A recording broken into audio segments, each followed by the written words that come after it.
So basically, this guy and I talked about before the sun melts the earth or whatever, wouldn't it be cool if we were able to take the earth and like move it away and preserve it in another solar system?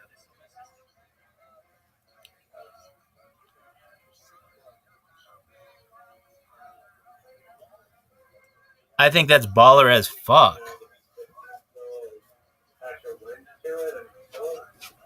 Yeah, basically using a solar sail.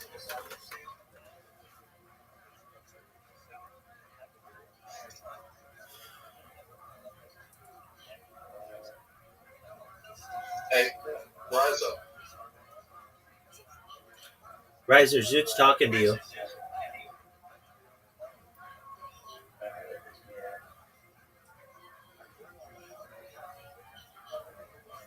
You think you think Amish people have autism? No. Why not? They're probably at least less likely to have it unless they're drinking like things, water, or contaminated water, or doing like incest or something. Why do you think they don't have it? Why? Are you talking about all of them, or just some of them? All of them. No, just some of them. Do you think there's like one autistic person? I mean, you say autism doesn't exist.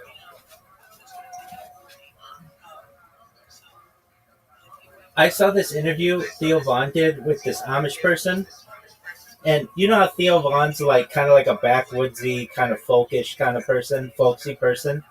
So he asks the Amish kid,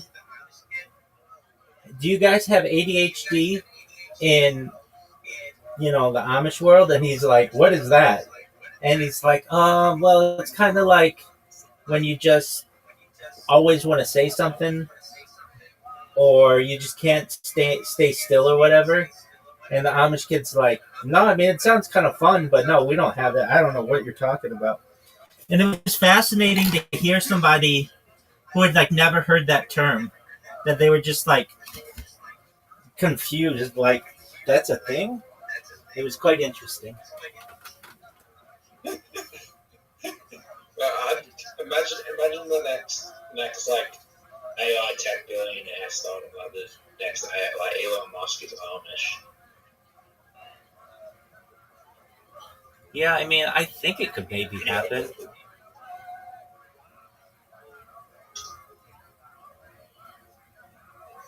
It's not that Amish people don't use. They use they use technology. Go ahead.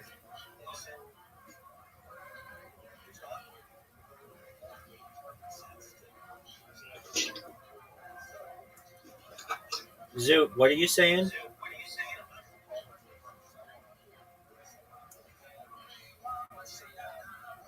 Riser, are you ready for a mini golf invitation?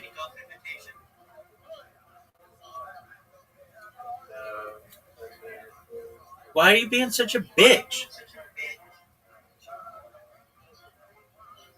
I looked up like 5 a.m.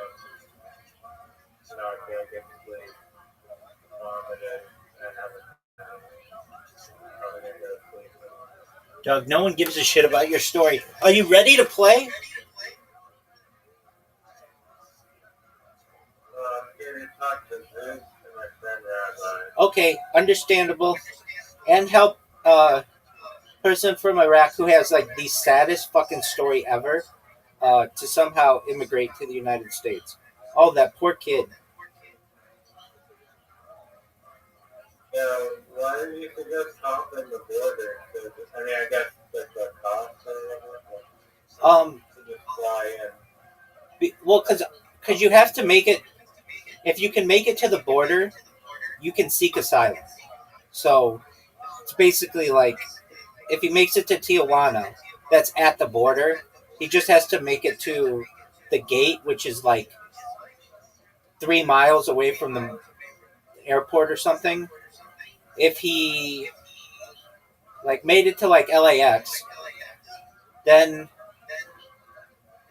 it's he could be deported.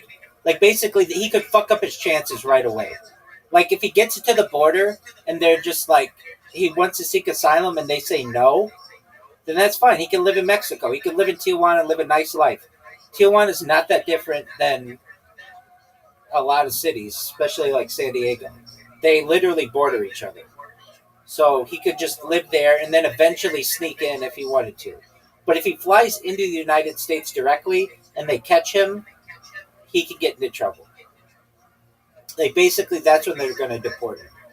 Does that make sense? Like if he flies to Tijuana, he can go to the border and seek asylum. If they say, "Okay, here's your date," that's great.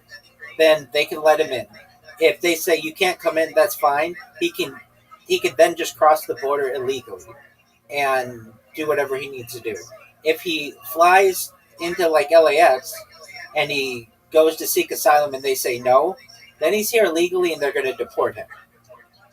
Like it's the idea that when you seek asylum, in my opinion, it's better to not have entered the country yet than to have broken the law. And if you think that breaking the law, though, he has an Iraqi passport, it's not allowed to visit. It's a valid point. Uh, I don't know. I mean, that gets into State Department uh, intricacies, so we'll look it up. Do you need a tourist visa to visit USA? Rabbi, do you know how I know that there was there's no autism in the Amish? Do you know how I know? How do you know that, sir? Because there wasn't an Amish person in the Black Blue line. There you go, big dog. You need a tourist visa if you're not from a visa waiver country, which he's not.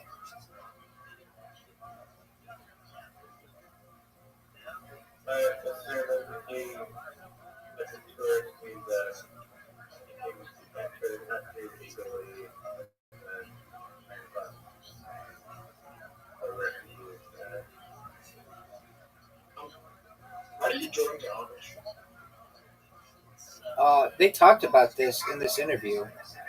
Basically, you many times you meet someone who's Amish and you like them, and then you go and meet their family, and if their family thinks that you're going to live by the Amish way, then there's like a conversion process, um, and then you are Amish. If you don't have someone who gets you in, basically, it's more difficult. But again, there's like a conversion process. They don't have like a normal system. They go, they like celebrate religiously, not weekly. They celebrate every 2 weeks, and they there's like a period of time between like ages 19 and 21 called Rumspringa, where they just one moment. Yo, what up, Sahil? How you living, pimp? Sahil, can you hear me? Sahil, do you remember that time I asked you how you were doing and then you were dead fucking silent? Pepperidge Farm remembers. Sahil, did you find out about me from Twitter? Oh yeah, Rabbi, I met you from Twitter. You sent me a DM. It was amazing. You know what, Sahil? No one wanted to talk with you. Go fuck yourself. Um, so they have this. The Amish have this period called Rumspringa, where they, like quote unquote, live amongst the English, which are non-Amish people, and they throw these big parties and like get drunk and like smoke weed and stuff. And then if they want, they can come back to being like an Amish person again, or they can just live out in the world normally, however they want.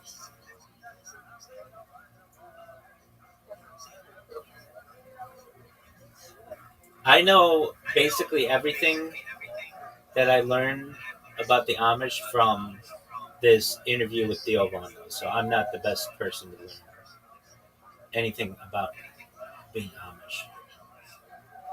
I can tell you sometimes people confuse me for being Amish though when I wear my black hat and black suit and such. And then I say no. That's about all the conversation that we have. But it's happened a lot. Do they have Amish people in Australia Zoo?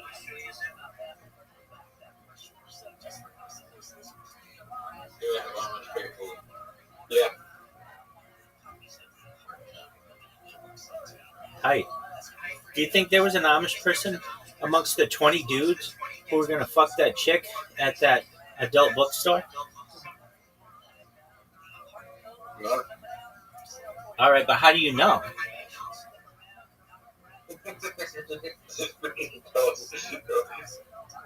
that's where I got autism. Zoot, did you tell Riser about your most recent diagnosis? What? You did, yeah. You did. He didn't just get autism at the adult bookstore. He contracted super autism. See, here's the thing, Riser. Zoot comes in here, and I've said before, if the television said that everybody in Australia was contracting green skin syndrome, Zoot would come in here and be like, I think my skin looks green. So I told him, I'm like, if there was something called super autism, you would come in here and you'd be the first candidate to be treated for super autism, just because, not because you're any different than anybody else. It's just you want to be different. You want to have something that explains your behavior. And he's like, yeah, maybe I really do have super autism. I'm like, I just made it up. And he's like, I know, but I think I have it. I got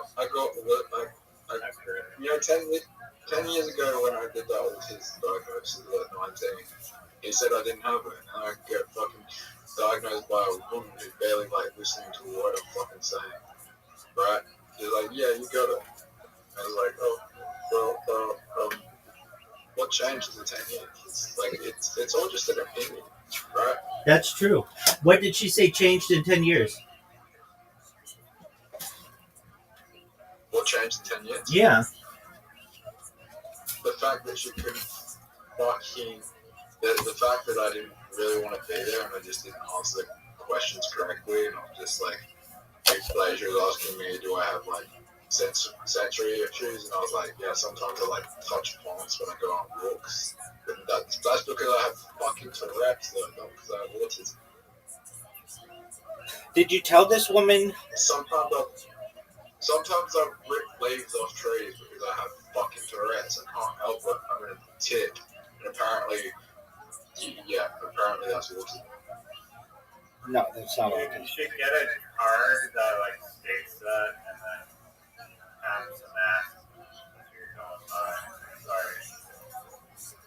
Yeah.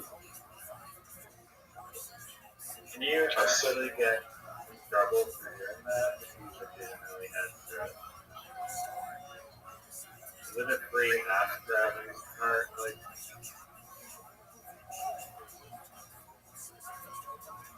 I'd look into that too.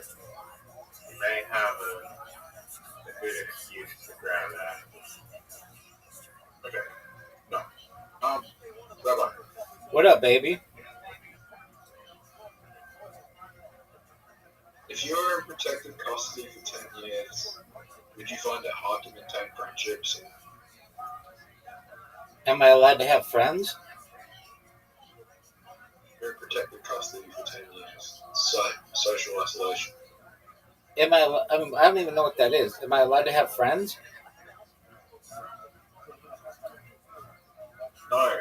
You're in protective custody. You're in social isolation. You're away from the mature population. You've been sentenced. Would there do 10 years in protective custody? Would there be other people there? Well, yeah, then I'd find it really difficult to have friends if there were no other people with whom I could interact. Yeah. So that means everyone that's protected custody has autism. I don't think so. By that logic.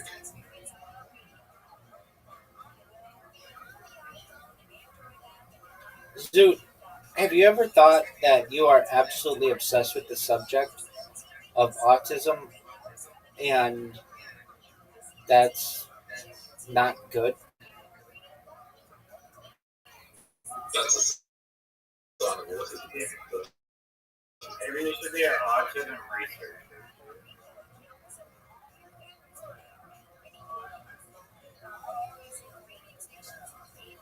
I mean, you kind of are already. He's talked about it. Alright, I could tell you all about the diagnostic criteria and influences the pharmaceutical companies have on like American psychiatry and the difference between. Okay, I have a question for you. Is be like the whistleblower for. is Snoop Dogg autistic?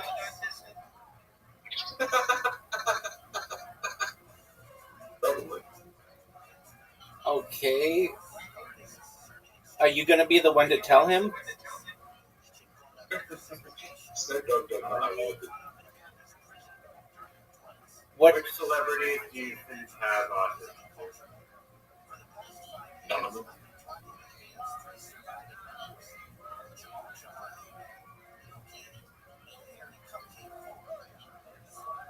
You don't think a single celebrity has autism? Isn't it a spectrum? So they all have it a little bit? I think every human has it a little bit differently. Like the celebrities that are identifying autistic are just trying to that are trying to get other people to see psychiatry, like other people in psychiatric systems. Okay. So, did you ever get those pictures for social media?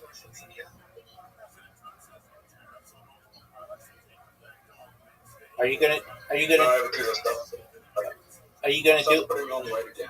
Are you gonna do it in like 2 weeks? 10 weeks. 10 weeks. Zoot. Okay. Zoot, will you please tell? Because Riser asks me about you. What happened with the goal of being a male stripper? Let me preface this. Don't give up though. It's called an exotic dancer. Why don't you get it right? Here's the thing, Zoot. You worked so hard. You worked like 14 weeks every single day, going to the gym, and then you're like on the 1 yard line, basically about to get your dream, and then you give up. You said a good reason because the clothes owner, the stripper joint owner, just had a drug against. Right, but the thing is, you could work as a private dancer, or you could work at another club. Are you ready for me to go? Riser, are you ready? I'm eating pizza right now. No one gives a shit. No. How do I undo that? How do I undo that shit? You munch it yourself and call it male surrogate baby time. Riser, we're waiting on you. My head fucking hurts. Dog. No one gives a flying fuck. I don't give a fuck about you're not giving a fuck. You're not gonna force me. Will you please play? Sorry. No, I don't want to look at the screen right now. Don't make me feel. Alright, Zoot, I'm going to send you a different invitation. Riser, how many? You guys played Match Monsters. We play Match Monsters all the time. Oh, play Match Monsters. Okay. Actually, you know what game we should play? Literati. Alright, not really. Dice Point. Fuck that game. Zoot, you have an invitation. Zoot, did you know that Riser threw up this morning? And these were his words because he sucked so much dick. I don't know. It was like only like an hour ago. I thought you threw up in the morning. No, it was like an hour ago.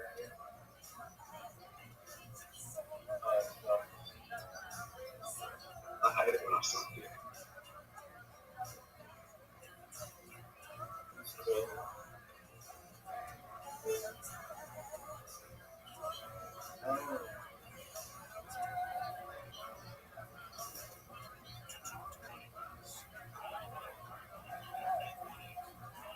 Okay, so Zoot, why don't you just put out ads that you'll be a private dancer? I'm sure some lady where you live would be willing to pay you to dance for her.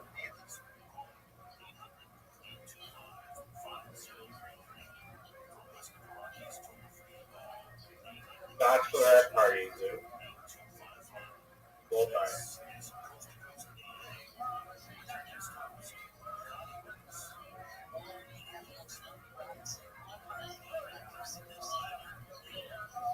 Imagine some Australian bachelorette party.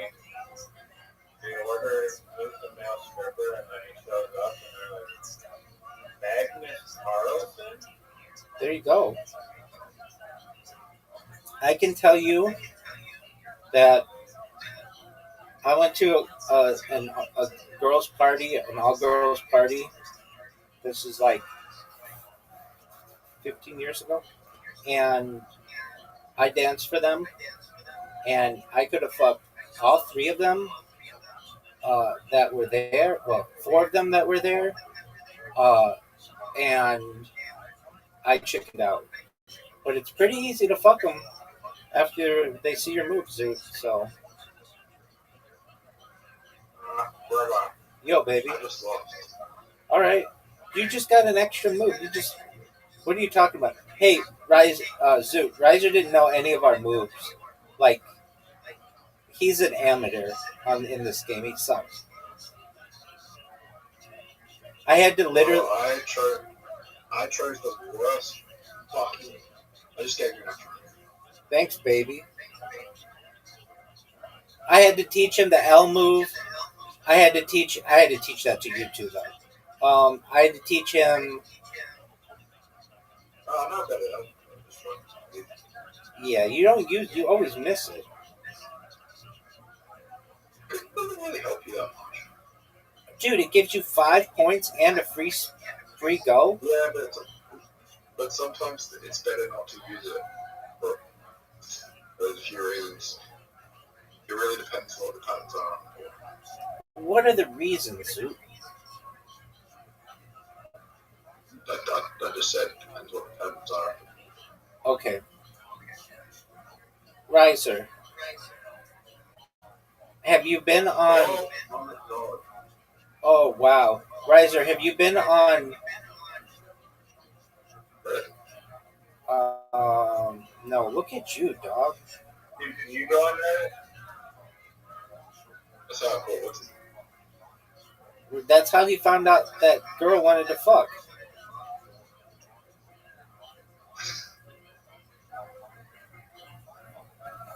I was gonna ask what fucking subreddits you're in. It was. Alright, not so interesting. Why? It's Do a you want to know? bookstore fucking gangbang fucking subreddit. Do you want a number? You know what I find hilarious is Zoot followed up and went back, and she didn't remember him.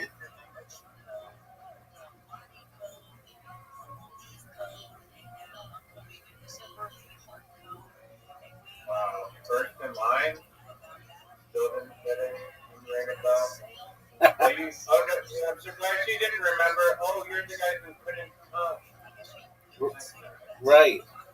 front of the line.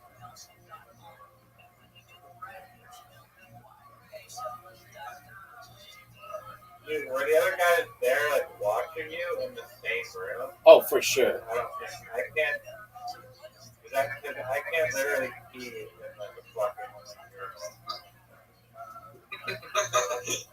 A fucking word thing. You ready? Carla? Yeah, baby. Are you proud of that move? I should have evolved first. Dude, are you proud of that move? I should have evolved first. Alright. Are you proud of that move? Dude, what colors are you? He's yellow and blue. Yellow and blue. Yellow, blue. Rabbi has an advantage on me, like he has better characters. But, Yeah, because I'm amazing. What do you want me to do about it, baby? but the board is probably more in my favor.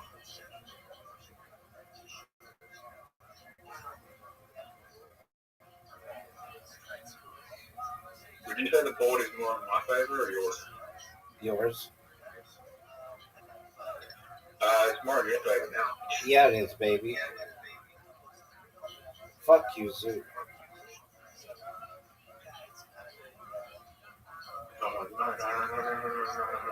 Riser, did you know that Zoot started a literati game with me, played 25%, and then left?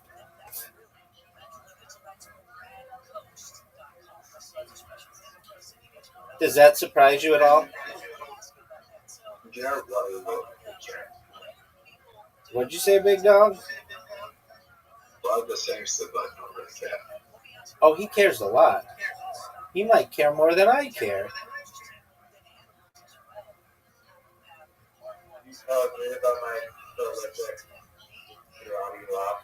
Dog, I did, but I didn't really go into too much detail. But I can just tell you, Zoot, that Riser played better than just about anyone has ever played against me in that game, and he straight up deserved to win. I got so fortunate with the letters at the end. I got all the big letters, and I used them in the cheapest of ways. I used Joe, Za, uh, like when you tear your clothes, Ren, QI. and Key, QI. Riser, do you know what the most played word is in all of Scrabble?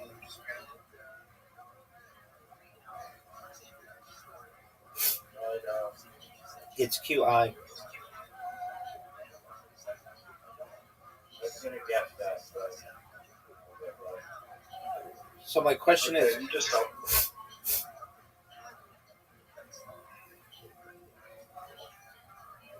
You cannot make a good move here.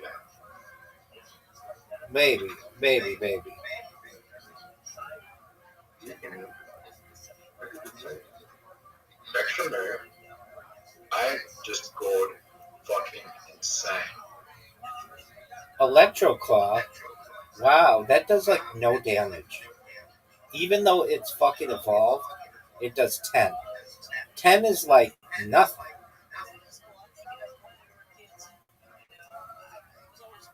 there's a healer guy that heals does.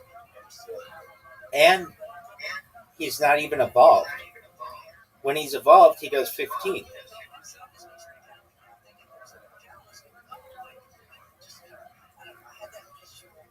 The green guy is red. I'm gonna buy another character or two. Then we'll never play.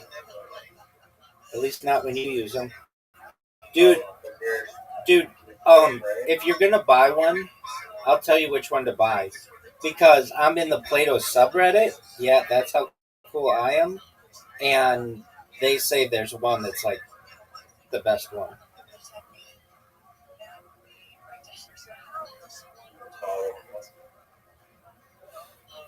Um, it's like, I'll look it up right now.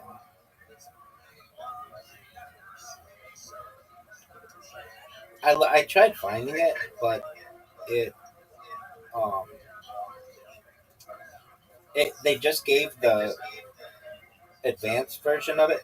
It's Voltshard, VOLTSHARD.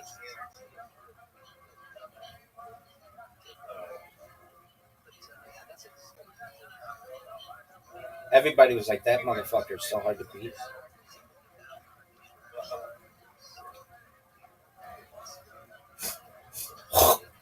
What game is Match Monsters that are like knockoffs?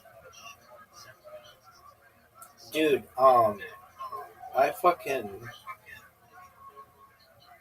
my game froze. It's a knockoff of a game. It's not Pokemon. What do you mean it's not Pokemon? Pokemon is a wonder. Dude, I see the best move ever. You I fucked up. fucked up. Wait, you can do it again. You can do it again. You can do it again, Zoot. I can say it. Are you gonna fuck up again? Yes. Zoot, you fucked up again. What did Yeah, you did. You wasted a move. How did I fuck up? Dog, there's so much shit going on right now. How did I fuck up? How much damage I did? You think I fucked up? Dude, you did so much damage. I just got the real damage. Dog, that was incredible. And it's still your turn? You could fucking win right now. There you go. Are you gonna win? Oh my word. Dude, you just did like 60 damage. I won. Unless you still right now, I won. Yeah, guys.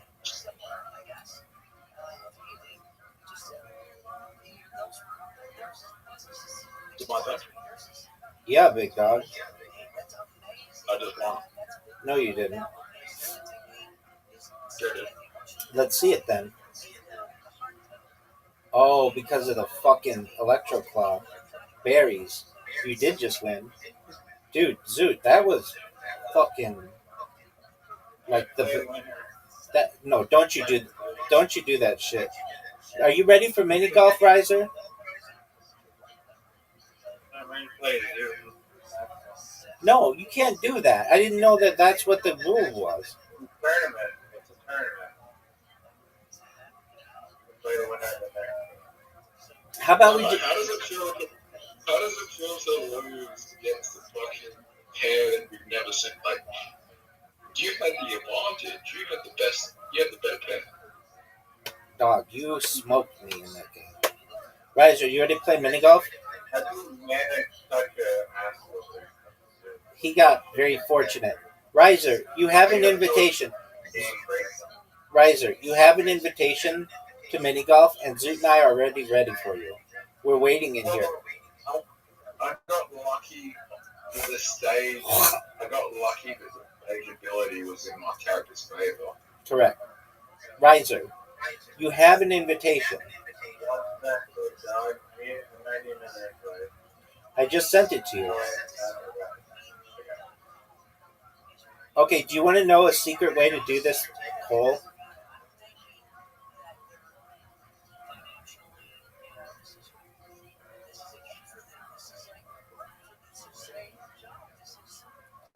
That's way too hard.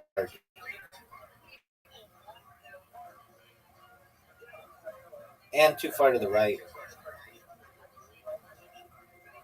What did I just say?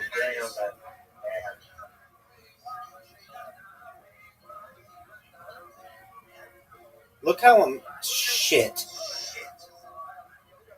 How's your magical way to do it? No. If you want to do it that way, there's a different way to do it. but I don't think it'd be advantageous right where the whole position is. Zoot, you're up, big dog. Rabbi, let's use our bad hands, like our left hand if you're right-handed, or vice versa. Let's see if we can beat Stu with our bad hand. I don't know. I just did a pretty good move. Zoot, that was a great shot. It's an easy water bomb. Riser, Riser never water bombs Zoot. It's like he's got It's an easy water bomb. The problem, it's an easy water bomb, but the problem is, Oh, neither of you are going to be able to get a hold of it. that was beautiful. Are we just going to water bomb each other? Maybe, big dog. Rabbi, terrible. You take rise of the game. Oh, I know. Why don't you water bump us both?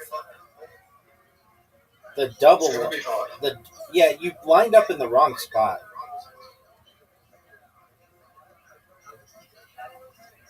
You need more oomph than that. That was terrible. I got a snap, sorry. Okay, no one gives a shit about your Snapchat, dog.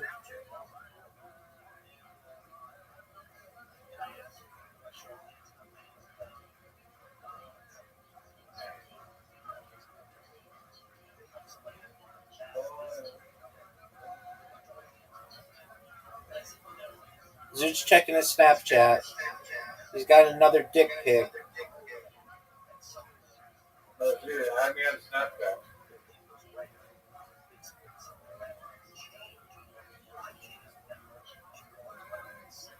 Are you gonna go? Zoot, it is so painful to play this game with you. Zoot, you fuck. Go, Zoot. Go.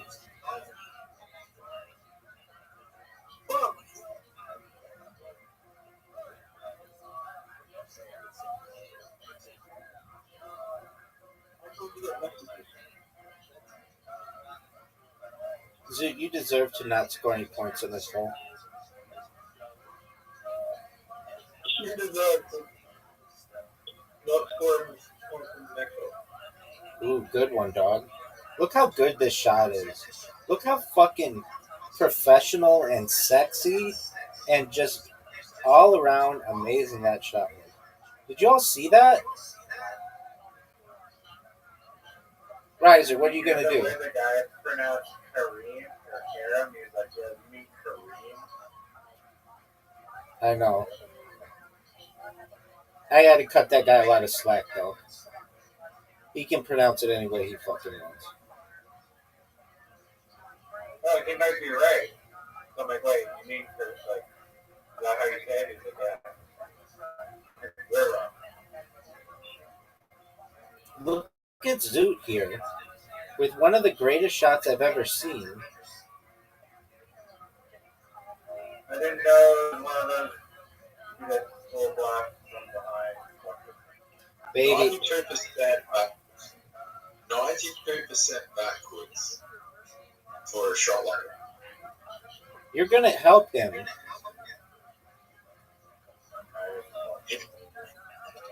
You just fucked him. Oh, fuck off. And he just... Look how good this was. Riser, you gonna make it? I hope not. He's gonna miss this. He just missed it. It's not a hot job. He missed it. That's more. That's more. Remember a perfect game here, so. The best move. How do you still score perfect score? You're in a fucking.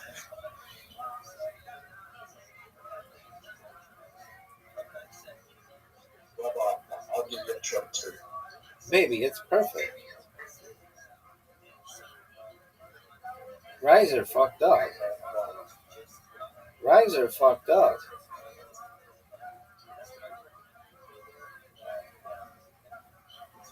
That was a 9 out of 10.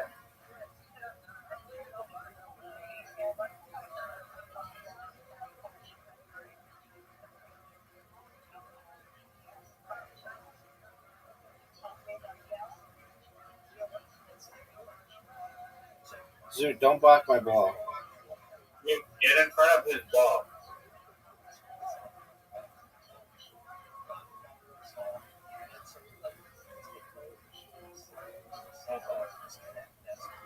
Get there, baby. Riser, remember when you were like, hey, I've got a perfect game going. Hey, everybody, I've got a perfect game going. But then you jerked yourself off raw with such bullshit, absolute garbage shots like that. And everyone was like, oh, that was awful. Pepperidge Farm, Playing with remember? my left. I was playing with my bad hand. I have no bad hands, baby. I'm an ambidextrous pimp.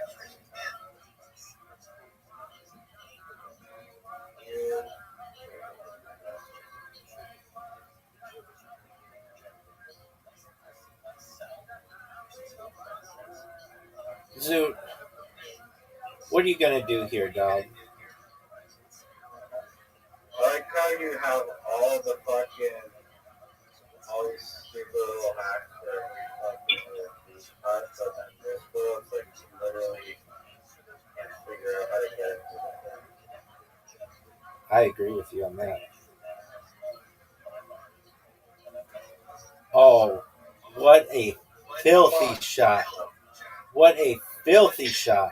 That might have been the greatest shot of the same. The only thing is, Rabbi, you know what sucks for you? Don't Do it, baby. Do it. I'll hit him out. Do it. I'll bump him out. Do it. Dude, what the fuck? I stopped rising. I stopped rising. Oh, shit.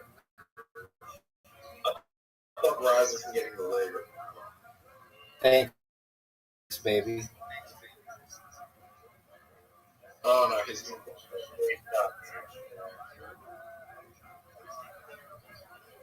fuck.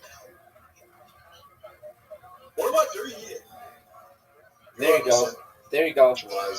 That's perfect.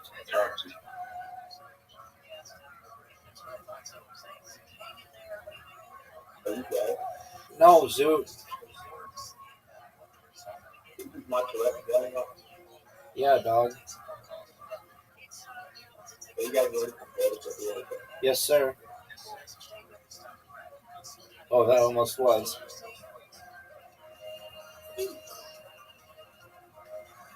Dude, does your Tourette's get like more frequent if you're like nervous? Or Yeah. like a hot chick where you just start like saying random shit like that? Oh, I've been on a date and I do the whole thing there randomly because of my Tourette's. That's hilarious, but very sad. Yeah.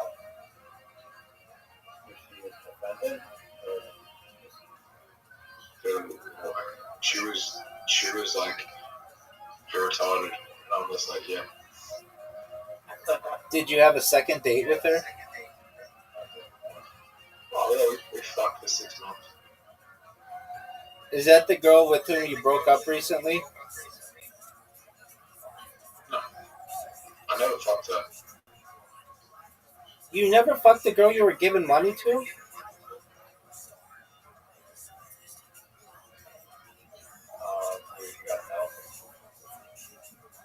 Oh, what a shot by Zoot.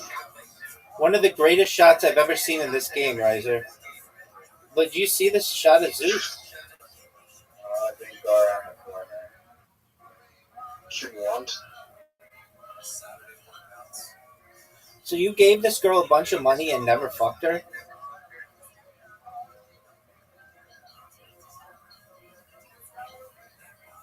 I would be you that I didn't give them money. Yes, you did. She had a heroin addiction and you gave her money. You told me like 1,000 times. That's why you broke up with her. The girl with whom you went to see Wicked in November of 2024. Oh, yeah, I didn't give her money. I paid for her fucking like workout and shit. And give her money directly. Because I knew if I give her money directly, she was gonna get back to drugs. But yeah, I'll pay for her giving her money. I mean, I don't know how else you want to describe it. That's fine. You could get a hooker and be like, I didn't give her money directly. I just paid for her to get pampered or whatever. That's still giving her money. Whatever. I think possibly. I think you're just gonna get to heaven just for that piece. Okay. Riser. It's impossible for you to win now. What are your thoughts on that, son? Impossible for you to win. Baby. No, you're done, son. You're done, son. William Montgomery, number 2, fan. Look at you. You can't even get it in. Look at you. Baby, you just lost. Riser, you just... I wasn't even playing the game. Riser, you were even... Riser. I didn't even play that game. So. I Riser. don't have a score, so technically I get. You did have a score. There's no score on the scoreboard, so according to Play-Doh, I didn't have any score, so it's a perfect game. I don't know what game you're playing. There was a score, dog. Look at history. Look at the final results. Zoot, did you know that you have an invitation? Yep. There you go, big dog.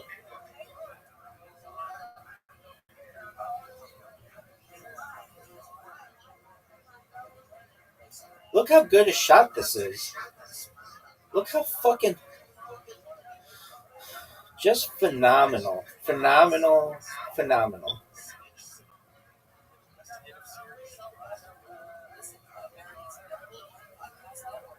Riser, did you know it's your turn?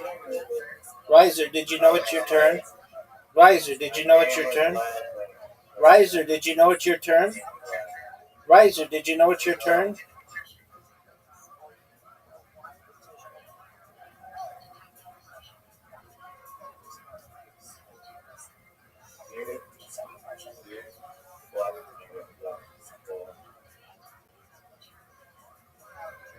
It was 92%, right? Yeah, dog. You're the one who told me that.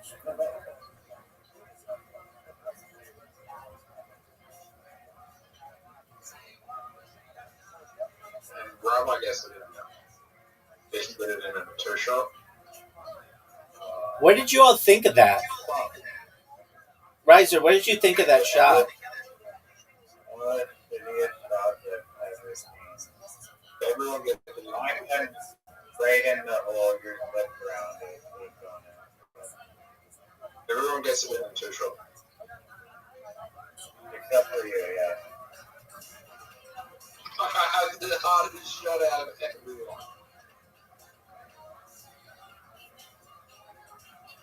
Zoot, what's your favorite? He's a most advantage. Literally, he goes first every time. He gets the block. He gets to do all of it.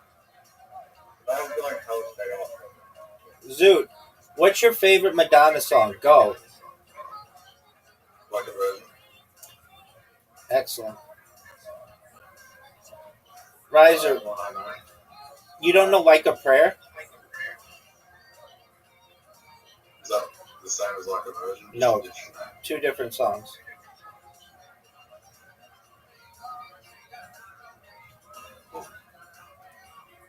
Does she like write the same fucking song every time? Like I give her songs the same names every single time. No, those are just 2 songs that she has that have a similar name. Is Raza having a similar fucking shot? Zoot fucked over Riser. Now I can tell something on fire. Did he say something's on fire? I smell something on fire. Alright, well, go fucking fix it. After this game.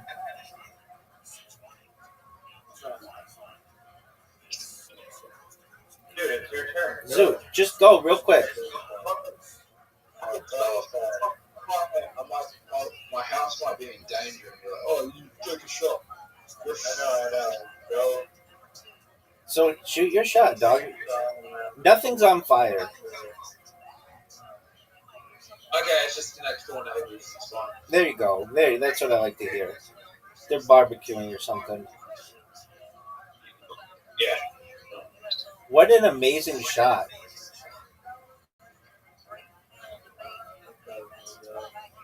That was really good. Zoot just missed the shot. Way too hard. Way too hard, dog. Way too hard. Oh, Riser. Riser gets fucked. The good news is ROTHSCHILD this fall.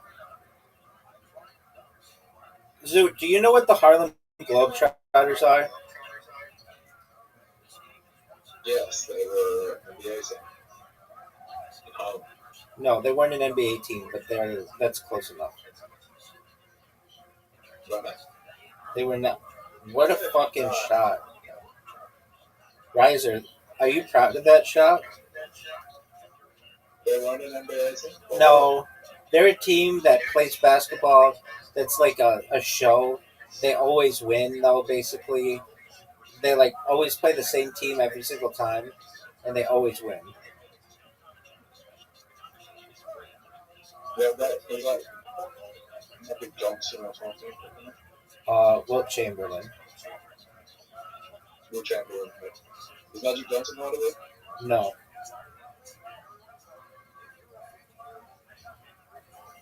I'm surprised you knew that much about them, though.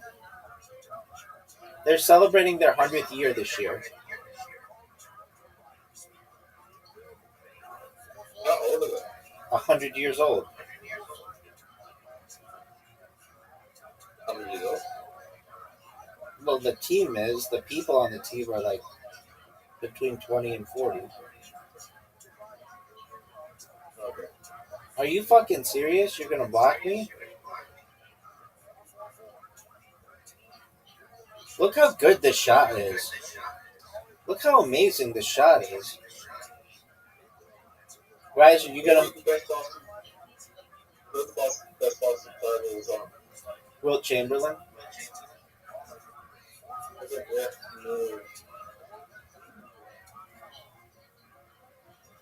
Riser, that was unimpressive. Riser, that was unimpressive.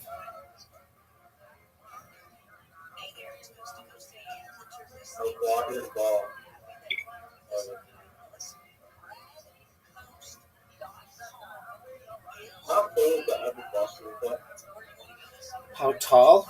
Like 6'6"? You think it's in the Boston thing, Taylor? Yeah, in basketball. No. You want to be a midget in basketball. Oh, I hate this hole. I hate this hole. Would you want a all-midget NBA league? I would watch that. Oh, that's a move chair. I saw a documentary called like Death Ball that was like that. That's pretty notable. Murder Ball, that's it. Yeah, that's right. Good job. Zoot, have you seen it? Yes, rugby, not basketball. What do you mean it's rugby? Isn't it on wheelchair basketball? There's no wheelchair rugby, is there? Yeah, it's wheelchair rugby. Is that what I saw? Was it wheelchair rugby? Yeah. What the fuck is that word? You're in a wheelchair. You play rugby. Is it on? Oh yeah, and the guys have like metal, like they like they have like metal on their. They like add like plate, like armor to their wheelchairs, right? Yeah, it's really tough. Damn, if you like not, if you're not, I think I heard like an interview from there. It's like if you're not already in a wheelchair, you play this game, you will be in a wheelchair. Right. Kind of rough.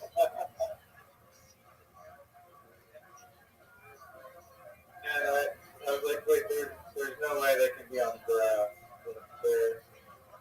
There's some of the basketball court. That's right. That's why I thought it was. Tackling each other brother in the wheelchair flipped over and he went to hobble around. Yep. Like another guy falling on the floor. Riser, what did you think of my shot? That's too busy retiring the rugby wheelchair people. Oh, wait, was that you? Yeah, baby. This fucking hole is I agree. what a day, yeah. There's no way this is a good shot. Zoo, you fucked up. That's a perfect shot. Good shot. Good. Good. Release. Release. Really change the angle. What a beautiful shot, Zoo. Yeah, but I'm still not going to get it in. So just skip my turn. What's the point? You know what the good news is about skipping your turn, Roger? You want to know the good news? No one is going to skip anyway, so it doesn't matter. Oh, yeah, that's true. Why do you think it skipped your turn? I watched you hit twice. I think it might be possible for you to get it. No. I'm joking that is like the most impossible shot. But, look the shot. Ooh, what a good shot. It would be a good shot if it was, yeah, it was practice. Right. Okay, Roger, you lost. There's no way you I could help Roger get the tie. Okay, well, I need all the stuff I can get. Maybe walk out. I'm going to protect you. I'm going to protect you.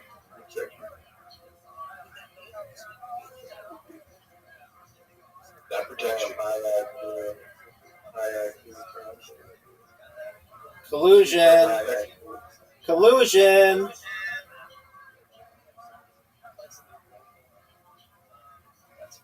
So it was a tie. I don't think it was. I'm going to look where I am compared to where you are.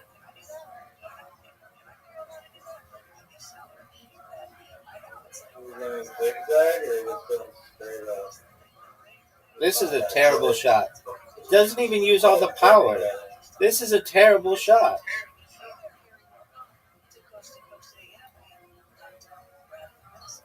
Just one of the most. Oh, he's going for full on kayak. Oh,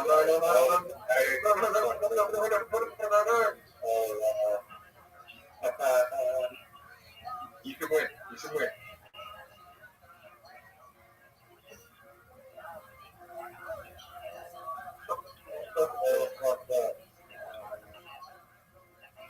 Perfect shot. Perfect shot. 1 minute.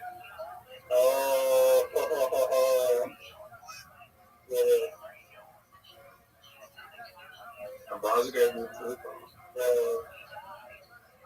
Which did well by the net. Oh, you fucked up. Oh.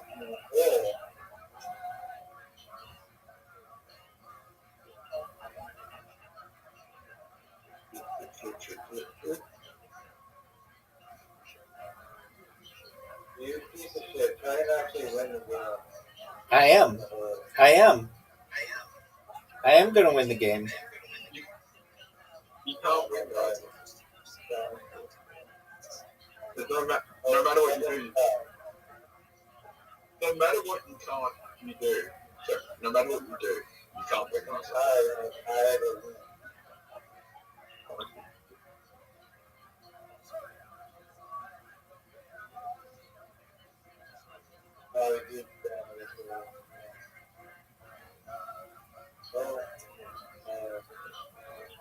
Riser, how'd you like that shot? Riser. 5 out of 10. All right, so I won 7. Zoot got 5, and Riser got 4. Zoot beat Riser.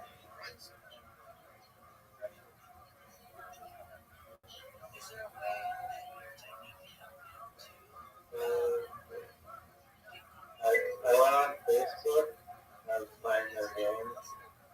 Their basketball is like way too easy.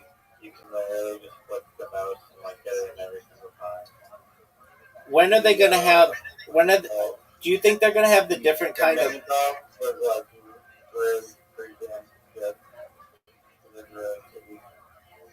Riser, it's your turn. The chess is also unplayable. Do you think that they're gonna change the holes this year? Over first.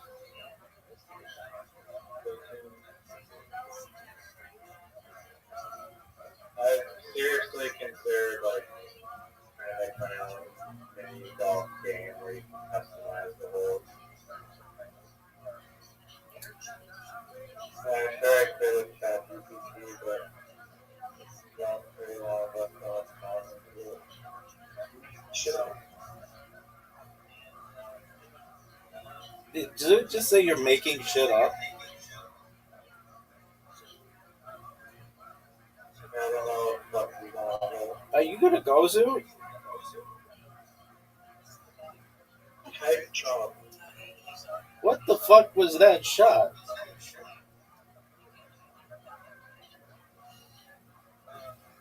But how did you say?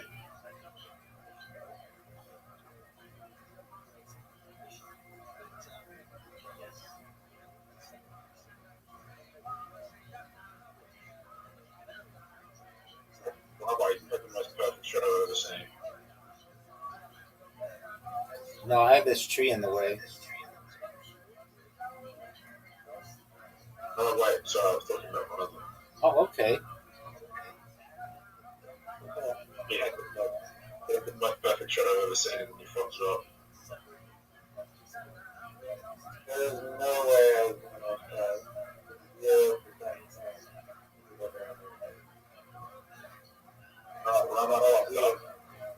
Make it. There's no way to make it up. But just get as close as you can. No, dude, actually try to win the game. Nah, I was just thinking, if I do that, the ball would be faster.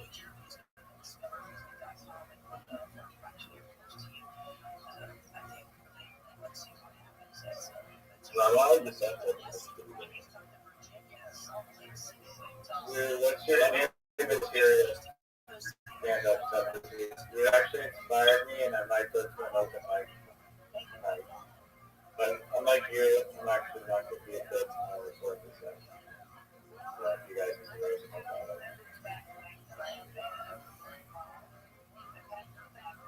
I want to talk about alcohol versus in the game.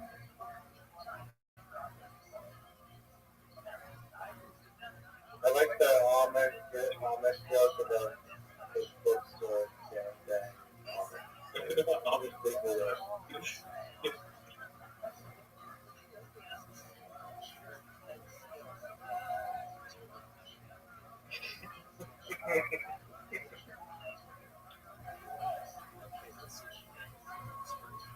Yeah, I think we could do a bit on the Amish people. No, What a I'm shot! gonna say autism is an STI, and I caught it at a gang.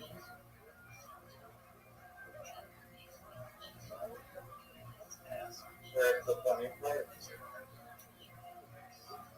True.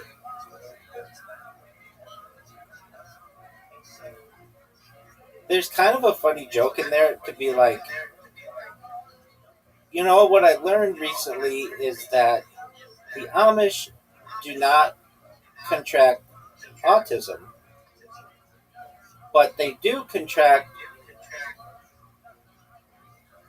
STDs. I learned that one the hard way. That's kind of a funny joke. but no.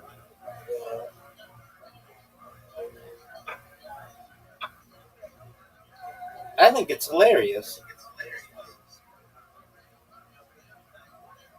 They say that Amish people don't read books, but I was in a bookstore.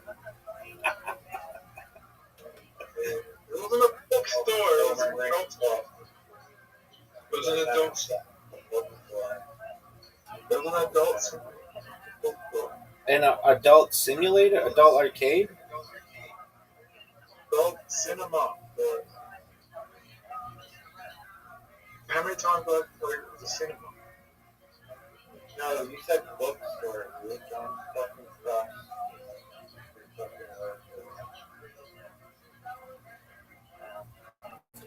Zoo, did they sell books? Bookstore, 500. Zoo, did they sell books there? No. They don't have any books. No. That magazine was books. All right, well that's close enough to a bookstore, son. It's not a bookstore. It was an adult cinema. No, you lie. What's an adult cinema? That's not it. It's where they come to Why? The bookstore is way funnier, so you get in the bookstore. Right. No, it was an adult cinema. Okay.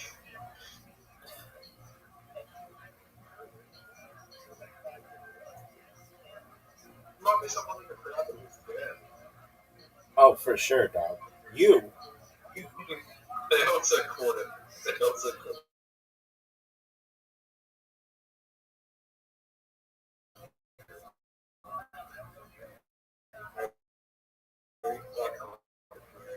Riser, what was that move?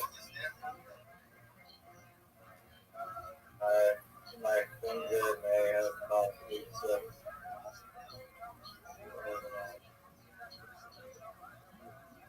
Zoot, if you make this, no, to the left, to the right, to the left. There you go. Straight in. Too much of an angle.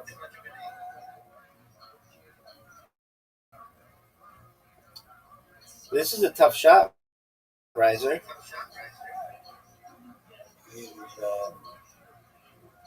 Are you fucking serious? Are you fucking...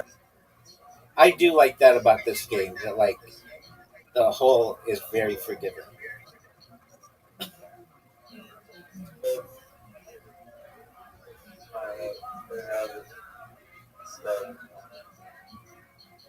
Riser, do you know who Greg Norman is? The greatest golf player of all time. The greatest, maybe Australian golfer of all time.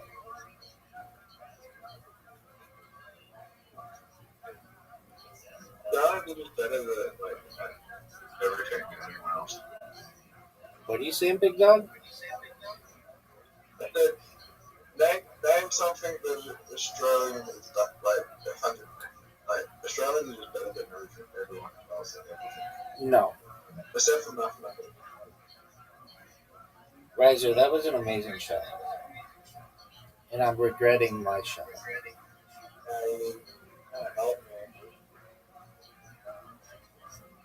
Who's the most talented Australian player? Margot Robbie. Just fucking time. You think Margaret Robbie is the most talented Australian person? Yeah, she's pretty hot, dude.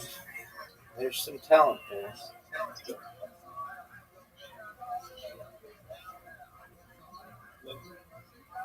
She's not a bad actress, but I wouldn't say she's like. You think acting is tough? Yeah, dog. Dude, did you think that Riser's shot was absolute dog shit? Yeah. You think acting's hard to do? Yeah.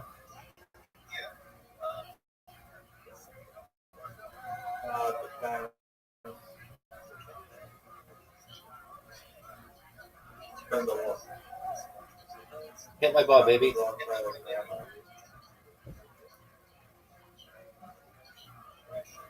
What are you gonna do, Riser? You cum rag. You absolute cum rag. That was the best shot you've had today.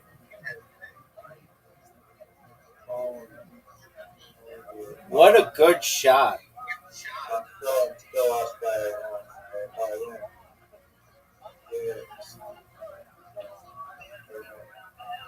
Zoot, are you gonna go or are you just gonna jerk yourself off raw?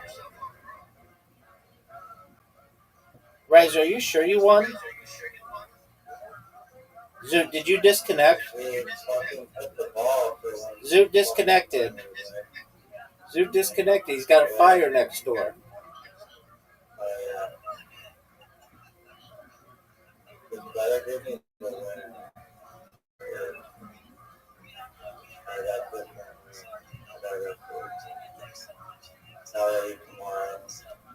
Are you proud of yourself?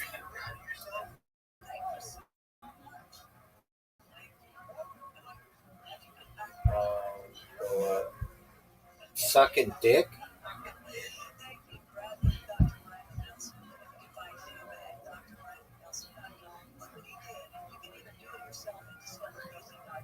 It's weird that that's the biggest insult that we have is basically saying that someone does what 50% of the population does, which is women. You experience what females experience. Dog, I think it's probably, I bet you 10% of dudes suck dick. Maybe more.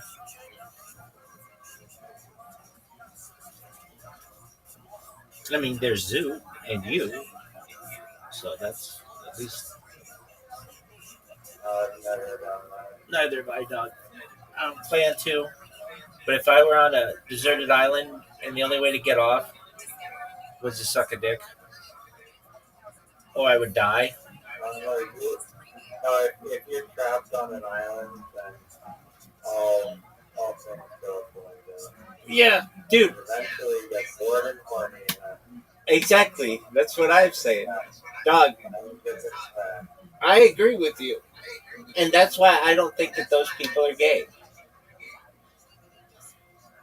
I think of the same as people. I think the same of people in prison.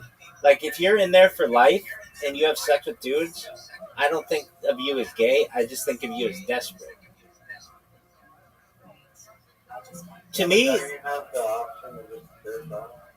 yeah, but like maybe you get bored of that. I don't know. To me, it's all gray or together. What if everyone was just happy and all these gray words pretty much to me, to be gay, you have to like what you do.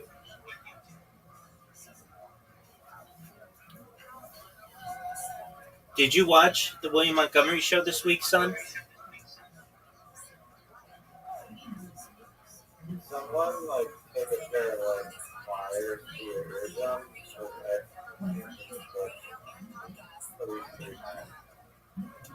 I'm listening. What's your answer?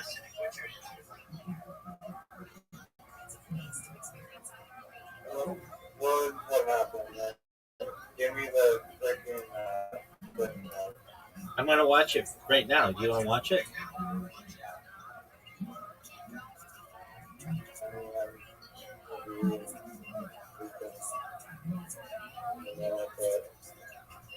All right, you don't have to watch it.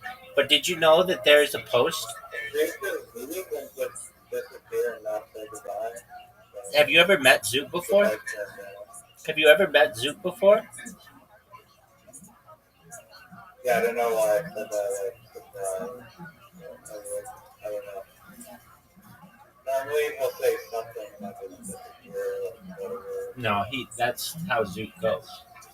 His house is on fire, or his neighbor's house is on fire.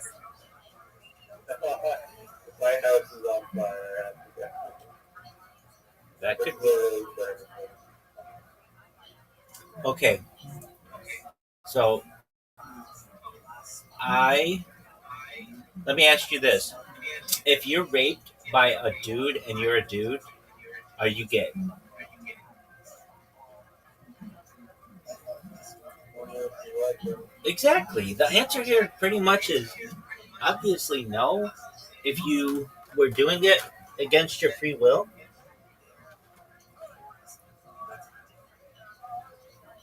Now this one I really struggle with. Not from like, I, okay, so you ready for this? We've had this conversation before. Polyamorous relationships. No, no, Live no, in poly. no, nothing like that. All right. So just for the record here, I like allegedly porn where you don't see the dude. All you see is maybe his dick going in the chick. That's like my favorite. And the chick's enough. That's like okay. But is it more gay, less gay, or an equal amount if you watch a transgender male to female having sex with a female in porn? Is that okay? So let me make it even here. So basically, in porn, like most porn or whatever, like there's a woman and a man, and you have two boobs, one vagina, and one penis. In the one with the transgender person and the woman, you have two boobs, one penis, and one vagina. Doesn't the transgender porn isn't that isn't that closer to two women having sex?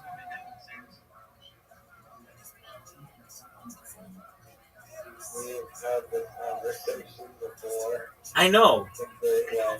I know, but I've never. It's still. I kind of actually think that it's. We came to a consensus last time we had this conversation.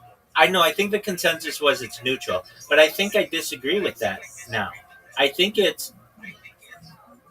I think it's actually less gay.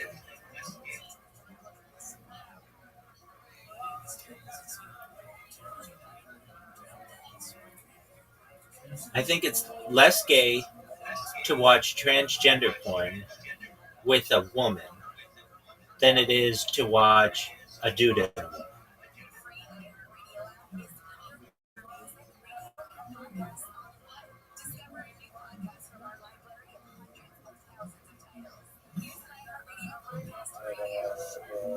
No, it is. I mean, it's more boobs, basically. Yeah, but that's not if you're looking at it strictly from a physical point of view. How else? How else you gonna look at it, Look at dog? it from a mental, look at it from a No, psychological. no, nobody looks at it that way. I'm just saying. Nobody looks at it that way. What I'm saying is just Yeah, strictly. they do. That's a giant freaking factory. You can't just wash that off like it's nothing. Okay, I still think that it is gayer to watch. Now let me say this for anybody watching. I have never, on purpose, watched transgender porn. I have had it thrust upon me through some algorithm. I shouldn't even say that. Um, I don't even think I've seen that. Like maybe somebody has posted a GIF or You something. are curious one night and you search for that. Okay. No, my searches are very simple. It's MILF, and that's about it. That's really about it. Um, that's my thing. And most people wouldn't even admit that, but I am like the king of the MILFs. But no, I think that I'm really pretty serious about this.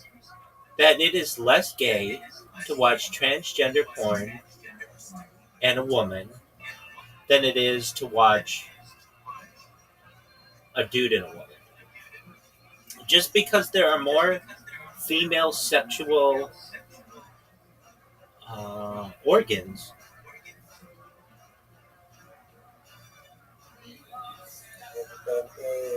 That's a low IQ type. No, it's very high IQ. It's very high. It's very high IQ. That is the opposite and complete antithesis of Newfie. No, that's Mayor Newfie.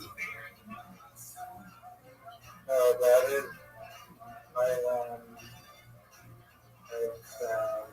Newfie level. Not even Newfie. Just a regular in person. No, okay, then let's break this down. You have a. No. You said your piece. Okay, I'll explain to you why. Hold on. You wanted to bring in the mental. You wanted to bring in the mental aspect. Already stated your shit. That's my turn. Go ahead. Okay. You're a transgender male. Does this transgender have a penis or no? The transgender person looks completely like a woman, except they have a penis. So they do. So for whatever reason, it's not a full-blown post-op trans. Correct. Because once you get into that, I don't even know if you can tell without like measuring bones and skeletons and like DNA. I mean, like they could get really good at that.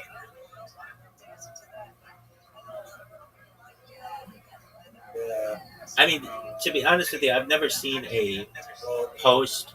you're still assuming that, I mean, normally in pornography, you self-insert as the male fucking, and then use your imagination to pretend that you're the one flowering with the girl in your pixel screen.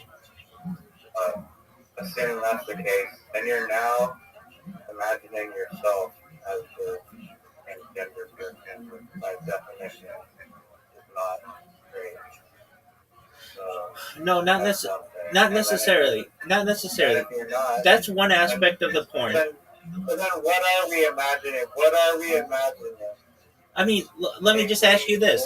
Let me ask you this. If you watch lesbian porn, do you think of yourself as a lesbian? That's different. No, it's not. It's the same argument. I get what you're It saying. is. It No. is. No, it's not. It's the same thing. It is. Are you inserting yourself as the people in the video? Not in lesbian porn because it's two females. I don't know if there's no penis in the video, so they can't insert a penis in the video. Okay, so then, I mean, like I said previously, POV is the way to go. POV MILF porn is my thing. And that's where you don't see, it's just like your eyes. You don't see anything. I mean, I guess you see the dude's dick going in the chick, but like, that's not what I'm looking for. You're making me want the AR goggles too. Why AR goggles? Why not VR? Have you ever watched porn in virtual reality? Sorry, that's what I meant. VR. Have you ever watched porn in virtual reality? I've never tried on the goggles. I've never. Dog, you are missing out. It is fucking so immersive. You don't. Here's that. They're not even that expensive. You have to put it like. I know. I got them like 5 years ago. The Facebook Oculus. You own it? You own the set still? Yeah, dude. It is something that when I wear my VR headset, I'm in it for like 8 hours. I'm like in it all the time, and then I don't want to. Well, I kind of. Well, firstly, when I would do this, when I would live stream, and I have live streamed wearing my. Yeah, they're in a box, but yeah. You don't use them for POV. No. I though. No transgender. But Why? That can't be that good then if you're not using it. it's a lot of work. It's a lot of work, and the real reason, and anybody who uses VR will tell you this, it's not very user friendly, or at least I don't find that it is. To get to like scroll browsers is a little bit of a hassle, and then it doesn't. The big reason, Riser, is it doesn't have pop up blocker. So like I have to go and I have to click the little pop ups with this fucking like handheld thing, this like mouse. But when you get in, it's amazing. I mean, this is a game changer. I was in a hot tub with three milfs, and I was just like staring up at them. And when like you move your head up and down, it's like it was like I was in like some kind of like resort paradise with just three super hot chicks. And you move your head around, and it's like you're moving your head around in the video. Um, but it it is annoyingly slow. I mean, I'm sure it's faster now, but at least my uh, Oculus, it did not um, have the fastest processing on it, and anybody will tell you that like it's not that fast. Um, Another issue that arises from it, though I ingeniously developed a workaround for this, is the battery life isn't that great on it, so you have to keep it charged, and when you keep it charged, the connector, it's really like delicate. So I used a magnet charger so that like I could pull it off. Um, so that worked really well. Um, I've got like once you use it, you recognize the possibilities with it.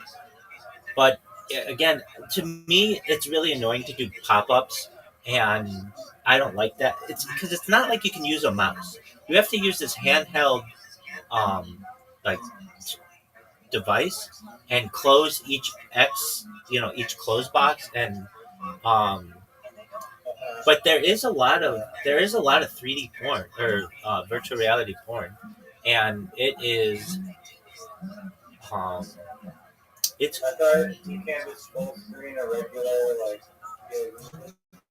so they do have that, but they have to use two different um, like since the screen is so close to your eyes, there are two different like screens going simultaneously, and it works. I'm not gonna say it doesn't work, but is it's just to me like very slow and annoying, and I don't have a pop-up blocker in it, and um, what else don't I like about it? It's a game changer. I mean, there's no doubt about that. Like, um, but there's not a lot to do in it as well. I mean, my friend had the more um, advanced version of the Meta Oculus, and I was at his place one time after Shabbat. We went and we played this Star Wars game, and it was like very very cool. It was very cool. Um, I still like. Here's the thing about it that is really interesting to me. There are elements of it that stick out in my head more than like any other video game. Like I remember looking at Darth Vader, being like this. The real question that I had was this: like I'm my other friend there who was like 6'5", and I wondered, is Darth Vader always taller than you whenever you're looking at this? And if you're 5'5", he'd still be taller than you. Like there's something in it that just always knew for Darth Vader to be taller than you. But like we were like flying the um Millennium Falcon or whatever. It was fucking amazing. Now I have not. This was the Meta Quest. Actually, this was like, I mean, mine's old. It's like maybe 7 years old. It's pretty old. Um, and I'm sure they've improved it since then. I don't have the newer version of them, so I can't say that for one reason or another. But then they came out with the Apple, um, what do they call it? The Apple Pro, whatever, Apple Vision Pro. I have not used that. They're very expensive. I mean, for like a device, they're like $3,000 or $4,000. Like $1,000, like what is that?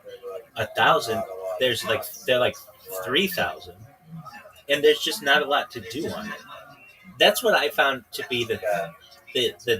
but I'll tell you what, when I um this once like I when I first got it, I spent like an entire Sunday sucked in on it. Like that's another issue that I find, that when I do use it, I like the whole fucking day goes away. Like um it just takes up the whole day, and it doesn't have to, but like So it's good then because yeah, no, it's working. yeah. So what would I do? I would go to Google Maps, and like it was very I'd go to like all the cool places of the world and just be like a virtual tourist, and like look around at the Eiffel Tower and Big Ben and like all that shit. You know, the Taj Mahal. Google Maps and Street View. Yeah, so they have people who have done like um, 3D cameras there, and so you can look around and see what that shit's like. And I would do that, and I would um, so like the things that I really wanted to do with it were like watch movies and stuff.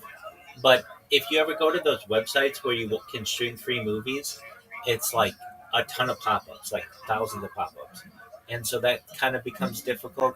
I watched YouTube on it, but I remember being like, I kind of like, I kind of wanted to perhaps maybe use my phone at times. So then I have to pull the thing down and look at my phone or whatever. Um, the thing that was best in it was porn, without a doubt. Is it so good though that I will get it out of storage, charge it, make sure that the battery's going on? No, it's not like that. Um, but when I did use it, it was fucking amazing. Yeah, it definitely was cool. The other thing is they didn't have the same amount of porn in it that like if you really want to be immersive in it, they do make that kind of porn, but it's like not that varied. Um, and you can just watch two dimensional, but it's um, not. It's just like looking at it like really close to your eyes. Oh, I know why I have a big issue with it as well. I wear glasses, and I can't wear glasses when I'm wearing that. Yeah, I mean, I could, yeah, but um, it's like a thing. Like, do I want to waste an entire pair of contacts just to fucking watch porn on that? I feel like an absolute degenerate if I'm doing that. Um, so The doctor is like, oh, finally making the move to content. yeah, I mean, After all these years. yeah, is it something that I would buy again? Yeah, it was worth it. Like at the time, $200. I was really surprised at how cheap it was.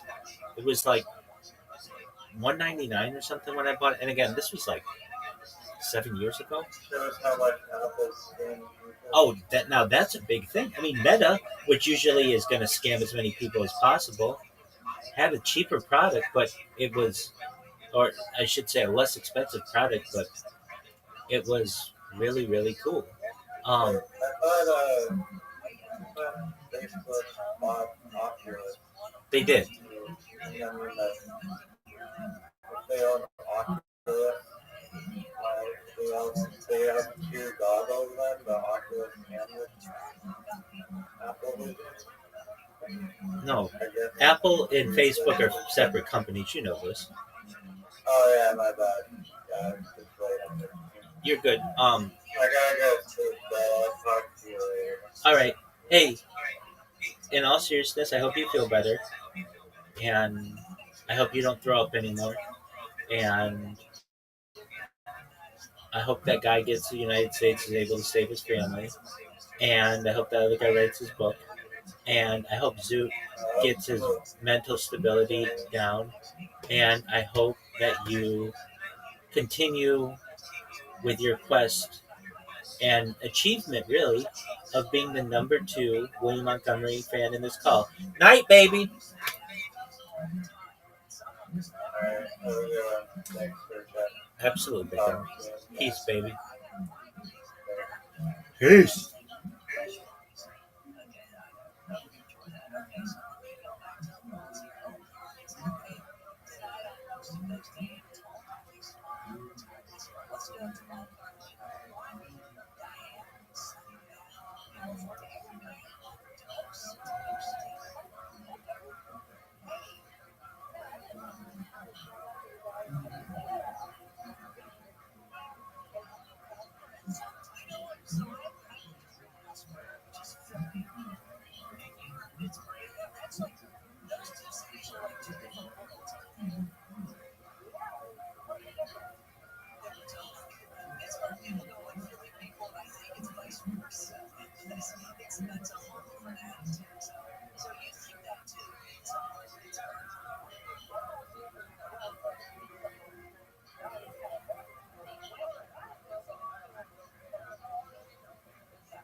Sure enough, fucking like 5 weeks later, he's in the trials.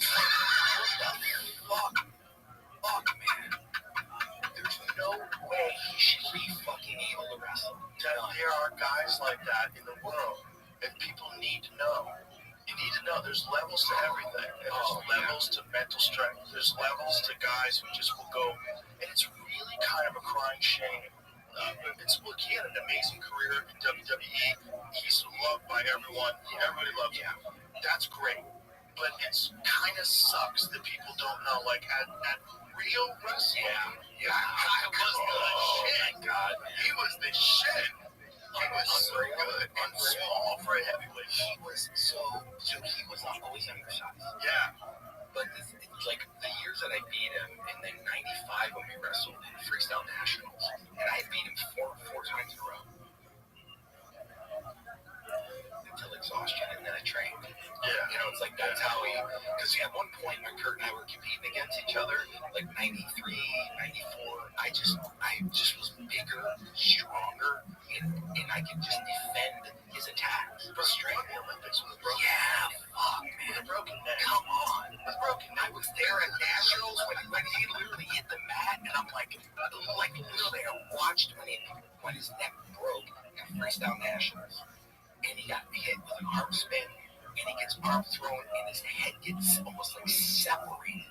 It was nasty. And I'm in the stands going, oh, fuck, he's not going to be in the trials.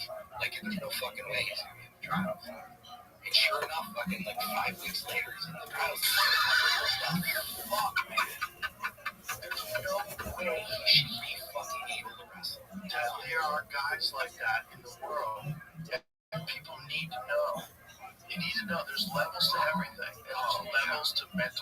There's levels to guys who just will go, and it's really kind of a crying shame. But it's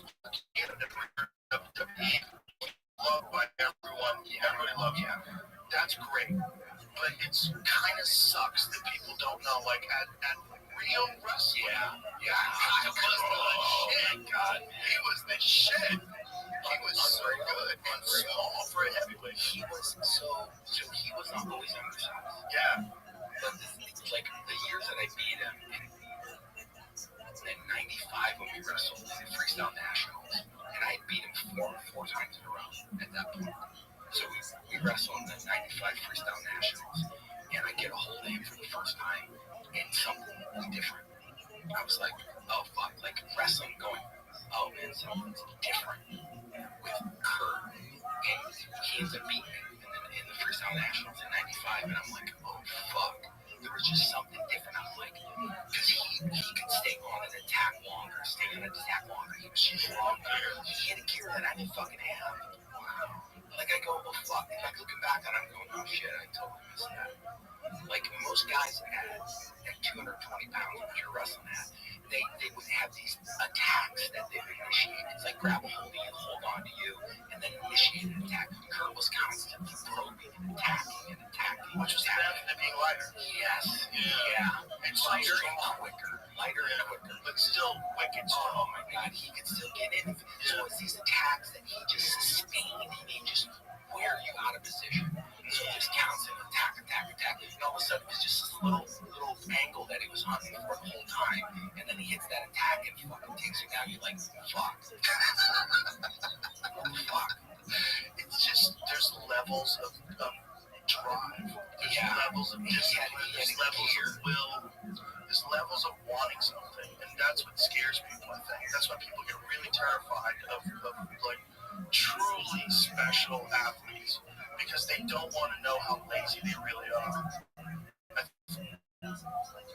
I think it's one of the things that drives people nuts about seeing like some insanely disciplined, like elite top of the food chain grappler or striker or whatever it is, MMA fighter, because it's like you don't want to know that someone's willing to work that much harder than you are. Did you ever have it anything?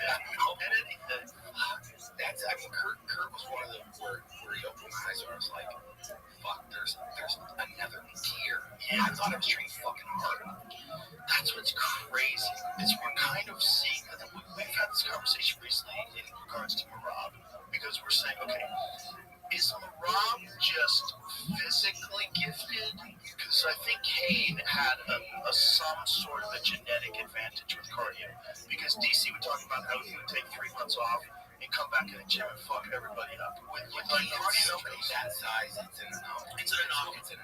But Marab swears that when he's young, he had bad cardio. He said, I smoked cigarettes. I can't imagine it. So he's like Sakuraba smoking cigarettes. He said he didn't take care of himself at all. And it's just hard work and discipline. And then, so I have a bunch of friends who do 100-milers, and real good friends with my friend Cam Haynes. And Cam Haynes, he just did a 100-miler like 2 weeks before we went elk hunting. Like he does 100-milers all the time. He's done 240. What is the Bigfoot 240? Is that what it is?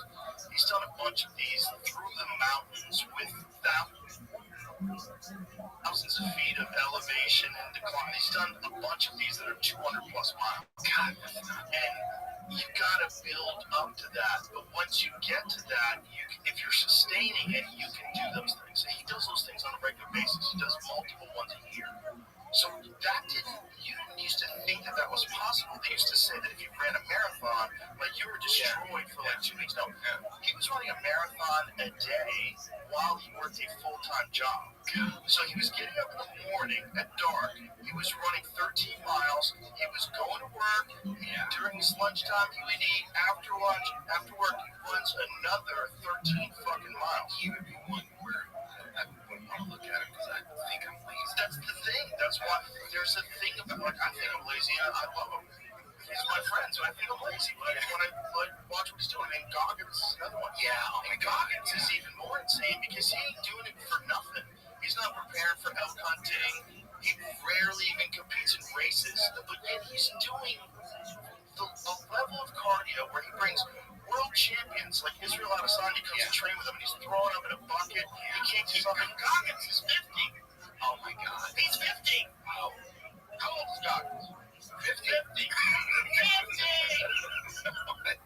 He's had two terrible knees. Oh my God. He's had many knee surgeries. His knees are destroyed. And he does not give a fuck. He forces them to work. Golly. So again, this is like, that's a level which is just exceptional. Yeah. Because there's just a weird level. It is, because it's a pocket. It's just a pocket of people that have that. There's only a handful. There's only a handful. So like that guy, it's not just that. He broke the world record chin-up competition once. Like he's done a ton of things that are just like physically insane. You know, he was a smoke jumper. He didn't even tell anybody about it. He did it just because it was hard. This is why he's famous. This is why he's famous. They take him up in a helicopter and get fucking parachuted and fight forest fires. Because it was hard to do. I'm not shitting you, man. He sent me a photo once. He texted me a photo of a grizzly bear track. And he goes, we just landed near this. I mean, it's a fucking track like that big. And he's out there with a backpack and a fucking shovel, fighting fires. And only because it's hard. He's a multi-millionaire. He's a multi-millionaire who's getting parachuted to fight fires. And here's the thing, man. If I didn't talk about it, maybe in that school, people wouldn't even know. You have to know that. Maybe he doesn't want people to know. They need to know that. That's fucking insane. That's like one of those where it's like, you know, the wiring that exists in him, it doesn't happen by chance. That's you have this genetic ability. He was fat when he was young. He was lazy. He was drinking milkshakes. He talks about it openly. So the first time he decided to enlist, when he went like to go running, he couldn't run around the block. He was totally out of shape. He has photos of it. It shows you like this is like, no, I made myself this. So this is my thinking about fighting. Like, have we just accepted that you can't really fight full blast for 5-minute rounds? Or is it that no one has built themselves up to a level where you can? Like when you were talking about Okurya gear, or the gear that Marab is clearly on right now, or Hamza, there's that gear. Yeah. What if, like, we're going to push that even further, where there's guys that can sprint for 5-minute rounds? Like, there's a few flyweights that can do that. Yeah. Like Pantoja can kind of sprint for 5-minute rounds.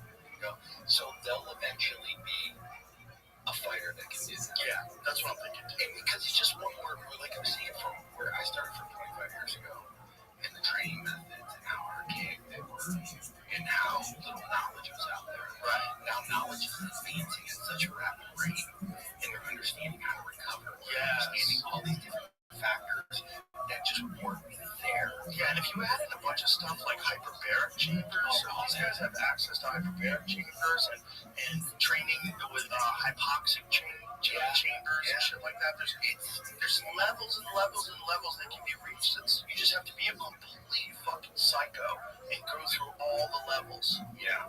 And get like Donkey Kong. Like measure all your food, all your electrolytes, everything throughout the day.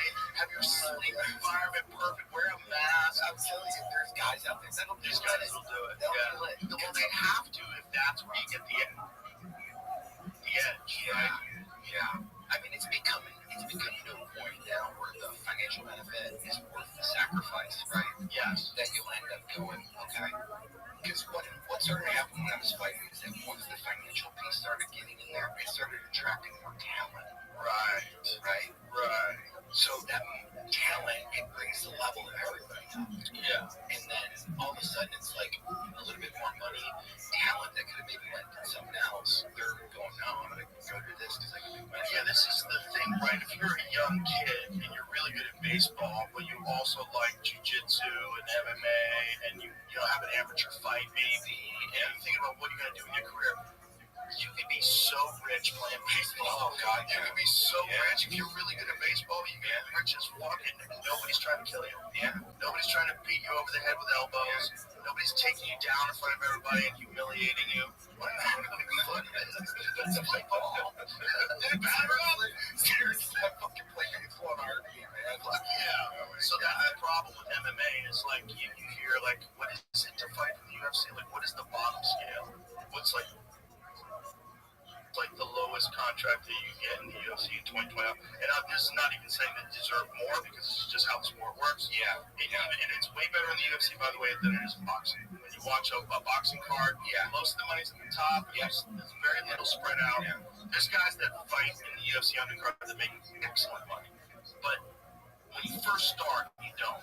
I think it's like, damn, it's one of those things where it's like what I expect to like start at Microsoft, right? Yeah. And going, I get $1 million a year. Fuck no.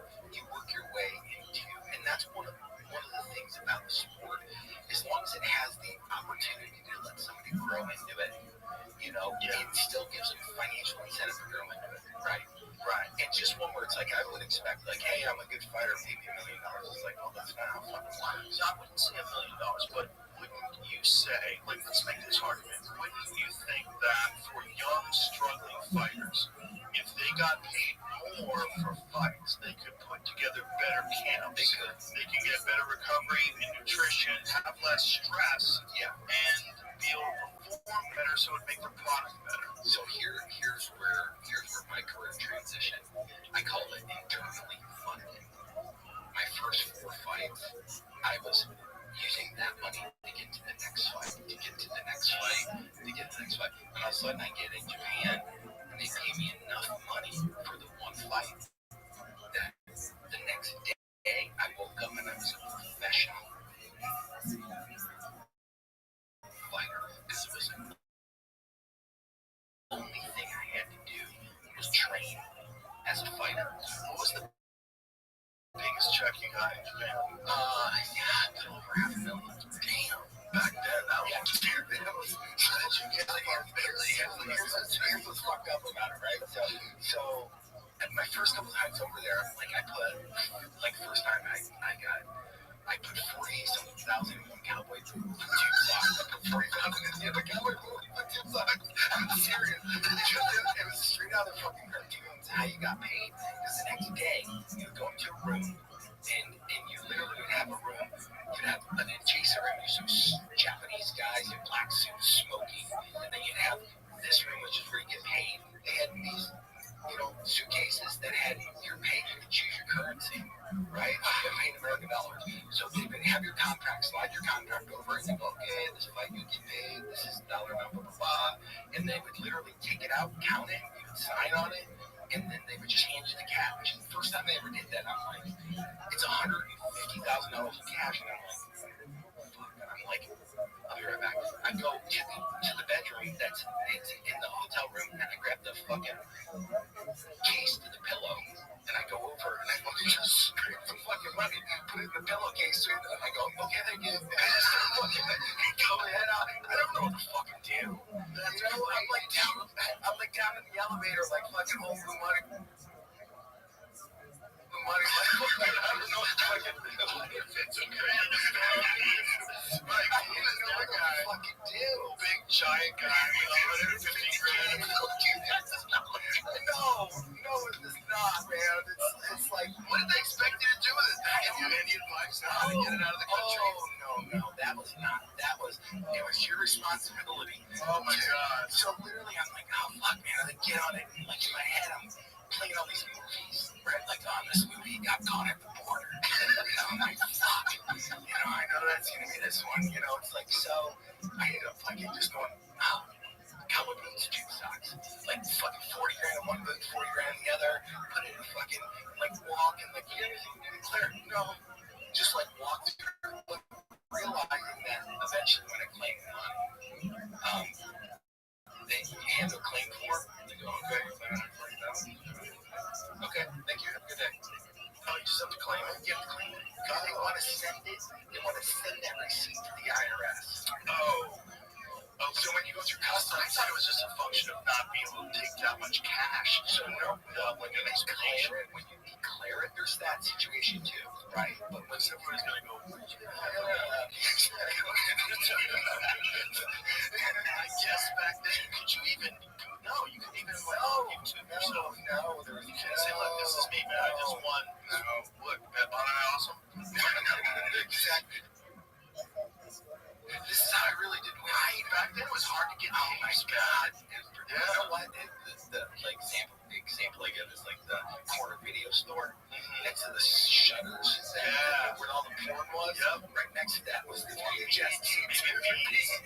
So back in here when you went through during Starburst, you had to go see Face of Death. Face of Death from UFC. Yeah, that was right. Literally, those were where the UFC tapes were. Those were the Pride tapes were. I remember I was living in Hollywood. I just moved there. It was 94. It was when UFC 2 was available on VHS. Yeah. So I'd heard about UFC 1, but I didn't see it.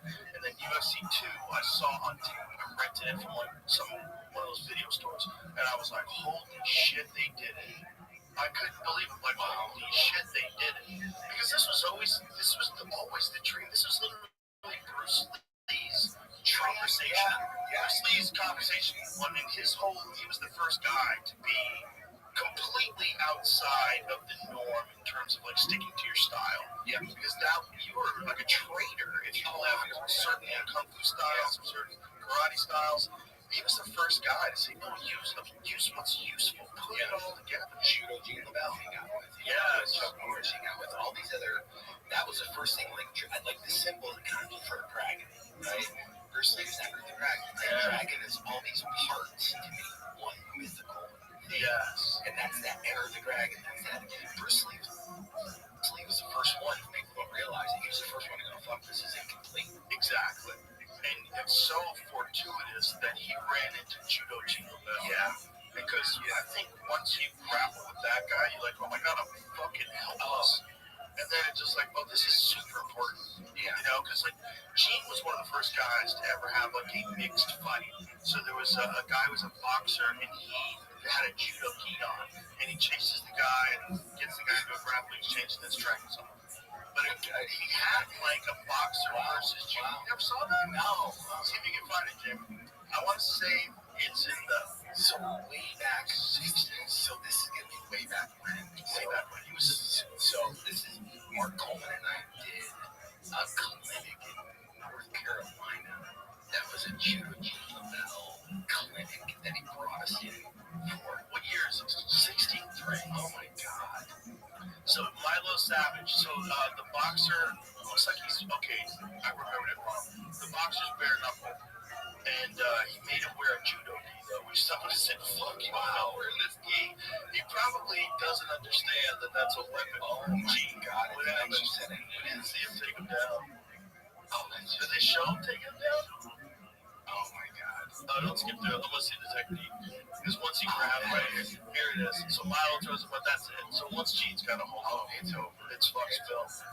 I mean, you don't know what that even feels like until you feel it. Oh my God! So I rolled with Yiga Machado, and oh my God, he's just putting him to sleep with a collar choke. Oh my God! Yeah, he's mangling. He's just mangling him. This poor guy. And Gene his style was very, very brutal. Oh my God! Like he had a very almost like catch wrestling style based submission. He had a lot of like very, very painful moves that he would do on you. Oh my God! You imagine just not understanding what you're agreeing to. No, you just got choked unconscious. No, I mean you can't know until it happens. I mean, I don't know how much cross training people did. I bet he probably thought I was going to go in there and use my boxing. Yeah, and then be good. Oh my gosh! It's just you don't know until you know. And then you go, wow. But it's just so wild that even at the highest levels, like the level you were wrestling at, a guy like Kurt Angle can go, let's check it out. Another notch, man. And that's the crazy part. You always find, like being a fan of MMA and UFC and watching it, there's always an outlier, right? Always an outlier that you go, that doesn't make sense. How the fuck is he getting to there? Yep. Right? And that's like, look, he's just found a new way to do it. He's found a new gear. He's found a new, way to just go, okay, this is what I'm going to do. It's like a David Goggins thing. I'm just going to run 125 miles. Yeah, and to be able to maintain that drive, that's what's probably one of the hardest things. Because you have to have almost no rest. You're maintaining an insane drive for years and years and years, while sharks are nipping at your ankles. They're all coming up. Yeah, all chasing. Yeah. And everybody's scared. Well, I just tell my fucking training partner, I go, fuck, the getting there, that's one thing. Fucking staying there, that's the secret. Yeah. It's so hard to stay at that level because everybody else is building on your experience, right? They're going, well, this is what he did. This is what he's incorporated. These are the things he's doing. You know, I'm just going to build on it. Yeah. You know? Almost in this fight with Savage had brass knuckles in his gloves. Oh, what? Yeah, so you couldn't punch or tackle, you couldn't kick or tackle. In exchange for that, Savage offered to wear a judogi. A judogi? I'm sorry, no, it's a judogi. That's in your outfit. Okay, so in the pair believed that Lavelle was a karateka. So that's interesting. So that's he made a rule that Gene couldn't kick him. So because he thought he was going to use it, couldn't tackle him, and he couldn't kick. So the kid that tackles or takedowns under the waist. So you had to only hip toss him or only drag him to the ground. Everything had to be above waist. So that's kind of silly. It's really silly because it's one of those things where it's like Greco. Yeah. You're doing like now Greco. Yeah. $1,000 bet. Boxing by martial arts in the street. Wow. This is way ahead of its time. I wonder if the brass knuckles thing is true. Yeah, that's all true. According to Lavelle, he was a wild motherfucker. Ahead of his time. Yeah, and again, that fortuitous meeting, him and Bruce Lee getting together, where Bruce Lee was like, the most famous martial arts on earth, the guys turning people on to martial arts, had the most open mind, and had this philosophy of using everything that's useful, and then meets this guy. It's like, oh, here we go. Yeah. He would have loved him, and oh my God, I would have fought jazzed on it. Oh my God, he'd be at every fight. Yeah, that's one of those things where again, it's just something to get ahead of their time. Way ahead of time. But not just that, but like the first guy that became a world famous martial arts person. Like, there was no real world famous martial arts people before Bruce Lee. I mean, you'd have to be into martial arts to know about martial arts. Yeah, but Bruce Lee, like everybody knew Bruce Lee. Yeah. Changed martial arts, like igniting martial arts all over the world. Yeah. I mean, it's one of those things where I look back on it and I've read like part of the history and stuff. You understand it obviously way better than I do, but like ahead of his time, just like when Gracie came along, ahead of his time. In presenting something where he's knocking down all these stereotypes. Yeah, and they have rigid stereotypes back then. You'd have to like get in gang fights to protect the style that you were like. Do you know, so I started training at Beverly Hills Jiu-Jitsu Club, right, in California. I remember that spot. So Boss would have me out there. I'll be ripping as a guy that owned it. And I would go out there and teach wrestling a couple days out of the week. It's how I got introduced to Boss. All like Darth Marco, who was a major, so they were training out of there as well.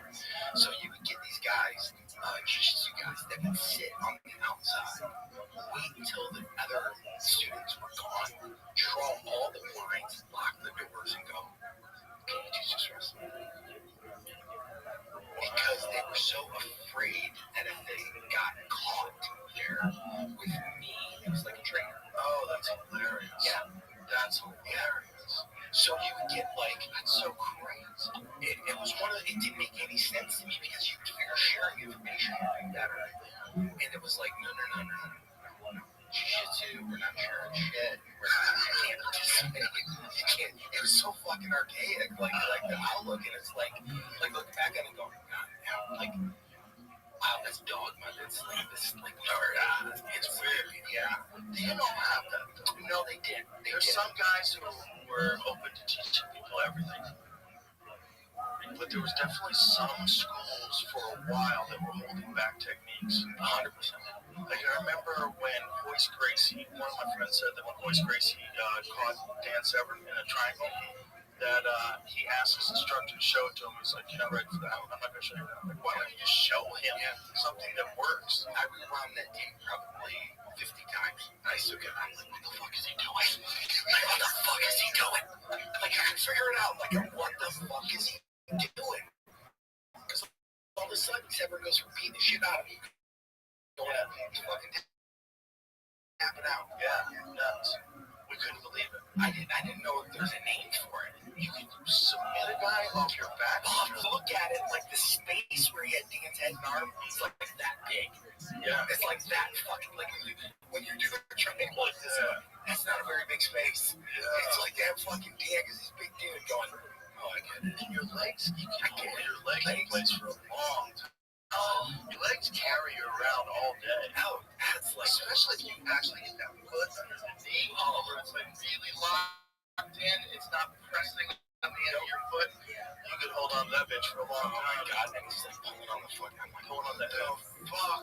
Nuts. Changed everybody. Like, oh my god, you can wait off your back. It literally, I still remember to this day just looking at it with my mouth hanging open going, I think it was one of the things that made MMA so popular because Hoist wasn't a big, like he didn't look like you, right? It's like if you were dominating everybody, it would be like, oh, Jesus, look at him. Yeah.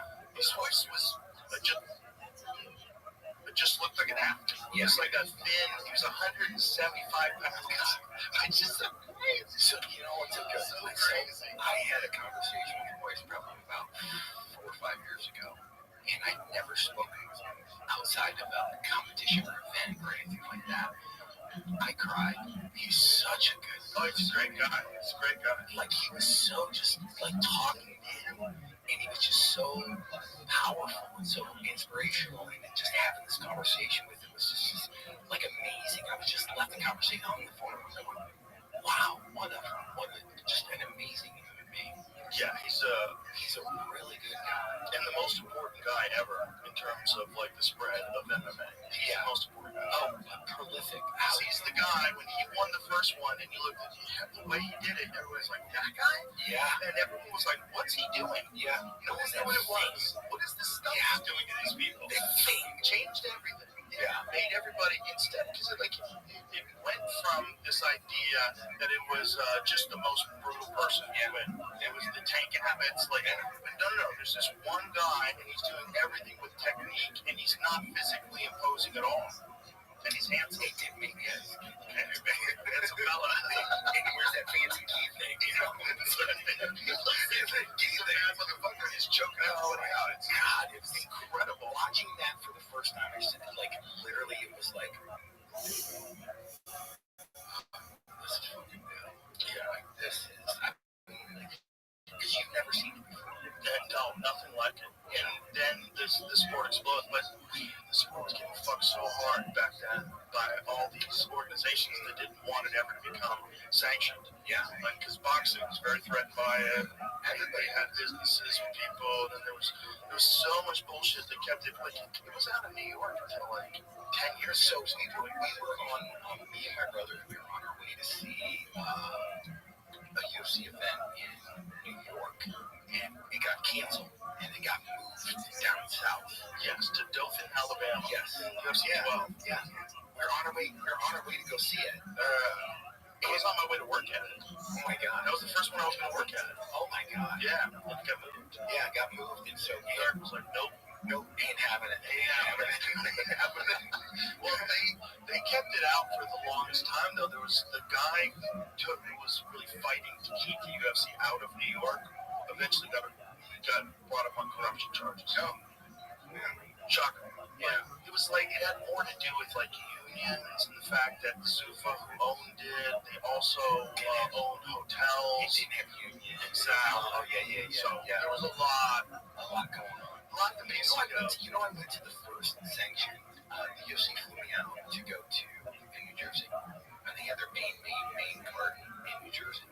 Their first big event that was sanctioned by the New Jersey Boxing Commission with Tito, and they flew me out to that event. Oh, wow. Yeah, Yes, let me add to that. And actually, this is at the time they offered me to fight.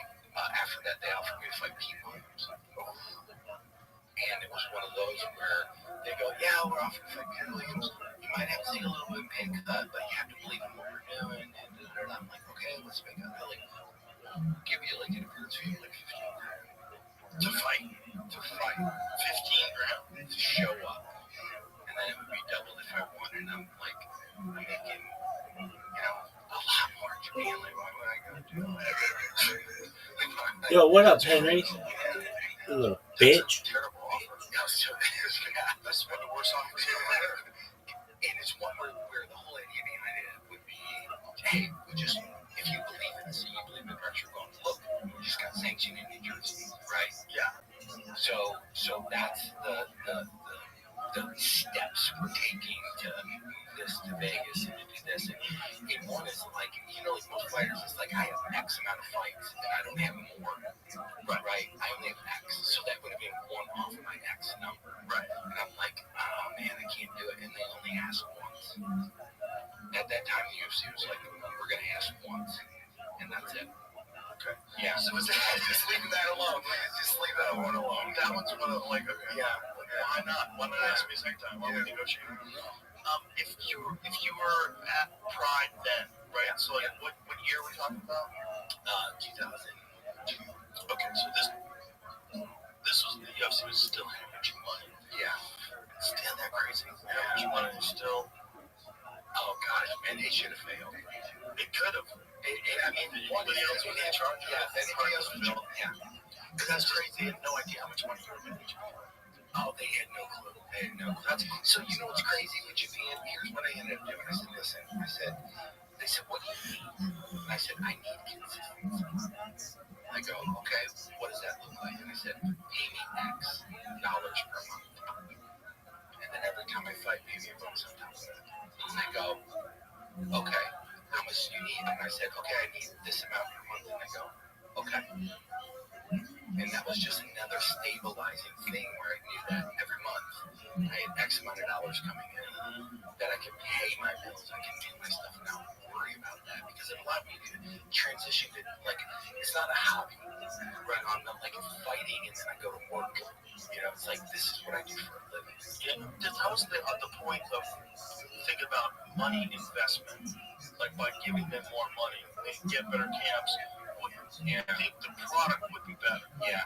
Like, I mean, I don't like to think of people's products, but the show, the program that you're now, I guess you don't have to pay for it. You can just pay for the subscription to Paramount, which is pretty badass. Yeah. You don't have to pay for a pay-per-view every time.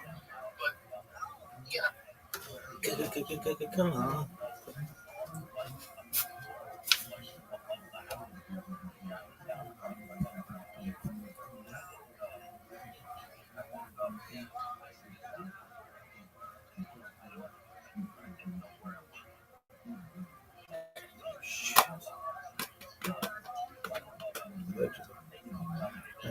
Bitch.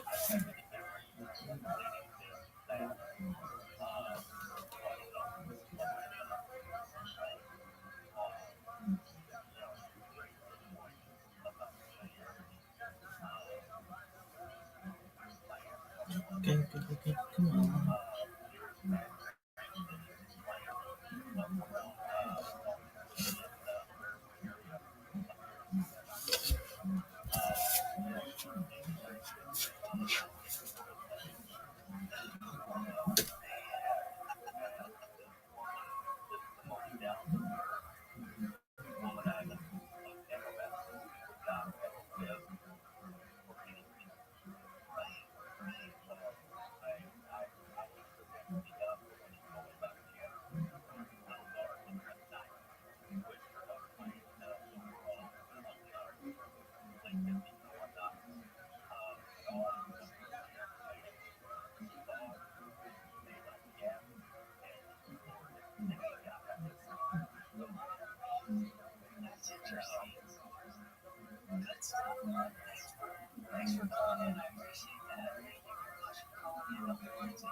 You know, if they had more money, they could be able to do a better camp. They'd be in better shape, all the way around.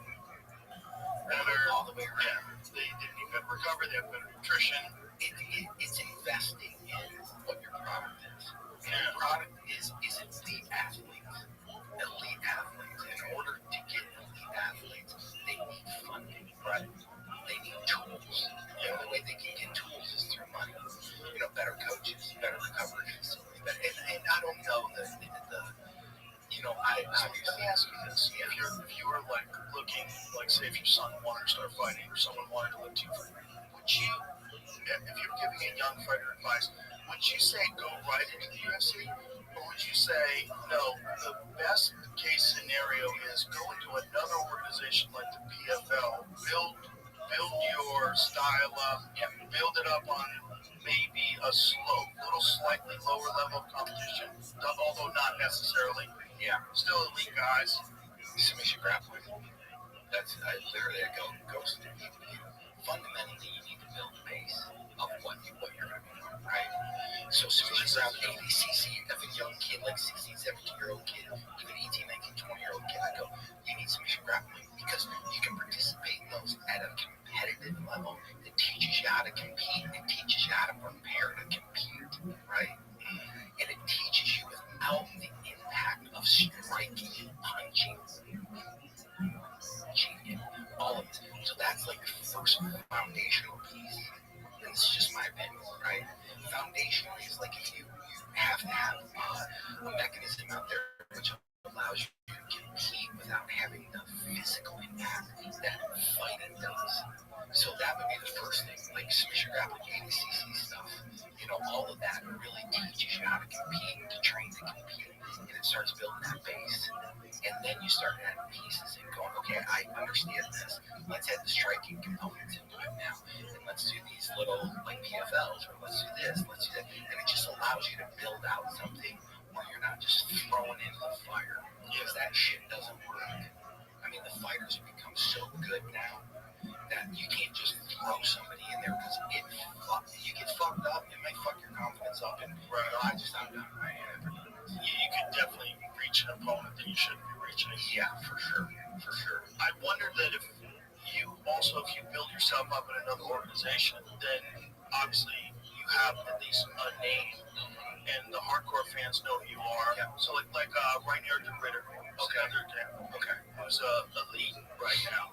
I say middleweight, but I can't believe he's really a middleweight. He's so fucking big. But he's a fantastic grappler. But he was already champion in one. So he's a champion in ONE FC. And then when he comes over to America and he starts fighting for the UFC, people are already hyped for him. It's like immediately getting tossed in there with Kevin Holland. And immediately getting tossed in there with like very elite fighters.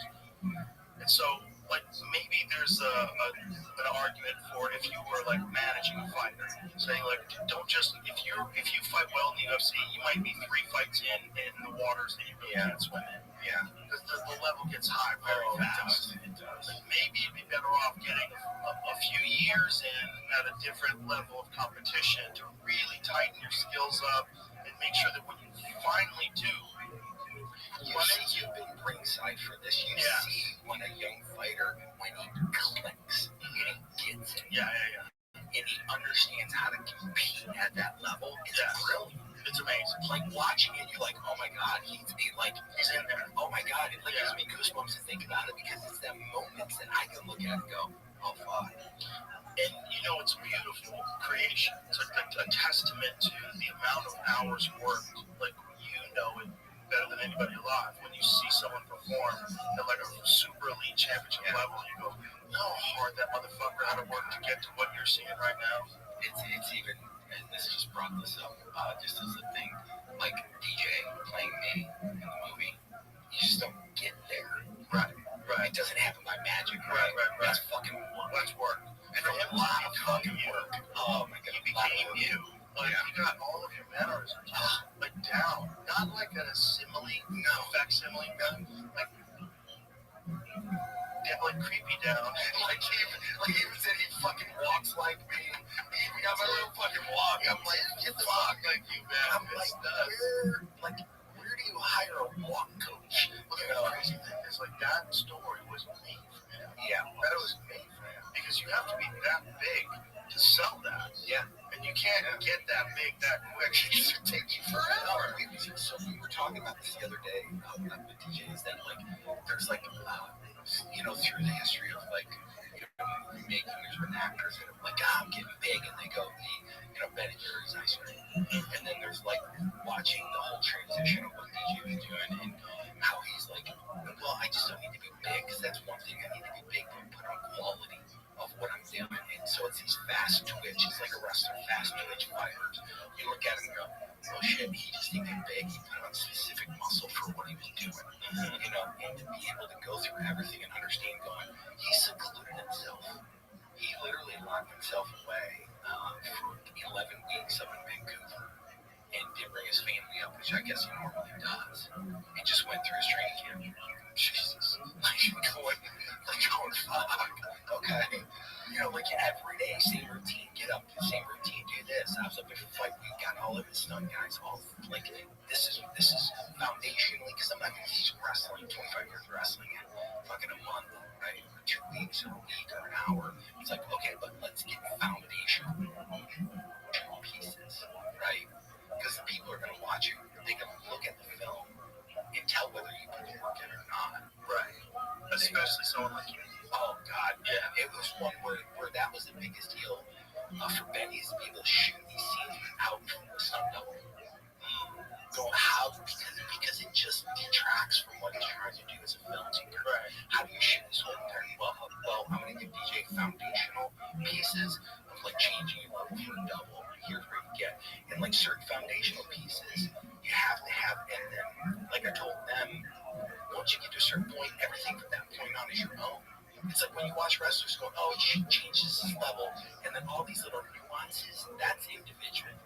That's individualized. Like Michael Jordan, it's like the structure for a jump shot's the same, right? But all these little nuances of like how to get to the position, hit the jump shot, that's Michael Jordan. Right. So I go like when I shoot a double leg, like lower your level, that's foundational, fundamental, right? It's like attacking without my arms out and tight, that's fundamental. But once I hit the person with the attack, right, double leg, everything from that point going on is my own. Whether I tip him this way, tilt him this way, run him forward, run him backwards, sit down, change him. It's all these little nuances. I go, we need to do foundational, and then you're good. So it was a lot of work for him to get to that foundational point. And once he got there, I was like, okay, you're good. It looked very realistic. The fight scenes were excellent. Yeah. It looked really well done, to the point where it looked like the historical fight. Yeah, they did. And again, this is Benny, just like him and how he wanted to shoot it. And I really appreciate that, because it's like, that's hard to do. It's hard to really capture Like, you watch a documentary or a docudrama, rather, on a person's real life, and that person's a famous person like yourself, and I've seen you compete for decades. And, like, I've seen it. I remember those fights. They got it. They got it real close, man. So I'm like, wow. Yeah. This is, it's really well done. And it also, like, it looks realistic. It doesn't look, sometimes fights look a little corny. Oh my God, that was the one thing I know.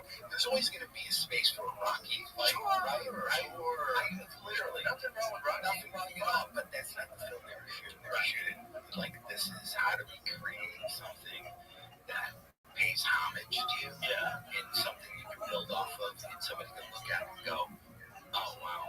I think it's important if we're talking about Rocky, though, we have to say Rocky 2, 3, 4, 5, 6, 7, 8, 9, and 10, whatever the fuck they got. So, like, Rocky 1 was real. Oh, my God. I literally, I remember being in the theater and literally watching it, and just, like, as a kid, watching it, I'm like, I wanted to be Rocky, too. And I drank a raw egg and I ran around the block. Oh, yeah. It's like, oh, yeah. 100%. You're like, holy shit. Yeah. That was a great movie. And they tried to push him out. They didn't want him to lead. He wrote that movie. Oh my God, he won an Oscar for that, right? Yeah, it's a great movie, and it's a weird movie. It is. Because that's the classic underdog. Yeah, overachiever, but he doesn't win. There are guys like that, man. And that's what's crazy. There's guys that, like, are hyper fucking talented, but for whatever reason, they just never. Buster Douglas. Yeah, oh my God. Yeah, Buster Douglas. Yeah. Buster Douglas got it together for one fight against Mike Tyson and pieced him up. Yeah. And did it autistically. Yeah. He was hitting it with a jab followed by a left hook. Just wow. It was beautiful. The movement. Wasn't that Tokyo? I believe it was. Yeah, Tokyo Dome. Yeah, I believe you're right. Yeah. That was one of the craziest. Yeah. I'll never forget that. Because his mom had died. Yeah. And he just got it together for this one fight. Wow. And this was one fight. He showed everybody what he had. Yeah. It was amazing. Never to be repeated. Never. And then Holyfield knocked him out the next fight. Yeah, gosh. Yeah. But, like, that one fight, man, he got it together and you go, wow. So there's guys like that out there that are supremely talented, but for whatever reason, they just never sustain, never keep it together. It's a mental thing. I mean, all of it is, right? I mean, just like you're saying, like the outliers, it's a mental thing that they have, that a level or a gear they can get to. Yeah, everybody else just can't. It has to be, or there's got to be something they're doing that's so different. And everybody's trying to figure it out. Like, what is he doing? Yeah. What is it? It seems to boil down to almost always dedication. Like, how dedicated are you to it? And are you so dedicated that you're really willing to objectively look at what you do good and what you not so good, and change that and fix it, and really tighten down your diet, and really, get religious with yourself. That's the ability to be able to just have this self-perspective, right? This in-depth honesty. Because a lot of it, like, I literally, before Chris Campbell, right, as we were talking about, I thought I was training fucking hard. I thought, like, I'm training fucking hard. And he just grabbed me by the hand and goes, no, let me show you what hard is, right? And so it was this routine where it's like, in college, my senior year, 6 a.m., I'd get up, he'd pick me up, and I wouldn't be a minute late. I had a chair that I put next to the door that I slept in for the last, because one time being late, he just throttled me, and I'm like, that ain't never happening again. I ain't fucking never happening again, man. Just slept in the chair next to the door, and be like, all right, fucking, because he would just give 2 beeps, beep, beep, and he'd like, all right, I'm up, and it's fucking out the front door. We go to the gym, we train in the morning, so we do wrestling drills, stuff like that, and then we do cardio or strength. He would go to work, he was a full-time attorney, he'd go to work all day. I would start practicing with the wrestling team, warm up, and then wait for him to get off from work, 5 o'clock, and then we'd train for a couple hours, and then get up and repeat. But it's this level of intensity, but everything had intention. There wasn't anything that was left without intent. Right. From how we drill, how we train, everything was very, very focused and intentional. to do this today. And it's like, no. Everything has intention. This is why you're doing this. This is why you're doing that. This is why you're doing this. And that's the difference. That's the difference. Yeah. It's this intention of every single thing you're doing has this intention for an end purpose. You know Gordon Ryan's, right? Yeah. That's Gordon Belton. When Gordon trains 365 days a year, Yeah. he doesn't take any days off unless he's injured. And if he's injured, he'll still be on the mats watching. He watches everybody. He says that I'm still thinking about jiu-jitsu. And it's not just training like hard sparring. It's going over technique, going over counters, tape study, all that. And that is somebody's living their life intentional, right? Everything has an end purpose. Everything. And it's why he's been able to do what he's been able to do. I mean, I've looked at it going, if he existed when I was doing ADCC, I would have never wanted to. Because it's just a different level. And that's a skill set. I had wrestling, but he's got a skill set that incorporates that plus 20 things more. And it's nuts because he gives away the formula. He's like, no one's willing to do it. No. He's like, and he just says it with confidence. He goes, I put out all my videos out there for free. Isn't that fucking funny though? I mean, he puts techniques up all the time. He shows you how to do stuff. And he sells DVDs. He makes millions just selling his merchandise. That's how much he knows about jiu-jitsu. Oh my gosh. And he's only 30. Yeah. And everybody considers him the greatest of all time. You know, it's crazy. It's funny that you brought this up. So when TJ and I connected again in 2023 when this got kicked off, that green light from film, he sent me this picture of Panther videos, Panther martial arts, seek and destroy videos that are a VHS tape. He's got like 10 of them in the picture, right?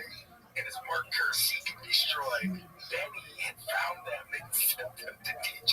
He's like, study him. So it's this videotape series that I did from Panther Production. So this is one of these seek and destroy. Oh my God. Techniques. And so DJ sends me this picture, and it was fucking. I was literally like, okay, I'm in. Dude, look at the size of you. You look like a superhero. Oh, dude, I had such. This is. I call it phone booth fighting, right? Like I get in a very small space. I can generate a fucking shit ton of power. Oh, dude, you were a shit ton of power. You were a legitimate freak. And I remember like watching you fight the first time. I was like, that's gonna be a real problem. It's one thing that you're giant, but it's also that you got elite wrestling skills on top of that. Like, oh shit, yeah, this might be a problem. Yeah, all these dudes in karate gi's, like, god damn. Yeah, oh my gosh, they're like, Phil, turning to my gi. And then the gi, the problem with the gi is that anyone can grab it. Yeah. You know, if it's wrestling, it's easier if you, like, if you allowed the gi still, I think there'd probably be a few people that get choked down, but also a lot of people get taken down a lot easier. Yeah, so Because you can grab the gi. Higgin Machado, I've rolled with him. Right. Jock and Higgin. And Higgin, it was like giving him an extra set of hands. Yeah. I go up, dude. I literally, so in Torrance, when I trained with him, there's one room and then another room, and there's a door between them. And so he had half of his class kind of all stacked up in the door watching us train. And it was like 5 minutes with the gi, and I just looked at him and I go, I never fucking would have started. Take the key off, and fucking here, have it back. Yeah, it's like, fuck, it's a weapon. Oh my god. Yeah, it's a weapon. Especially the guys got really good collar chokes. Those guys are terrifying. They get that thumb behind your neck, and you're like, oh, Christ. It was like he was getting me in position. He would tie up an arm, like with a gi, and I'd be like, fuck, now he's got, like, what the fuck, dude? It's a totally different thing. You have to really be aware of ribs. You can't explode your way out of stuff. That's what the argument for the gi is defensively, that you have to get out of every position with technique. You can't just pull your arm out. Your arm's stuck, so you have to figure out the right way to do this. Yeah, where you don't expose yourself because you have too much friction. It's been a minute since I've been at them, like, no friction. I mean, you literally, it's all friction. It's a problem. If you have one, the thing Eddie Bravo always used to say, why would you want to train in that for MMA though? He's like, that would be crazy. That would be like saying, if you play racquetball, you're going to be better at tennis. Yeah. No, play tennis. You have to play tennis at an elite level. It should be, all your grips should be based on control of the body, cable grips, and all that. Hooks and overhooks. Like, you can't, because that's the one thing that we saw with a lot of jiu-jitsu guys in the early days. They were so used to grabbing collars and grabbing sleeves that when they went to the ground, they lost 30% of their game. Yeah. And that's the evolution of. It's why, like, foundationally, keyless grappling, right? Because it just teaches you fundamentally what you're about to do if you're going to get into it. Yes, right. For sure. Foundationally, it's like that's where you need to start. Yeah, I think so. Because even to the point where it's like because you have a lot of wrestling in there, and you have a lot of moves. Like my first time to Abu Dhabi, the only thing I could say small moves. Like I didn't, like I literally, if I felt uncomfortable, it was these small, tiny moves. Right? It wasn't this like explosion because it's like fuck, I don't know what I'm gonna explode into. Right. So it's foundationally, it's keys it's a different sport. It's a totally different sport, but I think there's something to be gained from cross training with the gi. I think the gi is like it's a fun thing to do, and in most street fights, realistic things, you wear clothes, especially if you're fighting in a place that is where people wear winter coats. Oh god, that'll be amazing. Smorgasbord. So many things to choose from, so much control available. But if you really ever wanted to think about competing, I would say just go right into wrestling. Wrestling and jiu-jitsu, learn that stuff first. That's foundational. You have to. God, man, I can't believe you've been involved in this. I know, so long. I mean, you're a spectator in history. I know. I feel super lucky. Incredibly fortunate. You know when I felt the most fortunate? During COVID. Because everything was locked down, you couldn't do anything, but the UFC was still putting on shows, and you get tested. We got there, everybody was wearing masks, sit down next to each other. But we were in the Apex Center, and I got to watch like world championship fights with no audience. I was like, this is crazy. And there's only one of maybe there's 100 people in the whole room that are getting to watch these fights. Like we saw Stipe fight Francis Ngannou. Francis beat him for the world title. There was no one in that room.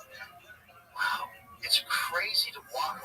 If you watch it today, it's such a weird video because it's an elite performance by Francis in his prime, where he's like seeking destroy, going after Stipe and patient. It's when DC started calling him patient Francis. Dude, there's no crowd, and it's kind of eerie. Wow, it's eerie. Because when he KOs him, and you hear people go, oh, God. It's like people kind of freaked out. Wow. That's unique. It's very unique. And I was like, wow, there's so few people that get to be here. Oh my gosh, while this fight is happening. Like Justin Gaethje fought Tony Ferguson. Oh my God. In an empty arena. Wow. The arena was completely empty. It was only the UFC crew and only the people that were working around with the UFC. There was no crowd. Wow. And if you watch that today, it's bizarre. So I even thought, like, my first fights in Japan, how quiet the crowd was. But not that quiet. There was no one there. The Justin Gaethje Tony Ferguson fight, there might have been, I don't know, 100 people, 200 people in the whole fucking arena. It was nuts. It was like, totally quiet. It was eerie because you heard the slaps of the punches and kicks way different.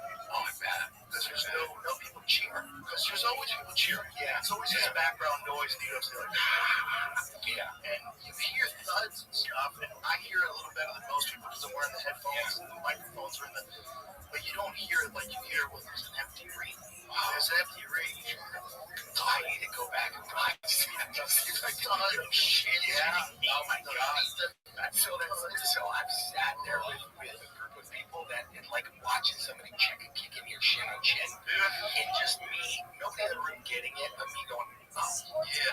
Like, ow. I don't care. Like, I don't care. That fucking hurts. That hurt. I don't care. You can poker face that shit off. Oh, dude, it fucking hurt. That's like a big fuck you. Like, I know that hurt, dude. Yeah. I know that hurt. Man,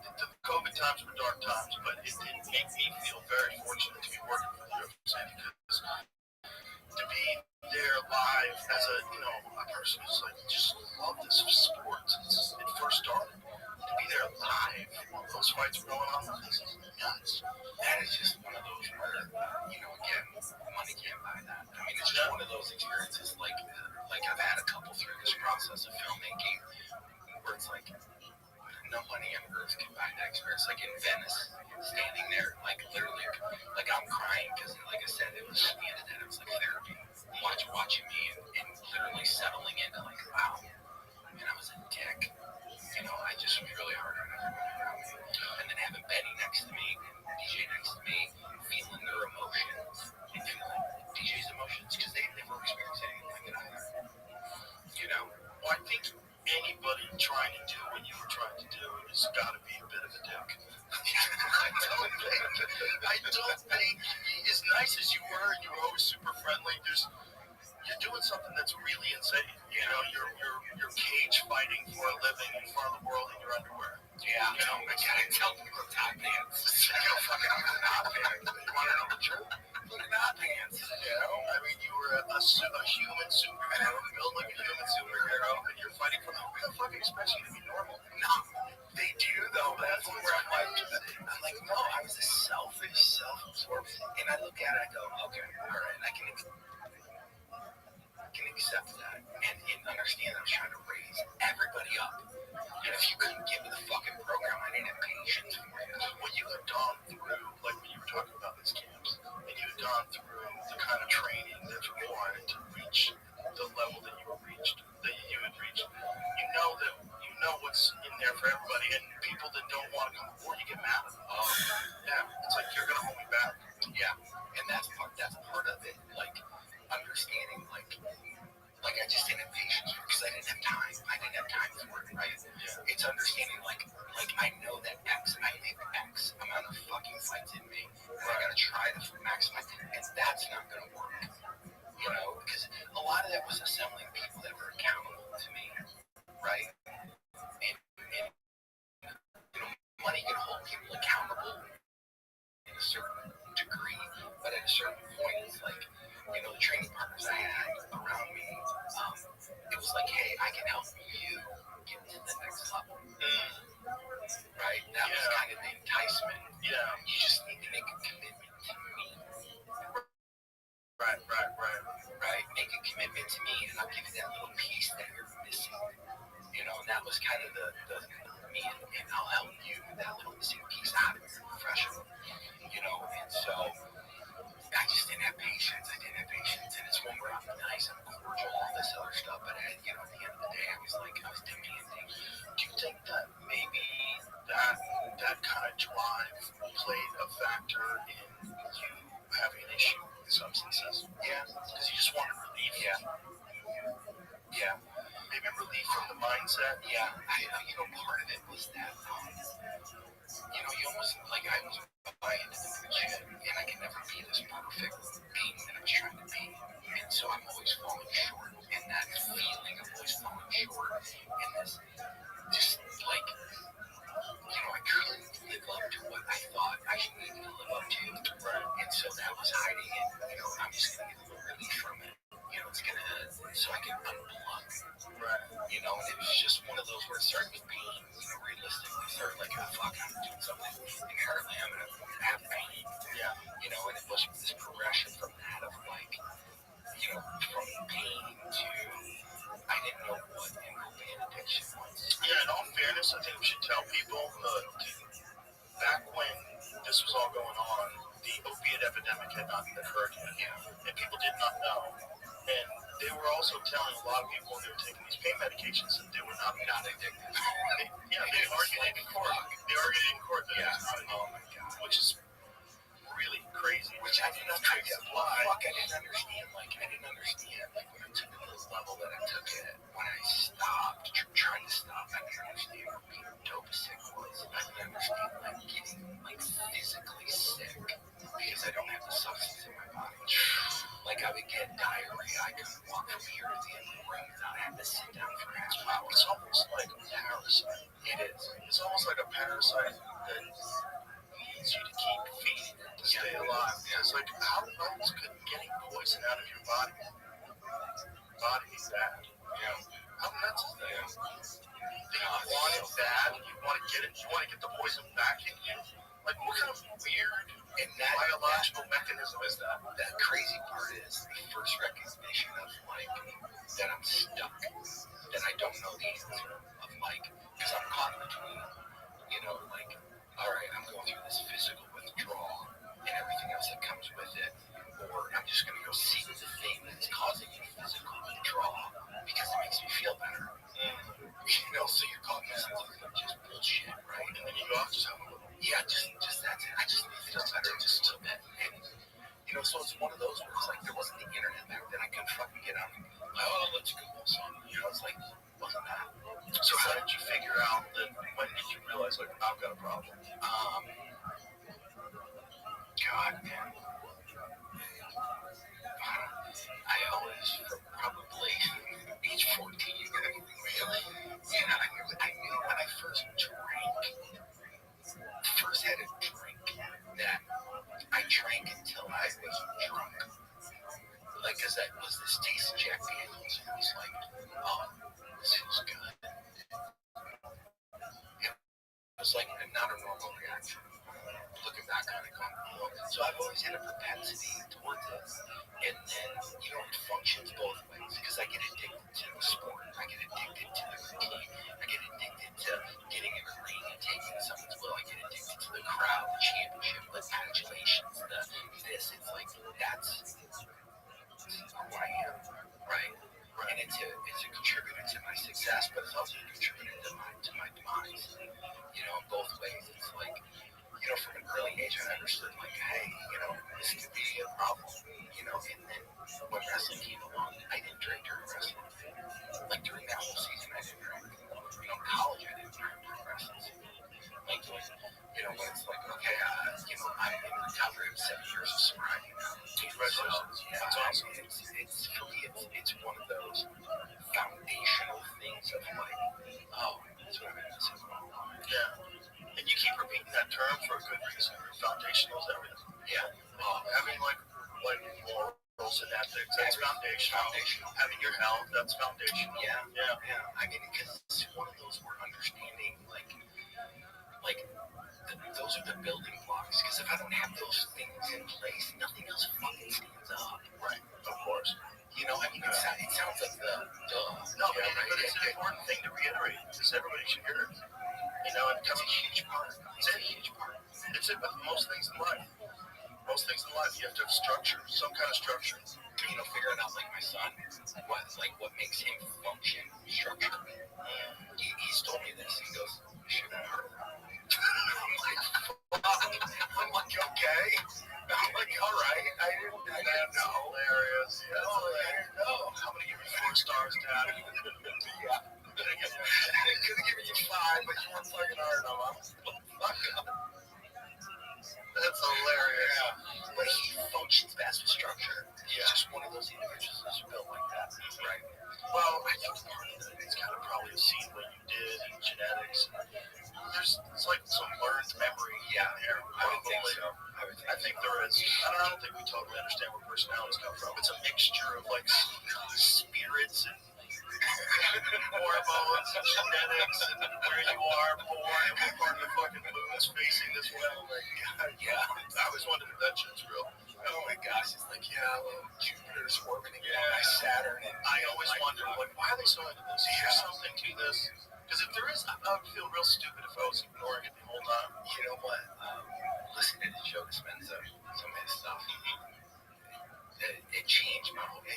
It's changed some of my perspective of how, like, just having more energy, right? More energy, and your emotional energy is transferred. It's like why I was addicted to knowing, because of that exchange of energy, right? Yeah. Back and forth. It's like being an addict. Right. I'm addicted to the drama. You're also addicted to making up. Yeah, that's the other one. Yeah. Because that's a feel good too. Yeah. Right. Sometimes people want to get in fights just to make up. Hell yeah. I mean, it's the whole process of shit. It's how fun. It's all fun. What do you hate, bud?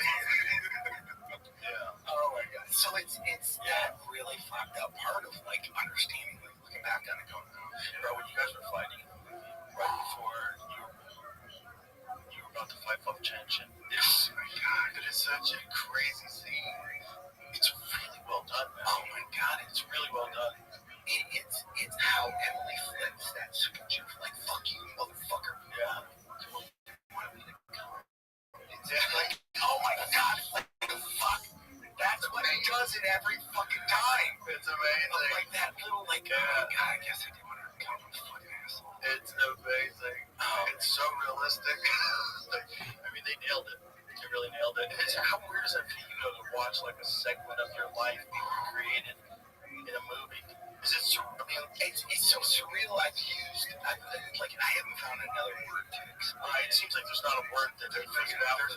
There's not, because it's just one where it's like, on the other side of it, and this is just me going, you know what, I'm grateful.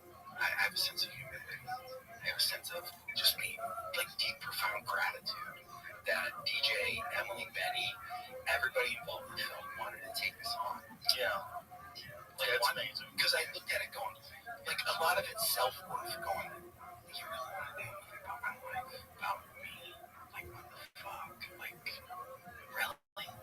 And then understanding, like, what they see in me, in the belief they have in the story, and everything that's around it. Because at the end of it, it's redemption. It's like where I am today. I'm so thankful that I have my health. I'm so thankful that I have my surroundings. I'm so thankful that I get to experience these things and share, my experience, strength, and hope, they call it, right? With other people and give them going, look at all the fucking bullshit I went through, and I'm on the other side of it. So whatever you're going through, anything's possible. Yeah. Anything.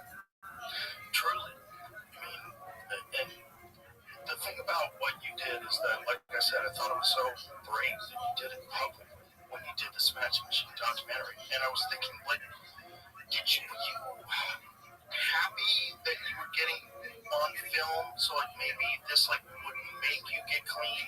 Was there any of that? There's a little bit of that. Yeah. Because part of it is that I didn't, at that point, the only person on the planet that knew what I was doing was gone. Right? Nobody else on the planet knew what I was doing. And so when John had put the camera down, he's like, dude, what the fuck are you doing? Like, you're not being truthful. And I'm like, well, at that moment, I could have went, fuck you, get the fuck out of my house, you're done filming. And there was this moment where it was like, I needed to tell somebody. I go, okay, like, here's what I've been doing. And I don't know who to tell, I don't know how to tell it. I'm just going to show you. And that's when it shows me the show. It was that moment where I'm like, I don't know what I'm doing. I want to show you. Because it was one of those where it's like, it felt like a weight got lifted. Right. Like, all of a sudden, it's just like, oh, fuck. Did you ever think about not going through the documentary? Yeah. So here's what they ended up doing.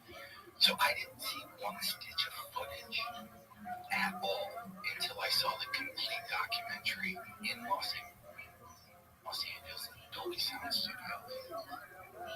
So it was like a couple of years, not a second of footage. So I sit down, the documentary hasn't appeared on HBO, right?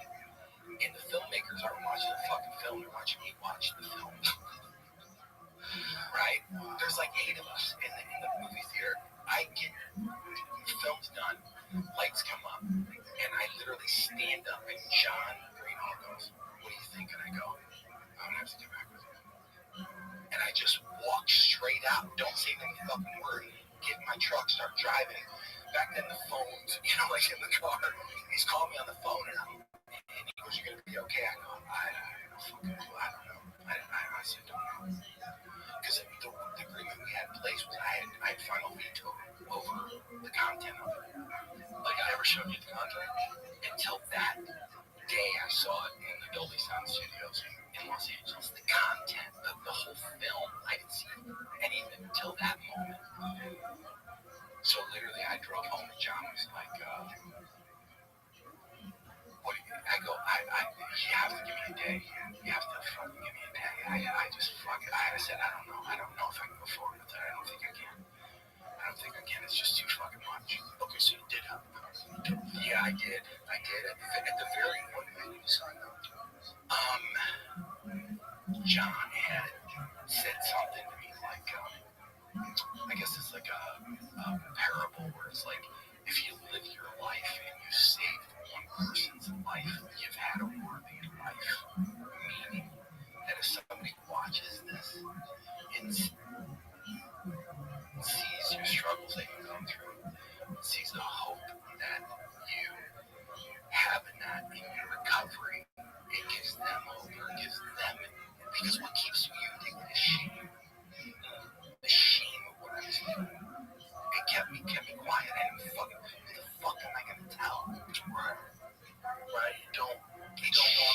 know. No, you don't want them to know. Like, fuck no. And so that shame is what usually keeps me. But if they see me in the film go through this process and this deep revealing process of what was going on with me, it gives them an opportunity to go, what? I can ask for help too. When you got through the film, how long did it take you to get clean? I got clean off of morphine, off of the new band I was doing, right after, all the way through the full change or all the way through the Fujita fight, and I was clean for, started drinking, which is a whole nother topic, but, I had been narcotics, probably like 3 years after that, and then I started up again, and it was this process of like, start, stop, and then the thing that predominantly dominating was alcohol, because it's socially acceptable, easily accessible, all these different factors of it, and so that's eventually, like I've said, my mom passed away September 3rd, 1996, and so my son knows this, and so my sobriety date is September 4th, and so my son asked me that day, September 3rd, he's like, Dad, I know you need to drink today, because your mom died, but would you stop tomorrow? And at the time I thought it was just an American promise of like, yeah, I'll stop. Next day I got up and there's just something a little different from whatever it was that day. And I stopped asking the question of why, because it's irrelevant, right? And from that day till today, it's over. Wow. Yeah. Makes no fucking sense. But it does.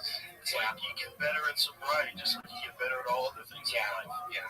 Right? Yeah. You get better at figuring out why.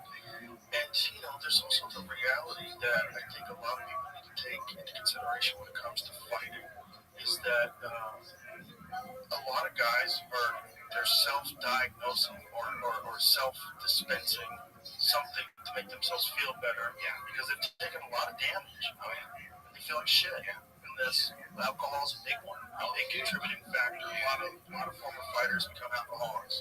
Cocaine's another one. Yeah. Because it's one of those where I thought, I literally woke up, Joe, and this is no shit, like waking up going, okay, I don't know what's wrong with me, there's something fucking wrong. Like there's something wrong with me. And understanding like all this different stuff, head trauma and all these different things and factors, I literally thought it was like going off the deep end. Look at this. Like I was like, okay, Athleticism. drugs was the only relief I got for what the fuck was going on in my head. So the thing, what was it past a specific fight? It was literally towards, it was after 2006. It's like 2006, 2007, 2008. I stopped fighting 2009. I didn't know what else to do.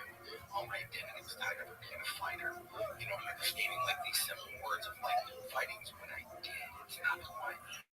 Right. I'm much more. Right. I'm much more than a fighter. And understanding once I got to that point, it's like that's when some of the relief came in. But part of it in my head, like there's something fucking, I don't know what it is.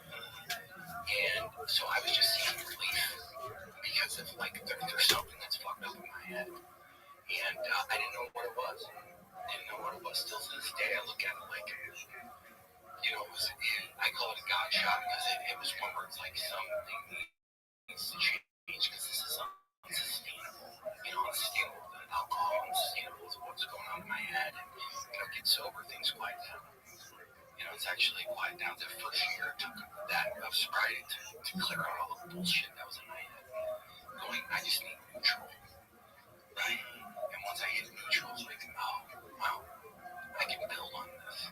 So it's incredible. It makes no sense at all, but it makes perfect sense. No, it does make sense because you're willing to articulate your deep thoughts, your very vulnerable thoughts on who you are as a guy who was, one point in time one of the scariest fucking human beings walking the face of the earth. And that's important for people to know and to hear and to recognize that, man, a lot of people can get caught in that trap. They can't think you couldn't. You know, just like be a little bit more compassionate, understanding, and appreciate people for telling a very difficult truth about their life. Because I think people need to hear that stuff. They do. They do. Like I said, you know what I understood, like giving them the permission for the documentary, saying to John, going, okay, if this could change or help one person, then my life has value, right? Because I helped another person. And then when it premiered at HBO at the studios, this was like the whole crowning moment. It was having like a 65-year-old grandmother come over to me, who I would have nothing in common with, and say to me, you know what, that was beautiful. My grandson, he's got a drinking problem. I don't know what to do. Well, you know, it's like this door had been open, where she felt comfortable to sit down and talk with me about her grandson. And it's like this moment of like, oh fuck, this is what it's about. It's about opening that door up so people can connect and go, well, if he can do it, I can tell my truth. You know, because it's difficult, man. Addictions are just, I mean, shame. They keep you in a box, and it's just this, it's a horrible existence. Did anybody ever recommend Ibogaine to you? No, I've heard of that. So they're doing that now in Texas. The Ibogaine initiative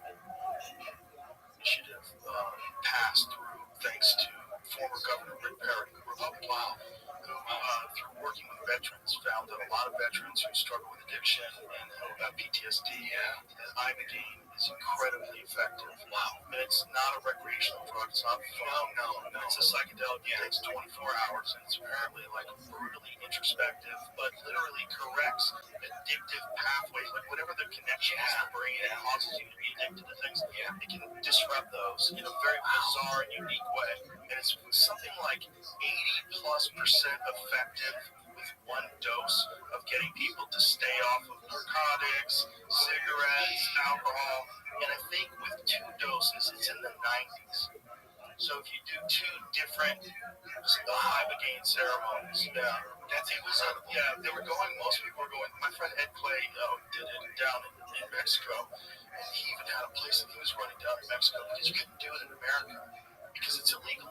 It literally stops the train of addiction dead in its tracks. They don't totally understand how it does it, but it's very effective. I know a lot of veterans. So they talk about like the neuroplasticity of drugs like that to create new pathways instantaneously. Yeah, like I'd like to say those words, but I don't really know what they mean. I say I'm just faking it. I know that's how you're supposed to say it, so I'll say it respectfully. I don't know what the fuck's going on here.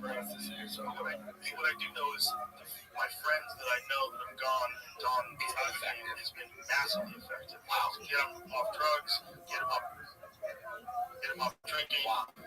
You know, they just change their perspective. They go, okay, I get it now. They just realized where they were tripping over their own dick, like what they were doing wrong. That's incredible. Yeah, quick. I mean, what else is like that? Like 24 hours later, you get a totally new perspective of life and a cure of addiction. And somehow that's illegal. That's illegal, but the stuff that they're addicted to is not.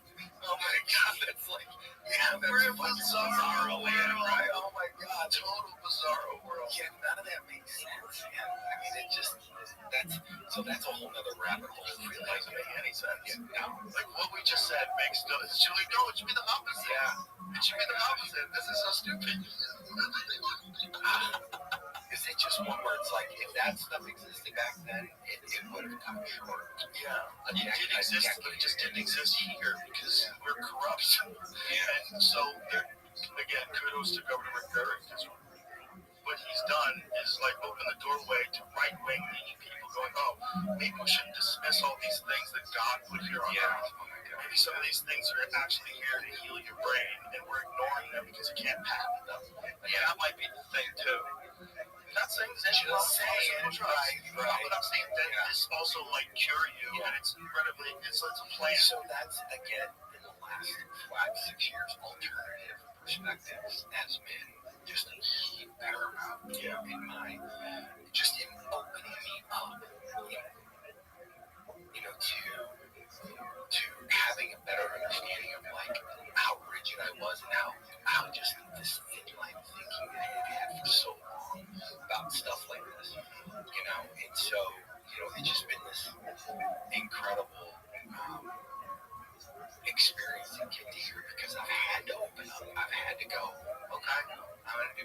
meditation. I'm going to do this. I did meditation for fighting, but it was visual meditation. How the fuck I was going to dismantle the brain, right? I've been sitting there, but this meditation access different parts of my brain, right? To try to get it delta waves, theta, beta, all these different things, so I can open different spots in my brain up, and so it's just been this, my wife, she's Nietzsche right Buddhist, what is Nam-myo Renge-kyo. She chants every morning. Duncan does that. Yeah, Nam-myo Renge-kyo. So the Buddha you have, the Buddha you go Buddha you have, we have one in our house, not quite that big, but we have, so she's Nietzsche right Buddhist. It's one of those things where she got me to start chanting. I don't do it as much now, but the first 3-4 years we were together, it's like I chant with her regularly. And it's one of those where it's like harmonics and vibrations and frequencies, and understanding like, man, we know so little, but realistically, all this stuff through like all the different stuff they discovered in Egypt, the sound chambers and all the different things, it's a whole different thing where we just ignore them. Yeah. Like, well, we don't even, we're so archaic in our thinking. Well, I think what happens sometimes is thinking and ideas connect ideas, and whatever you think you know about history or about the way things can be done, like it's all been solved, kids. Yeah. Like settle down. Everybody knows. No, I don't think they do. No, I don't think they do. You should show me how they built that. Show me how the fuck they figured this out.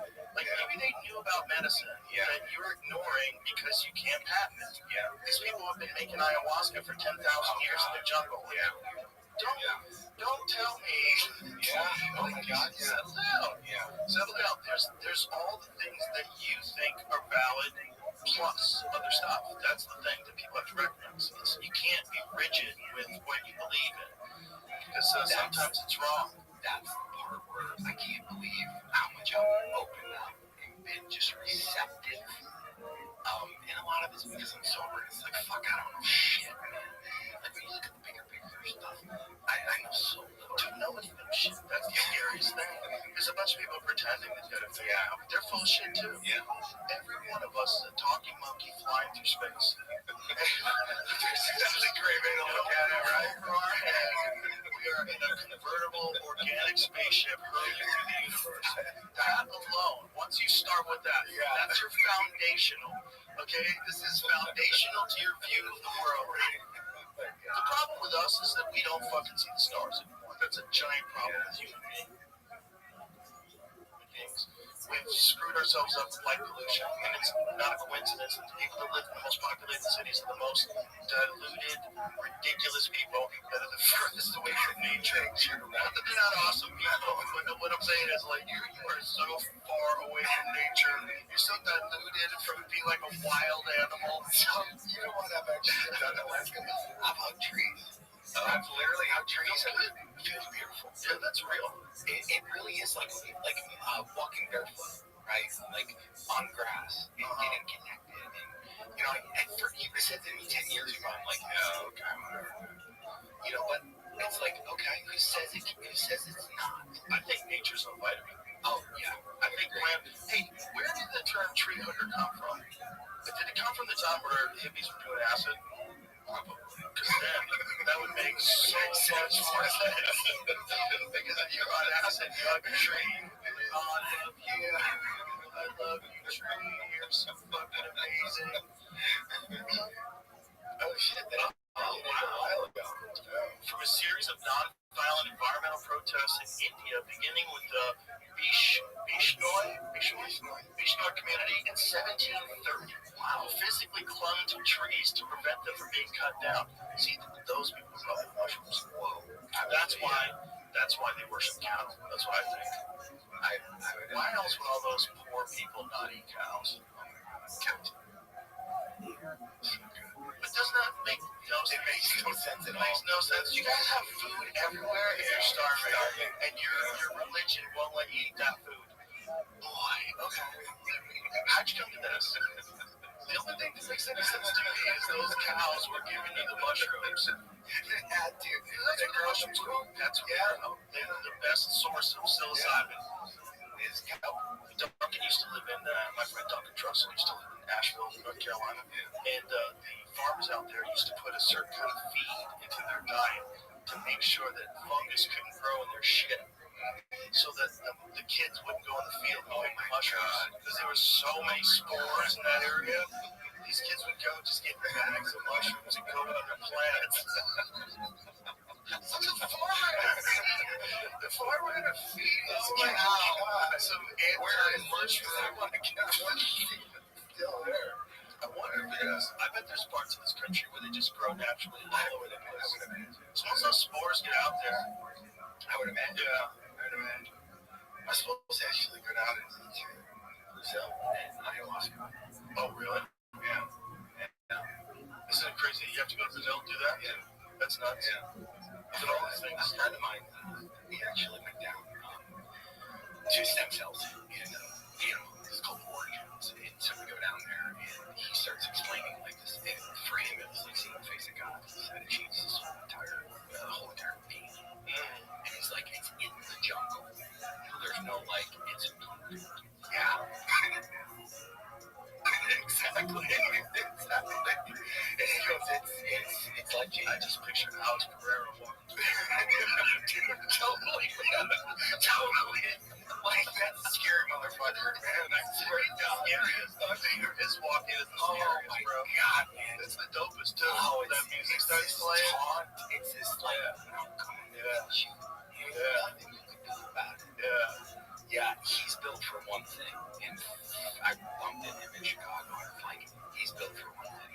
He's built to fight. Yeah, he's built to fuck you up. Oh, he's like weirdly strong guy. Oh, yeah, it's like literally, it's like he should be able to do what he's doing. It's like, I go, there's no wind up in his kicks, his low kicks. No, there's no tells. No tell.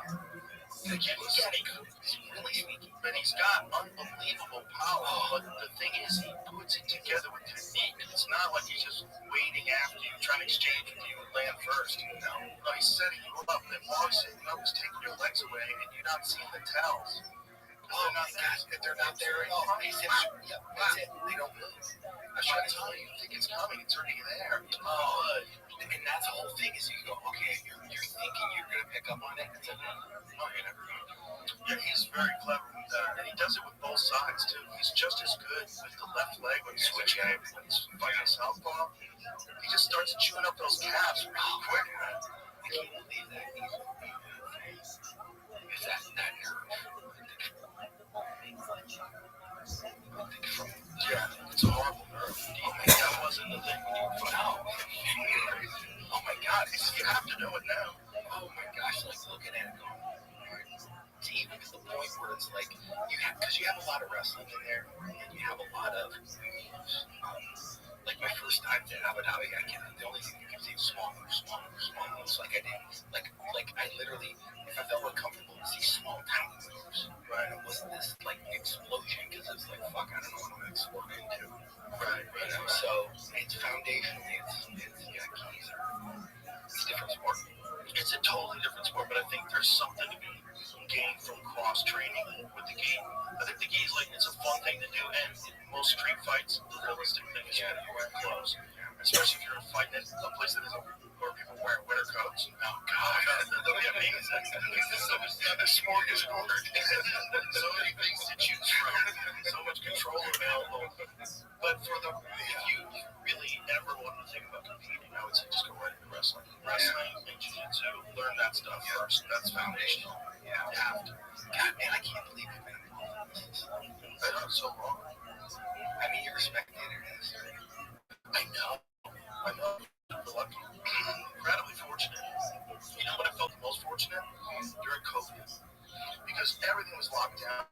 You couldn't do anything, but the UFC was still putting on shows, and you get tested. Got there, man. Everyone was wearing masks, sit down next to each other. But we were in the Apex Center, and I got to watch like world championship fights with no audience. I was like, this is crazy. and there's only one of maybe there's 100 people in the whole room that are getting to watch these fights. Like we saw Steve A fight Francis Ngannou. Francis beat him for the world title. There was no one in that room. Wow, it's crazy to watch. If you watch it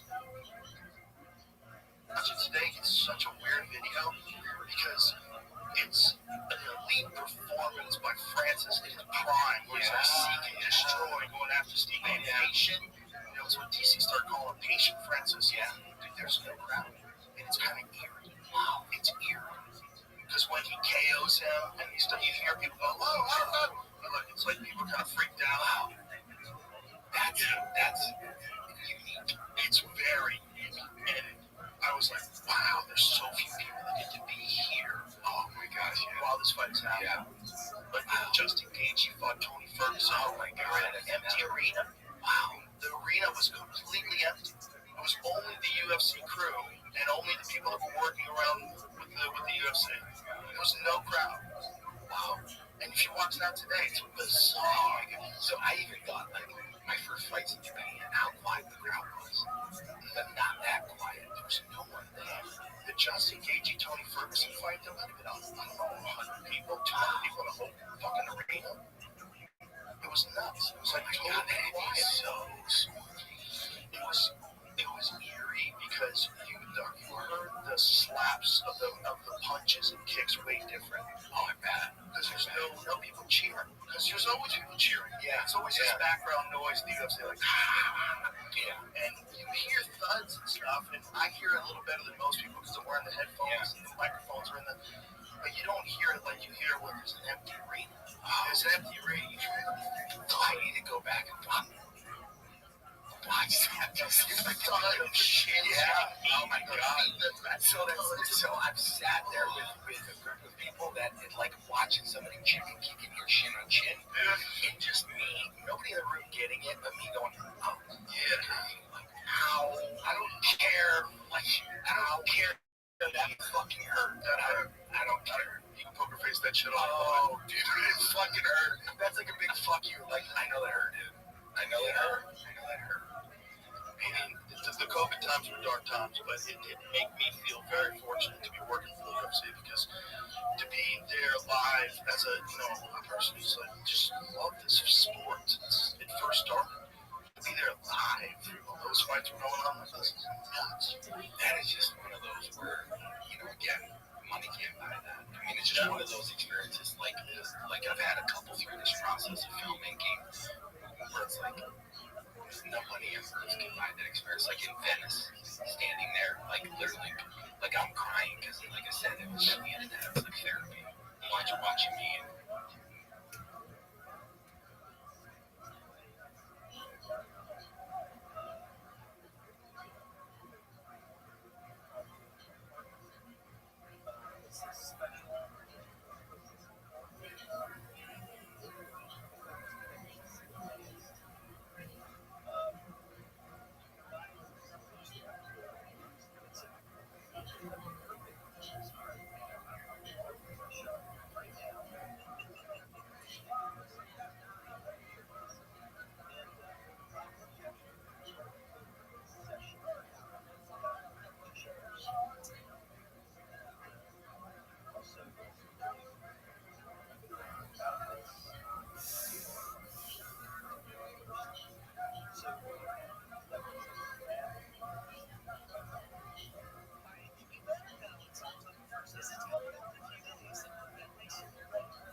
some idiot popped up on Facebook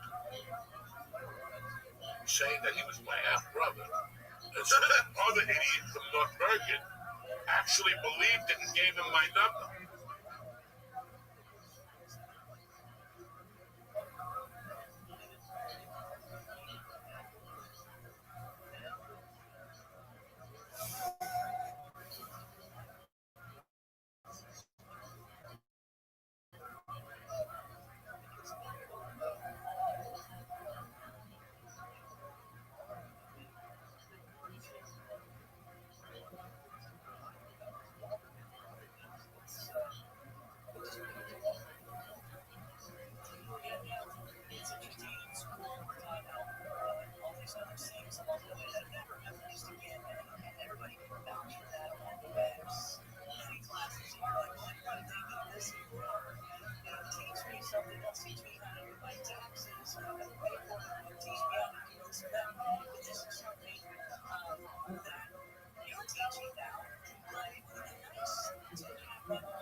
Library of hundreds of thousands of titles. That's why our radio podcast premium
Literally settling into like, wow. And I was a dick. I just really had around me. And then having Betty next to me, DJ next to me, feeling her emotion. Perfect. And feeling DJ's emotions because they never experienced anything like it either. Well, I think anybody trying to do what you were trying to do has got to be a bit of a dick. I don't think, as nice as you were always super friendly. You're doing something that's really insane. You're cage fighting for a living in front of the world in your underwear. Yeah, I tell people top pants. Fucking I'm not top pants. You want to know the truth? Top pants. You were a human superhero, built like a human superhero, and you're fighting for the fucking normal. No, they do though. That's where I'm like, no, I was a selfish, self-absorbed. And I look at it, I go, okay, all right, I can accept that. And understand that I was trying to raise everybody up. And if you couldn't get with a fucking program, I didn't have patience for you. Well, you had gone through, like when you were talking about these camps, and you had gone through the kind of training that's required to reach the level that you had reached. You know what's in there for everybody, and people that don't want to come aboard, you get mad. Oh Yeah, it's like you're gonna hold me back. yeah, and that's part of it. Like understanding, like I just didn't have patience for it because I didn't have time. I didn't have time for it, right? Yeah. It's understanding, like I know that I make X amount of fucking fights in me, and I gotta try to maximize, and that's not gonna work. Because a lot of that was assembling people that were accountable to me, right? And money can hold people accountable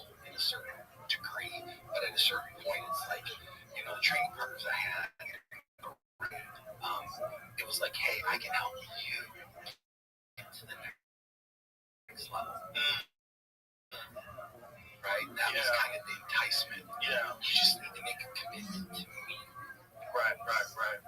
Make a commitment to me, and I'll give you that little piece that you're missing. And that was kind of the part that I helped, go, okay, my training partner's be accountable with me, and I'll help you with that little missing piece out of your professional, and so I just didn't have patience. And it's one where I'm nice, I'm cordial, all this other stuff, but at the end of the day, I was demanding.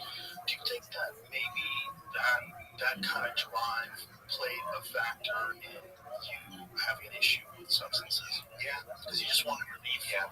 Maybe relief from the mindset. Yeah. Part of it was that, you almost, I was buying into the bullshit, and I could never be this perfect being that I was trying to be.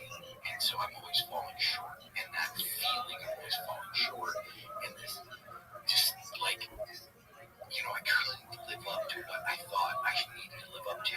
Right. And so that was hiding, and, I'm just going to get a little relief from it. It's going to, so I can unplug.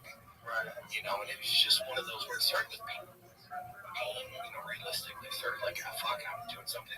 Inherently, I'm going to have pain. Yeah. And it was this progression from that of from pain to, I didn't know what an opiate addiction was. Yeah, in all fairness, I think you should tell people, back when this was all going on, the opiate epidemic had not occurred yet. Yeah. And people did not know. And they were also telling a lot of people when they were taking these pain medications that they were not addicted. Yeah, they argued in court. Yeah. Oh my God. Which is really crazy. Which I didn't understand. I didn't understand. When I took it to the level that I took it, and when I stopped, tried to stop, I didn't understand what being dope sick was. I didn't understand getting physically sick because I don't have the substance in my body. I began diarrhea. I couldn't walk from here to the end of the room without having to sit down for half an hour. It's almost like a parasite. It is. It's almost like a parasite that needs you to keep feeding it to stay alive. Yeah. It's how else could getting poison out of your body be bad? Yeah. How nuts is that? You want it bad, you want to get it, you want to get the poison back in you. What kind of weird and biological mechanism is that? That crazy part is the first recognition of that I'm stuck, that I don't know the answer of because I'm caught between, all right, I'm going through this physical withdrawal and everything else that comes with it, or I'm just going to go seek the thing that's causing a physical withdrawal because it makes me feel better. So you're caught with just bullshit, right? And then you go out and just have a little. Yeah, just that's it. I just need to feel better just a little bit. And, so it's one of those where it's there wasn't the internet back then. I couldn't fucking get on. Let's Google. So, wasn't that. So how did you figure out that, when did you realize, I've got a problem? God, man. I always, probably age 14, really? Yeah, I knew when I first had a drink, that I drank until I was drunk. Because that was this taste of Jack Daniels. It was oh, this feels good. It was not a normal reaction. Looking back on it, going, oh. So I've always had a propensity towards it. And then, it functions both ways. Because I get addicted to the sport. I get addicted to the routine. I get addicted to getting in the ring and taking someone's will. I get addicted to the crowd, the championship, the adulations, this. It's that's who I am, right? And it's a contributor to my success, but it's also a contributor to my demise. In both ways. It's from an early age, I understood, hey, this could be a problem, and then when wrestling came along, I didn't drink during wrestling. During that whole season, I didn't drink. In college, I didn't drink during wrestling season. When it's okay, I'm in recovery. I'm 7 years of sobriety now. Congratulations. So, yeah, that's awesome. It's for me, it's one of those foundational things of oh, that's what I've been missing in my life. Yeah. And you keep repeating that term for a good reason. Foundational is everything. Yeah. Having morals and ethics, that's foundational. Having your health, that's foundational. Yeah. Because it's one of those we're understanding,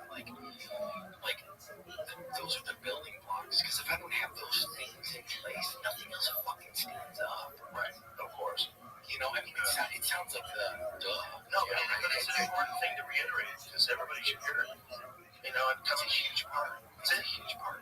It's it with most things in life. Most things in life, you have to have structure, some kind of structure. You know, figuring out like my son, what makes him function, structure. He's told me this. He goes, "We should have." I'm like, fuck. I'm like, okay. I'm like, all right. I didn't know. Hilarious. I didn't know. I'm gonna give you 4 stars, Dad. Yeah. Could have given you 5, but you weren't fucking hard enough. Fuck. That's hilarious. Yeah. But he functions best with structure. He's just one of those individuals that's built like that. Well, I think part of that is kind of probably seeing what you did and genetics. It's like some learned memory there, probably. I think there is. And I don't think we totally understand where personalities come from. It's a mixture of like spirits and hormones and genetics and where you are born and what part of the fucking moon is facing this way. Oh my God, yeah. I always wondered if that shit's real. Oh my gosh, it's like, Jupiter's orbiting my Saturn. And I always wondered, like, why are they so into this? Is there something to this? Because if there is, I would feel real stupid if I was ignoring it the whole time. you know what? Listening to Joe Dispenza, some of his stuff, it's changed some of my perspective of how, like, just having, we're energy, right? We're energy, and your emotional energy is transferred to me. It's like, why I was addicted to Dawn? Because of that exchange of negative energy, right? Yeah. Back and forth. It's like being an addict. Right. I'm addicted to the drama. You're also addicted to making up. Yeah, that's the other one. Yeah. Because that's a feel good too. Yeah. Right. Sometimes people want to get in fights just to make up. Hell yeah. I mean, it's the whole process of shit. It's how fucked up fun. Yeah. Oh my God. So it's that really fucked up part of like understanding, like looking back on it going, Bro, when you guys were fighting right before you were about to fight Love Tension, oh my God. it is such a crazy scene. It's really well done, man. Oh my God. It's really well done. It's how Emily flips that switch of like, fuck you, motherfucker. Yeah. Where you want me to go? It's like, oh my God, it's like, fuck. That's what he does it every fucking time. It's amazing. I'm like that little, like, oh my God, I guess I do want to count on the fucking asshole. It's amazing. Oh, It's so realistic. I mean, they nailed it. They really nailed it. How weird is that for you to watch like a segment of your life be recreated in a movie? Is it surreal? I mean, it's so surreal. I've used, like, I haven't found another word to explain. right? It seems like there's not a word that they figured out for that one. There's not, because it's just one word. It's like, you know what, on the other side of it, and this is just me going, you know what, I'm grateful. I have a sense of humility. I have a sense of just being, like, deep, profound gratitude that DJ, Emily, Benny, everybody involved with film wanted to take this on. Yeah. Like, That's amazing. Because I looked at it going, like, a lot of it's self-worth going, you really want to know movie about my life, about me? Like, what the fuck? Like, really? And then understanding, like, what they see in me and the beliefs they have in the story and everything that's around it. Because at the end of it, it's redemption. It's like where I am today. I'm so thankful that I have my health. I'm so thankful that I have my sobriety. I'm so thankful that I get to experience these things and share, you know, my experience or even hope they call it, right? You know, with other people and give them going, look at all the fucking bullshit I went through and I'm on the other side of it. You know, so whatever you're going through, anything's possible. Yeah. Anything. Truly. I mean, and the thing about what you did is that, like I said, I thought it was so brave that you did it public when you did the Smashing Machine documentary. And I was thinking, like, were you happy that you were getting on film? So, like, maybe this, like, would make you get clean? Was there any of that? There was a little bit of that. Yeah. Because part of it is that I didn't at that point, the only person on the planet that knew what I was doing was gone. Right? Nobody else on the planet knew what I was doing. And so when John had the camera down, he's like, dude, what the fuck are you doing? Like, you're not in trouble for this. And I'm like, well, at that moment, I got on my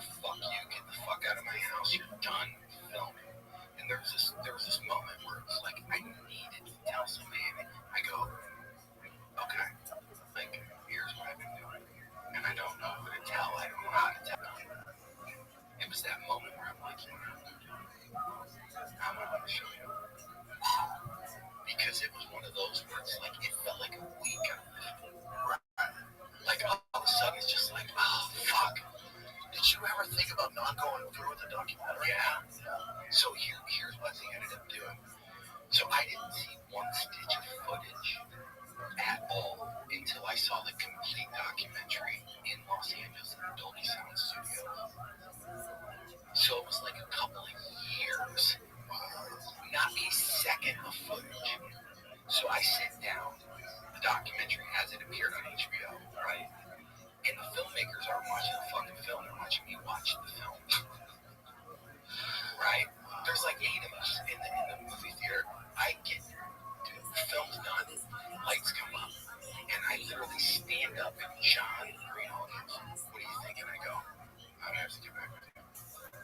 And I just walk straight out, don't say no fucking word, get in my truck, start driving. Back then the phones, like in the car, he's calling me on the phone and he goes, you're gonna be okay? I go, I have no fucking clue, I don't know. I honestly don't know. Because the agreement we had in place was I had final veto over the content. Like I never showed you the content until that day I saw it in the Dolby Sound Studios in Los Angeles. The content of the whole film, I didn't see any of it until that moment. So literally I drove home and John was like, what do you mean? I go, you have to give me a day. You have to fucking give me a day. I just fucking, I said, I don't know. I don't know if I can perform with it. I don't think I can. It's just too fucking much. Okay, so you did have it. Yeah, I did. At the very end, I did decide not to. John had said something to me like, I guess it's like a parable where it's like, if you live your life and you save one person's life, you've had a worthy life. Meaning that if somebody watches this and sees your struggles that you've gone through, sees the hope that you have in that in your recovery, it can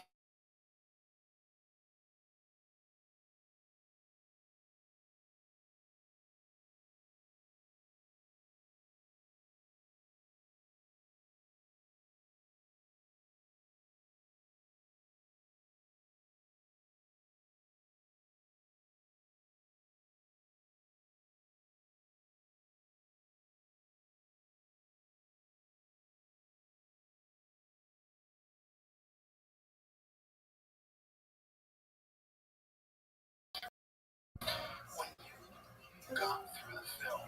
How long did it take you to get clean?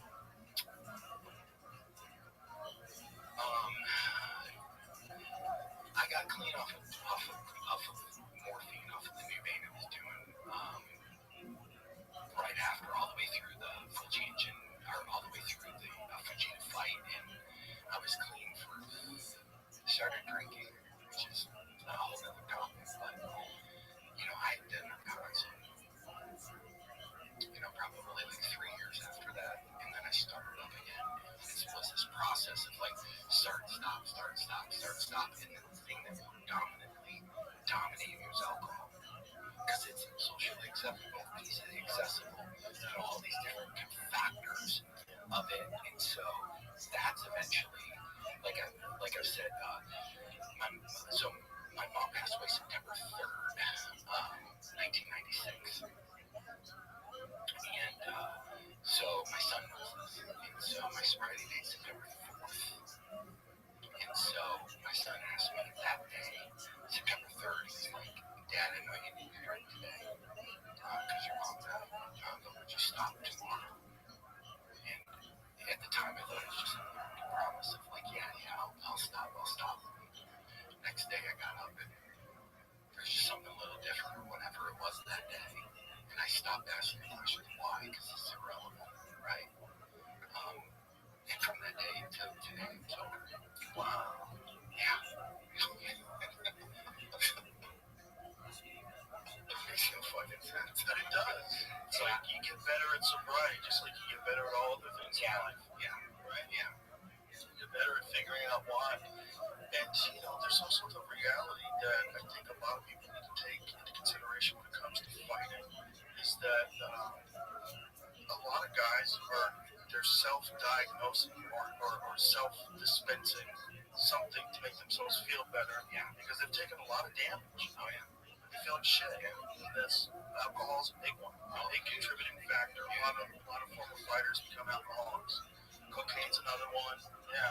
Because it's one of those where I thought I literally woke up, John. This is no shit. Like waking up going, okay, I don't know what's wrong with me. There's something fucking wrong. Like there's something wrong with me. And understanding like all this different stuff, head trauma and all these different things and factors, I literally thought I was like going off the deep end. Like I was like, okay, alcohol or drugs was the only relief I got for what the fuck was going on in my head. So the thing, what was it past a specific fight? It was literally towards, it was after 2006. It's like 2006, 2007, 2008. I stopped fighting in 2009. I didn't know what else to do. All my identity was tied up with being a fighter. You know, understanding like these simple words of like fighting is what I did. It's not who I am. Right. I'm much more than that, right? I'm much more than a fighter.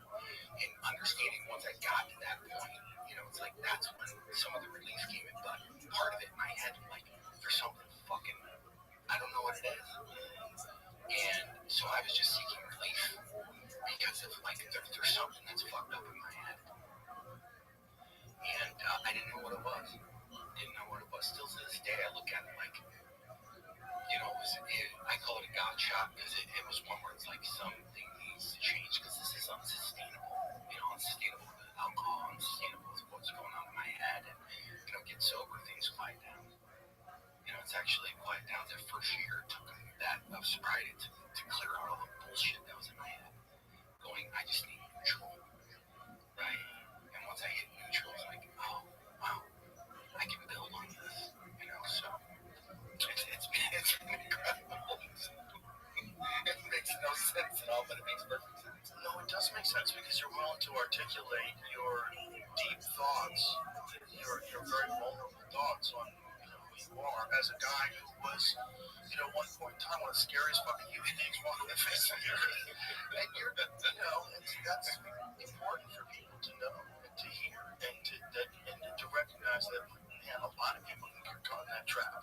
Heck yeah. I think you couldn't. Just be a little bit more compassionate, understanding, and appreciate people for telling you very difficult truths about their life. Because I think people need to hear that stuff. They do. Like I said, what I understood, like giving them the permission for the documentary, saying to John, going, okay, if this can change or help one person, then my life has value, right? Because I helped one person. And then when it premiered at HBO at the studios, this was like the whole crowning moment is having like a 65-year-old grandmother come over to me who I would have nothing in common with. It's insane to me. That was beautiful. My grandson, he's got a drinking problem and I don't know what to do. Well, it's like this door had been opened where she felt comfortable to sit down and talk with me about her grandson. It was like this moment of like, oh fuck, this is what it's about. It's about opening that door up so people can connect and go, well, if he can do it, I can tell my truth. Because it's difficult, man. Addictions are just, shaming. They keep you in a box, and it's just it's horrible existence. Did anybody ever recommend Ibogaine to you? No, I've heard of that though. So they're doing that now in Texas. The Ibogaine initiative passed through thanks to former Governor Rick Perry, Republican, who through working with veterans found that a lot of veterans who struggle with addiction and have PTSD, that Ibogaine is incredibly effective. Wow. It's not a recreational drug. It's not fun. No. It's a psychedelic. It takes 24 hours, and it's apparently like brutally introspective, but literally corrects addictive pathways, like whatever the connection is in the brain that causes you to be addicted to things. Yeah. It can disrupt those in a very bizarre and unique way. And it's something like 80+% effective with one dose of getting people to stay off of narcotics, cigarettes, alcohol. And I think with 2 doses, it's in the 90s. So if you do two different Ibogaine ceremonies, it was they were going. Most people were going. My friend Ed Clay did it down in Mexico, and he even had a place that he was running down in Mexico because you couldn't do it in America because it's illegal. But it literally stops the train of addiction dead in its tracks. They don't totally understand how it does it, but it's very effective. I know a lot of veterans. So they talk about like the neuroplasticity of drugs like that to create new pathways instantaneously. Yeah, I'd like to say those words, but I don't really know what they mean. When I say them, I'm just faking it. I know that's how you're supposed to say it, so I'll say it respectfully. I don't know what the fuck's going on here. What I do know is my friends that I know that have gone and done It's been effective. It's been massively effective. Wow. Get them off drugs, get them off drinking, get them, they just change their perspective. They go, okay, I get it now. They just realize where they were tripping over their own dick, like what they were doing wrong. That's incredible. Yeah, quick. I mean, what else is like that? It's like 24 hours later, you get a totally new perspective on life and you get cured of addiction. And somehow that's illegal. That's illegal, but the stuff that they're addicted to is not. Oh my God, that's like, we're a bizarro world, right? Oh my God, total bizarro world. Yeah, none of that makes sense, man. I mean, it just, that's a whole other rabbit hole. It really doesn't make any sense. Yeah, no. Like what we just said makes no sense. You're like, no, it should be the opposite. Yeah. It should be the opposite. This is so stupid. Is it just one where it's like, if that stuff existed back then, it would have come short. Yeah. It did exist. It just didn't exist here because we're corrupt. Yeah. And so there's, again, kudos to Governor McCreary because what he's done is like open the doorway to right-wing leaning people going, oh, maybe we shouldn't dismiss all these things that God put here on earth. Maybe some of these things are actually here to heal your brain, and we're ignoring them because you can't patent them. Yeah, that might be the thing too. Not saying that Just saying, right. But I'm saying that this also might cure you, and it's incredibly, it's a plan. So that's, again, in the last 5-6 years, alternative perspectives has been just paramount in my, just in opening me up, to having a better understanding of like how rigid I was and how just this thin line thinking I had for so long about stuff like this, and so, it's just been this incredible experience to get to here because I've had to open up. I've had to go, okay, I'm going to do meditation. I'm going to do this. I did meditation for fighting, but it was visual meditation. How the fuck I was going to dismantle the brain, right? I would sit and do, but this meditation access different parts of my brain, right? To try to get into delta waves and, theta, beta, all these different things so I can open different spots in my brain up. Right. And so it's just been this, my wife, she's Nietzsche right Buddhist. What is yo right now? She chants every morning. Duncan does that. Yeah, yo. So the Buddha you have, the Buddha you have, we have one in our house, not quite that big. That's we have, so she's Nietzsche Buddhist. It's one of those things where she got me to start chanting. I don't do this much now, but the first 3-4 years we were together, it's like I chant with her right now. And it's one of those where it's like harmonics and vibrations and frequencies, and understanding like, man, we know so little. But realistically, all this stuff through like all the different stuff we discovered in Egypt and the sound chambers and all the different things, I mean, it's a whole different thing where we just ignore it. Yeah. And it's like, oh shit, we don't even, we're so archaic in our thinking. Well, I think what happens sometimes is thinking and ideas get connected to people, and you think that the ideas and whatever you think you know. Folks, look at this athleticism. It's really impressive. Look at this footwork.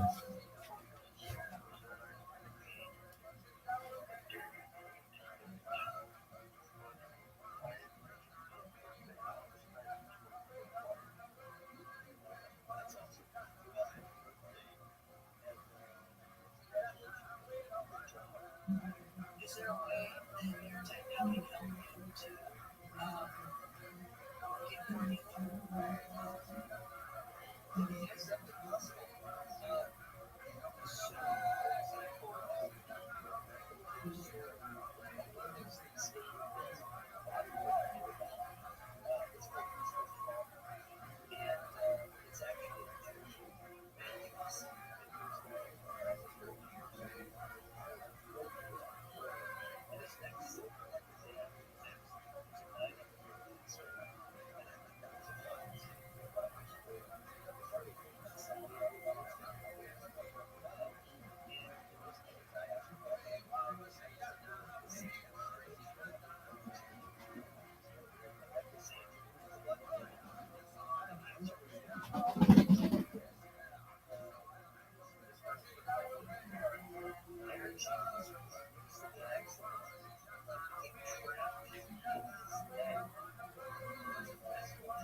Look at this fucking. His footwork is just unprecedented. Unprecedented athleticism.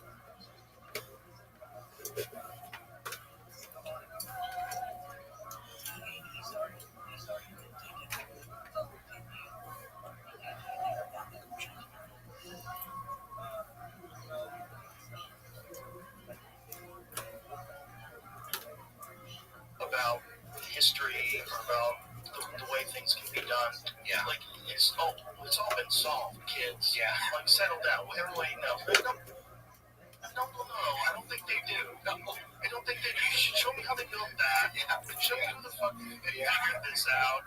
Like, maybe they knew about medicine that you're ignoring because you can't patent it. Yeah. These people have been making ayahuasca for 10,000 years in the jungle. Yeah. Don't tell me. Yeah. Oh my God. Settle down. Yeah. Settle down. There's all the things that you think are valid, plus other stuff. That's the thing that people have to recognize. You can't be rigid with what you believe in, because sometimes it's wrong. That's the part where I can't believe how much I've opened up and been just receptive. And a lot of it's because I'm sober. It's like, fuck, I don't know shit. Like, when you look at the bigger picture stuff, I know so much. Nobody knows shit. That's the scariest thing. There's a bunch of people pretending they've got it figured out, but they're full of shit too. Yeah. Every one of us is a talking monkey flying through space. That's a great way to look at it, right? We are in a convertible organic spaceship hurling through the universe. That alone, once you start with that, that's your foundational. Okay? This is foundational to your view of the world. The problem with us is that we don't fucking see the stars anymore. That's a giant problem with human beings. We've screwed ourselves up with light pollution, and it's not a coincidence that the people that live in the most populated cities are the most diluted, ridiculous people that are the furthest away from nature. Not that they're not awesome people, but what I'm saying is, like, you are so far away from nature. You're so diluted from being like a wild animal. So, you know what I've actually done? I love trees. I've literally hugged trees, and it feels beautiful. Yeah, that's real. It really is like walking barefoot, right? Like on grass and getting connected. And, you know, I never keep this in 10 years ago. I'm like, yeah, okay, whatever. You know, but it's like, okay, who says it's not? I think nature's our vitamin. Oh, yeah. I think where did the term tree hugger come from? Did it come from the time where hippies were doing acid? Probably. Because then that would make so much more sense. Because if you're on acid, you hug a tree. I love you, tree. You're so fucking amazing. Oh shit, that originated a while ago. From a series of non-violent environmental protests in India, beginning with the Bishnoi community in 1730. Wow. Physically clung to trees to prevent them from being cut down. See, those people are rubbing mushrooms. Whoa. That's why they worship cattle. That's what I think. Why else would all those poor people not eat cows? Cows. But doesn't that make no sense? It makes no sense at all. It makes no sense. You guys have food everywhere and you're starving. And your religion won't let you eat that food. Boy, okay. How'd you come to this? The only thing that makes any sense to me is those cows were giving you the mushrooms. They had to. That's the best source of psilocybin is cow. Duncan used to live in, my friend Duncan Trussell used to live in Nashville, North Carolina. And the farmers out there used to put a certain kind of feed into their diet to make sure that fungus couldn't grow in their shit. So that the kids wouldn't go in the field and pick mushrooms. Because there was so many spores in that area. These kids would go just get bags of mushrooms and go to other plants. So the farmer had to feed his cow some mushrooms. I want to get still there. I wonder if it is. I bet there's parts of this country where they just grow naturally. I would imagine. So once those spores get out there, I would imagine. Yeah, I'd imagine. I was supposed to actually go down to Brazil and ayahuasca. Oh, really? Yeah. Isn't it crazy? You have to go to Brazil to do that? Yeah. That's nuts. Yeah. Look at all these things. A friend of mine, we actually went down to stem cells. in Panama. It's called Origins. And so we go down there, and he starts explaining like this. For him, it was like seeing the face of God. He said it changed his whole entire being. And he's like, it's in the jungle. So there's no like, it's yeah, exactly. And he goes, it's like I just pictured Alex Pereira walking through. Totally. Like that's a scary motherfucker, man. That's where the scariest. His walking is the scariest, bro. God, man, it's the dopest too. Oh, that music starts playing. It's this like, yeah, he's built for one thing, and I bumped into him in Chicago, and like, he's built for one thing. He's built to fight. Yeah, he's built to fuck you up. Oh, he's like weirdly strong guy. Oh, yeah, it's like literally, it's like he should be able to do what he's doing. Right. It's like, I go, there's no wind up in his kicks, his low kicks. There's no tells. No tells. He's really sneaky. But he's got unbelievable power. But the thing is, he puts it together with technique. It's not like he's just waiting after you, trying to exchange with you and land first. No, he's setting you up, and while he's setting you up, he's taking your legs away, and you're not seeing the tells. Oh my God, they're not there at all. He's in, that's it. They don't move. I was trying to tell you, think it's coming. It's already there. Oh, and that's the whole thing is you go, okay, you're thinking you're going to pick up on it. It's like, no, you're never going to. Yeah, he's very clever with that. And he does it with both sides, too. He's just as good with the left leg when he's switching, when he's fighting southpaw. He just starts chewing up those calves really quick, man. I can't believe that. Is that nerve? Yeah, it's a horrible nerve. Oh my God, that wasn't the thing when you were fighting. No, crazy. Oh my God, you have to do it now. Oh my gosh, like looking at it going, oh my God, he's taking him out. He can't walk. Look at it, it's like 5 kicks in. You're like, oh fuck, he can't pull you off. Isn't it crazy that you went your whole career without seeing that? I like where who discovered it? Michael Bisping. Yeah, Michael Bisping said it. I went through my whole career without getting calf kicked. That's so crazy. Yeah. Being world champion, never got calf kicked. Like, that's a good thing. Yeah, no, it's just amazing. Really good thing. But it's amazing that it came along so late. It's unbelievable. You would think that something that looks that innocent is so debilitating. Benson Henderson was the first guy who started implementing it in the UFC. And then Mighty Mouse did it to Henry Cejudo and his leg go limp. Do you remember that? He started doing it. But this was like around the time where it started catching on. There was one fight between Dustin Poirier and Jim Miller. Oh, it was a horrible one. There was a lot of calf kicks in that fight. Yeah, I mean, it's a copycat thing, right? It's a copycat thing, like watching another fighter go, yeah, I'm trying. And now everyone has it. Yeah, everyone has it. You have to have it. And you can't take too many. No matter who you are. No, it doesn't matter. I mean, it's just one of those where it's so vulnerable. It's one of those where it's like, there's other than checking it or getting out of the way, there's not a fucking shit you can do. Well, Pereira has a very interesting way of checking. So he checks it like hacky sack wins. Do you know what I'm talking about? Yeah. So like when you throw a kick at him, he just lifts his leg. Yeah. He just lifts he has his knee there, and he just picks his leg up. Yeah. So the kick just kind of goes with it. Because it takes all the impact away. Because he was saying, as far as checking it, like you don't want to check it because it fucking hurts too much. Yeah. Like even if you're just checking, now that leg is fucked up. Yeah. Why check it when you can just do that like hacky sack did? And he was showing us with it, like, oh, that's a different one. He does that one. That's a different hacky sack one where he uses the back of his foot. Yeah. But what I mean is, he is picking up his leg, like at the knee, his ankle is coming up parallel. Yeah.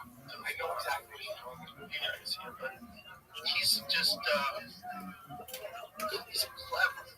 There's a lot of cleverness, and it seems to be very creative, like the style that he has, like how he figures out how, because he knows he's just got to land one. So he's got this very creative little ways to chop at the legs. Yeah, I still think Sean O'Malley's got the best feet. Oh, he's phenomenal. I mean, so I remember watching him before he got to the UFC, and a friend of mine was like, no, you gotta watch this kid. You gotta watch this kid. And watching him going,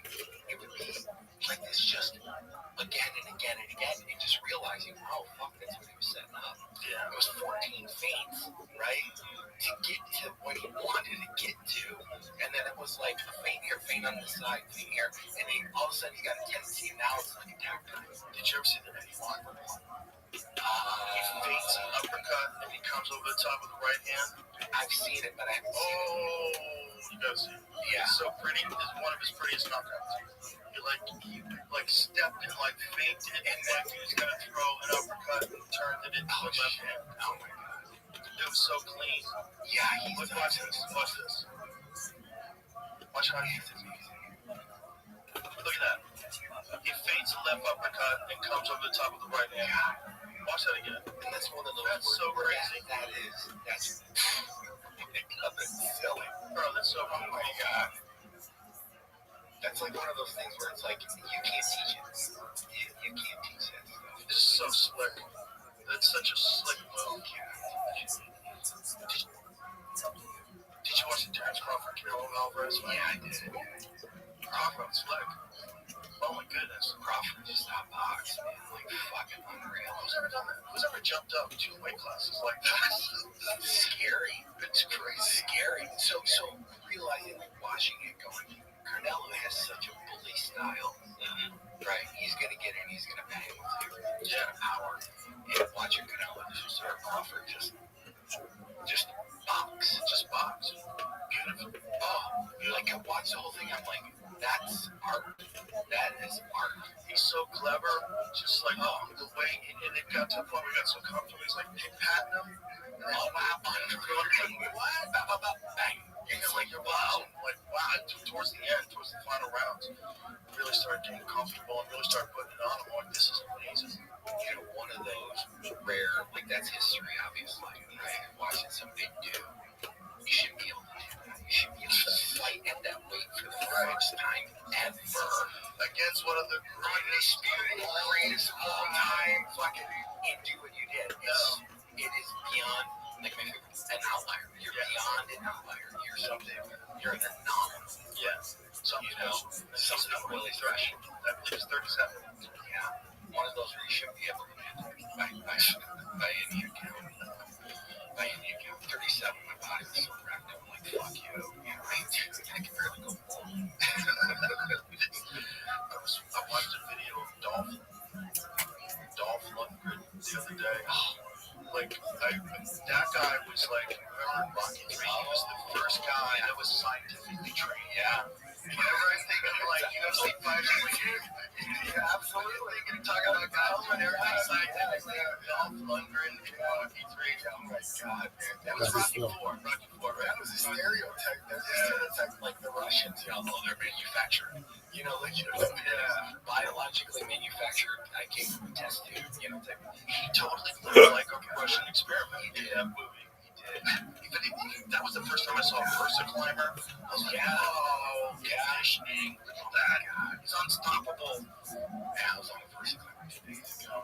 They're brutal. Oh, fuck, I hate it. Not a lot of fun. No. Not an enjoyable activity. Do an aerodyne.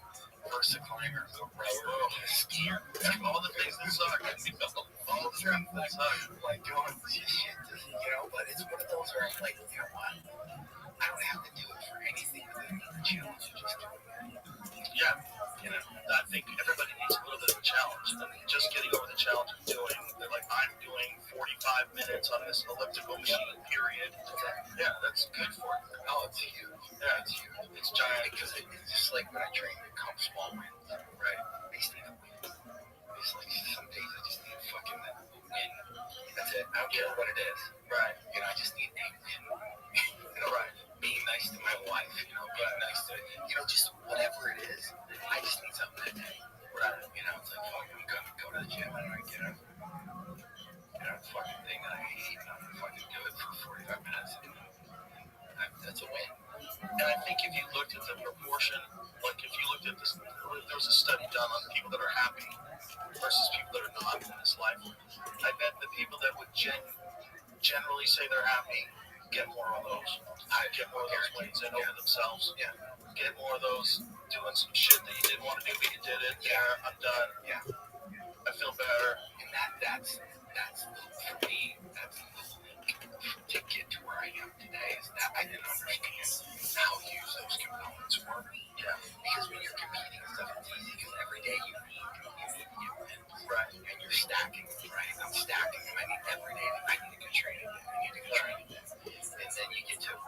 life, and it's like, okay, what's not doing it? Yeah, what's my win letting somebody in my traffic? That's a giant problem for fighters too, because you're at fucking 9,000 RPMs for years, and then all of a sudden, and you're supposed to go to normal life now. No, and I didn't. So this is again where fucking this idea of like I didn't understand how much of myself was tied up in it and how much I needed to go. It's what I did, not who I am. And understanding like this who I am is a lot longer career than his fighter. Right? It's understanding who I am. Like really getting into the fact that, I'm much more than just a fighter. And understanding like, okay, what is that? I'm a compassionate person. I'm empathetic. Try to be kind and understanding people around me. Try to bring, I call it emotional sobriety, right? Like if I'm emotionally honest with the people in my life, everybody else fits in. If I'm emotionally dishonest, people get fucked up. My environment gets all fucked up, right? So it's like it's understanding these aspects about my life, going, oh God, man, I need to make these important parts of where I'm building, what I'm building in my life. And it's been a process. It's been some days I'm like, fuck this, man, fuck this, and other days I'm like, it was just a day. As long as you can keep that clarity, knowing that these fuck this days are gonna pass. Oh God, yeah. Well, I call it, my whole fake speech, I call it, so that, like, when I was first getting sober, it was like, I'm trying to get through it. Like, I just need to make it through this one. That's all. And I just need to make it through this next. I just need to get through this next. So fucking hard, because I just wanted to fuck this, because I'm so uncomfortable. And I get through that minute, I just need to make it through this hour, I need to just make it through this day. And I mean, this, and then all of a sudden, it's like, a month goes by. But I'd still have to go back and just make it through this fucking minute. So that, it's just how I'm built. Like this just self that just is so restless inside. It's like, fuck. Amazing. Do you think that was accelerated by fighting, or do you think that was a pre-existing thing that drew you to fighting? I think it was accelerated by fighting.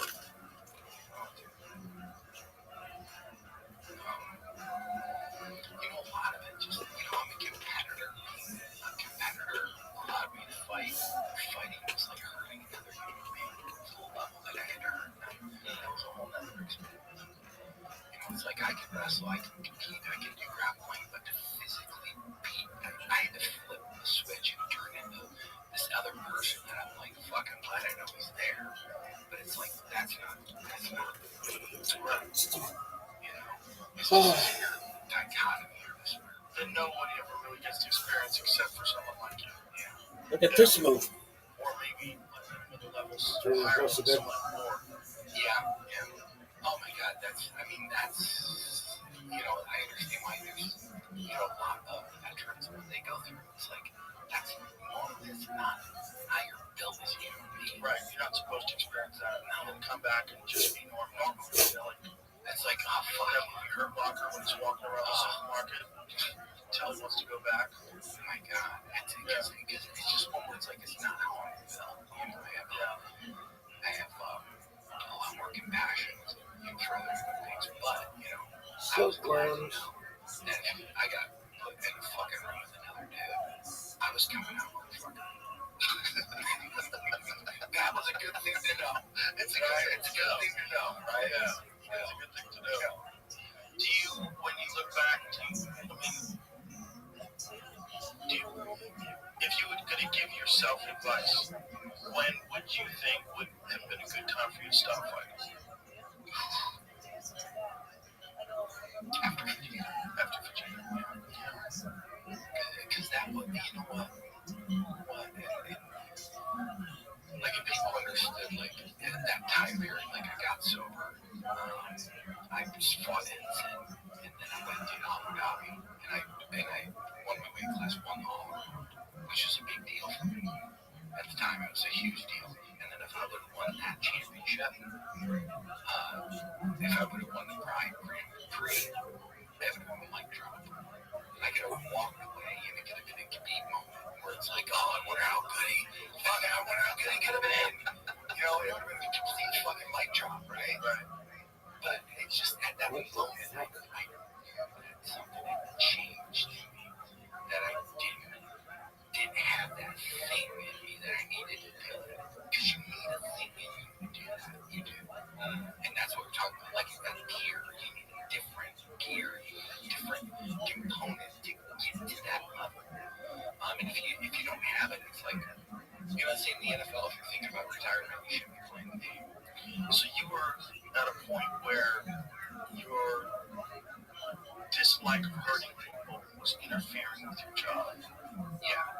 Yeah, because I had to just get to a place which is just, you know, just a place that I just didn't like being. No, it makes sense talking to you, you know, because it's funny, you talk to certain people like yourself and George, like George St. Pierre, I was just hanging out with him the other night. My friends are always like, he's so normal. It's so weird. Like, it's so hard to believe that guy's one of the greatest fighters of all time because he's so normal. Yeah. But that's also the beauty. That's why people are fascinated by fighting. Because they want to know what can a normal person do. Yeah. What can a normal person turn himself into? What is possible? Yeah, and that's I answered that question for myself, right? And it's one where it's like, okay, Shit's crazy, dog. you know, for me to get there was so not difficult, but like I would watch film of me walking out, and I couldn't even recognize myself. Like my facial expression, how I walked out and carried myself, I'd look at it and go, wow, that doesn't even look like me. Like transforming like into a completely different person. And it's understanding like compartmentalizing everything. Like no emotions, no nothing, singularly focused on one thing. And that thing was, I'm gonna impose my will on you until I fucking take yours. That's it. And for me it just was a darker place for me to go. Right, of course. And then probably unsustainable if you want to be a happy person. No, you can't. But in order to be the marker that everybody loved, you kind of had to go there. That's the only way to do it. Yeah. That's the wildest thing that most people will never understand. Only a person like yourself who's actually experienced it will really truly understand what those words mean. I mean, it's just one word. It's a nutty requirement of someone. Fuck yeah. A nutty request. Hey, you want to go fight in front of the whole world? Because it's fucking, when you talk about vulnerable, like vulnerable, like fucking burying your soul. That's because you get to a place of exhaustion. You know, it's you know, you're showing everybody you're strong enough to train to the capacity you need to train to fight. And look at this dude, he's beating the fuck out of you. And you got fucking hot pants on. Damn, fucking insult, right? You got fucking hot pants on, you're beating the fuck out of you. So, I mean, there's that whole thing. It's very fucking. Yeah, your chicks are so hot. Because it's just Change the world together. like the loneliest places, two loneliest places in the world, walking into the ring, and after the fight's over, the two loneliest places I've ever been in my entire life are those two places. Because there's no help when you're walking in the ring, it's just fucking you, you know that. And after the fight, it's just you. And you have to live with whatever experience you just had with your draw. You know, times that one I felt empty because it felt like I needed to go do something again. It felt like I needed to go achieve something again. Like everything was so focused on this thing. Once this thing's over, I need another thing. And they go chase that thing. It's just never ending. Like for me, it was just never ending because I was trying to be enough. I was just trying to be enough, and I could never get there. Isn't it crazy that kind of addictive behavior and thinking is almost the only way to make true excellence? I know. You know, isn't it fucking it's just so fucked up, right? Like, you're like, come on. Because I know it doesn't only apply to fighters. I know it's and I know it's musicians and, you know, people. Yeah. Do you think Steve Jobs had fucking, I mean, that's again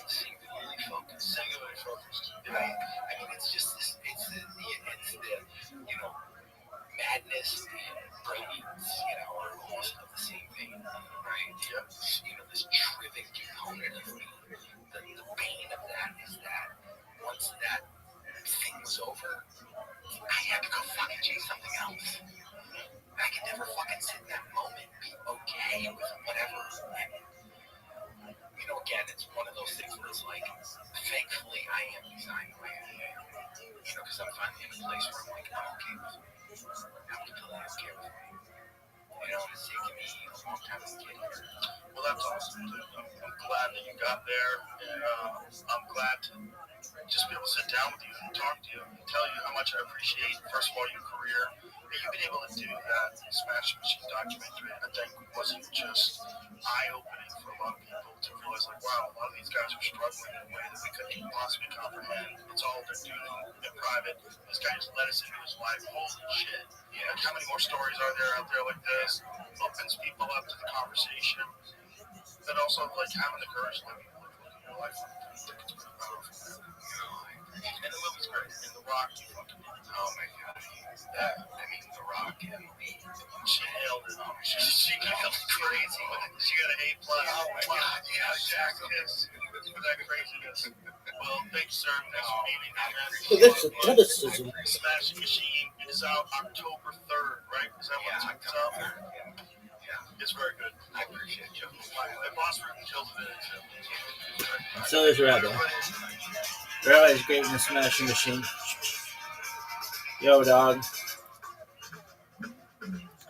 Worst stream ever. Why? This shit is terrible. Terrible. Nobody cares. Work harder. I'm trying. Psych spot. I'm kicking ass, taking names. Chilling like a villain. Gelling like a felon.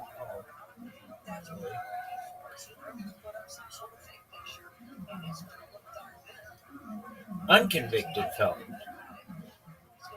ESPN. No. The Fighter and the Kid. Worst podcast ever.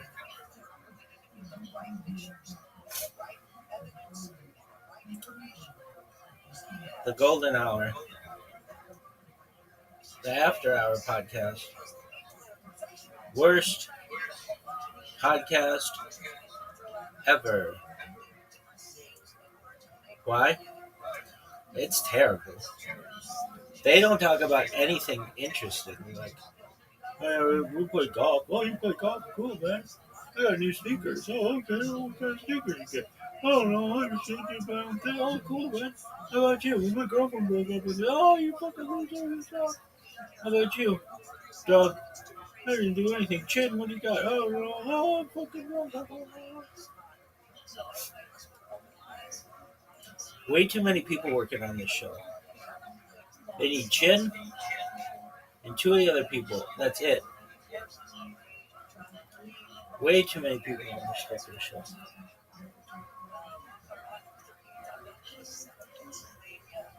Worst stream ever. William Montgomery Show. This is the William Montgomery Show. It's not the Montgomery William Show. This is my favorite show.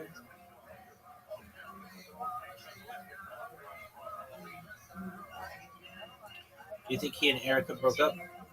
Yep. Are you happy about it? Oh, foul shot. It was too good for her. Oh, I hate this guy. He's the worst. Native gives you full great hair in just one wash. It's giving clean and great.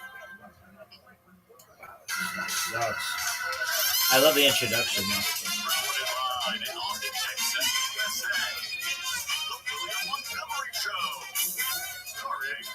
Tony Chin.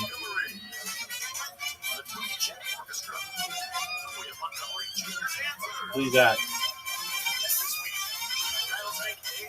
Lots of people. Hold on, we got Muhammad Ali,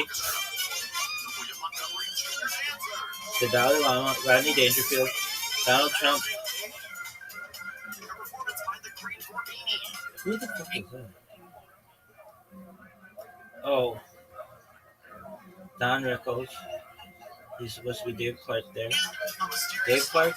Dick Clark.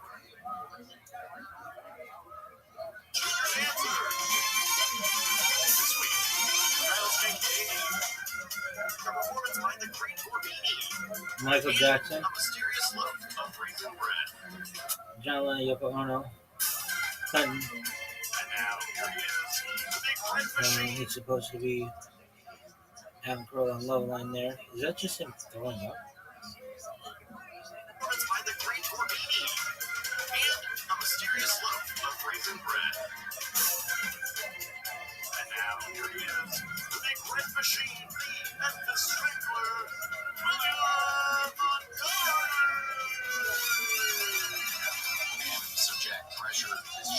This guy sucks. 2,000 or 3,000 people watching this live. So they're both no way. 2,000 or 3,000 people are about to be watching. We have to create it live. Oh, I already hit live. We're going. That is crazy. Yeah, 2,000 or 3,000 people are now watching. That tune in to this. So what do you want to say to them? Where they are? Hello. This is Jack Shaw. For those that don't know, and everybody must know, this is Jack Shaw. Okay. And he got addicted. Yeah, very carefully got addicted to tobacco, taking something called a mook, or a mook, or a chop, mook, or chop. And what is that? So that's where you put the tobacco and also marijuana into a bowl. Yeah, and sometimes you put tobacco first, and then you put marijuana, and then you put tobacco on top, so that when you rip it out of the way, it makes sure not be able to feel any of the blood in your body. So you sort of kind of go a bit. It's really bad. I don't think anyone should ever do it, and I haven't done it in years now because it was really bad for me. Oh my gosh, it sounds like the fainting game. Did you ever do that where you get a buddy to put their hands up on your neck up against the locker? You masturbate while they're doing it? Yeah, man. I know, and they just hit the ground. I know, that is insane. But be careful. So anybody out there, use your bong just for the THC, try the marijuana. Do not do it with tobacco, because we got my buddy Dillard one time. Dillard Fillmore, that's crazy that you know this. Yes, Dillard Fillmore, we got his ass. We were like, Dillard, hit this bong, and it turned out we just put tobacco in the bong, no weed at all. That's so fucked up, dude. It was horrible, and he was not doing good after that. No, I vomited. Vomited. Oh, yeah. I almost vomited the other day after the room machine. Oh, yeah. I hit it too hard. I'm sorry. Do you like the way it feels to hit the prickles? I think one of these days I'm gonna really trim everything real good, because it's right now, with how this is working, it's a nightmare for me. If I eat anything, I was eating a tuna fish sandwich. Well, no, luckily it's not itchy, but it's just in the way. If I eat a sandwich, there's stuff always getting in my face. Ooh, that was fun. I'm so sorry. Sparkling water with caffeine, cranberry apple. It's a good one. I'm drinking it too today. Everybody's drinking this shit today. And they mean unsweetened. It's not sweet at all. Honestly, it doesn't taste like the cranberry or the apple too much to me. But it tastes like 15301 Ventura? I like it. What is it? That was my Starbucks. But I also have this Reese's bar thing right here that I'm eating. It has some fake sweetener in it. So I don't know what's tasting like what. I'm mixing and matching all sorts of things. Was it? But you got Dillard and he vomited. Oh, that's not bad. We were in Hot Tub Kate's house. And Hot Tub Kate was this girl whose mother was apparently banging some prince of Monaco or I've not been to that one. So this girl, this girl, they had this house. She and her sister just had this house. We're starting in, I don't know, maybe 9th or 10th grade. They just had these big parties over there. So the 9th or 10th grade in Monaco, we go to the Hot Tub Kate's house. Hot Tub Kate? Not in Monaco. But she had something to tell. No, Hot Tub Kate. Hot Tub Kate. Yeah, she had sex with some dude in a hot tub, and everybody called her Hot Tub Kate. It was sickening. Oh my God, I'm sorry, dude. I really apologize. Come on, and you didn't even go to the bagel. Riser doesn't even know what Hot Tub Kate is. Texting me, he's like, so is there anything to eat around here? And he said bagels because you're racist, dude. That was the first thing you brought up. No, calm down. Yes, well, that's the only thing I've eaten around here. And So why would that be racist? Because you're Jewish and what Jewish people like bagel. You said it, not me. You said it. No, you said you. That's what you were getting at. That's what I was getting at. Well, it's also the. I'm trying to go to KFC, dude. What do you want to go to KFC over a bagel place? Johnny breakfast sandwiches. Oh, what is this bullshit? Look at this athleticism, folks. Look at this move. Look at this footwork. No, I mean, yeah, I think so. Yeah, we gotta go after because I didn't drink my first. I apologize. Probably Channel's full. a little crazy today, a little sweaty. Dog, you can go fuck yourself. What does this say? Hey. Take a shower, so this is why I'm kind of real out of sorts. And Grant, I appreciate you. What does this say? Just a little because Jack was commenting. TADC fan here to support your stream. What in the fuck is TADC? No one knows. We'll get a cream cheese. If we're getting into that, we'll get a cream cheese. What are we talking about? What the fuck is TADC? But it's some Interesting. With what sex cult. Regular cream cheese, rocks, onions. That's a strong tasting TADC. What is up with all this fucking all these abbreviations? The Amazing Digital Circus? Like I'm supposed to fucking know that? Ass. I don't need you as a fucking friend. Get out of here. TADC, your dick. Worst. Hey, we're here to support you. Fuck you. What is up with this tongue?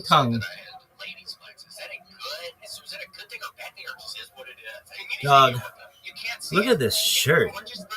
So sexy. It's like the sexiest thing of all time. Let me in on this bitch. Yeah, there we go, ass. Look at this athleticism. Fuck it. Look at this move, though. Look at this footwork. Look at this athleticism. Look at this move.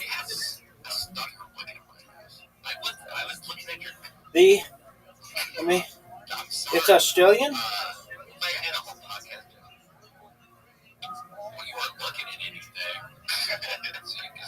They have 6 episodes, and they have a fucking Wikipedia page?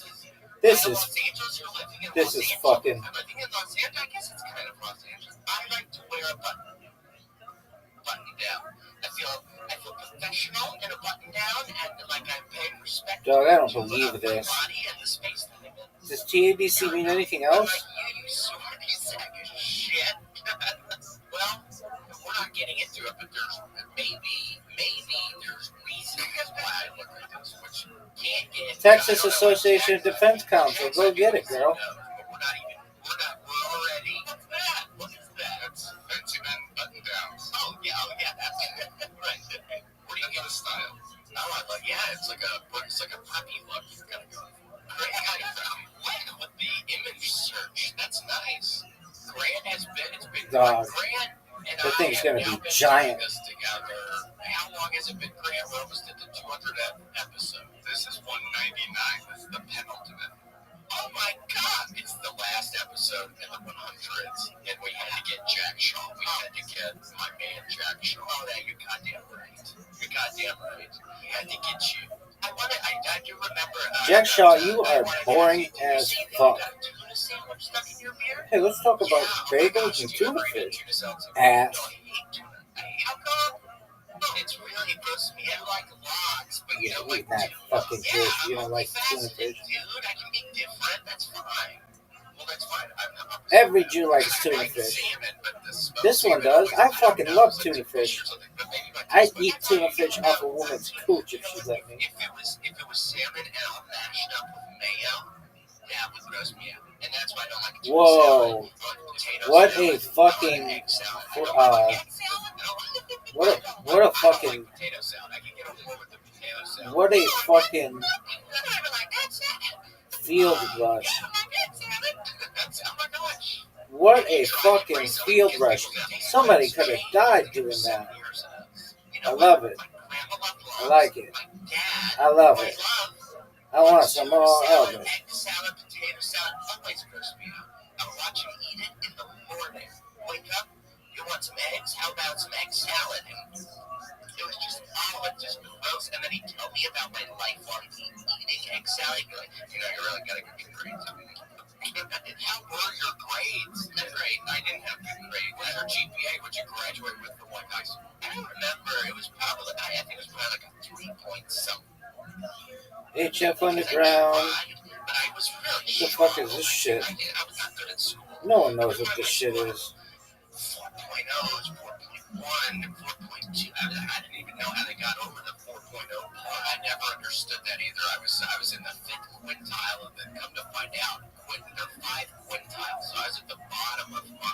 I know what a quintile is. There's 5 of them. I was in the 5th quintile, so yeah. I think I had like a 2.78, so I didn't even have a 3. Mathematics and science really tanked me. It's just horrible. I did horrible. I couldn't do math. I couldn't do science. I couldn't even do good. I could cheat. Oh, I tried, but I was scared of cheating. I really tried. Like looking over somebody's paper or writing real small on a piece of paper like answers. You're never going to be able to. Really, I'm like, it looks like this, but then the whole test you like this. Yeah, what's on your hand? Yeah. Like, what's he doing? I think he's cheating. Like, oh, you do that with stand-up? Do you ever have any notes on your stand-up? Or are you hard enough to be able to go up there without having to look at your notes? I bring my notes up just about every time. And now that I've been doing longer sets, dude, I have been headlining.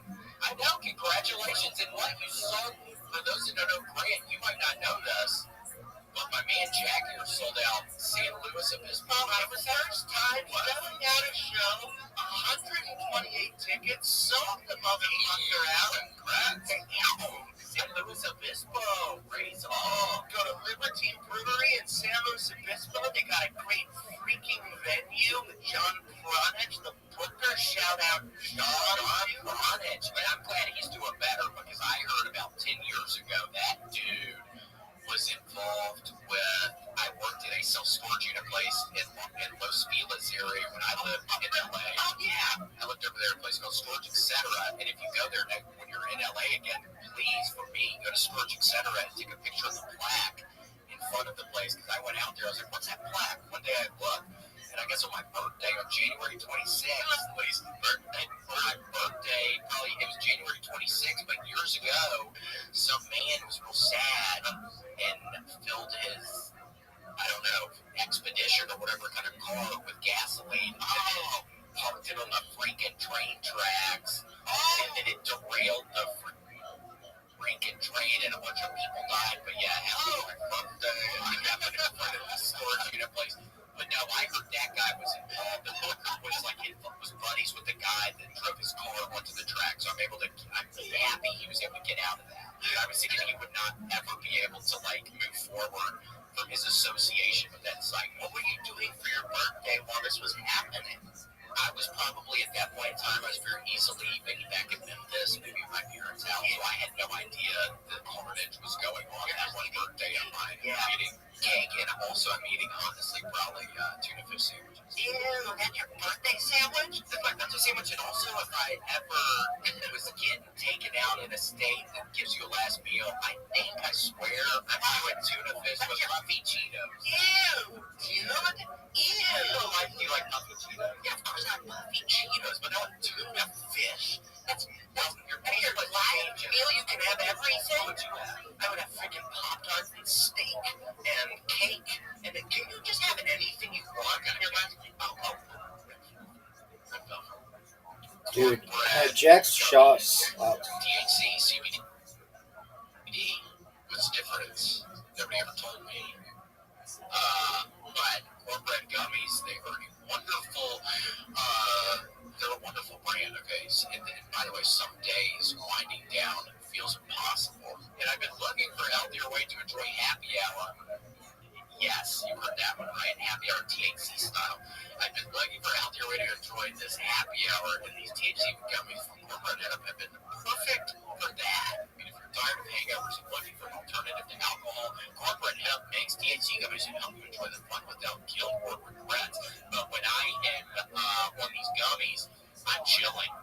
And maybe I'm calling somebody, maybe I'm just chilling really hard, and maybe I'm not even calling a family member because I'm chilling so hard. But that's a good thing, because sometimes when you're on happy You want to be chilling. You don't need to be talking to anybody else. But after a long week, there's nothing better than a chill night with friends. And these THC companies for corporate have make it even better. So if you want to hang out with buddies, you'll all just take them and watch a movie, put a movie in. Congo. Those sesame cakes are Amy hungry. That's the gorilla with the thing on her arm. Amy hungry. But yeah, they're America's only USDA organic THC gummy. That's something else. That's true? That's true. That's crazy. America's only USDA organic THC gummy, made with real THC and organic ingredients, no synthetics, 100% legal and ships directly to your door. 100% legal and ships directly to your door. So you don't have to worry about any of that. Perfect for a quick kickback. All products are third-party lab tested for safety and purity, so it's safe. 2 delicious flavors: blueberry grape, blood drop, orange bliss. Get fucked. Get So fucked. it's gonna be like blood dragon, Get fucked. but blood Get orange fucked. bliss. Blueberry grape. Right now, Boy Recovery Show listeners receive 30% on their first order. Just head to thecorporatehemp.com/William. And use code William at checkout. That's corporatehemp.com/William. Code William. Corporate Hemp. This is the good life. Corporate Hemp, the good life. To the good life. Come on. What kind of would you have, Grant? What kind of cake? Man, carrot cake. What is this, our last meal that you can choose? That's tuna fish and Cheetos. Cheetos and tuna fish. Oh, look how gross that looks. Yeah, well, I'm not eating tuna fish, just tuna fish on a sandwich out of the can. You mix in mayonnaise, you mix in eggs, you mix in, I think, some relish. There's different stuff you mix. Stop mixing so much. You're mixing so much. I just want a straight up Pop-Tart. For my last meal, one Pop-Tart. You know what Pop-Tarts I love are the strawberry without icing, and you can melt butter on it. What the fuck is your taste buds? Have you ever had the butter without frost? Okay, I like the butter part, but why would you get it without frost?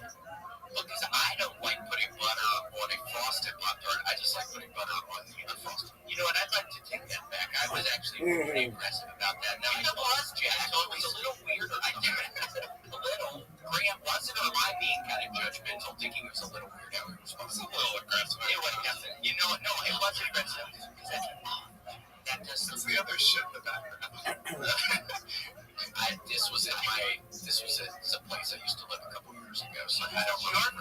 Yeah, that's my picture. Yeah. Grant uses all my pictures for we're doing this. Everything in the background, it's all proprietary. Yeah, I sent him pictures, and then I'm like, okay, I think these will go well. We're probably going to end up talking about Pop-Tarts, and it's weird we ended up talking about Pop-Tarts because he had that's incredible.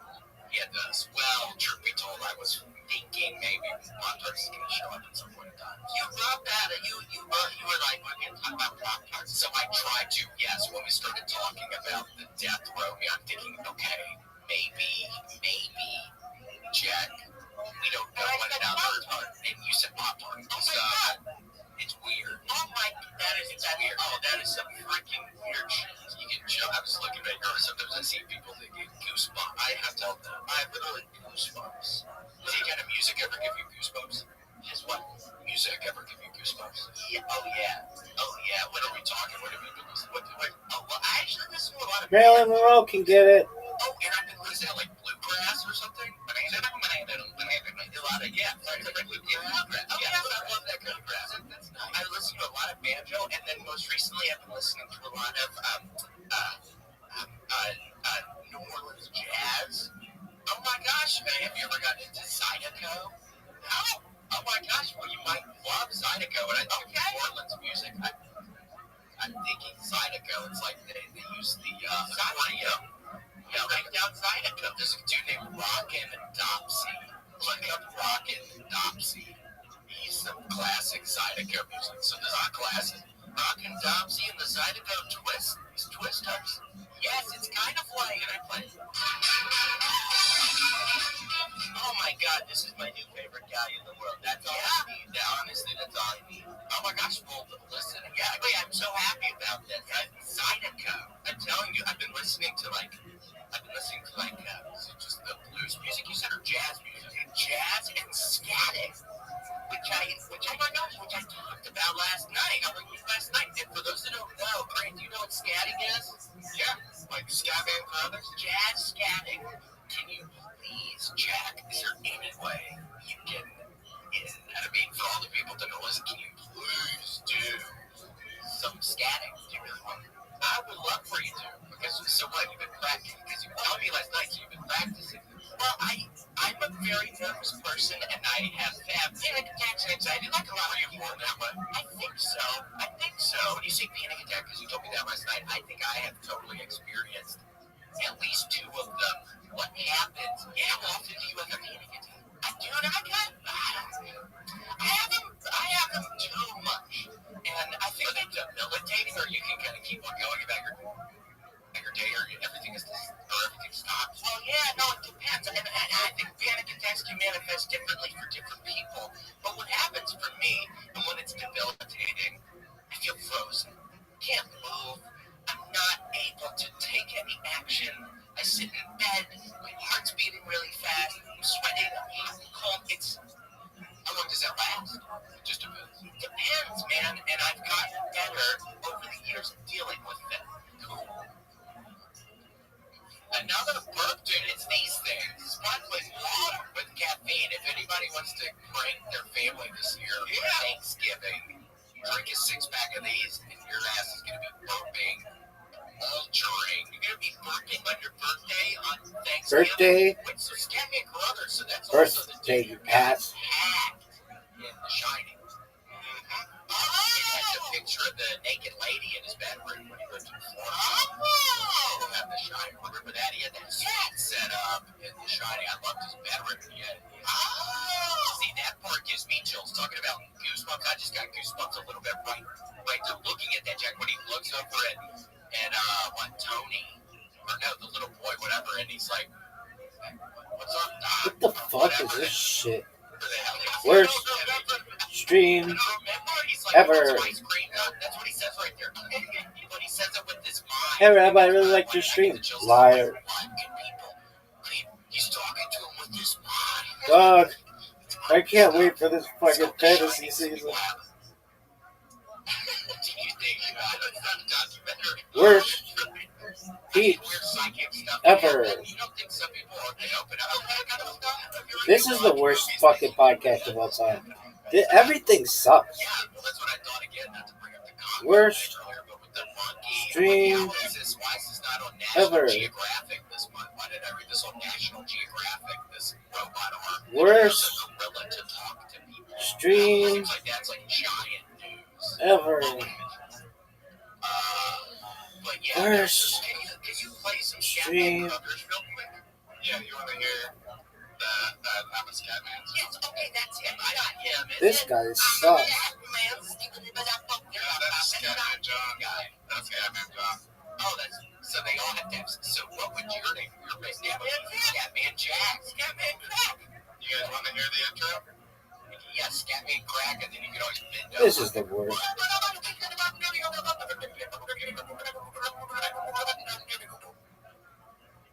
I'm a scat man. Now, this guy's the GOAT.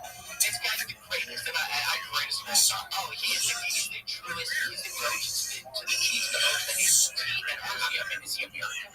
Another country. Do not have a reason. Just absolutely must research it. Maybe I will. Maybe I'll give a little time today to read about where this guy's from.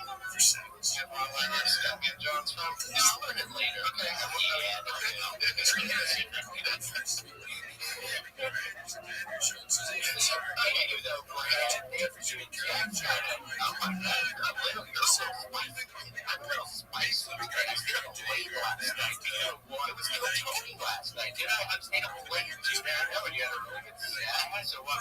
I was excited. I didn't know I was pretty new for me in the last year. So, like, the St. Louis Obispo show, what do you do after that? Or do you feel like pumped after how much time you did?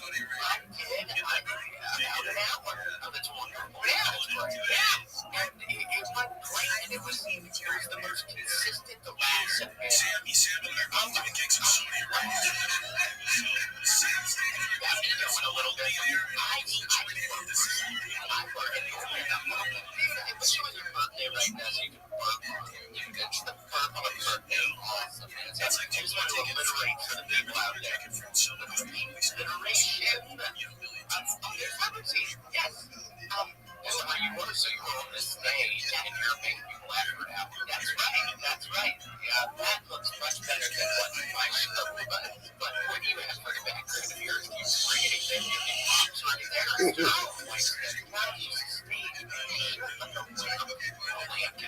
That's like the beginning of Talking Heads. Stop making sense. I don't know that, but maybe like Talking Heads? The band? Yeah. Oh my gosh, well they have two good on Spotify, so I got the Spotify. They have two good albums. Good reason. Older band. Yeah, these are old albums. What's their name? I know. Psycho Killer, that's probably why. Psycho Killer. Just to say it. Yeah, no, I don't know. Oh my gosh. Yeah, no, I do. No, they're great, dude. I love them. I definitely know that song. But you asked me what I do after my show, and it's supposed to be great because it's not too far from LA. I had some friends who were able to come up. My dad surprised me at the show. Oh my gosh, does that make you nervous? Did you have any idea? I had no idea. No, it made me really happy. It was really, really sweet, like, because I never come to see you before. Oh yeah. He's seen me a number of times, and I'm very close with my dad. He's my confidant. I tell him everything, and he was a comedy writer, so I learned a lot from. Oh, cool. He wrote on sitcoms and game shows for much. Oh, nice. I didn't realize that. Very cool. You ever watch the Hollywood Squares? Yes. He even wrote an evening at the Improv back in the day when they were doing their 10-minute specials before. You got it in your blood, Jack. I freaking things. Yeah, I love it. So what did your dad have a good time? My dad had a great time, and he's very hard on me about my comedy, and I'm grateful for that because, gosh, what is he saying? What do you mean by that? I'm sure you've experienced this with comedy. When you start doing it for a while, you find less and less things you find. And I like to laugh, so I laugh more than a lot of people like, what do you mean? Why not in your daily life that you're trying to come up with jokes, you're just saying, hearing other comedy. Worst When you're joking, stream breaking down a joke, it's ever. a very serious thing. I'm finding, and there's a lot of laugh obviously in the comedy, and you're trying to laugh, but okay, I'll talk personally with about working with my dad. I'll tell him something, and he'll frown, and I'll go, that's not exactly right. And it maybe you just cut to the joke quicker, or whatever it might be. I kind of find that with comics sometimes that you have to be pretty serious about your jokes. You have to be pretty scrutinizing. Do you think that? For sure. For sure. Yeah, totally. Yeah, they gotta be funny. Yeah, people have to be laughing. Right. And it's science for sure. Yeah, putting it together. But anyway, it was really cool that he came up and surprised me. That was really fun. So that was great. Oh, scatting. Yeah, oh my gosh, I was just thinking we have to hear, I don't know how we got out of that one. We have to, no, you didn't even try, we were just talking about that. It's just a wonderful show. It just trailed off. And then we were talking about panic attacks and anxiety. And so over the years, what? Nothing. I agree with you. I'm sorry. Yeah, that was a good conversation you were just having about your dad. That was nice. Okay. Again, I sent the freaking picture of Hollywood Squares to Grant. I didn't do that. You're lying to me. Grant, did I not send you a Hollywood Squares thing? I did a little research on your ass, and it's in your folder. It's in your folder. We make a folder for everybody. You made a folder? Yes. And I knew that your father had written for some stuff. I had to buy my desk. I was kidding. That's called an act. I put on an act right there. That was good. Honestly, but you should write that down, honestly. Thanks. Yeah, you're welcome. Okay, thanks. Okay, now you're being weird. You're being weird. I'm at a meeting too. You're being weird meeting. I'm sweating. I feel like sweating. But dude, I gotta tell you, I am such a big fan of yours. You make me laugh so fucking much. And I watched Kill Tony. Sweet Jack. Thank you, dude. I watched Kill Tony for years before getting on the show. Imagine it, and frankly, being here right now is fucking nuts, dude. Well, you're sweet. It's really cool. I love you, man. And you make me laugh a lot when you get really fucking serious and you have cats. You're a legend, man. And I wanted to make a point to tell you that. Well, you're sweet. It has been, because I've only been going out on my own for 2 years now, so I mean, I'm pretty new to just doing that, so it's been fun, and I'm sure you'll find as well. I have a great time figuring out what to do in between the jokes with the crowd work. So that's been a really fun thing to be working at, the extemporaneous stuff between jokes to keep it, because a lot of my stuff is kind of nonsensical and shorter, so then I figure out all this stuff in between. So that's been fun. Yes, it's like a big old puzzle. Yeah, once I got all the jokes down, yes, it's totally like a puzzle, creating a set out of it. Yeah, dude, if people are paying to come see me, I want to give them a good show. I for sure really want to have something that I can put, I can have a full-fledged, we feel good after this, you know? So, so do you have a bunch of dates coming out? Like, are you now starting to do this? Yeah, I'm going in October. I'll be back in Texas. Going to Fort Worth, Hyenas, Dallas, Hyenas. Those are great. 2 shows both nights. October 10th, October 11th, and then October 12th, I'm going to Tulsa, Oklahoma, and that place is great. A movie bit. Cool. So, hopefully people come, please. I can't afford my rent, so thank you. That would be really awesome if people came to those shows. And then you're kind of close to Oklahoma City there, and you can see them. You want to come to the show? Yeah, just watch. Ouch. No, dude, you can be on it. Yeah, my gosh, it would be an honor to open up for you. I would have to see. No, I would open for you. No, I would. You're the guy on the poster. I would just be in. Yes, but maybe I'll do 10, 15 minutes or something. But you're a surprise love of the night. Yeah, but if there's a surprise though, you're the dude on the thing. Yeah, not me. I'm surprised like at the beginning for a little bit. No, but I want them to. It's your show. You're better. No, I wouldn't say that. Well, but yes.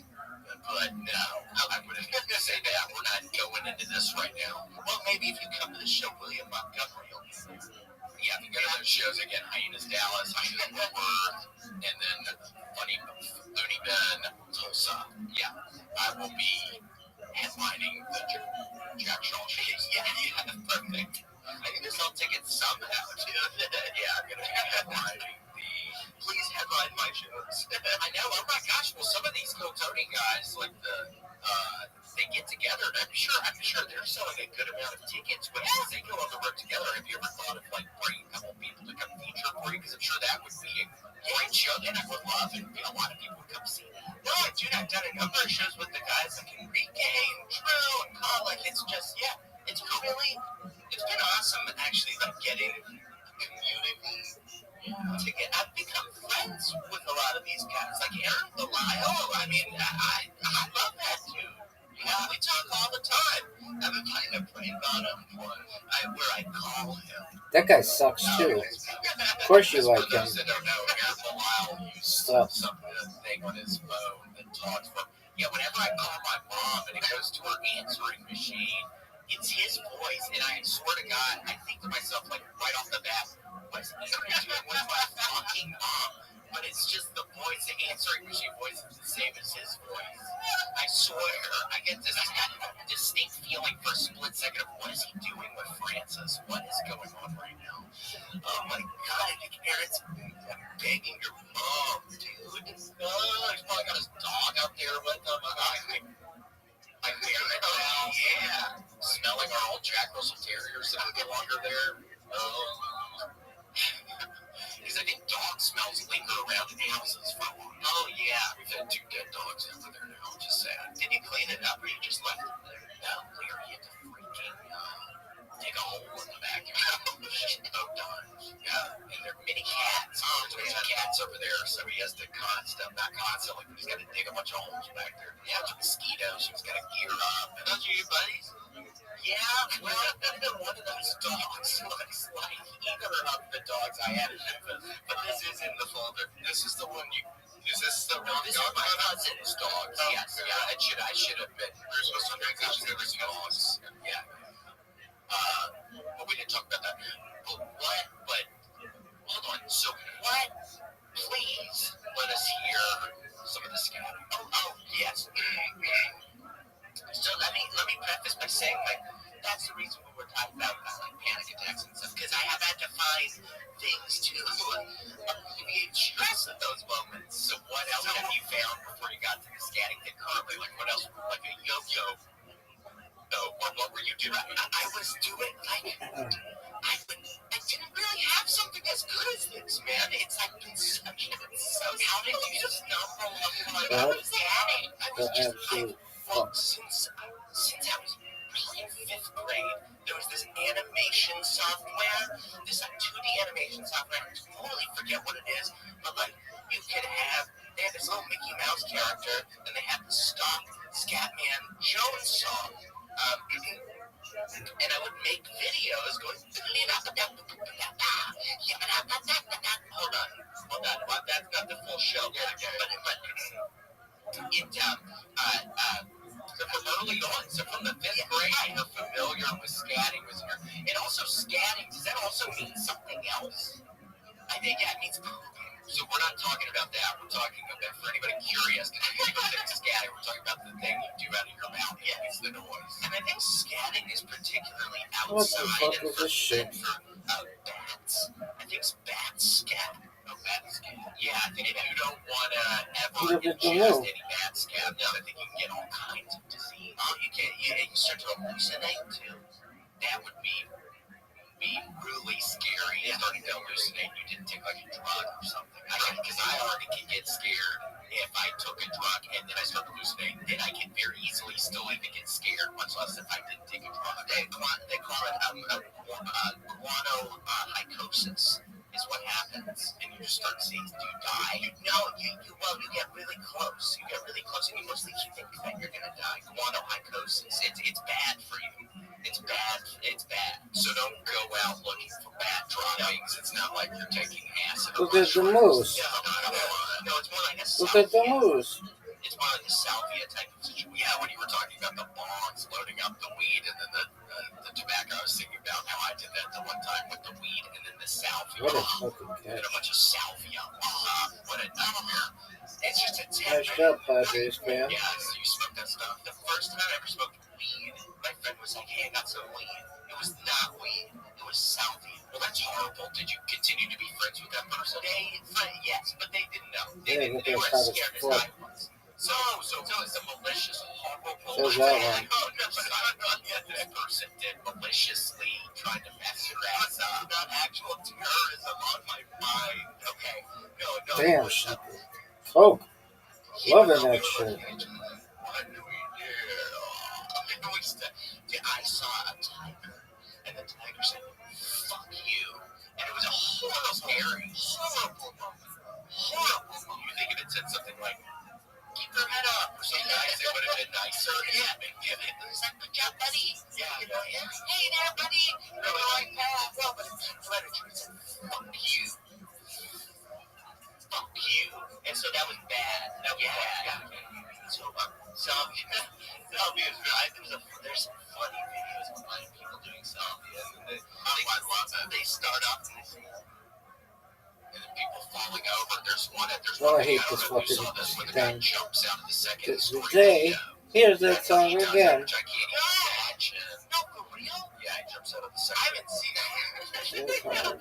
Oh my god, that's a tiger. Actually, can you please take that down? It's actually sending me back. You spiral. I think it's pretty fucking funny. Yeah, you're about to I like it. scatting for real. I'm gonna for I real love it. scat on this freaking I cell. want some more of it. Oh yeah. What a scat. Worst rock ever. New York City. I was coming back from the stumble and the bar that I used to get Worst at in the Upper East Side, and I had to guess so bad, and I somehow make it up to ever. the lady's place where I'm staying, and I make it to the bathroom. I made it to the bathroom after probably 3/4 of a mile walk through New York City, and then I shit all of my pants. I put it through my pants. It was horrible. And I'm like wasted, and people work there the next day, so I just put my pants in the shower, and from the shower, I didn't know what to do. And then the lady ended up kicking my ass out. Oh, weeks later. Oh, she had enough. Fuck. Yeah, I was a scat man. I was a scat man for one night, leaving the stumble in. Your mom was going, it was doing spraying on the floor and spraying everywhere. Yeah. Grant. And look at this. This is smeared. This. What do you think when you see this? The Boondocks. Because I got dirt biking motocross. Oh yeah, like a track. Train wreck. Would you ever get on a motorcycle? Worst I've been on a dirt bike a couple times. train wreck. It's really fun. Yo, how you living? Big dog. You can go fuck yourself. No one wanted to talk to you anyway, you ass. Ass. Stupid cunt. Bastard. And then when it gets ripped around, you sort of roll around. Or I've seen videos of people like going down a path and then accidentally going off to the side and hitting a tree. Oh yeah, or like you go into a wall, but it's sort of like one of those small walls, and then you hit it, and the bike stops, but you go flying, and you think for a moment like I'm flying, and then you hit the ground, and then that's thinking where the people are going really fast through like a red light, and then there's a car in front of a car, and then it's like you're flying for a second. Dude, there's some crazy shit on here. There's some crazy shit out there. I saw a video of a guy doing that, and he fell out, but he went straight, and he hit the ground and skinned straight on his stomach, just on his stomach, and his face just sort of peeled around. I think it's harder than it's crayon. How do you pronounce that word? Crayon? Crayon. Meat crayon. Crayon. Meat crayon. What do you say, crayon or crayon? Crayon. Crayon. Cranberry apple. Cranberry apple. It makes you burn. And now this is a ginger lime, so I went on a different. When the fuck did you change up your drink? I ended up pounding 3 of these things in an hour. You're pounding 3 or 4 or 5 of these things? I pounded 3 of these 6 in an hour, and then nobody even knows what I'm doing after. Dude, I'm kind of powder after. How have you not drank more than that one? Well, I feel weird because I do like when sip to like make noise, but it does feel weird on the microphone. Wait, so that was a sloppy one. It feels so good in your mouth. Does that feel good in your mouth? Yeah, it's like crazy when you drink it. But if you drink it like that, yeah, it really gets bubbly. Isn't that nice? See, I'm not used to it. I can't do that. So what? So are you gonna scat? Oh yeah. No, we're gonna keep getting diverted for the entire episode, and that's what people have to watch for. Yeah. If you're gonna, oh my gosh, there's a man. This is a drawing I did the other night. Yeah, I got an iPad, and I've started doing these illustrations. Wow, that looks like Pee Wee Herman a little bit. Pee Wee Herman eating ramen. No. How did you? You're kidding. Did you see the picture in the file or whatever earlier? How did you know that was Pee Wee? Because it's totally Pee Wee. I didn't even see the picture in the file. I swear to God. I was like, did you watch that growing up? Pee Wee's Playhouse. Did you like Ernest? Did you ever watch Ernest Do World? Maybe that was a southern. Where did you grow up again? Los Angeles. Oh, okay. Yeah, maybe it was a southern thing. You grew up in North Hollywood. You know, do you like the South? I do. I've been having a great time in the South. Yeah, I would think so. You get crowds and stuff. Oh, the crowds are great. People just want to have fun at these shows. Damn, bitch. It's been a really good time. Cool. Yeah, I've been enjoying the South. Cool. Yeah. Look about 100 shows. Yeah. I went to Nashville. Nice. 3 hours down the road. Right. Okay, not too far. I liked it. There was a tornado. I've never been around or seen a tornado before? That's probably very normal for you, right? Was that for the Kill Tony thing? Yeah. Crazy storm? Yeah, I'm sure too. Yeah, that storm was insane. I saw that storm. Insane. There's sirens starting going off outside, and I'm like panicking. Yeah, you must not have ever heard. It would be like the witch. I'm gonna come up and fall like us in the house, and he's gonna fall into the floor. Oh my gosh, I'm in trouble. And those legs are gonna roll into what's gonna end up in my ass, dude? Everything's gonna tear me apart. Oh my gosh, I was watching Wishmaster 2 the other night, and the gods of the. Have you ever seen Wishmaster? No. It's wonderful. It's kind of silly. It's got like very scary. It's before CGI, so it has wonderful practical effects in it. But the one guy. He wants his lawyer to go fuck himself, and this guy's like basically a genie. The Wishmaster is a genie. Look at this guy. And then the lawyer starts having sex with himself, and his legs get all weird. So that's what reminded me of it, the legs. That's the Wish. This is Wishmaster. He's a very scary man. A devil. It's like a devil kind of guy. He lives in a rock. People, unfortunately, undo the rock. Like in the beginning of Wishmaster 2, these people are stealing their rock. Oh yeah, he lives in a little rock. It's a house. Yeah, with a little rock he lives in, and then when somebody uncovers him, he's like, okay, what do you want? Let me do whatever for you. And it's like, and the one guy, okay, Patrick Star in 40 years. Yeah, he grew up. Okay, yeah, go ahead. So in the Wishmaster 2 at the beginning, these people are robbing this museum, and then one guy ends up getting shot, and then this guy comes up and he's like, okay, what do you want to wish for? And the guy's like, I wish I never was born. So then it shows him like turning into a baby and then just disappearing. So it's like you gotta really be careful what you wish for. Right. You gotta really be. So that's a good. I think good. They really want a good. That's a good. I can't believe that guy gave such good advice. Yeah, this guy, the guy above your head. I don't like that he's my. It was. That's when he comes out. Get away from me! Jack. Get away from me! Okay, he got away from you. Dude, he's above your head. He's above your head. What do I wish for? Don't move to be quiet. Yeah, so like a dinosaur. Yeah, close your eyes. If you can't see him, you can't see him. That's what I think about ghosts. Sometimes when I thought a ghost was in my bedroom, I just shut my eyes. Yeah, my God. Yeah, I hope this thing doesn't touch me. Because I'm really going to be scared if it touches me. Why do we think that blanket can protect us?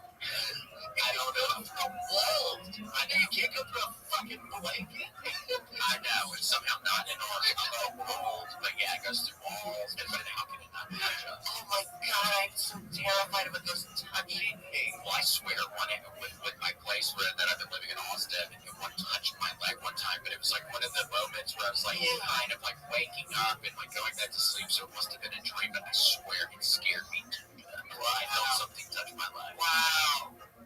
It's scary, dude. Wow. But it's been okay. Like, they went too creepy. I woke up in the middle of the night one time during my childhood. And there was, you know, you had sleep paralysis.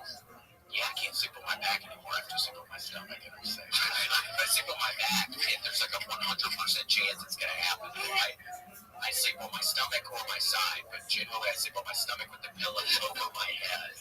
This is how I sleep. How do you sleep? On your back? With the pillow under your head? No, I do sleep on my side. I do sleep curled up on my side, and I actually hold the pillow. But I don't think you Winnie the Pooh. Oh yeah, I'm a Winnie the Pooh squishmallow. I've been sleeping for 4 years. I'm not even dead.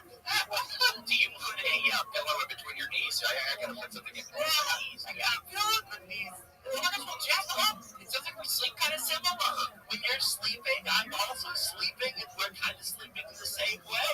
Well, I think I'm gonna sleep extra good tonight, thinking that this is how Jack is sleeping. Probably. I'm gonna fall asleep thinking that this is how William is sleeping. I'm gonna feel so good about that. It's like in what I'm going to when Kevin and his mom are looking at the moon at the same time, and they're like, oh yeah, that mom's looking at the moon. Or maybe I'm wrong. Maybe they don't realize they're looking at the moon at the same time. But I want to think that they're looking. I think they do. I think they do, but maybe I'm wrong too. But that's so nice. And hey, maybe anyone out there who's sleeping right. Think about when you're falling asleep. Yeah, if you do it on your side with the pillow between your legs, it maybe is a squish pillow, maybe it's sustainable, maybe just a pillow. Another arm that you call, but you know, that you're sleeping like Jack and I. Yeah. Hey, Grant, how do you sleep? Yeah, Grant. I'm a tummy sleeper. Tummy? Oh my gosh, do you sleep with the pillow above your head, over your head, or under your head? I have it very much like just basically above my eyeball, like my forehead has pillow. Oh my gosh, so you can breathe extra good because the pillow's not over your where your breathing is. Yeah, I don't want it like by my jaw. But that's sweet, but you got a little protection on the top of your head. That's so nice. I like it. So maybe tonight if I end up doing the half of my head up the nose and you're like, oh yeah. Oh yeah. I'm gonna sleep good tonight. I'm gonna sleep good tonight too. And I hope you all get to sleep good tonight. Yeah, we all hope everybody's sleeping good tonight. Yeah. People need to be sleeping good. We need to sleep good. People got us a gooder than you get cranky, and then you might want to start scatting because you're getting a little panicky. Man, yeah, you make them scat all over your pants. I know. You're like, I scat. Well, a lot of serial killers pee in their bed. Yeah, did you know that? What, they will let the bed go? Did you know that? Is that true? Is that true? There's no way that's true. I mean, yeah. Looks like it's true. Yeah, I heard you typing in your bed. I need to look it up. I love that it's just like this voice of reason. He helps. We need help in here. I need help in here very frequently. It doesn't matter if it's true or not. I just need Grant to say it's true. That's kind of enough for me. Yeah. Bedwetting is part of the McDonald triad. The theory suggests in the history of bedwetting, fire setting, and animal cruelty all correlate. Well, I don't necessarily subscribe to the McDonald triad, so... Oh. No, you gotta listen. You do? Oh, yeah. Bullshit. There's no way Jack Shaw is familiar. It's familiar, and on top of that, is in favor of the McDonald triad. You got me. I don't know what you are. I'm kidding. Oh my gosh, I'm joking. Who's acting with my ass? I'm joking on your ass. I'm joking on your ass. Yeah, you got me back there. I'm joking. Looking on your freaking ass. Triad. What are they? And I know what I order with cheese. Double cheeseburger meal and filet of fish. But no, so what was it? Why doesn't McDonald's have a tuna meal? McDonald's gotta have a tuna meal. Oh yeah, that's really the place I get it. Wonderful fun and hot and old. Yeah, it's like Subway. I never go to Subway anymore, but it's like I don't even think I would really get it that often from Subway either. That's my dad was just just one of those standards ice cream scoops. Oh God, it makes me want to vomit. Yeah, too much mayonnaise makes me grossed out. My mom used to make me mayonnaise and peanut butter sandwiches. You ever had one of them? What the fuck? You ever had that? What the fuck? Do you like both of those things? I like peanut butter. You like mayonnaise? No. Yeah, I would never eat one now. It makes me want to vomit. I need to stop thinking about it right now. That's so gross because it makes you want to vomit thinking about peanut butter and a mayonnaise sandwich. That I cannot sounds eat it disgusting. now, but I remember growing up. That's it. I would eat that every now and again. Wow. Yeah, that's what he did. That's making me want to vomit thinking about peanut butter and mayonnaise sandwich and having it go together, maybe getting a little chunk of peanut in there, and maybe thinking about how it makes you want to vomit. See, and I couldn't, and then I'd be vomiting with all the crap in my face because all that would get all up in my face right now. Get up in your freaking beard. Oh, what's that pickle? Pickle, and banana. Pickle banana. Well, I know Elvis's was fried banana and peanut butter sandwich. That's good. Yeah, Elvis, he's from where I'm from. He's a musician. Yeah, you know Elvis Presley? No, I think so. Oh my gosh, so we did like, You Ain't Nothing But a Hound Dog. Oh, he did a couple of good live concerts in Hawaii, I think, or at least one good one. He did that show, that's, which one? Bound 2? Yeah, Bound 2 was that one of his songs? I think that was the earlier song. Yeah, well, that's Elvis Presley. Yeah, he's real big. Oh, yeah, Elvis. Jack Shaw, you deserve it. What the serve something 50s, Good slap. 60s. Oh, it must have been the 40s or the 50s. Yeah, 40s, 50s, 60s. I think 50s, 60s, 70s. Could have been 10, 20, 30. Yeah, well, no, it's too early. I don't think it was 20s, 30s, 40s. I think it was 40s. No, 50s, 60s, 70s, 60s, 70s. Not 10. No, not 10. No, you're right. That one's crazy. I'm sorry, it's the 70s. 10s, 20s, 30s, 40s is crazy. Well, when you come visit me in Memphis, I will show you Elvis's house because you can go to Elvis's house. Is he home? Well, he died up in the bathroom. No! So his spirit can be there. Because I don't know, and I'm not one to judge. I don't know what his dealings were with the Lord, with God. So I don't know. I bet he was good, but I don't know what his thought process was. I don't know what was going on. So he could be there, or he could be in heaven, or he could be in hell. But we're not even gonna go there. But yeah, there's Elvis's house. Oh, that's nice. It's sort of like the White House. Yeah, it's sort of like the White House, but in a very scary part of Memphis. By the way, it's a very scary part of Memphis. If we were to go, we would have to go in and out. We'd have to go right to his house and then leave, not hang out around there. Really? Why is that so scary? It's a scary part of Memphis. We'll just have to. We would not be hanging out around there. We would immediately drive there from the house. We would go to Elvis's house. We'd hang out there, whatever, take pictures, whatever, and then we'd drive back. What's going on? What's going around? Just, I don't know. I feel like maybe Jack, you would maybe get out of your, if we stopped at maybe a gas station or something around there, maybe there would be a chance of you getting out of your car and then immediately being accosted by somebody. Wow. Yes. Physically accosted?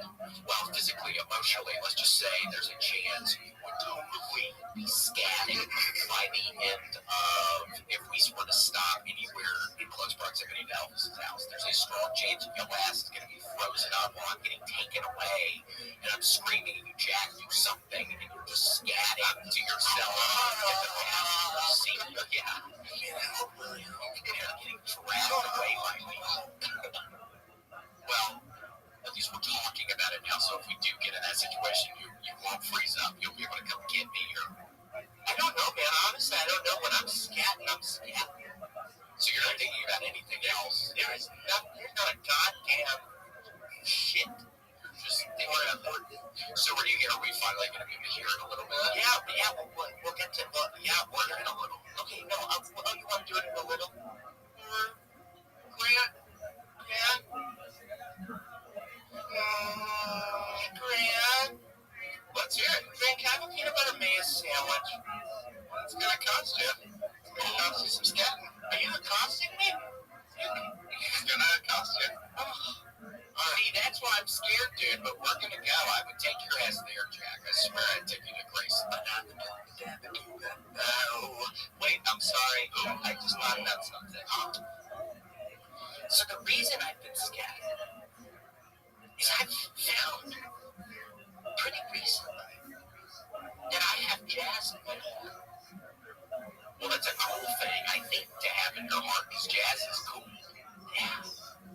I also have what's it called, glaucoma?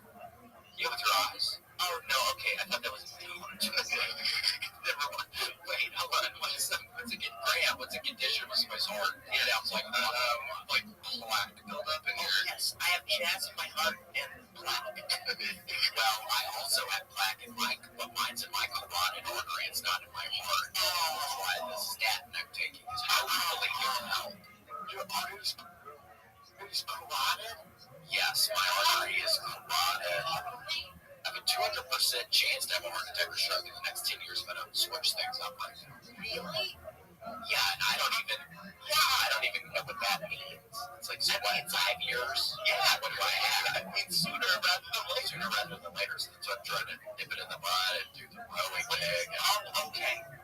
Yeah, I have to, for my life. Yeah.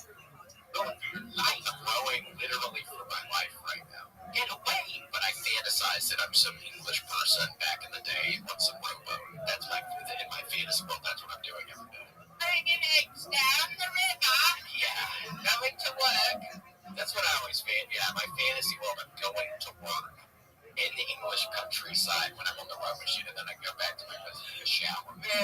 I go into my day. Sucks, dude.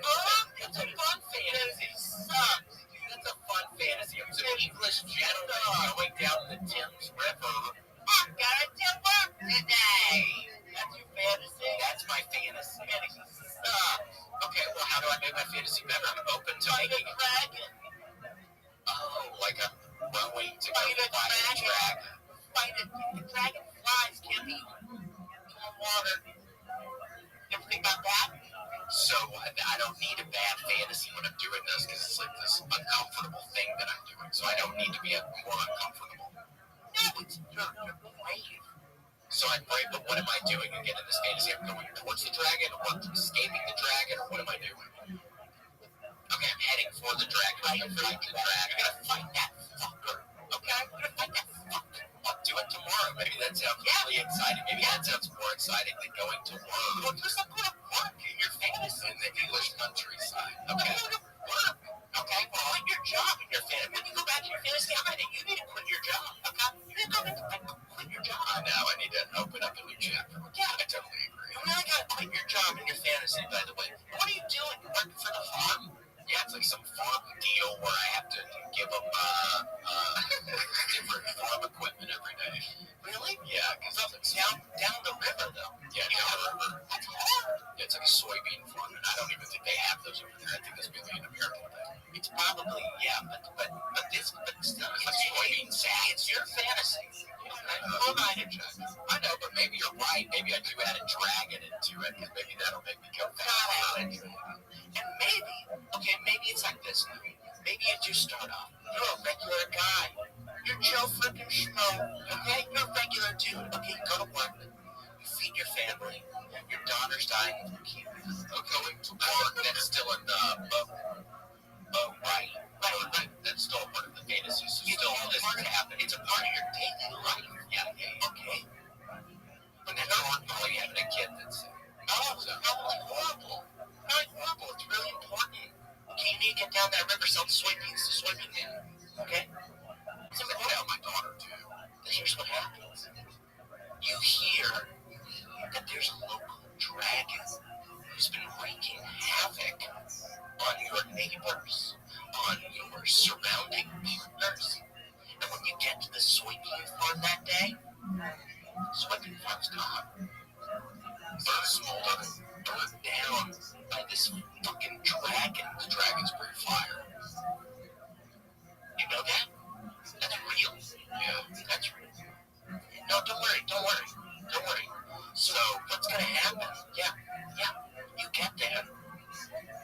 It's burned to a crisp. You see these soybean bands? Ashes. And you say, for my daughter, for the betterment of our life, I'm going to slay this dragon. Because you know what happens when you slay a dragon? You get a wish. Maybe Wishmaster comes. Oh my gosh, and then maybe Wishmaster comes. But then I can wish for him to, I wish you were never born. So I don't have to do it, so I can trick his ass, because he's, again, maybe a scary addition to the thing, because normally he tricks people with their wishes, so like this is actually like a scary addition to the wishes. You wish for him to be no more. And when that happens, you weren't expecting this, but you Damn, bitch. the next Wishmaster. Thank you, Graham. Graham, is that true? You may look it up. I actually become the new Wishmaster. I can his ass to never be born. I mean, I think you do through a technicality here. Yeah. And then what? So then out of the bylaw, so then I get back on the boat, and then that's where I'm getting on the to go get the dragon. You're the Wishmaster. No, you've slain one. No, dude. No. How are you not following? My timeline's messed up. And you being fucking stupid right now. My timeline's messed up. Okay, I'll take that back, man. I'll go easy. Yeah, you're fucking stupid right now. You want me to admit that to you? I'm being fucking stupid right now. You can admit that. Yeah. Okay, I'm being fucking stupid. I'm sorry. Okay, dude. So you know what happens next after you slay the dragon? You get your wish. You become the Wishmaster. You still have your family. He's what about? Oh, you still have your family. Oh.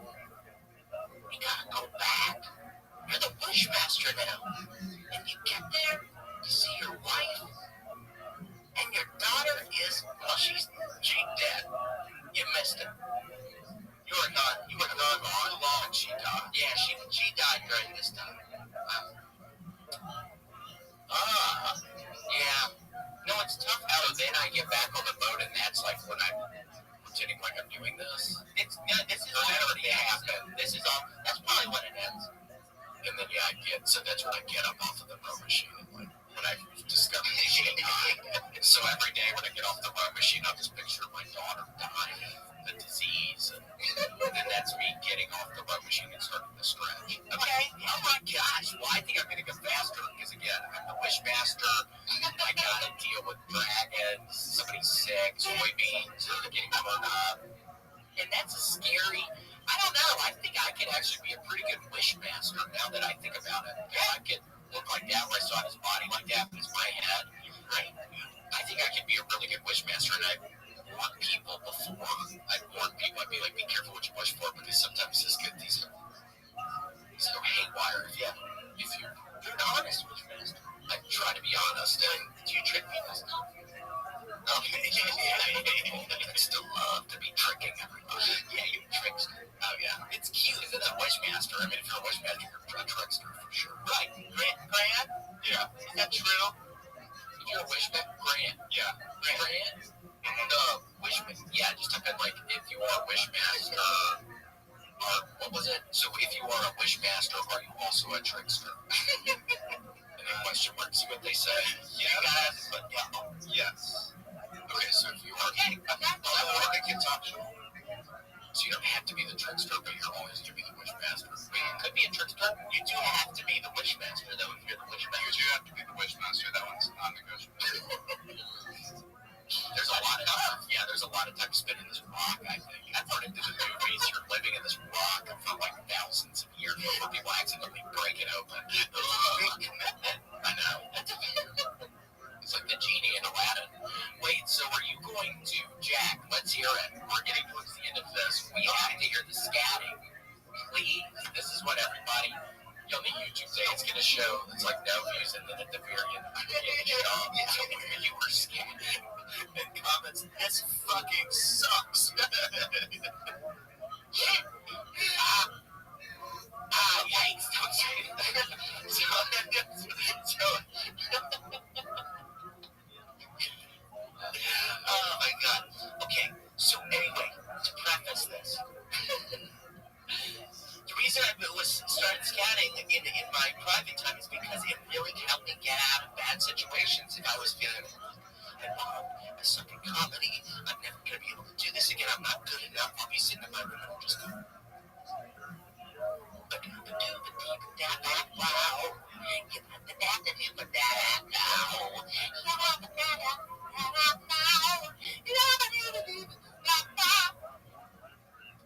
And that's beautiful. And then that's really good. I love that. And I do think you're correct. I think you do have jazz in your heart. Really? Yeah, and black. Well, hopefully you don't. And just be careful what you eat. Be careful with like saturated fats. I think that's what the wishmaster doesn't tell you. I know you gotta be careful with cholesterol. Well, Jack, oh my gosh, well that was wonderful. Thank you. Worst Jack Shaw, thank you so much for being stream. This was so much fun, dude. I had a great time. Oh, okay, dude. Well, I think you suck. I think you're one of the worst comedians on Kill Tony. So you're better than Aaron Bilal. That guy sucks. You can go to my website, hijackshaw.com. You can Dick. follow me on Instagram at Hijackshaw.com sucks. Do you think he's the worst person ever? Texas, October 10th, 11th, and then 12th in Oklahoma. Please come. We're going to have a great time. Pretty fucking close. Thanks for having me here, Tim. Really? Yeah, oh my gosh. Thank you so much for coming, John. We have to, and hold on, we have to thank our mercenaries big time right now. John Shaw. I'll start John Shaw, Justin Thuckle. That is my doctor's son. Kendra Dawson. My name is Don Shaw. Don Shaw, are they related? No one gives a shit. Lawyer Joe, Loop. Love looking at Mr. Flipper, Mr. Alex, these unhappy Nolan Boyd, Oilfield, Willie, Apollonia, Papa Care, Patrick Casey, Poopsicle. Look at this. Look at this. Athleticism. Look at this move. This is the worst. Shiva skin bomb, the Memphis, the gaming critter, the YouTube. the Wizard Vader, Vicious, Misty, White Magic, William Casey, the Cats, William Gear. What are we watching now, kids? Worst stream ever. College game day.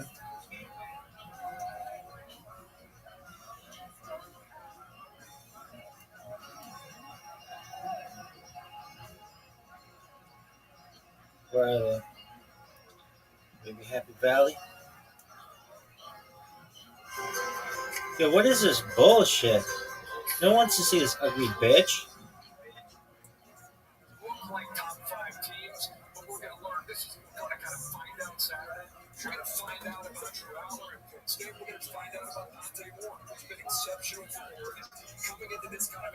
Look at this athleticism. Folks, Penn State sucks. Worst state ever.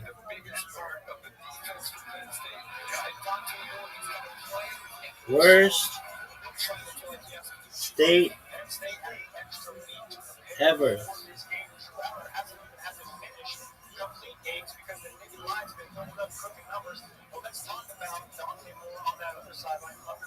What is this garbage? This motherfucker has sneakers, looks like a douche. Anybody who dresses like this looks like a douche. Ralphie.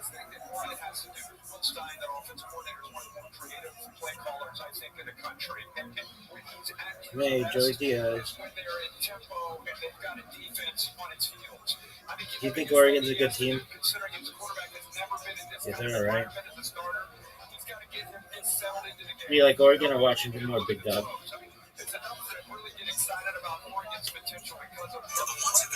Dude, no one gives a shit.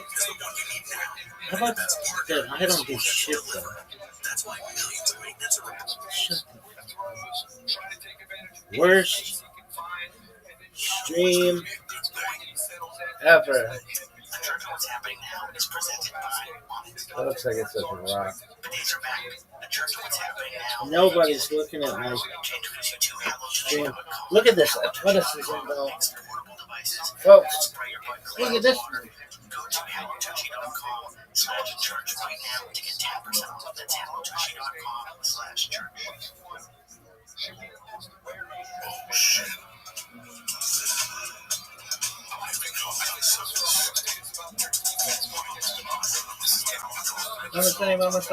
Musa.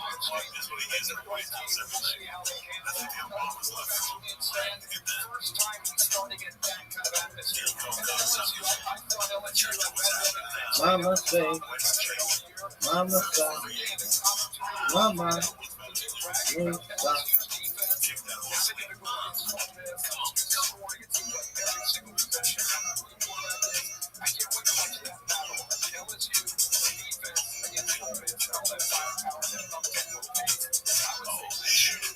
Right. Mama say, Mama say, Mama say. Ooh.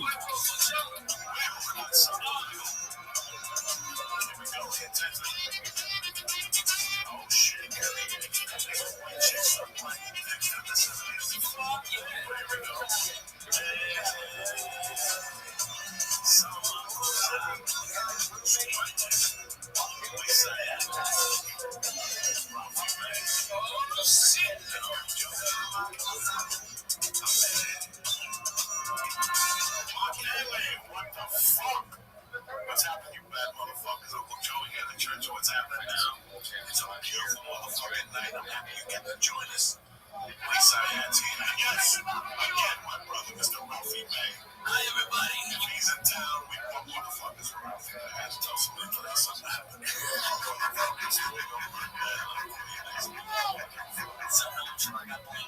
always have to play. We're flying too. Right under the bus.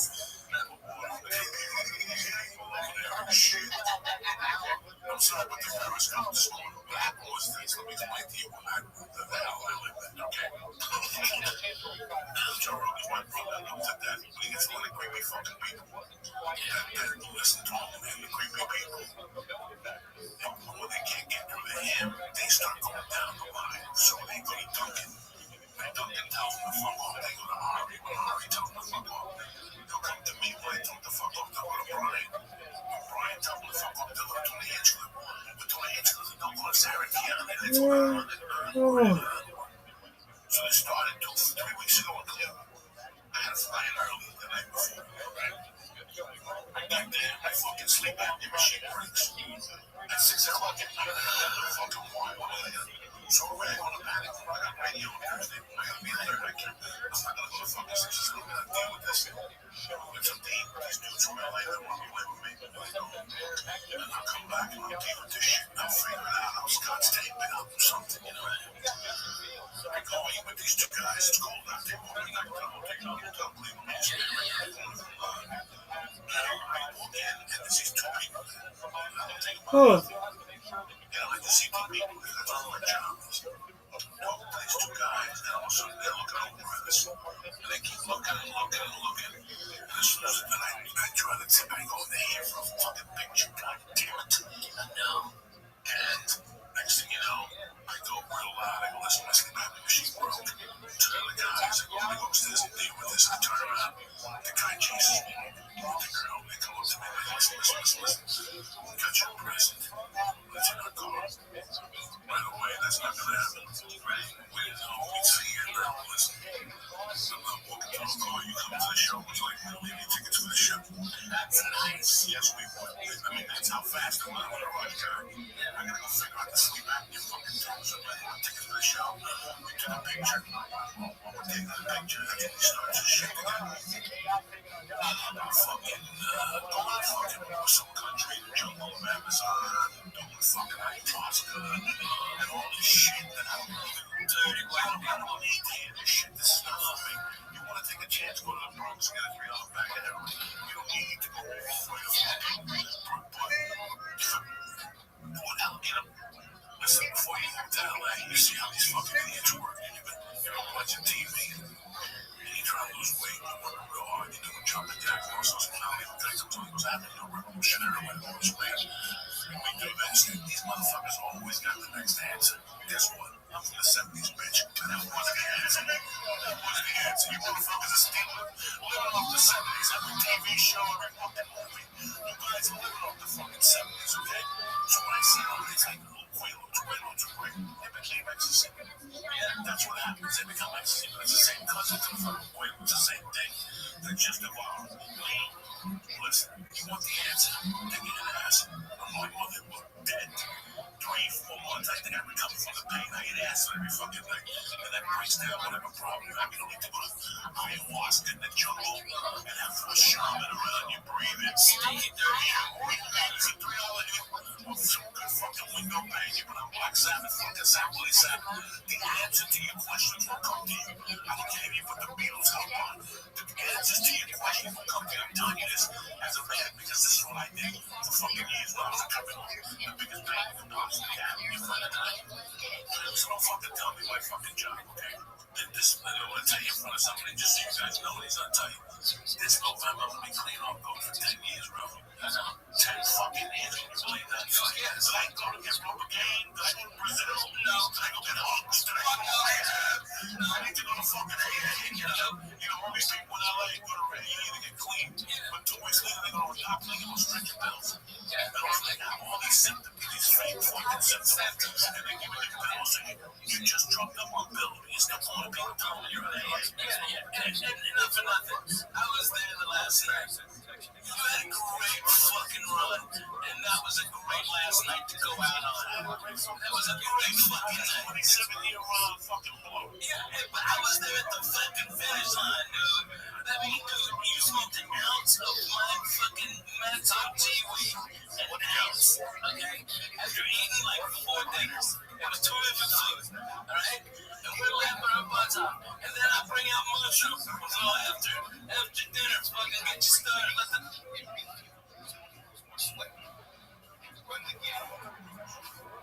Thank you. Let's remember the Indians, natives. Oh. Alright? Hey, we go to the Indians. I love the Indians, man. Kidding me? Don't bring the fucking Indians. I love them. He's always staring at my wings. They don't mind Clark Davis. So surprised because he didn't know what rap was. Big Six. The last time you brought Indians up here to do better things, I still don't know what a tomahawk somewhere. No, I know. I said that kid in camp. The space camp. I'm fucking talking about helping out in natives. I'm fucking saving them. Somebody's got to do it. Anyway, listen to this, guy.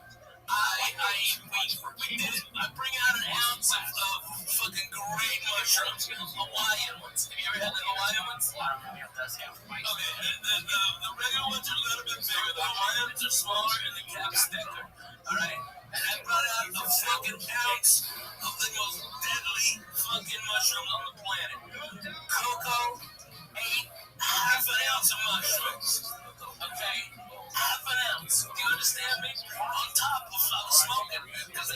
Thanksgiving, and they was goddamn thankful. Alright? He did all of that over the course of like 6 hours. Okay? And then I went to the comedy store to the set. All my field for wow! Flew straight to the moon. And the fucking lights in there were trying to burn. The whole original almost burned. I mean, they're telling jokes on stage. I was the only one in the room. I couldn't even see all the other numbers. I got my fucking car. And I got the fuck out of there. But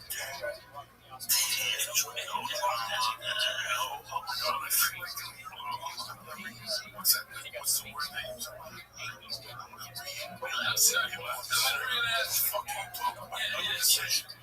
Here's how you quit. I ain't doing that no more.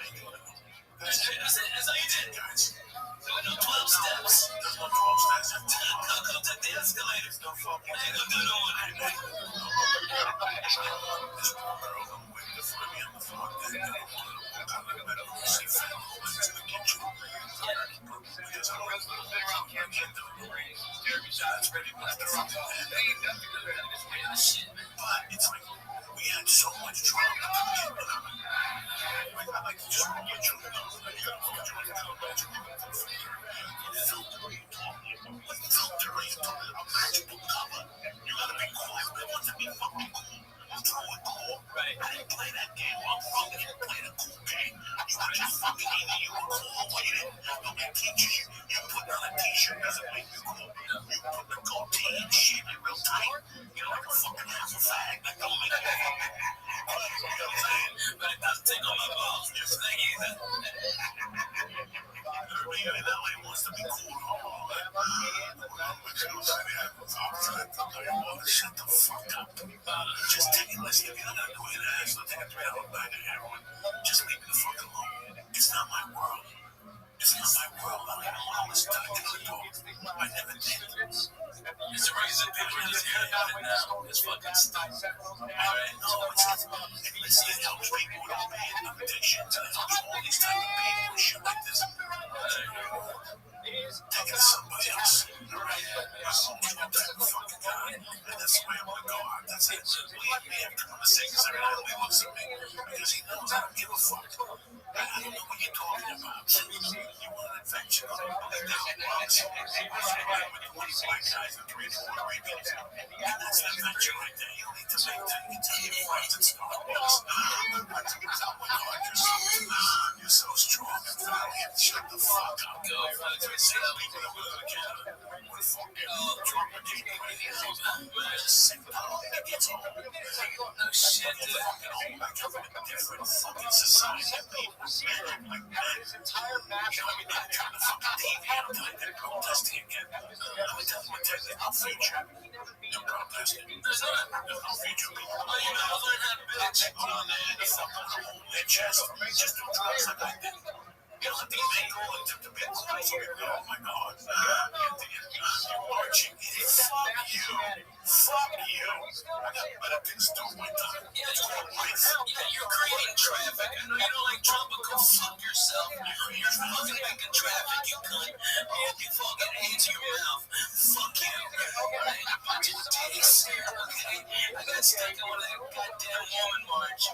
And I didn't know why they were bitching. Okay? Alright, you don't like Trump. Hey, guess what? Maybe you should have marched your ass to the fucking voting booth. Alright? Because he told you 3 weeks before, hey, I'm gonna grab your mother pussy. And you know what? Most of America was like, I'm cool with that. That's alright. I can overlook that.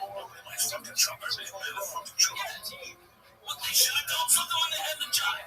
Okay? You know what mentioned me about being a Democrat is fucking you have until the end of the game to win the fucking game, Coco. You have until the end of fucking last play. Alright? Like fucking New England on Sunday. You thought it was over? No, we got overtime. Now we're gonna settle it. Okay? Alright? And instead, alright, these assholes, these little fucking Democrat pussies are all fucking crying. I want a recount. I want a recount. I want to get to my crew code.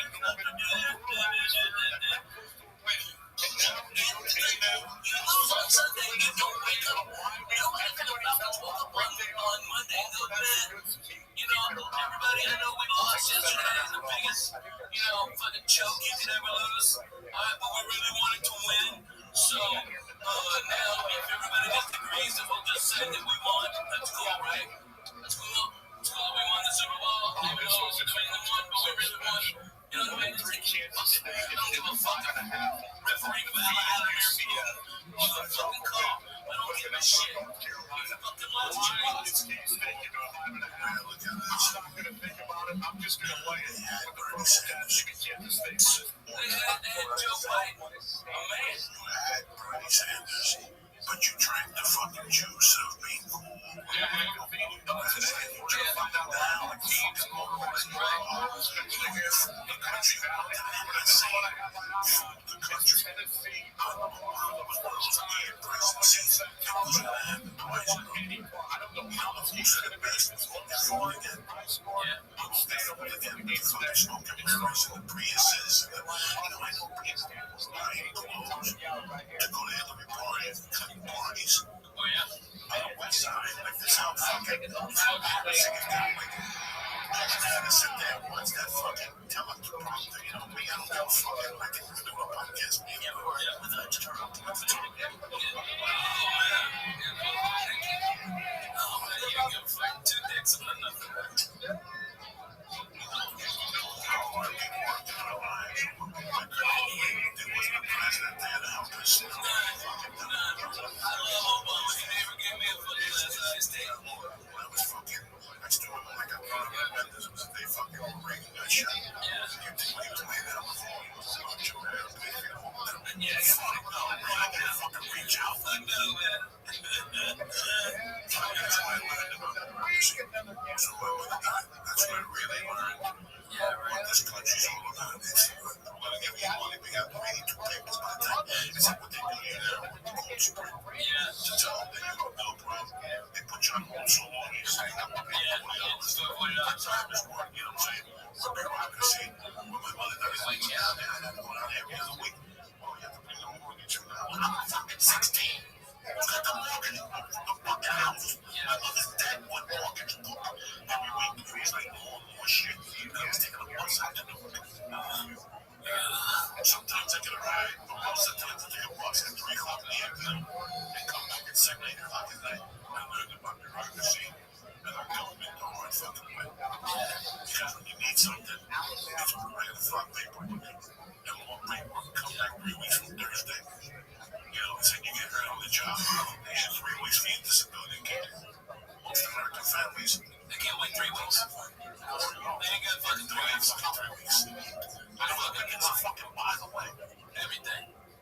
That's why I didn't smoke your weed. That's why I took the place at Harris. I got offered a bigger place that would have to charge more for tickets, and I said no. My fans can't do that, and I won't do that to them.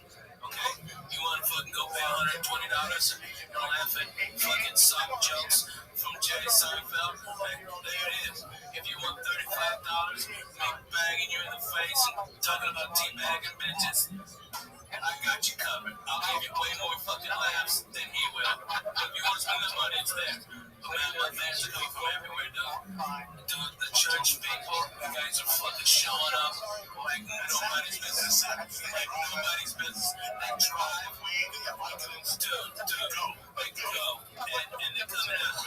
And because of all the love you showed me my first 2 weeks, church, we're gonna do a giveaway, all right, where I'll be talking to like, let's fucking get all of you fucking the real deal motherfuckers, okay? Alright? And you fucking win. You start tweeting about me and Mad Flavor and the Flag Jew. Oh, yeah. She's already fucking done. Yeah, she's good. She's won. That's no problem. We gotta get some more. Just cultivate. Well, Noble D, I'm bringing. Okay, so I'm bringing Darren from Colorado. So I got that party going. Alright, I'm gonna bring George out under the auspices that it would be a sports show. Of course, George from fucking Georgia. He ain't going nowhere, right? I know, he's got a girl, he's got this other thing, he gotta go fuck himself, George. Hey, bring me that chicken francese, francese pizza, and just keep it like that, alright? Chicken francese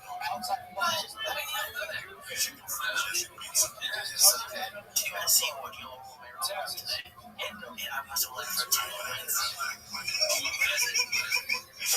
been fighting yet or not. It's like, I don't know if it's 4 minutes, and some cases podcast tomorrow. Oh, man. Go take it. Oh, yeah. I know you love this man. I love this man too, but just I love trash talk. So just he made an GoFundMe page for his future medical bills. It's just funny. It's so fucking funny. That MMA is getting fucking funnier and fucking funny. My fucking Irish brother, Conor McGregor, suck my big Irish balls. Oh, cry. I want that on my phone. I want t-shirts. I want that everything. Suck my big Irish balls. Fuck yeah. Who knew we had a church in Ireland? Okay, me and you. I said, I don't even know what's going on in the last 2 weeks. I've never seen nothing. I saw that today, man. I said, wow, that's the first time I've seen anything on it. But like, yeah, I told us that there's a fight this week. We had to put that on. Place money on it. Nobody said that. Nobody's called. That's why I didn't know. I'm like, what the fuck's on the way right now? And also, they seen the fucking thing today. There's a fight this weekend. Nobody's talking about these fucking fighters. Nobody I have no fucking thing. I don't know what would be a better fight. The one in the ring and the octagon, or the ones with the people leaving. Because it's going to be a great fight right outside. All these guys get all fucked up on Red Bull and Brooklyn. It's not going to be. It's just going to be. It's going to be hard. That's not Jay-Z's name. Shit. So it's not the Brooklyn that we left 30 years ago. We're going to take each other and shit. It's a more civilized. Stevie and then to drink. Nobody smoked marijuana. And you might enjoy that, all those things. Now they look at you like if you're in them. Yeah. Did you know that, man? Especially in New York. I can't believe it. I grew up in New York. I used to smoke everywhere in New York. Like, they let it join down there. People walking on the other side of the street, they look at you. They take pictures of you on their fucking phone. It's crazy. There's a lot of cities I go and I try to think that bad if I get embarrassed by my cigars. It ain't the same. It's the same. Embarrassed don't by the way you can. There's some place you can sit right outside and smoke a joint with the phone on the fence and nobody sees me. There's some place they're watching you stick out like a fucking... On ABC 7:30 Eastern. Another SEC class. 5th-ranked Georgia holds the 17th-ranked Alabama. 12 straight times these teams have met. Both ranked in the top 25. Fourth longest streak in the AP World era. And going back to the Big Ten, 6th-ranked Oregon traveled to Happy Valley, take on 3rd-ranked Penn State. This is just the second time these two teams have met in an on-campus matchup. Oregon won back in '64. What do you get of college football?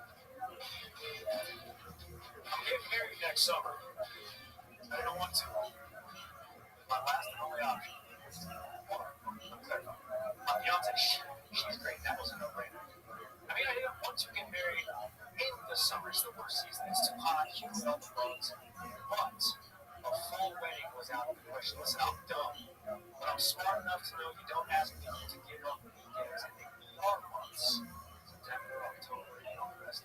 Unless you want to end up in the ER 4 months. Marriage, that's forever. Almost. That's right now. There is no place I would rather be in. I'm thinking you boxes. Hey, seriously, does anyone know what Rabbi is? Save the date. We all have them in the mailbox, our inbox, and stuck in the fridge. And for any sports fan, any save the date we received this week that was for anything other than a ticket event at a sporting event. Yeah, that should have been a meeting t-shirt. The rider, the NASCAR playoffs, NFL weekend, the MLB regular season finale, woven into a college football slate of dates that are all to be saved and saved. Starting in Happy Valley, where everyone dressed in white to look for and against 2 of college football forever bridesmaids. Penn State and Oregon. The Nittany Lions are hoping to catch their first national championship garner since 1986. They'll have to box out Waddle down the Natty Isle in 2010. In 2014, only to be left in the office. On Oxford Fall Saturdays, everyone always dresses like they're heading to a formal event from the grove to the stadium. Number 13 Revs, close to the fourth rank LSU. They treat every day like a wedding reception. Winner of this conference from them, they got the CFP players. With the SEC cake topper will be an Athens. Georgia and Alabama simply always deliver. Number 17 Bengals still need Mary's head coach Kevin Moore tested the edges. That's where Kirby Smart and Wayne Georgia are celebrating their 10th anniversary, during which they have put a ring on it twice. Elsewhere, a lot of ranked teams will hold their breath and question asked if anyone has any objections to speak out for forever on the case. Because there are a lot of motivated teams. I have things to say. I like motivated. Washington, Ohio State, Auburn, Texas A&M, Arizona,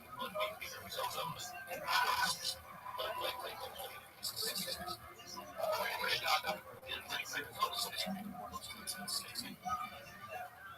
So, say it. Yes, I can. We all do.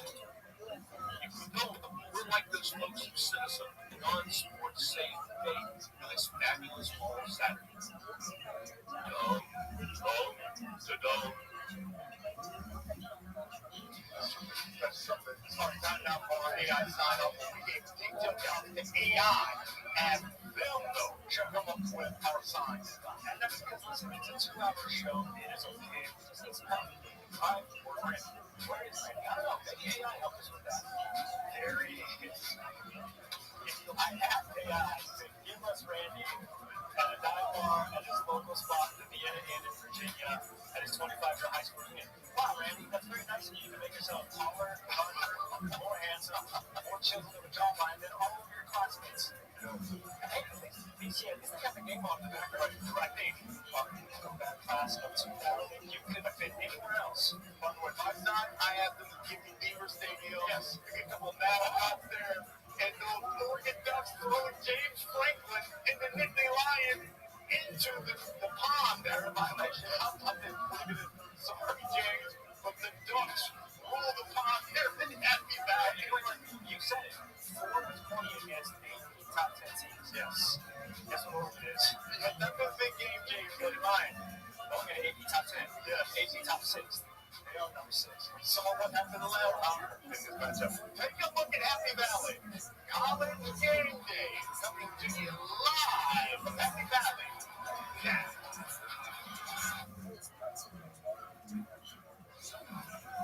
It is the final Saturday of September, and so the hues and decorated walls will be here.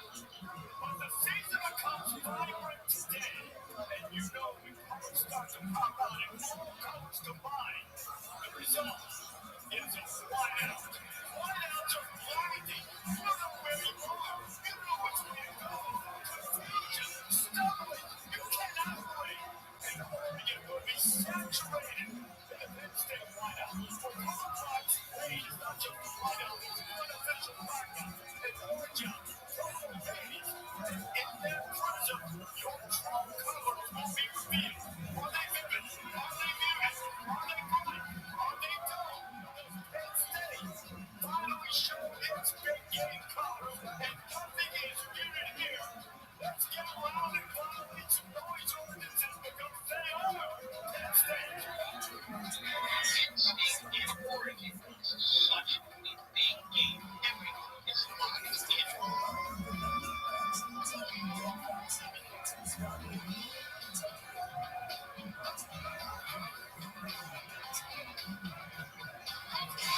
sponsor of college football's premier pregame show.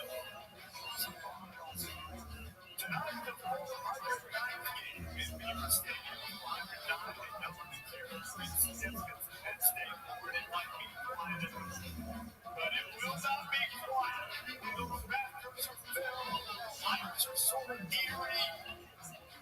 And it is a quiet moment before the Ducks will fly into this. It's the 18th full stadium lineup that started in 2007 for a Notre Dame game. And it has become an iconic thing in Penn State and in college football. There's new faces in Colorado, like this place in Happy Valley.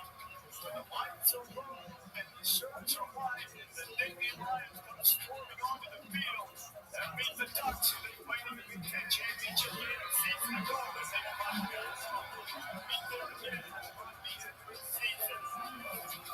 Find out what a Big State College Pennsylvania number 3 against number 6 tonight. Penn State and Oregon. And just in case you're wondering, it's a lineup. 18th time we've done it in the stadium. First time we've done it on the stadium. Stadium so I have Herbert, Desmond Allen, Nick Saban, and Pat McAfee on the rating.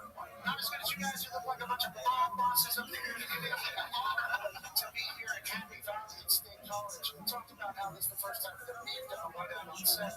It's also the first time that a whiteout has had 2 top 6 teams. It's also the first time in a long time this is a nighttime whiteout. And what you're going to hear all day around these grounds is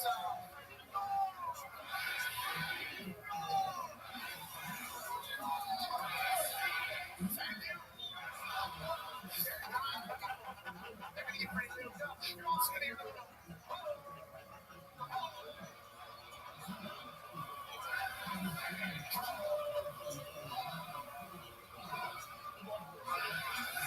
everybody's on the same page here. Don't even get me started if you go.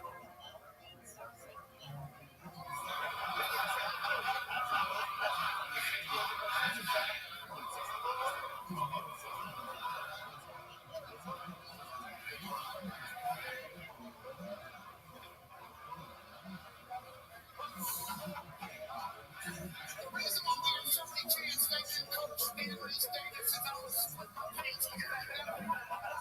Here's the following tree is deep. Jack Ham playing here. Sean Lee playing here. Paul Lusty playing here. And it's Shipley Belknap playing here. And the man that's going to be making a fix at the end of this, one of the greatest mammals to ever exist, the LeVar Arrington playing football here. The greats. And right now we're wondering, is this Penn State team finally for real? Or are the Oregon Ducks going to come in here and chop off the head of the Navy Lions and run this one out for everybody?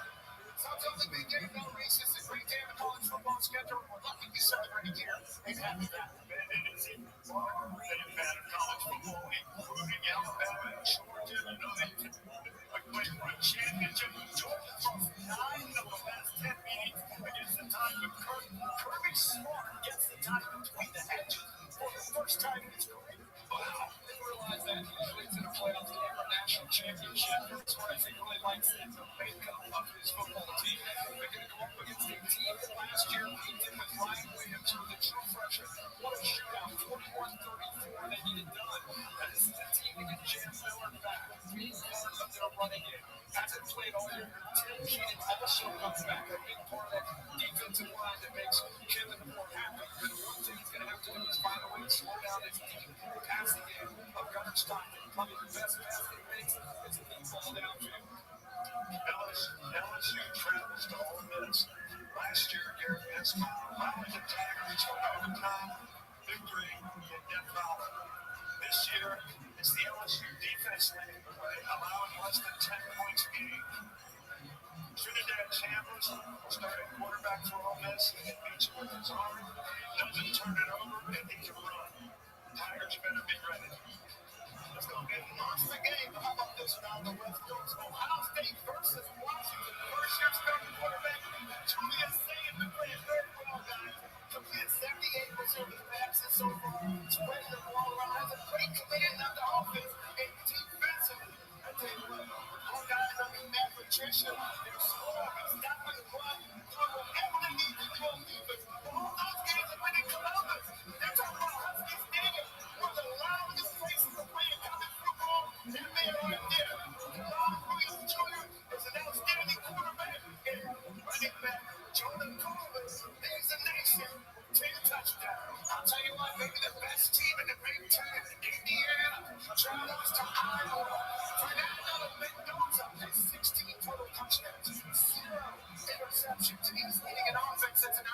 juggernaut. Over the last 2 seasons, they have outscored their opponents by 520 points. You would think maybe Iowa's defense will slow down. Maybe the run game will keep them off the field. Indiana's defense has played better than Iowa's defense has this year, and that's Gronowski.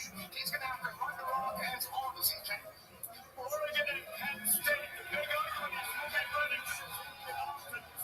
Dante, I mean, he is coming into his own. This Lions haven't seen anything like him. And Bryce Bencher, the Oregon defense has it on a touchdown pass. Bencher, the leading tackler, making a big error. He would go for it. They put Singleton. Trying to get their stars going. Singleton has had a lot of big plays.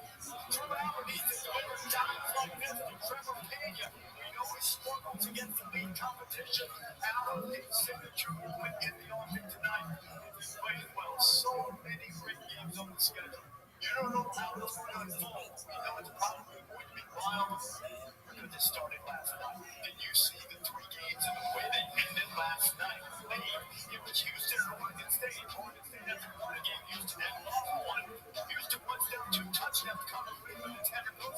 Interesting coverage there late with the 7-point lead. Houston able to take advantage of that tying score. Now, sometimes if it's not going your way, it's not going your way. They could have won the game for the Beavers, given them their first win. It was blocked.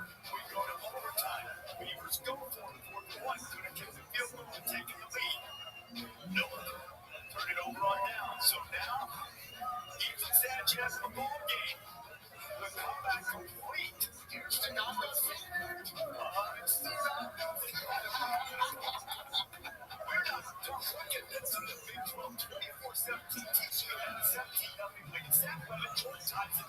That combination gives lethal either 24. The ensuing drive. Prince Dorm against the Josh Hoover. Strip sack, fumble, Arizona State. The ball is on the doorstep. What a play by Dorma to take it away. Hoover and Owens, but he also had some loss and turnovers. Jesus Gomez to give the Sun Devils the lead, and on the subject of Owens, Josh Hoover would like to have back.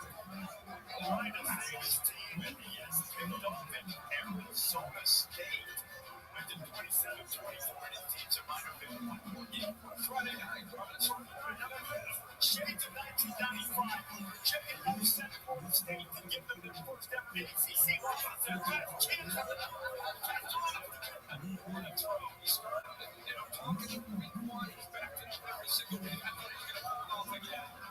overtime and Deuce Robinson ran a great night. Just get right the handle. Touchdown on the field. That guy ends up returning. And we hear the review on the way like the ACC's doing with the hands. Instead, the fastest field storm in history. Virginia leads for Tony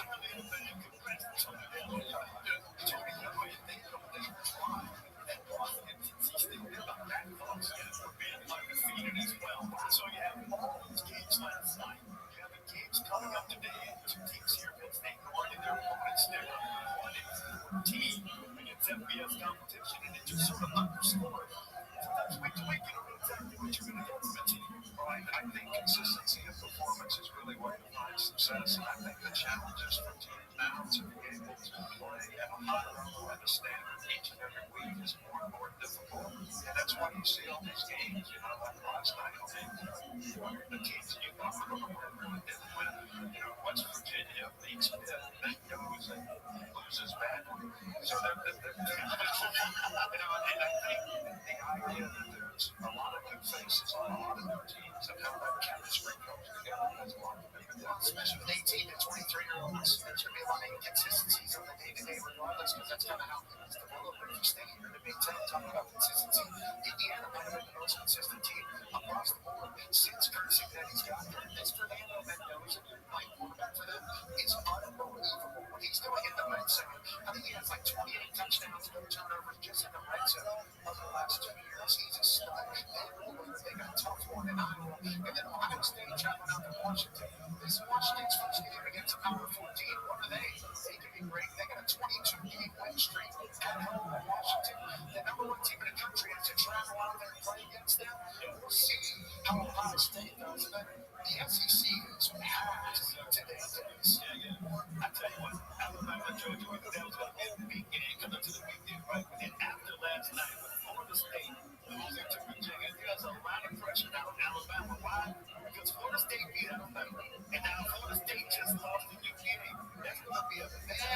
When Alabama threatened, that would be a quality loss. And now we're just losing to Virginia. So to me, Alabama goes into this game in between the hedges in Athens. So last week on their show that they do not want to walk out there with the loss. It's an interesting perspective. We talked all week all year. What we two started as a team that can be okay and right the ship. They go to Arkansas. That's a tricky game for them. That's a new game. I agree with you about Alabama. Alabama is a team that for one course is on its first day. Now they looked a lot better these last 2 weeks against the third quarter. How much have they improved? They get a chance to really show us. I think that LSU Ole Miss game was fun too because Ole Miss is scoring pretty much every possession. We're all been bragging about LSU's defense. Something's really got to give. I think they're going to match up with a big test. They are going to lose that. I'm not quite ready to give up on Florida State yet. I mean, that's a tough overtime offense, but play well. But they got a good game next week after this Houston. What we're doing here, Irving, we'll get you back in that Indy Lion costume from last year. Looks good, baby. Looks good. You got 7 good lads always flying up. And Lions got the base for athleticism. They're wrong in the day. Just to get all the teams. I can't believe we have another one Saturday. I think we have the Lions. These 5 max games. That's the teams getting that. We need to figure that out. How can we lose bigger? We'll take that anytime. Something is such a nice time to get ready from all of today is going to set the tone like it has for the rest of the college football season already. Electrifying outcomes, magical finishes, storylines developing, and we haven't even talked about some injuries which affected a lot of things. You know what? Talking about injuries, maybe the biggest upset of all. Have you ever seen Pete Thamel on a white suit? I don't want to see Pete Thamel on a white suit. Yes, we do! There he is. Hey, everybody. I guess I'll give an injury update now. Dealer's like he's, I don't know if he's selling KFC or something. I look like something. I don't know what it is. We'll start with that natural Big Ten rivalry out in Seattle today. Breaking news just this morning. Star Washington corner DeCario Davis. I tell my sources he's doubtful that obviously is large against the number 1 Buckeyes. He's Washington's top corner. Ohio State obviously has a pretty good receiver. Let's go to Fayetteville, where Notre Dame's best defensive player, Leonard Moore, is questionable for the game. I've been told he's a game-time decision because there's not a lot of optimism that Moore's going to be able to go through warm-ups and make it to play the game against the Hawks, but he is going to give it a go and be out there in warm-ups. He did not play out state last week against Purdue. And as for the game in Marshall, I was told LSU leading rusher Nathan Durham is doubtful for tonight's game at Ole Miss. Durham has been angled actually against Southeastern Louisiana, and he struggled with long yesterday. So it looks like everything's probably not going to be able to go. As for the breaking news that we have here in our game day family, Chris Davis has a dog getting married tomorrow. Scott Elizabeth is married to her fiance, Nate. So on behalf of our whole game day family, on camera, behind camera, we want to wish Reese and his wife Lee a blessed day tomorrow. Sources tell me guys Reese will not be wearing a white tuxedo. I've got one now.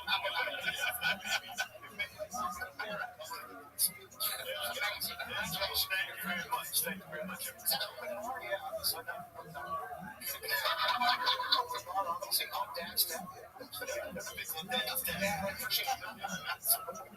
Welcome everybody. Come on in. We've got to deal with some North Ordinance issues up top. We're going to take care of that. Absolutely. Let's go. Here's what we've got here. Mexico State Field win. Rivalry. We're going to do this moment. First time in more than 30 years. They both have winning records. Combines Classic was a good deal. He did the night before. Back in that in Idaho and Montana. In the top 10 showdown for the local Stein. Also want to congratulate a couple of my colleagues here right down the street. Yeah, the Super Bowl, which goes back to and also the contribution to the community. And West Virginia plays Utah today. Hall of Fame class for West Virginia will be inducted and bring that back to be a part of that class. Congratulations. Come on there. It was a great moment that may find its way outside of West Virginia. What's left to really cool. What a morning it is so bright already here in State College. Still to come on College Game Day. James Franklin's going to join the set as they get ready to take on the Ducks. Marcus Freeman will also be here. We'll ask him a little more insight. Played the most of the kickoff letter work. We've talked about these SEC rivalries for you. Ole Miss looking for a little get back at LSU, Alabama, and Georgia, and then the kicking contest is back with that public straight fence. We'll find somebody with a strong leg up this day.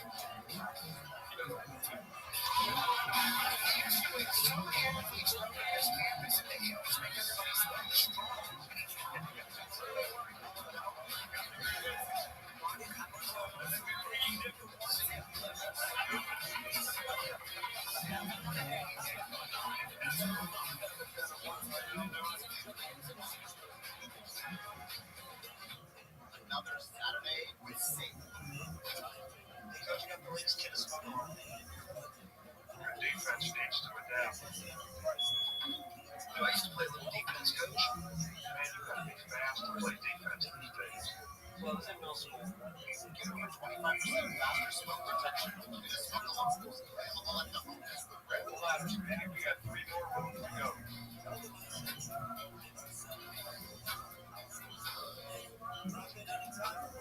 Oh, it's great. Any milk coach you got? Mama's got you. We got a snack. Sit there and all stop playing.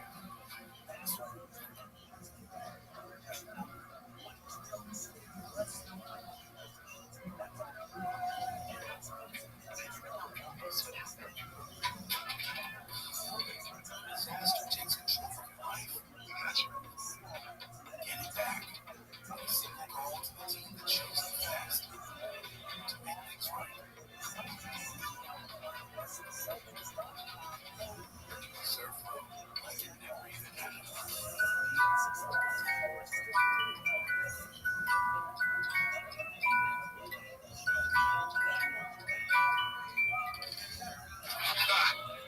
This is a good engine. We'll get you good. Out. Friendly insurance was your first letter G. Did you get it? You just switched to Geico for car insurance. There's everything. Friendly people at Geico are insurance. The European accent. David. Are you looking? No way. It's the Geico Gecko. This guy lives around 64 across. He's cool. Thank you. Get more support. Is that how you spell precaution? Get more with Geico. It's time for a reset. McDonald's is putting value back on the menu. Extra value meals a pack. At McDonald's. Oh, the last thing up to hell. Handsome and hilarious. Existing customers can get a new iPhone 17 Pro on us on the best 5G network. Where else am I getting it back? With DoorDash streaks, you can rack up weekly discounts so you make with so much winning energy.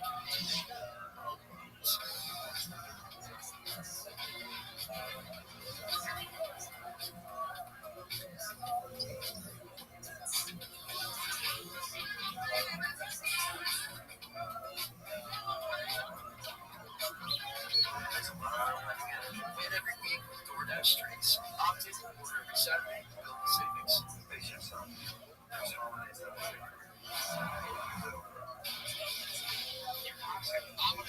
This is now nice chat now. West Virginia. We got West Virginia. West Virginia. The West is the West.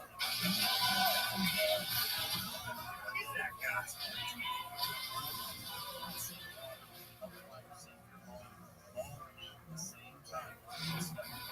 College game day is filled by the Home Depot. Outdoors get more done. And you look like DoorDash. Get your game day spread delivered before you go. Work now. And Jimmy John's, the official sandwich sponsor of ESPN College Game Day. Jimmy John's. Oh, that's good. They developed tremendous tradition in Penn State. Fans camping outside Beaver Stadium trying to get to the front row for the game. Really excited for this showdown with Oregon. Look at the scene. College Game Day over May 1. Thanks to AT&T Connected Care.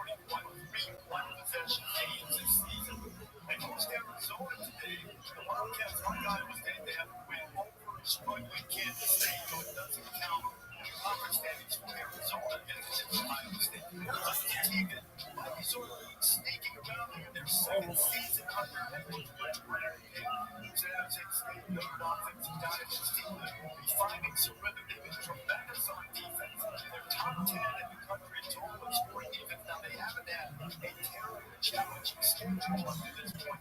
They still performed at a high level, and North Dakota kind of struggled through that transition. Jed Fish to Brett Brennan has really found his way in your third season as a starting quarterback, and he has the Wildcats going in a big opportunity for them tonight on the ESPN 7 o'clock Eastern time. They try to stay undefeated against South State. Nick was talking for a second about faces transfers here. 27 transfers have come into Tucson this year. Obviously, they made it more both of these one of the top quarterbacks in the country. But I think their story's been their defense. They're top 10, and I know they haven't played anybody in virtually every category. Going against Bronco backs in games. I think that's a really fascinating matchup. And I really think comes this it's a football team we kind of say find out Saturday. This is the opportunity of that. Arizona, we have no idea who they are. Find out a lot more after they get through this game. Yeah, I think there's a lot of yardstick games out there. People still trying to find out who they are. Yeah, they're going to find out who Arizona's all about. You know, this sets stage, you got an offensive coordinator. They've scored twice as many points, almost twice as many points this year as they did a year ago. Their defense is playing a lot better. But I've always been a big rock of that. So I think that's going to be a big challenge. Yeah, look at my rock of back there in D.C. Yeah, they got the second time. What's happening now is presented by the days are back. The church What's Happening Now is priority to HelloTushy.com. HelloTushy.com makes portable devices that spray your butt clean with water. Go to HelloTushy.com/church right now to get 10% off. That's HelloTushy.com/church. Oh shit. Here we go, concepts. This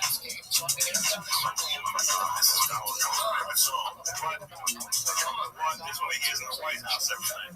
That's what the Obama's left on. Get that. There you go, concepts. The church of what's happening now. Wednesday, February 8th. Keep that one sleep. Come on.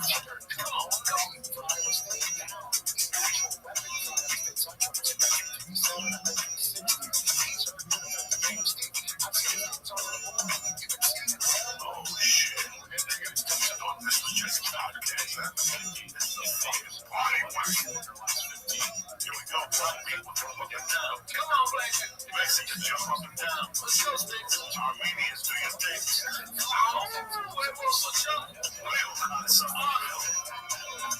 Here we go, intensely. Oh shit. There's a white chick something. Next time this out. Here we go.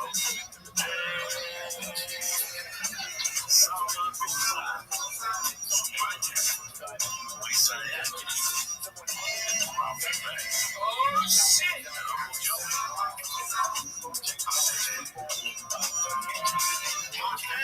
What the fuck?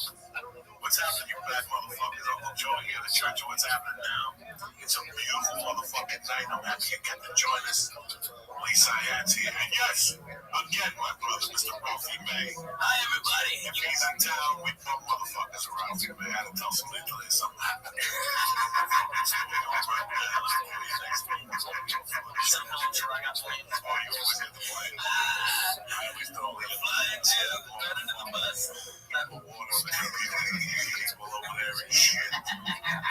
I'm sorry about the periscope this morning. What happened was this. Let me explain to you what happened. The hell I lived in, okay?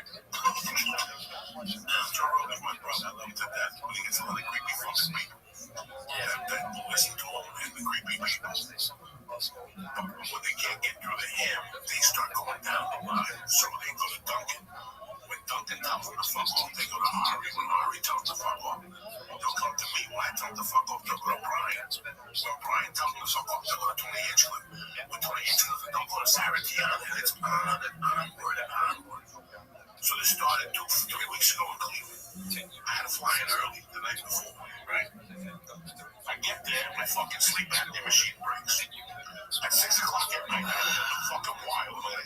So I'm ready to go to panic. I got radio on Thursday. I gotta be alert. I'm not gonna go to fucking 6 or gotta deal with this. With some heat with these dudes from LA that want to play with me. So, and I'll come back and I'll deal with this shit and I'll figure it out. I'll scotch tape it out or something, you know. I go eat with these two guys. It's cold out. They walk me back down. They go to Cleveland when you stay right there in the corner. I walk in and there's these two people there. I don't think about nothing. You know, I can see two people. That's all my job is. Talk to these two guys. Then all of a sudden they're looking over at us. Then they keep looking and looking and looking. And as soon as I try to say, I go there for a fucking picture. God damn it. No. And next thing you know, I go real loud. I go, listen, my scabbing machine broke. To the guys, I go, let me go upstairs and deal with this. I turn around. The guy chases me. They come up to me like, listen. We got your present. It's in our car. Right away, that's not gonna happen. We didn't know we'd see you. Listen, I'm not walking to the car. You come to the show. Would you like me to give me tickets for the show? Nice. Yes, we would. I mean, that's how fast I'm not with a rush guy. I gotta go figure out the sleep apnea fucking thing. So we want tickets for the show. We took a picture. While we're taking the picture, that's when he starts his shit together. About going to fucking some country in the jungle of Amazon, doing fucking ayahuasca and all this shit. Yo, what's up, big dog? Yo, is your name Mustafa? Excellent. Can you hear me? Okay, just one moment. Let me. I can't hear you. I'm just gonna reset this.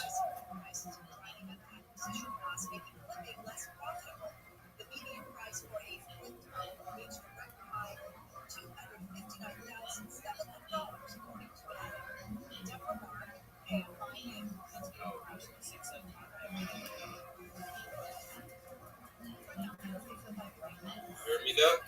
Yeah, I can hear you now. Yeah. I'm just like back from my work and I'm watching Silk Road movie. Have you seen that movie before? Dude, I love the Silk Road, the story of it, but I haven't seen the movie. Is it good? I don't know actually. Like just to start, it is 25 minutes. Okay, very well.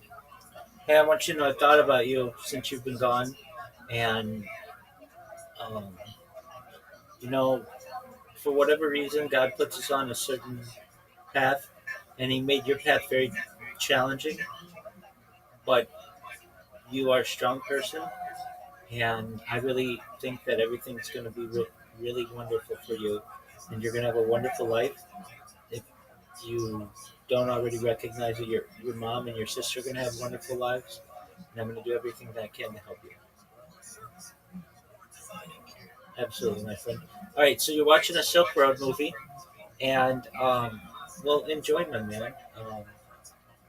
I'm just chilling. You wanna watch it with me, or like you gonna watch it some the other time? I think I'm gonna watch it another time. The reason why is if I watch a movie in here, I'll get a copyright strike. So that's why I play multiple things at the same time to avoid copyright strikes. So I'm just chilling for right now.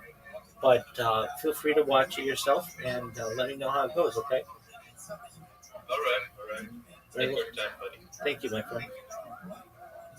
Meeting the most expensive plant.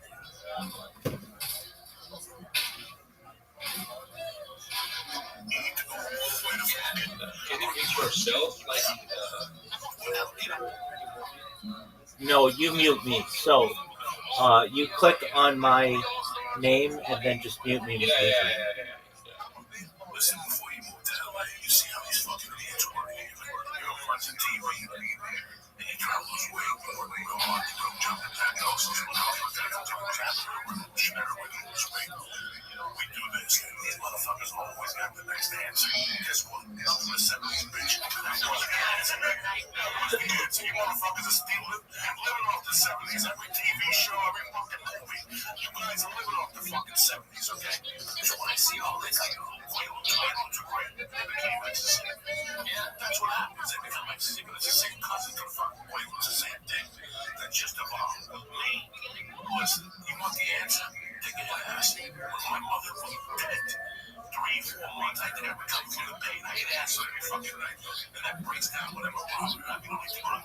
Ayahuasca in the jungle and having a shaman around you breathing. Stinky, dirty. Yeah, all you need is a $3 of some good fucking window pane. But I'm Black Sabbath, fucking Zach Bloody Sabbath. The answer to your questions will come to you. I don't care if you put the Beatles out rock. The answers to your question will come to you. I'm telling you this as a man, because this is what I did for fucking years when I was a criminal. The biggest pain you could possibly have in front of time. So don't fucking tell me my fucking job, okay? And listen, I'm gonna tell you in front of somebody just so you guys know what he's gonna tell you. This November, I'm gonna be clean on road for 10 years, bro. 10 fucking years. Can you believe that? So, yes, I go to get my Brazil, I go to Brazil, I go to Columbus, I go to Australia. I need to go to fucking AA, you know, all these people in LA, go to LA, you need to get clean. But 2 weeks later, they go to a doctor, they go to stretcher pills. They have all these symptoms, these fake fucking symptoms, and they're giving you pills, and you just drop them on pill, and you're still calling people telling me you're an AA. And enough for nothing. I was there the last night. You had a great fucking run, and that was a great last night to go out on. That was a great fucking 27-year run on fucking book. Yeah, but I was there at the fucking finish line, dude. I mean, dude, you smoked an ounce of my fucking Matto G-Weed. An ounce, okay? After eating like 4 dinners.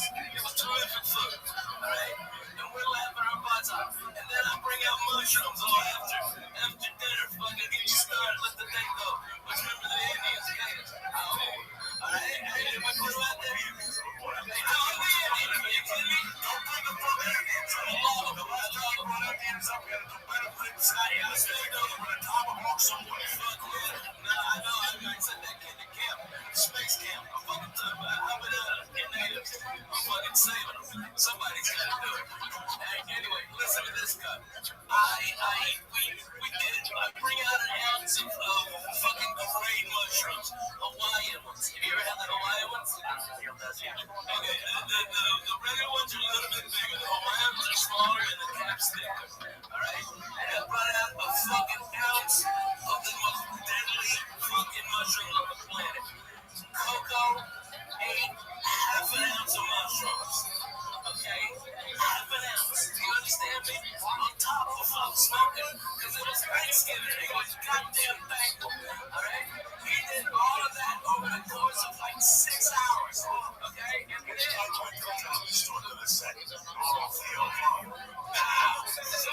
to the moon. The fucking lights in there. The whole original was whatever that time of jokes on stage. I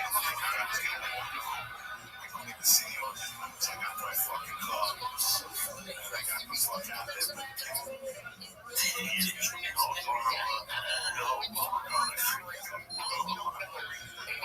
What's the word they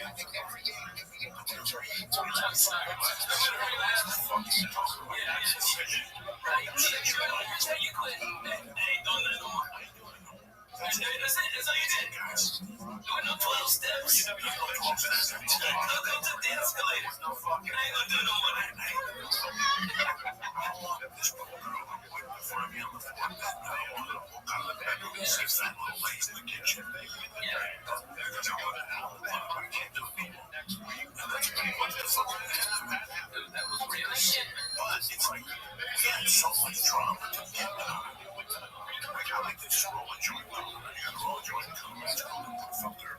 What filter are you talking about? What filter are you talking about? Maximum color. You gotta be cool. Everybody wants to be fucking cool. I'm throwing cool. Right? I didn't play that game. I'm from it. I didn't play the cool game. You were just fucking either you were cool or you didn't. Nobody teaches you. You putting on a t-shirt doesn't make you cool. No. You put the goatee and shit real tight. You know, like a fucking apple fag. Like the one that you know what I'm saying? But it does take on my balls. Just like you that.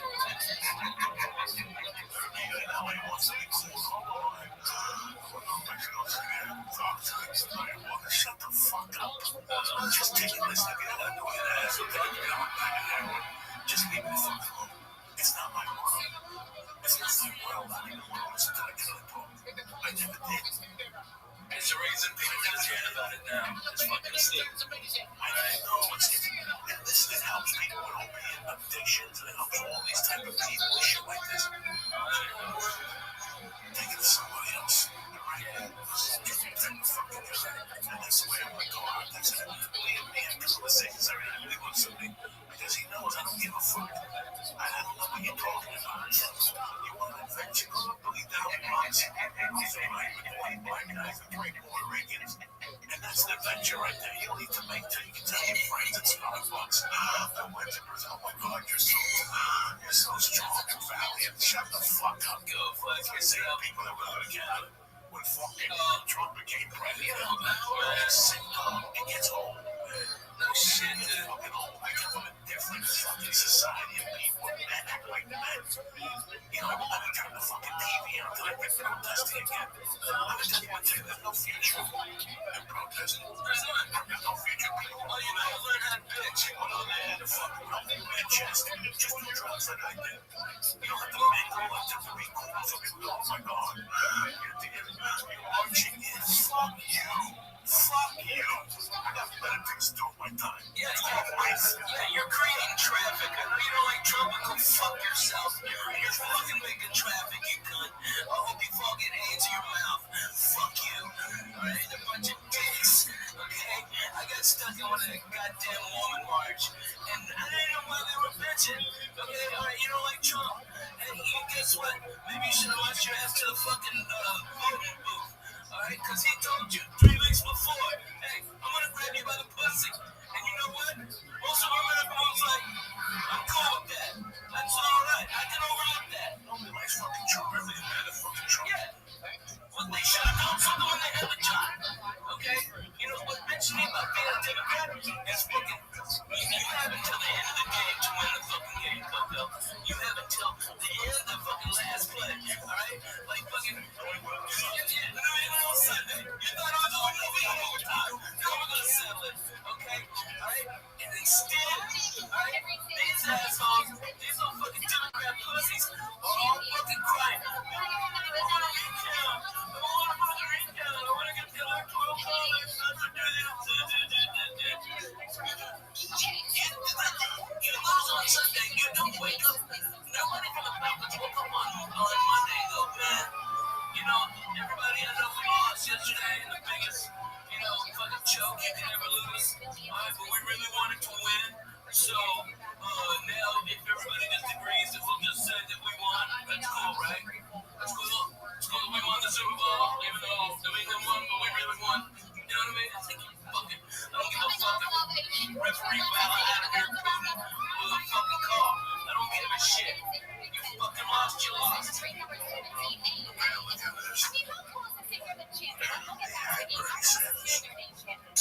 They had Joe Biden. Oh, man. You had Bernie Sanders, but you drank the fucking juice out of me. You jammed up and down like a fucking mobile, like you are.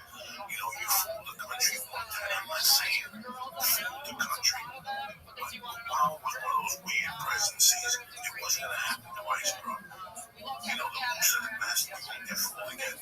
Yeah, we won't get fooled again with the fucking smoke and mirrors and the Priuses. I know people buying clothes to go to the parties. On the west side, like that's how fucking embarrassing it got. Like, I had to sit there and watch that fucking teleprompter. You know me, I don't give a fuck. I think we're doing a podcast. With that oh man, there's a little naked kid. Oh man, you ain't give a fuck 2 days about nothing. If you know how hard we worked in our lives and what we went through, it was the president there to help us. I love Obama. He never gave me a fucking glass of iced tea. When I was fucking, I still remember when I got brought to the Benders. It was the day fucking Reagan got shot. Yeah. Do you think when he was laying down on the floor, he was like, oh, Joe, I gotta please be home. Yeah, fuck no, Reagan can't fucking reach out. I know, man. That's why I learned about democracy. So my mother died. That's what I really learned. Yeah, what this country's all about. It's I'm going to give you money to get 82 papers by the time. It's like what they do to you now when you call Sprint. Yeah. To tell them that you have a bill problem. They put you on hold so long, you just hang up and pay $40. It's about $40 time is work, you know what I'm saying? With bureaucracy. When my mother died, I went down there. I had to go down every other week. Oh, you have to bring the mortgage. When I'm fucking 16. Look at the mortgage. The fucking house.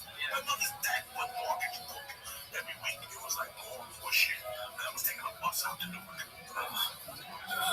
Sometimes I get a ride, but most of the times I take a bus at 3 o'clock in the afternoon and come back at 7, 8 o'clock at night. And when I go out the driver's seat, and I go, it's a hard fucking ride. Because when you need something, it's regular fun paperwork. The more paperwork come back 3 weeks from Thursday. You know, so you get rid of the job. It's just 3 weeks for your disability. Most American families, they can't wait 3 weeks. They ain't got fucking 3 weeks. Fucking 3 weeks. You know, things are fucking by the way. Everything. That's why I didn't take this smoker weed. That's why I took the place at Harris. I got offered a bigger place that would have to charge more for tickets. And I said no. My fans can't do that, and I won't do that to them. Okay? You want to fucking go pay $120 and laugh at fucking sock jokes from Jerry Seinfeld? Hey, there it is. If you want $35, me banging you in the face and talking about teabagging bitches, I got you covered. I'll give you way more fucking laughs than he will. But if you want to spend that money, it's there.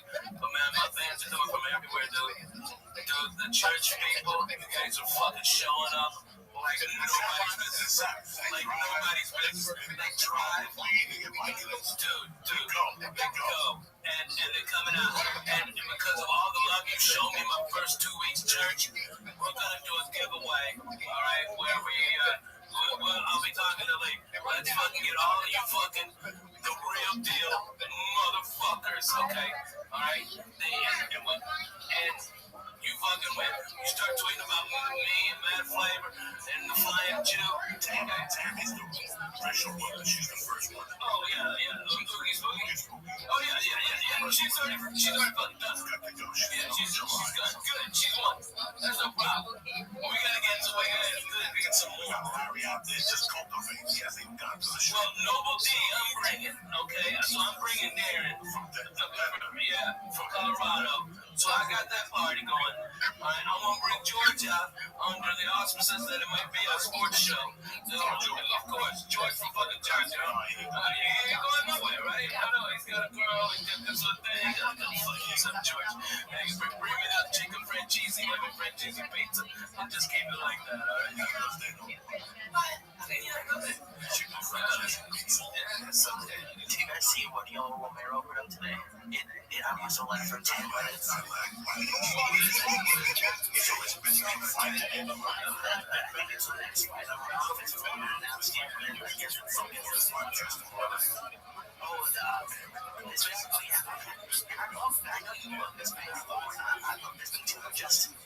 I love trash talk. So just he made a go on your page for his future medical bills. And I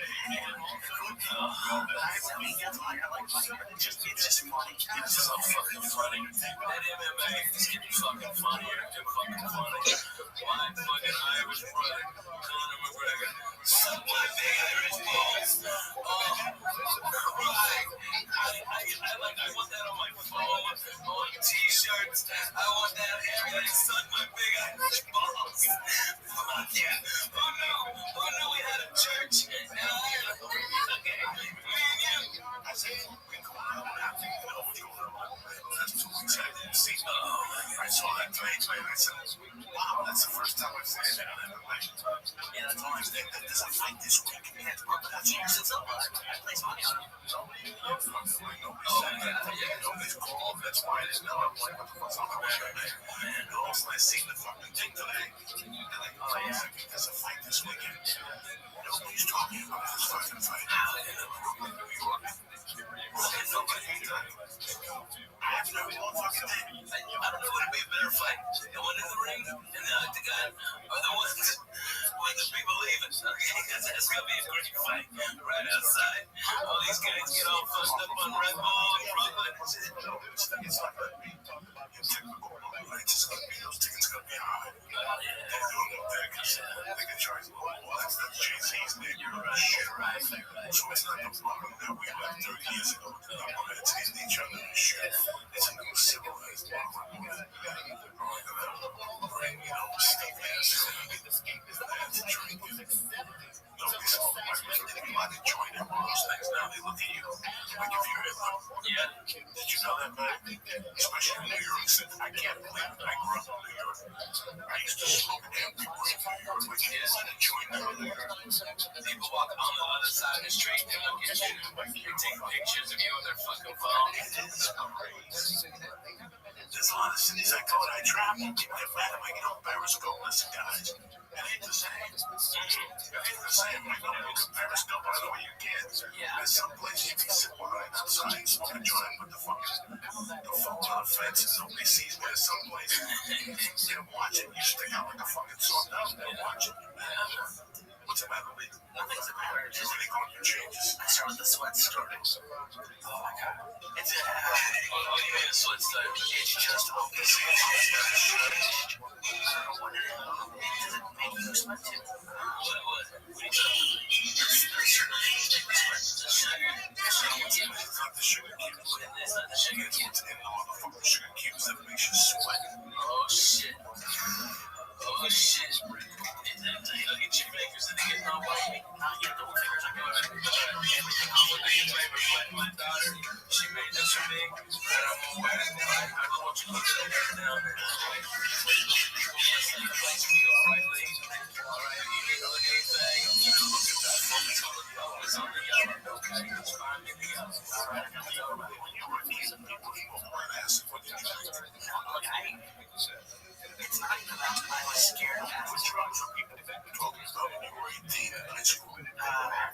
weed and drinking and maybe some pills. And I don't know, I was a nerd, so maybe they were doing it. People were invited, but I didn't see any of this. And maybe so much. I think some ecstasy. Yeah, I didn't even see what I didn't see coke till I got here. When did you see coke the first time? Party of a guy I work with. Yes, I didn't really see it. I saw them in the room pointing at them. That's why I told you. The only reason I have a watch is because I like this key. And it's this is the key to read this. I was like 22 or something.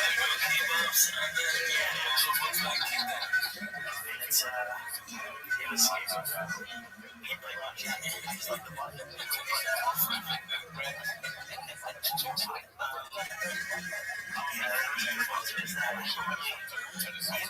My introduction to psychedelics is the podcast. I talk about it early enough, and I never even dreamed of it. We take 12, we were fucking doing mushrooms every weekend. Every weekend in Clarksville, Arkansas. Alright, Boy Scout camp. Didn't fucking matter. Fucking anything camping, deer hunting, fucking didn't matter. Fucking shrooms were on the menu. Everywhere. Like covered cow pastures. Everybody, you just go big. Careful drive so you don't get filled up. And okay. And then there was like the creepy guys who were like over 21 who were always trying to fuck our high school girls who had parties like they cup party, bonfires, and that's when I first smoked a joint, was there at that party. My buddy Joel, goddamn, I forget Joel's cool motherfucker. He had long hair, he's been motherfucking jab as a Vietnam vet. Joe Penny, I knew I'd get it. Joe Penny, rolling fucking pinners. That's where I thought that name came from, the little pinner joints. That's from Joe Penny, because he wrote little joints. Alright, and he saw me because that guy was with me. He thought I didn't pay for my red cup, and I'm like, big dumb, I was a wise ass. I was like, you fucking dumb fuck. Like, I'm just walking around the woods with a big red cup, and boy, I just happened to fucking bump into you. You fucking dummy. Alright, and he wouldn't fucking give me any beer. That fucking cocksucker. So Joe saw it, and then when we were leaving, by the way, I smoked, I thought, he was like, this is marijuana, right? Is it gonna kill me? He's like, no. And he was right, Coco. He was fucking right. Jack, I smoked 5 joints that night of that Mexican dirt weed. Okay, we even played that game where you load up one joint with a big ass seed, and everybody takes a joint. We all power smoke until the seed blows up. What's your face? That's the greatest sweet game. Nobody can play it now because there's no fucking seeds or seeds in the weed. insurance that, and you'd always save up your money for wine coolers so you can try to finger bang girls. All right, that was our fucking move. Finger banging the chicks with the Bartles and James Mountain Berry was the specific systems. I said it. Oh, you are getting sweaty, Lee. Oh, no, it's all she's gonna have a heart attack. Oh my god. You're right. Oh, yeah, but now, because you have a panic attack too, so breathe out of your nose like. Hey, Lee, but you're on the Twitter right there. Hey, because I'm not on mine. Put it on to, add me to the full thing so people can see this about the church, because I didn't know the church's Twitter handle. Alright, and Ben, before you get too fucked up, text Aaron to send it out. Okay, yeah, I'm the ass. I want everybody to know, because I want all my fans, if you ain't down with the church, you need to be. Okay, alright? That's number one. Alright, you gotta get down with the church. Alright, and number two, I want everybody to have more chances to win a free vacation, to come to fucking Las Vegas, Nevada, Jack. Alright, and we'll have a fucking blast. I like it. Alright. It's,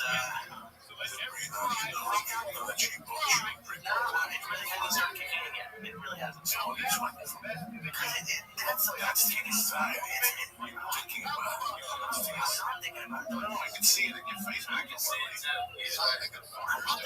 I just your face is so fucking red. Shut up. You're not thinking about it. You're thinking about it. You sit there and you fucking boil it until, How you get mad chips, dude? I swear. When was the last time you looked at the yellow? Look at the yellow. Look at the yellow. Look at the fucking yellow right now. Look at the fucking yellow, Lee. Look at the yellow. There you go. Alright, good man. I know. Fuck yeah, he's doing it. How's every shirt I have a shirt name? Come on. That's your street name, Suge White. Okay, Suge White. He's bad. He's bad. So, what's on Friday night today? Man, no, dude. I think I'm the first one to have, George Wallace isn't there. George Wallace isn't there anymore. They've got that piece of shit, Vinny Favorito, has got some, the Orleans or something, I don't even know where it is.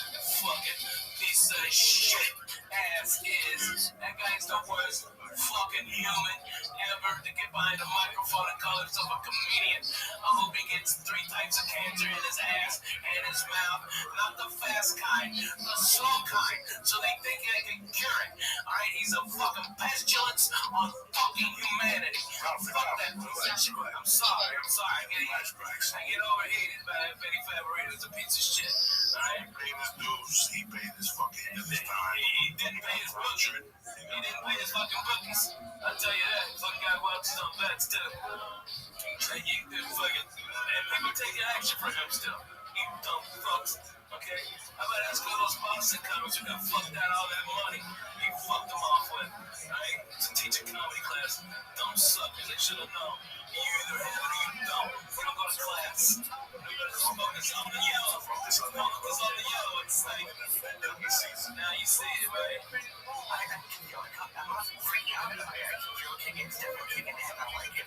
It's just, I swear. Yellow, man. Yellow, the time. Just yellow, right? That's it. Stay in the zone. Okay, it's funny that I'm looking at the comedy, especially when I came out here, how long was it going to take for me to fucking, like how long was it going to take for me to get somebody with a chair,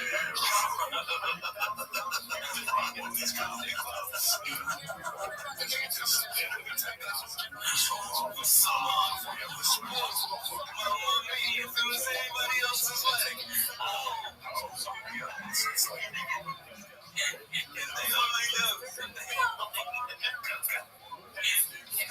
It's like, it's so crazy how we sit here and fuck around and you crack jokes, but how sad is it that he's Richard Townley fucking Wendy used to, like Ozzy Osbourne Townley for everybody, and he's still doing all of them. She's trying to dump him a couple months ago because he was still getting fucking high, fucking the hairdresser. How old is this guy? They don't stop. What people don't realize is defining moment. It was 17 years ago tonight that Georgia called for a blackout and it inspired the time of the Scott Tucker.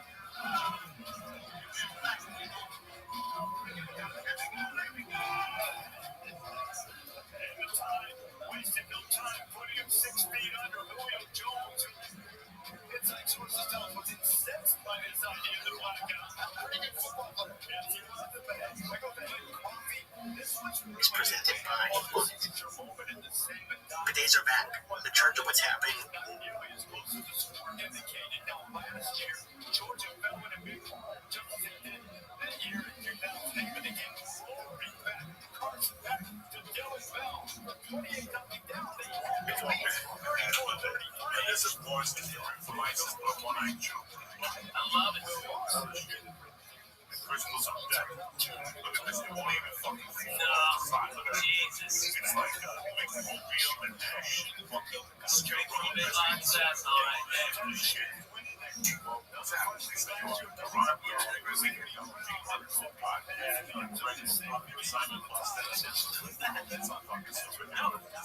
was fair. I went to the underground the night before after Steve shows.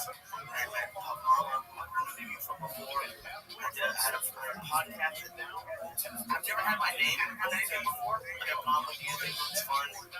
But I started getting really nervous after I dropped Paul off and before I left. Because I realized I was happy. And my name was on it. And it was just, bro, it couldn't have been more pointed down. I met this great guy, David, who works for like the biggest power over in Canada. And he was telling me all about it. And the next day, we had like 20 people on the podcast. And it was great. And it was the cool thing about it was everybody was children from so long. Because this one guy was there, he was like 80 years old. And some podcast is great. That's kick-ass. I love Toronto, man. Oh my god, I've never been to Canada. Oh, really? Everyone was really nice. It was just so much fun. The food was great. And everything was Chinese up there. Fuck yeah, man. We came up. I got birds in the fucking windows, man. Yeah, that was good because you go one street and it's New York. You turn another street, it's fucking Chicago. You go in one place, it's goddamn Philadelphia. I mean, it's fucking the greatest town to shoot in, and the people are amazing, man. You know, they tell them, I think the dollar got weaker against the Canadian dollar. Now it's like $1.30. American for every dollar gained, so maybe more than Yeah, comedy would.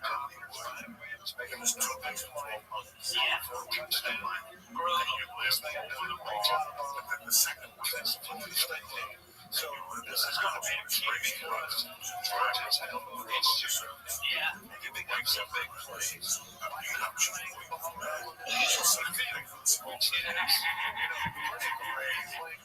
Canadians. US.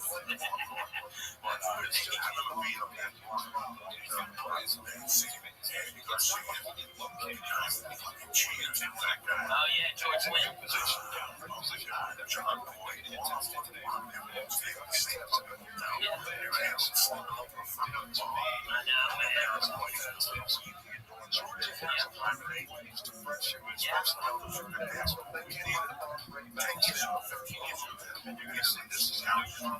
Really? Yeah.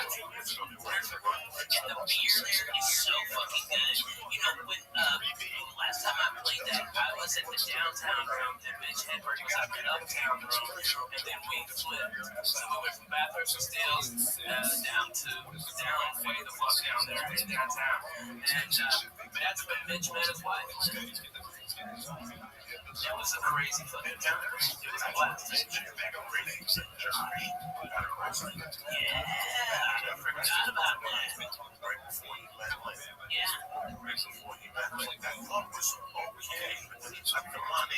Right. You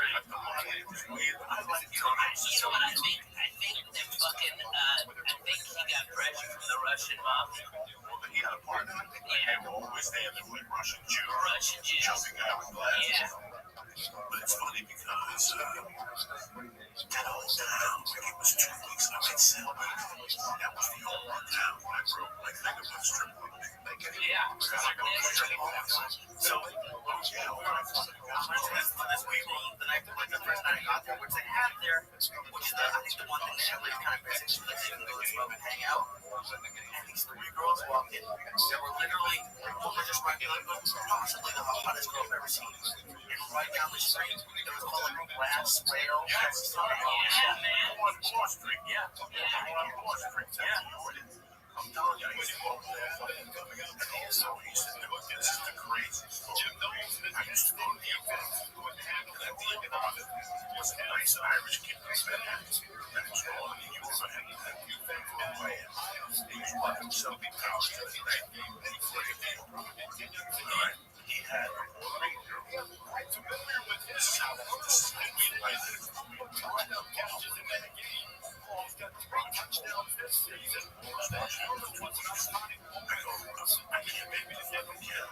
I just say this. And she goes, I can speak in the camera. I do it.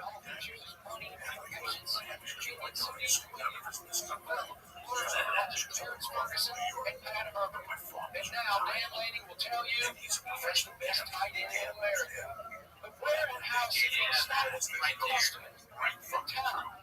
So he would drive me from Ontario to the bus station. And then I would take the bus from Ontario to Toronto. And I would stay in the 2 weeks. What they really was the way I really small town. And after I gave him my ID, and see me in the space. Why did they would fuck him? You got better. And they go, what did you come in? Like, what's this later? On the other side. You do just like this. But it's like fucking now. You know what I'm saying? It's like, baby, it's no way. Somebody made a lot of money. You want to arrest me on the way out. Make my fucking gun.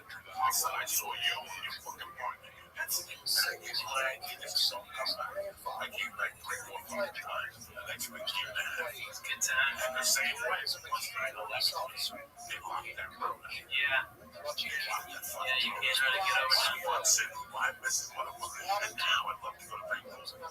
I remember 15 years ago. But I'm telling you, this is how long ago Dad was still married to his wife. Started to live on the right town. Yeah, worked out. Yeah, worked out. This has to be 2000, so it's 15 fucking years ago. 99. There was a girl that used to date Larry in the same.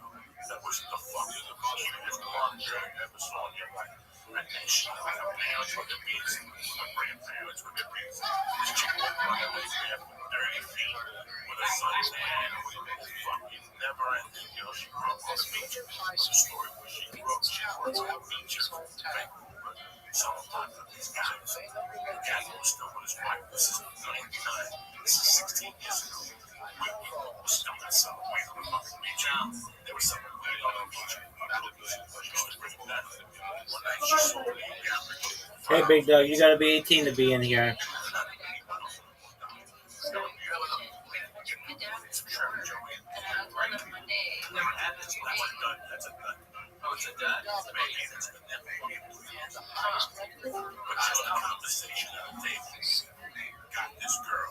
Got this girl on her day. And here's the thing. I would take the flight to Buffalo. You have to take the airport, take the shower, and give her the money. Fuck yeah, man. And then they go, what do you want to do? We go, nothing. You want to sit down and relax. You want to drive up? Let's go. This is 2 o'clock bus. Like, that was it. That's how nice, dude. This is what you, man. This is the people I remember. My sister, you have to write your book like yes. Those are the stories of people. This is bullshit. That's exactly what I'm doing. Those fucking road stories of the ones that see us. I just remember right now, shit like this is what I just remember talking to you guys. Yeah, man. This, all we need is you drinking on my oysters. This is 1440. This is fucking awesome, man. This is just like we used to do. Right there, looking out the goddamn window. What was the Bloody Mary mix? Oh, man, it was Texas Kate's Bloody Mary mix we bring out from Houston, and it was deadly. Deadly. So good, so spicy. And then we put pickled green beans in it, and shrimp, and lots of horseradish. What? Yeah. And sometimes I'd fry up a whole piece of bacon and shove that motherfucker in there. That's how you do it, Lee. Put the Jew in your your back pocket. I'm gonna bring you back to life. That's what we did. We get fucked up on that.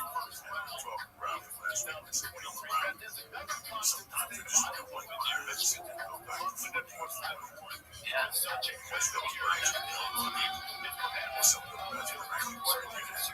Oh my god. I burned my fucking hair. It was perfectly under the Chinese watch. I was about to say something, so look at me and go, that's a Chinese fucking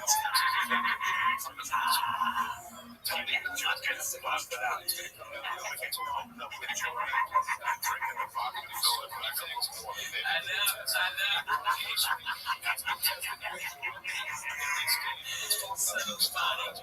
Oh, man, how about the time you were over at Gavin's and you had the Bolivian flu and his little cocksucking male fucking pug dog ran him the back of the fucking couch, went to Coco, who's got his eyes closed, sleeping upright, trying to fucking, just reeking of pussy and fucking yay, and he had shit on his fucking shirt, and that fucking cocksucking dog pissed on your head. That was the fucking funniest shit I've ever seen. Good times. Always stayed out of that. I'm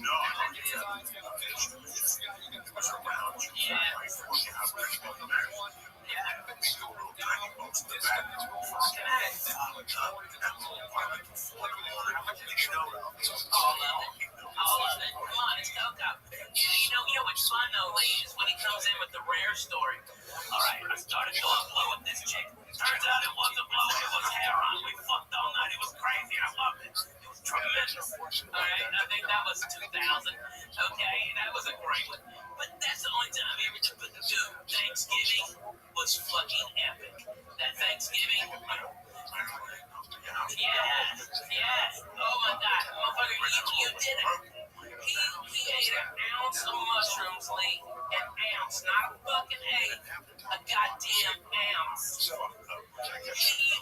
He ate like a pig. He fucking smoked the best reefer. Fuck yeah, big ass jar. A pound jar. Let's do this. And let me tell you what, I've never seen anybody been able to do that many drugs and stand. Coco not only stood, he went down to the fucking OR, got a big old fucking rock and a ball, alright, did that shit, and from what I heard, blew the fucking comedy store away. I got the coke and took it home. I did a mushroom that went to the store. It was fucking lit. And nobody showed up. So you had more else. I was fucking lit on this mushroom. So up there, they just looked straight ahead. And the lights are trying to bring it. That's all I kept seeing was purple. Right. I heard you got a standing ovation. People were calling me from the store. Yeah, and you stood up. That's way more impressive than 500 people. If you're a comic and you're hearing this, you understand. Just get a standing ovation from 19 fucking people is more amazing than getting it from 25,000 people. That's easy. Anybody can fucking do that. Alright? These people were there on Thanksgiving night. Fucking Diaz blew them away. Fucking tremendous. What a night that was. Maryland was all fucked up. We had a blast. We all ate. It was a great time. White flag. You know, I had a friend that called and said that something died. I was like, I was eating on my way. Unless you use that word, you're not whatever. And I'll tell you what, not empathetic, but life goes on. If I try to be a white audience when you die, I'm very sad when it's out of my world. And it's just, I think about Maryland. And it pisses me off when people talk shit. But I was talking about my dad, I see this girl all the time, it was mountains, right? That's true all the time. Here she comes over and says, but she goes inside and says, there's something about mountains. I take her around all the time, man. I can't go around with hundreds. I can't get around with she's engaged, man. Then she gets over one of Florida's wife. She took all the evidence with the codes.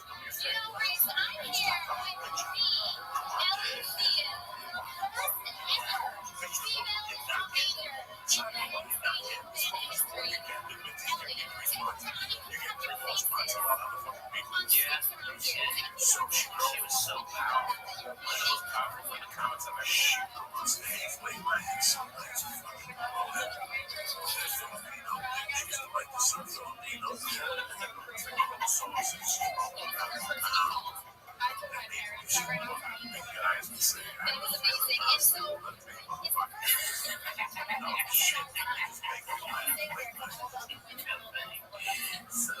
What's up, you know, it's like that motherfucker on the double tomorrow. That's it. Make it count.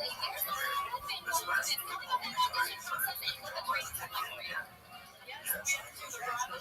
you've lost a lot of weight since I saw you last. Oh, wow.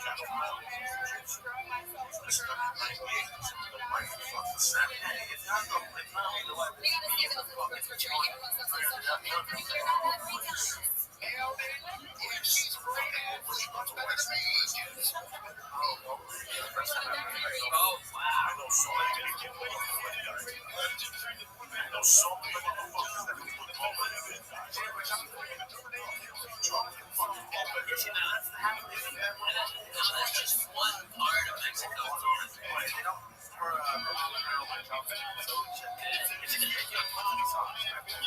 Fucking amazing. It's a little bit of Jesus.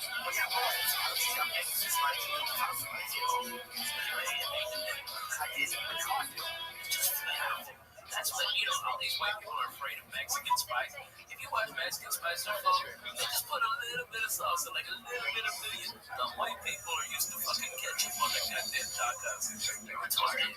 I was in Washington, and my fucking buddy goes, let's go to Taco Time. Okay, it's a shit chain up there. And the fucking lady said, do you want mild salsa or ketchup on your tacos? And I fucking laughed. I go, bro, you eat that, I'm gonna fucking fire you because I can't stand to look at your face. And we just left it there. Paying for it, we left it. Fuck anybody wants to fuck no, man. Potato tacos for breakfast. Stop. I keep those. They don't know, man. They don't know. We used to fuck it up. Good times. Man, this summer was a little crazy for me.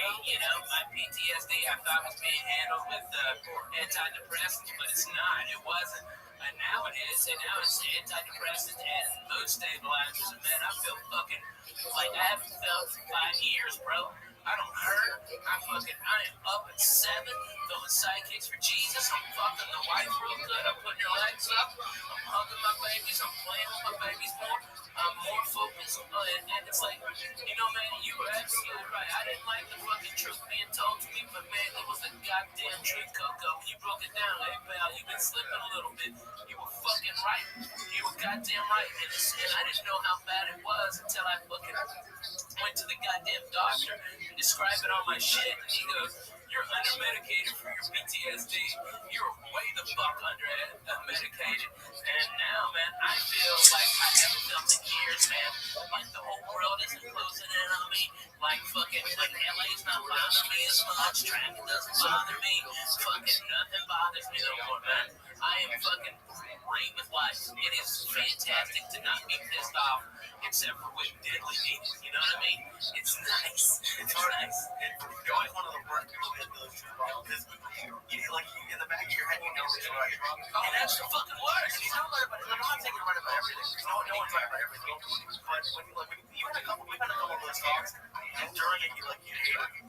And it's just brutal. You hate anybody who you hate, it's so. I'm not a 10 I'm mad at that because they can find this step. But they're not doing that. You hate please. I hate my stepdad because he would break my shit. He would break my understood.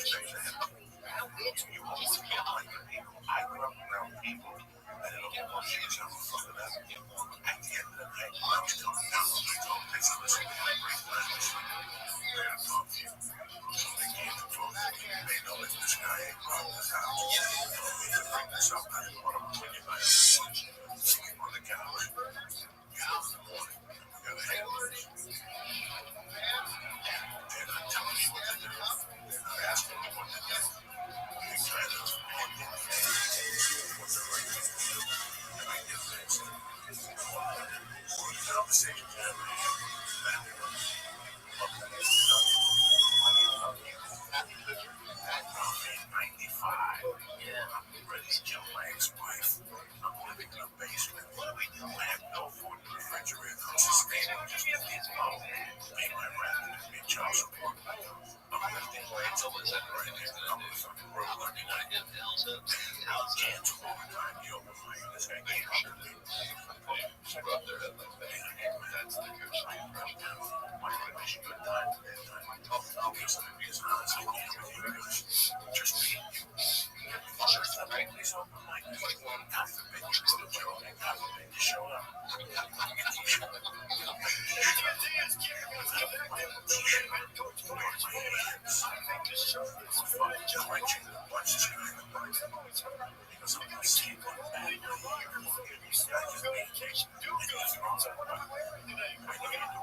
Yeah,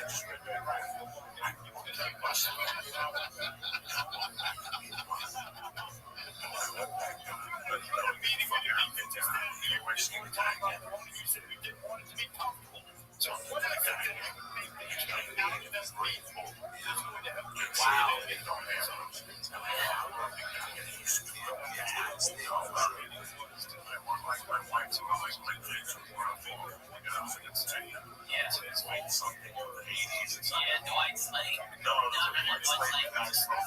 Yeah. Quite something, and they found him and Ricky Lombardi. He was back in the party. Oh, Just moved to LA to get man. Two of those pesos de la fuerza. beside. And he goes, number two, just that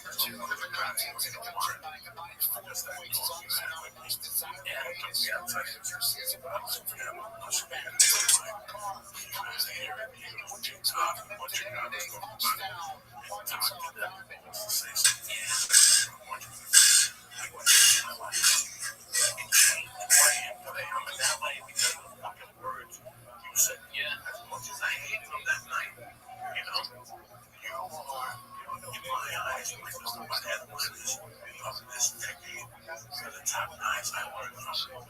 You had no practice with, and the Godfather is a blind. Every time I hear it, I punch myself in the face. And it's the fucking worst line you could ever say. But where I come from, it's true. Women and children can slip. Men don't slip. That's it. Yeah.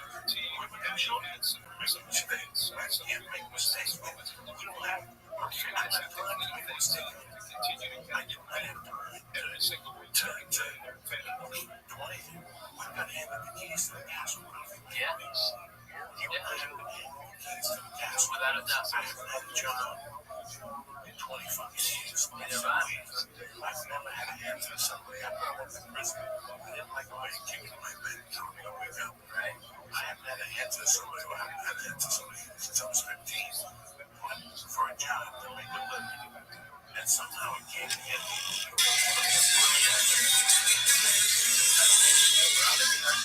You fucking hustle, right? Every day, every night. It's scary when you see like how close it is. Like, so I just did that seminar, and now I'm trying to start doing more of them. And I wasn't even really scared before first, but now that I'm like, oh, I can see I really enjoy doing it. And now that I can see, not that it's gonna be easy, but I can see that it's possible. Like after you guys do shows, you see that's possible, and you know that there's a ton of work to put in. Like probably for me, it got scared. I'm thinking where your market is right now. This guy's a genius. I think right now we're hitting fucking this little channel. Actually, they gotta start a podcast. They gotta start a podcast. I think you're people are something. Yeah. People really are uncomfortable. They don't know this world. They want to learn from me and the same. College know this world. They have friends who are doing this right now. Every college is doing this right now. It's just, you're going after the pennies. It's like fucking dollars. You should have taken it. You strike one of those companies. Fucking AT&T. Yeah, that's crazy. Yeah, technology and like answering people's problems and shit. Yeah, they don't have it. Yeah.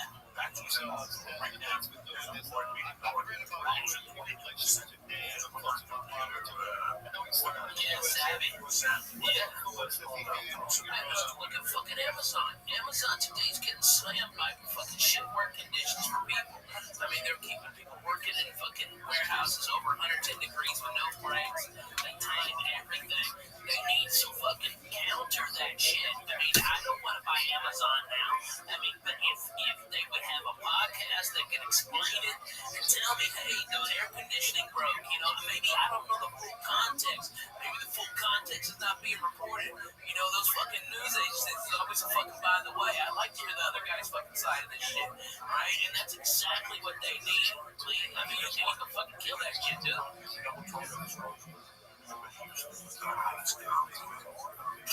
Yeah.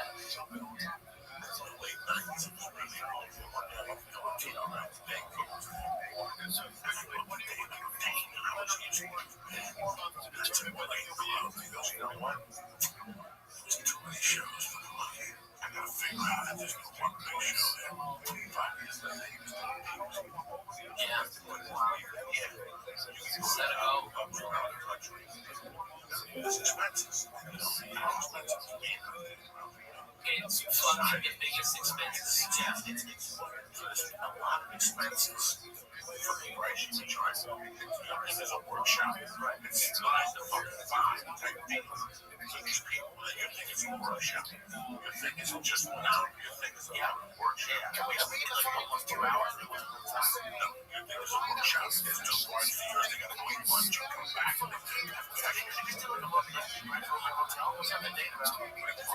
Yeah, and do it off days. You can save a lot of money if you do it off days, bro. And you know, if you can look into it, then you can adjust the size of the room.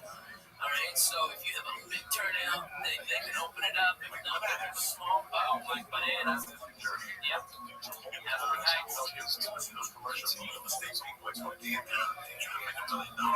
Yeah, but then the scam. I want to scam again. I'm scamming nobody. I'm just saying it's the same guy. Your area. Maybe go big one.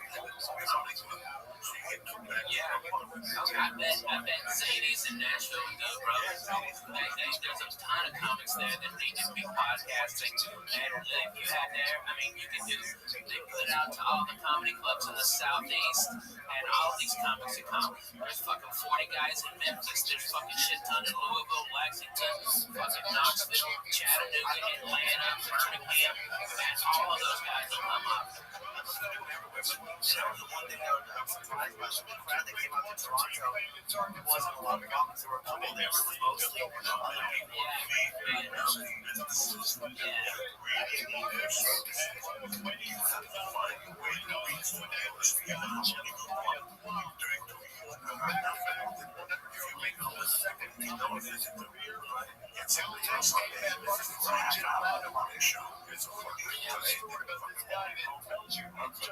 Oh yeah, man. There is no difference. Yeah, and so a lot of those guys are fucking funny as shit, man. Yeah, just steer them. Somebody's gonna steer them. There's gotta be a program.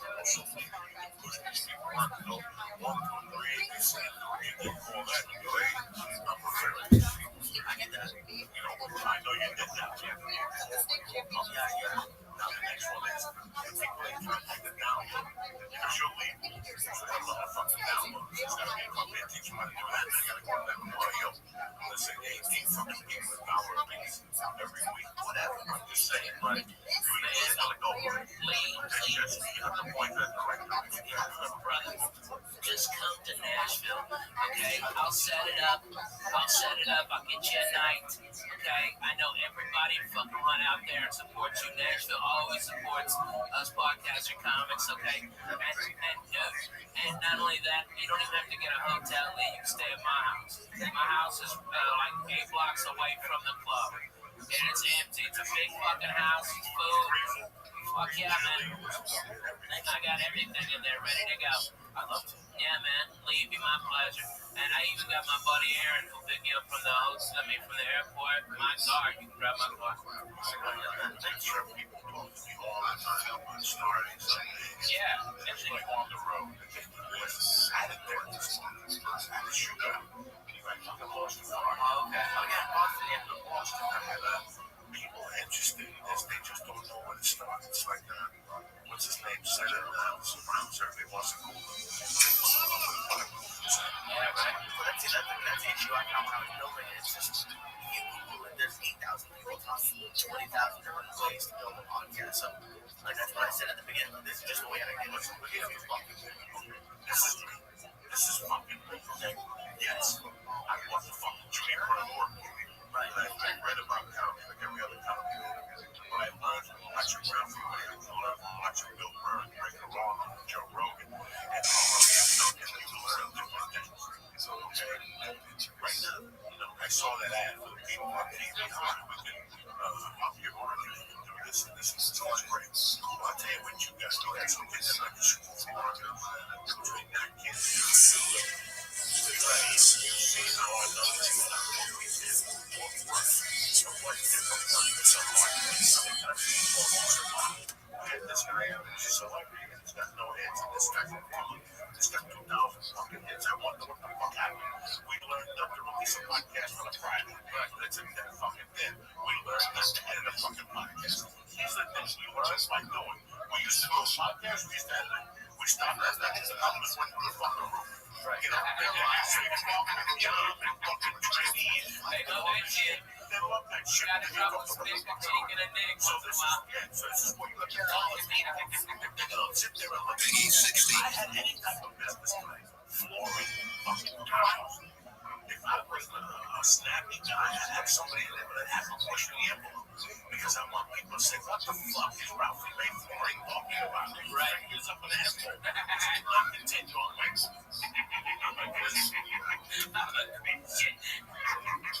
are the people that's pushing more. These are the people that you own that company. And that's what you're trying to do. That's what you're trying to do online. That is the social, whatever you people on Facebook and pick around and show people what you have much. There's a fuck. You know, there's a fuck unless you're reading especially if people follow us, people you really have to psych out. Yeah, man. Especially if you're business. You get a lot of hits if you like took what you had for lunch and it's like giant. You know, it's a nice pussy meat. Alright, that's a lot of it. I mean, that's literally it, man. If you're taking a picture of your fucking sandwich, go fuck yourself. Take your work. It's not like going to people. Well, they take my work and try to be crazy. They do it for that because I like them too. I don't do it for me. I fucking hate that shit. I hate that shit. We didn't go to the gym and periscope myself. Let's not go on the periscope. I do what I do best. And that's no free for fun.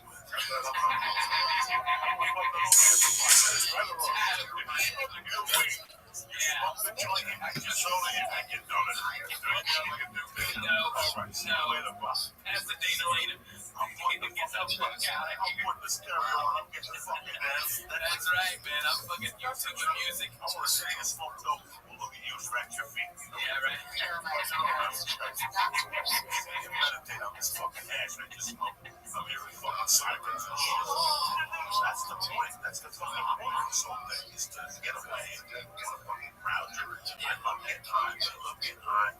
I don't trust anyone. My favorite thing in life is always get high. Get the fucking shootings on. Just go for a fucking walk. It's not. I can't do it. Yeah. Come up with an issue to the head. These are your explosions. Fucking, you know, ISIS is running in the park. Man, fucking speaking of ISIS, I was down in Irvine.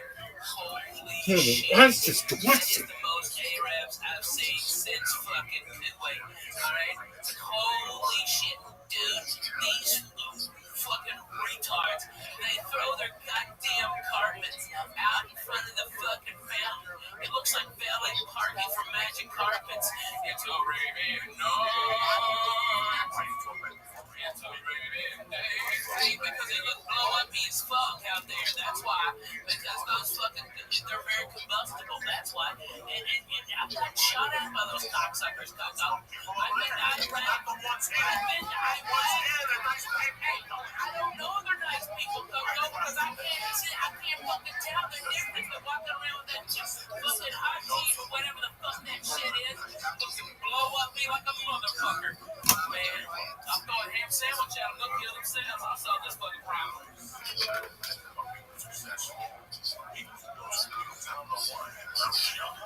I like some of them. You know who I really dig? And it's fucking crazy. Iranians. I fucking like Iranians more than I do the Arabs. I fucking way more. I like the Armenians too. They're fucking crazy. And it's like, hey, comb your shoulder, bro. I mean, yeah, right? I hate Russians. I'll tell you that. I love Russians. I love Russians. I hate fucking Russians. I've hated Russians since goddamn '84. When they killed Swayze and Red Dawn, they will suck my dick. And you know what? They killed Apollo Creed too, niggers. Don't forget, you Muslims. They go fuck themselves. Alright, let's stop sucking Russians. There's a baby in the corner. Fuck them motherfuckers. I hate those cocksuckers. Eat his dick, Russians. Yeah, the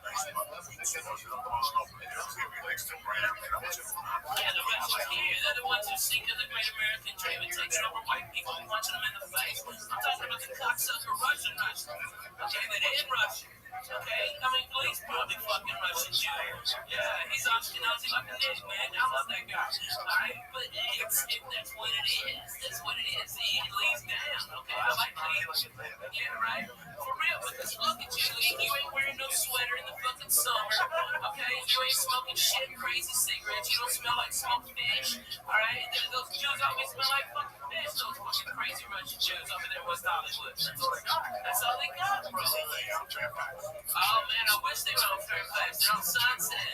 That's a big place. That club by that urban ramen place that used to be there. I mean, it's been like 1,000 places. It was right across from Green Tea House where we used to go. You remember we used to go over there for fucking? It's right across. That's a big Russian hangout, dude. They're all Russian gangsters. Alright, one of their girls hit one of our cars and they came out and said it was our fault and the car was parked and nobody was in the car. And they started fucking saying something. And you don't need no code. You carry a pistol a lot. Okay? I've got a class 3 weapons license. Okay? And I've got a stick from the FBI. Alright? I can carry the fucking thing anywhere. Okay? I can fly with it. Alright? And I'll just fucking pull my gun. I just pull the gun and the guy just got the fuck off. And we got to exchange information and fucking went there. No drama. Alright? But they were fucking surrounding my wife. What the fuck am I supposed to do?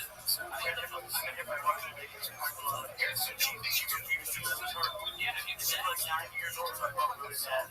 But she just she was like, no, that wasn't me. Her car was filled with death. Just oh my god, I got hit too.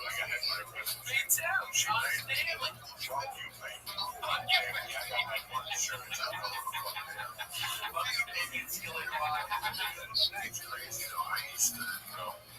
I always crack jokes when I say on stage, I'm not really racist at all. I'm not, when I say racist remarks, I to laugh for myself.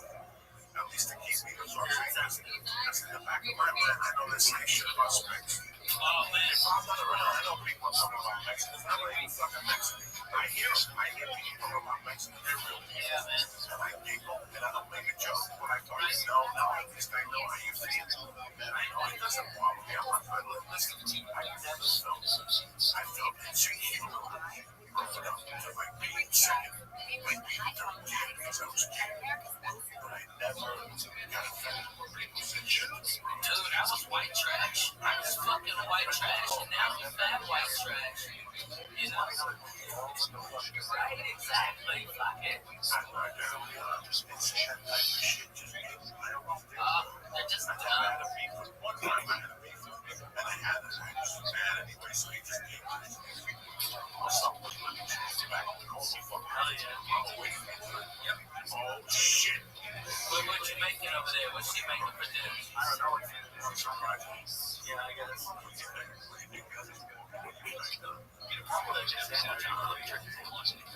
yeah. I don't know. You gotta make my kids for lunch. Right. You know, you gotta come to my house for a turkey sandwich. I get Jewish rye, alright, and I put a little Russian dressing on there. I know I hate the Russian, so it's ironic because I like the dressing. Alright, and then good ass turkey right there, a little sauerkraut, make a Reuben right there, man, fried green cheese. What? You love it, Lee. You love it. You love it. Man, you're the shittiest Jew of all time. You know that all the time. Yeah. He's so rude. Yeah. Your guy left me what food of him. Right. The rolls of beef rolls. He felt Did you even get bar mitzvah? Yeah. Okay. What portion was Noah? Your name is Noah. No, you give a portion like every week. It's a different story. My story. Your story. Yeah, he read part of the scroll. Part of the scroll. That means the one that had the ark. Yeah, man. No, put all the animals in until I know. Is that true? Say some of that for us. I know you still remember it. Don't you bullshit me. Those Jews drill that shit into you for 6 fucking years. I don't Just say any of that. Come on, sing it. Come on.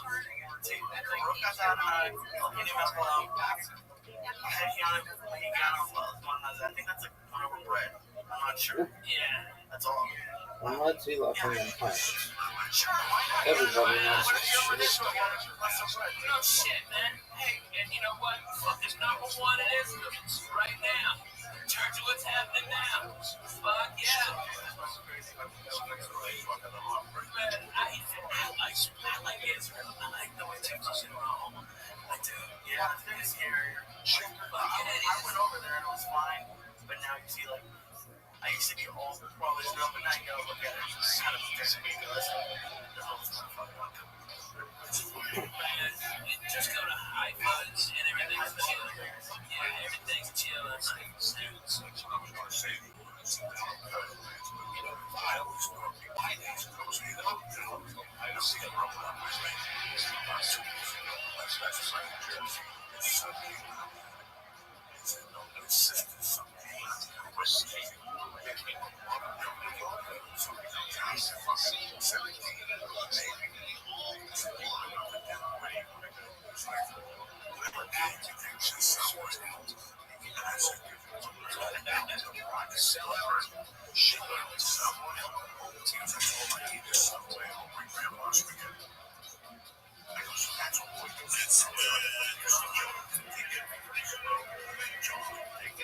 What's that?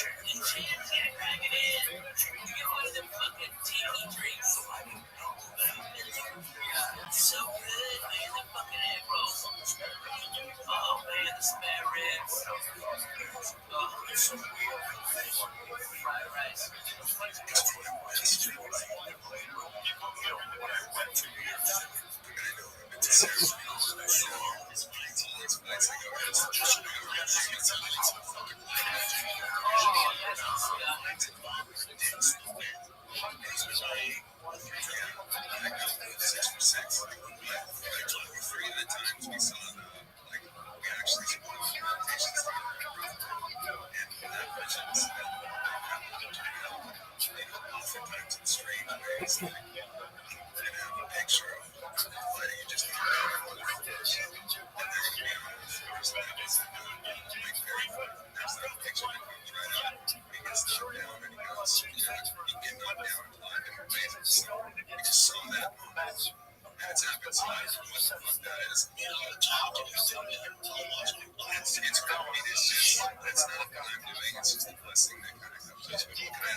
We got a fast defense. We're starting to play faster with the confidence that we're getting. Offensively, it's really important to get the three receivers involved. I think we've done a pretty good job of that. That was a big storyline for us last year. And our special teams have been playing at a really high level. The bye week came at a great time for us. So we've continued to evolve, but obviously some big more problems. For you, Coach, also for Arnold. You look at Coach, and for you, thanks, this is. It's a good football match forever. You know, Arnold's got a really good team. Their team has played well so far. I know this is a game of the kind of a measuring stick for the rest of the season. But what challenges do they present that you're most concerned about? Yeah, as you see, Coach, super talented team, super talented roster. Donnie Wool, we know very well. Recruited heavily out of high school in Detroit. Arguably number one quarterback in the country. Took a unique path, right? Goes to UCLA, starts as a true freshman, decides to go to Oregon and sit behind, obviously, a superior quarterback. And, you know, that's very unusual in today's college football. Usually you're going to go somewhere where you're guaranteed a starting position. So I think it shows his maturity. That shows up on game day. And they got weapons all around. The receiver number one is a playmaker. We've been, you know, obviously discussing it and planning for all week. And then obviously their tight end number 18 is a threat. So talent and athletes all the way around. Their defense has been built SEC defense, they're massive and run, especially in the defensive tackle position. Athletic Director Pat Kraft told me there's going to be 111 to 112,000 people in there tonight. You have 96,000, I think, season ticket holders here. The fans and the cult that you have seem to be a massive part of your football program. What should we expect tonight on this nighttime whiteout? I've obviously never been a part. I've never experienced it. I think it's been a while since the world has seen it. What are you expecting from your crowd tonight and the atmosphere for it? This will be the best environment in the history of college football tonight.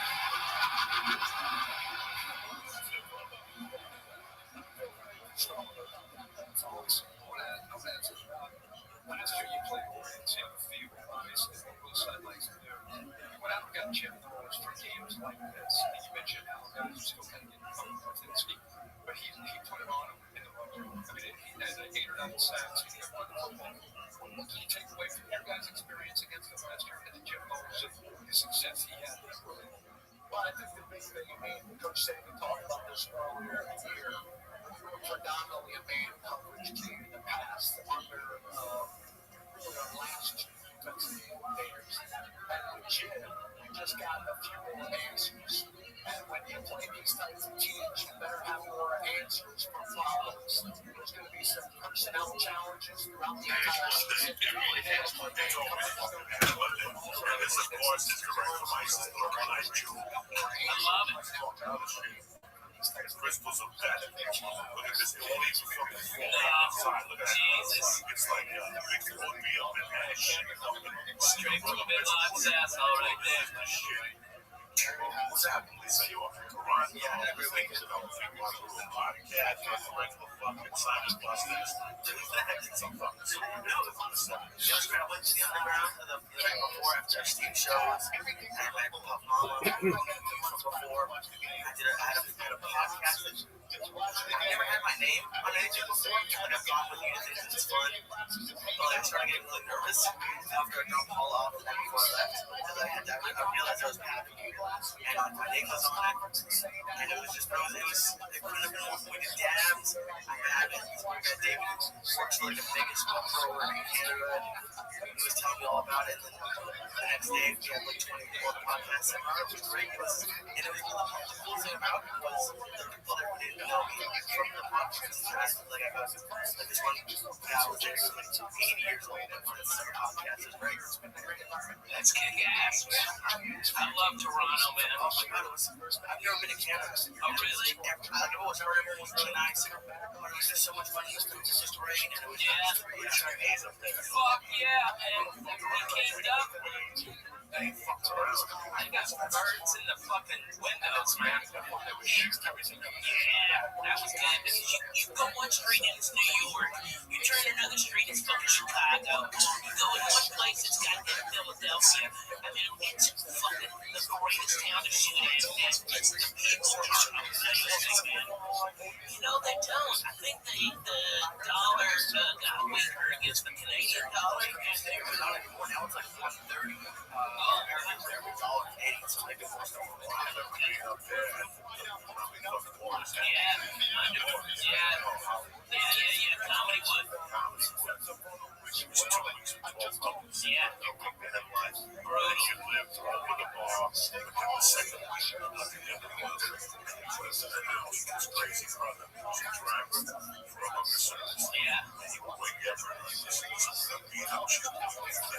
She said, 15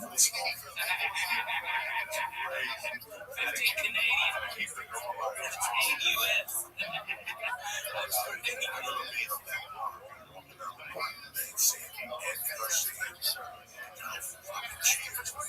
Oh yeah, George Flynn.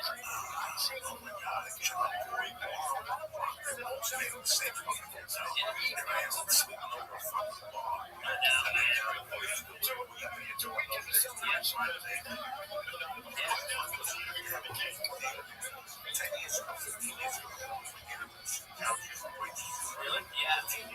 There's rooms and the beer there is so fucking good. You know with last time I played that, I was at the downtown room and Mitch Hedberg was at the uptown room, and then we flipped. So we went from Bathrooms and Steels down way the fuck down there in downtown, and that's when Mitch met his wife. It was a crazy fucking time. It was a wild Mitch is that crazy kid Josh got arrested. Yeah, I forgot about that. Right before he met Lynn. Yeah. Right before he met Lynn. That club was okay. He cut the money and Right. cut the money. It was weird. I like, you know what I think? I think that fucking, I think he got pressure from the Russian mafia. he had a partner. Yeah. They were always there. They were Russian Jews. Russian Jews. Just the guy with glasses. Yeah. But it's funny because that whole town, it was 2 weeks I had settled in there. That was the only town I broke my thing against stripper. Yeah. Because they're dancing. So, For this week that I like the first night I got there, which I got there, I think the one thing that LA kind of is that you go and stop and hang out. And these three girls walk in. They were literally, one was just riding up, possibly the hottest girl I've ever seen. And right down the street, it was all like a grass rail. Yeah, man. on Bloor Street, yeah. Yeah. On Bloor Street, yeah. Up there, I used to go to that fucking, and here's how I used to do it. This is the crazy story. I used to go to the improv. And at the improv, there was a nice Irish kid from Manhattan that was going to the U.S. He was working himself in college one day. He worked at the improv. All right, he had a Puerto Rican girl. This is how weird life is. So I went for a good night. I called from Roger Paul. I was watching the tours. I go, I can't get to fucking Canada. I just say this. It's funny. I go, people may go to jail for how they get to Canada. And she goes, I can sneak into Canada and do it every day. I go, Miami, she was my daughter. So I went to this stuff. She was in New York. My family was retired. He's a professional dad. He's right fucking true. So he would drive me from Ontario to the bus station. And I would take the bus from Ontario to Toronto. And I would stay in the town. It was on the way out. Because then I'd give him my ID and see what he'd go. Like, they would fucking with big six. And they were going to go, what did you come in? And I go, that's what you're getting on the other side. No, you didn't get it. Yes, I did. But it was too late. And now I feel too late.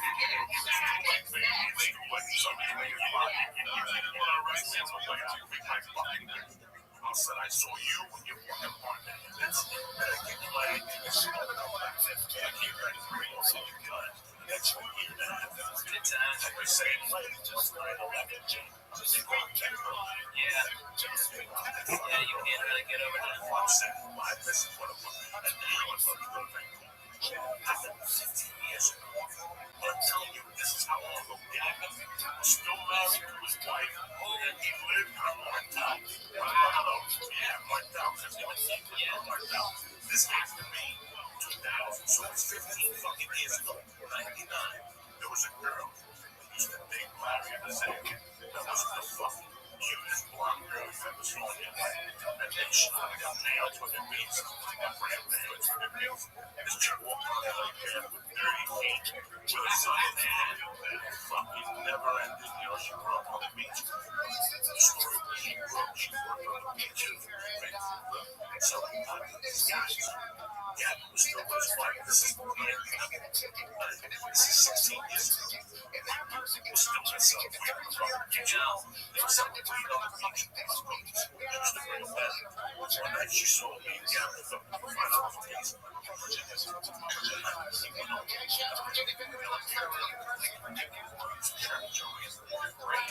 I never had this stuff like that. What's it that? Maybe that's the next fucking 40 years. But just a conversation at the table. Got this girl. All the dad. And here's the dad. Somebody had to fight the mother. Dad would pick me up and dad would take me to his house. Let me take a shower. And him and the mother would cook me water. We could red beans with me. Fuck yeah, man. And he'd go, what do you want to do? I'm not doing you want to sit down and relax or drive up. Let's go. It's a 2 o'clock bus. That was That's not nice. This is what. This is the people I'm making the fucking top. Like this is the right here. That's exactly what I'm doing. Fucking emotions. The ones that sound. I just remember right now, shit like this is what talking to you. Yeah, man. This, all we need is you drinking on my orange juice. This is 1440. This is fucking awesome, man. Just like we used to do. Right there, looking out the goddamn window. What was the money, man?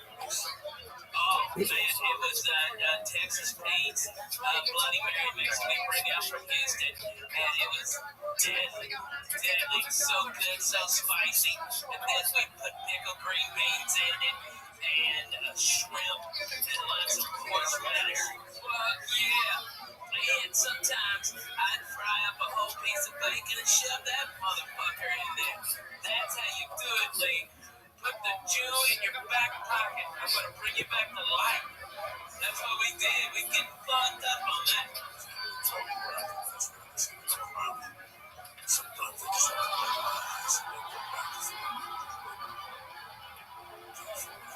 Yeah. There's no lights and nothing.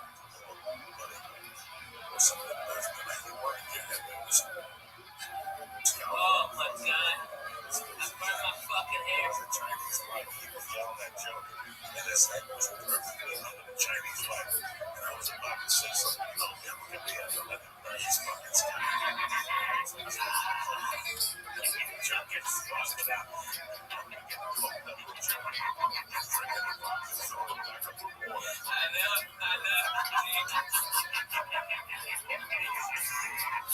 So funny. Oh, man. How about the time you were over at Gavin's and you had the Bolivian flu and his little cocksucking male fucking pup dog ran you out the back of the fucking couch with the Coco who's got his eyes closed, sleeping upright, trying to fucking, just reeking of pussy and fucking yay.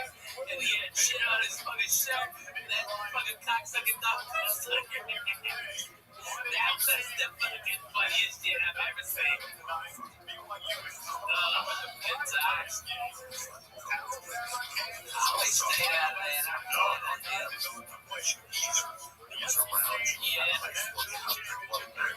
Yeah. Because the tiny bucks in the back of his Fucking A. fucked up. And that little apartment was full of them. Did he know? All of it. Come on, it's Coco. And you know what's fun though, Lee, is when he comes in with the rare story. Alright, I started going blue with this chick. Turns out it wasn't blue, it was heroin. We fucked all night, it was crazy. I loved it. It was tremendous. Alright, I think that was 2000. Okay, that was a great one. But that's the only time he ever couldn't do. Thanksgiving was fucking epic. That Thanksgiving. Yeah. Oh my God, motherfucker, you did it.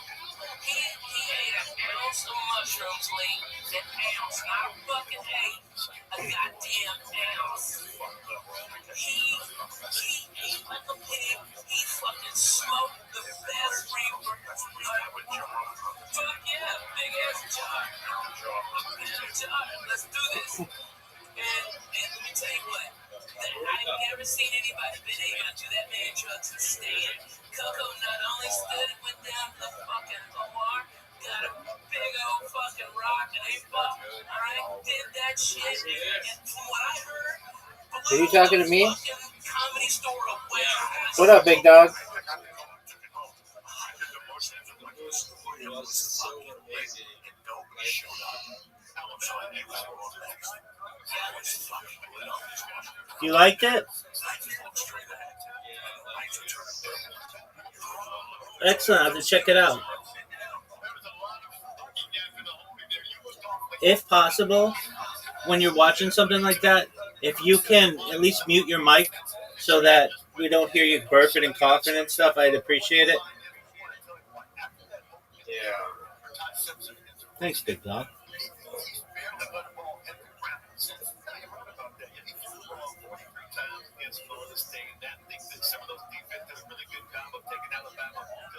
You have to see the movie. All right, I'll do my best to, big dog.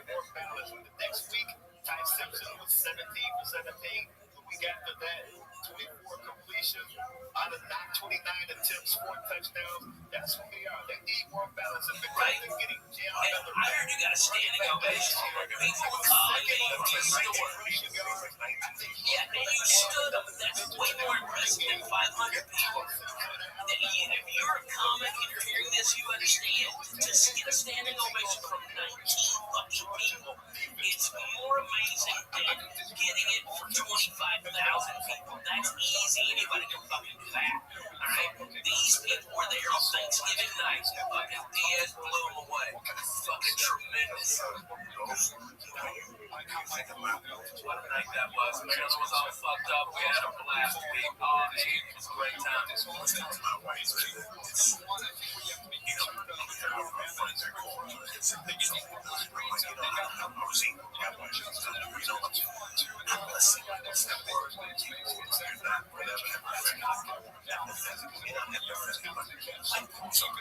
If I tried to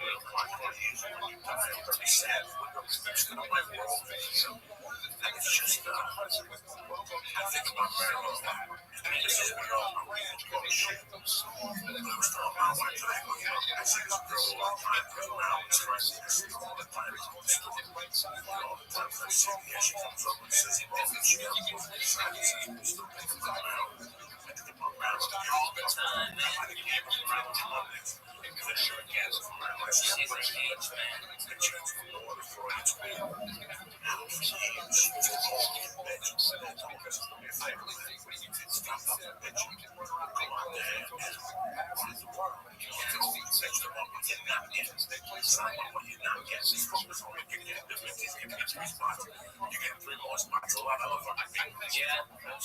So she was so powerful. One of the most powerful women comics I've ever seen. On stage, late night, and some nights, and I almost love that. With that Filipino, she used to like the sun Filipino. So she rolled around now. That people, some of the guys would say, I would 300 pounds, they will lift me up. No shit, it's like a black. Something you would say, that motherfucker walked up to him and said, tell them that you just can't tell them what's here. This last one was on the You lost a lot of weight since I saw you last time.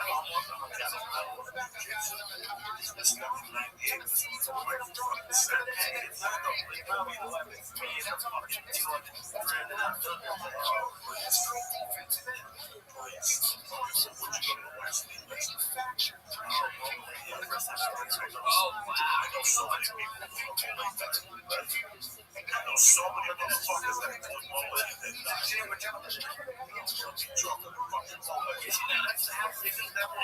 That's just one part of Mexico.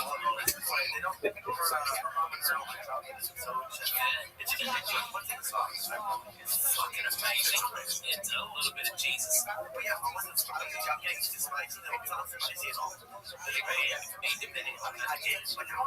It's just flavorful. That's what, all these white people are afraid of Mexican spices. If you watch Mexican spices, folk, they just put a little bit of sauce and like a little bit of you dumb white people are used to fucking ketchup on their goddamn tacos. They're retarded. I was in Washington and my fucking buddy goes, let's go to Taco Time. Okay, it's a chain, a shit chain up there. And the fucking lady said, do you want mild salsa or ketchup on your tacos? And I fucking laughed. I go, bro, if you eat that, I'm gonna fucking fire you because I can't stand to look at your face. And we just left it there. We paid for it and left it. Fuck anybody wants it. Fuck no, man. Oh, stop. Let keep going. They don't know, man. They don't know. We used to fuck it up all the time.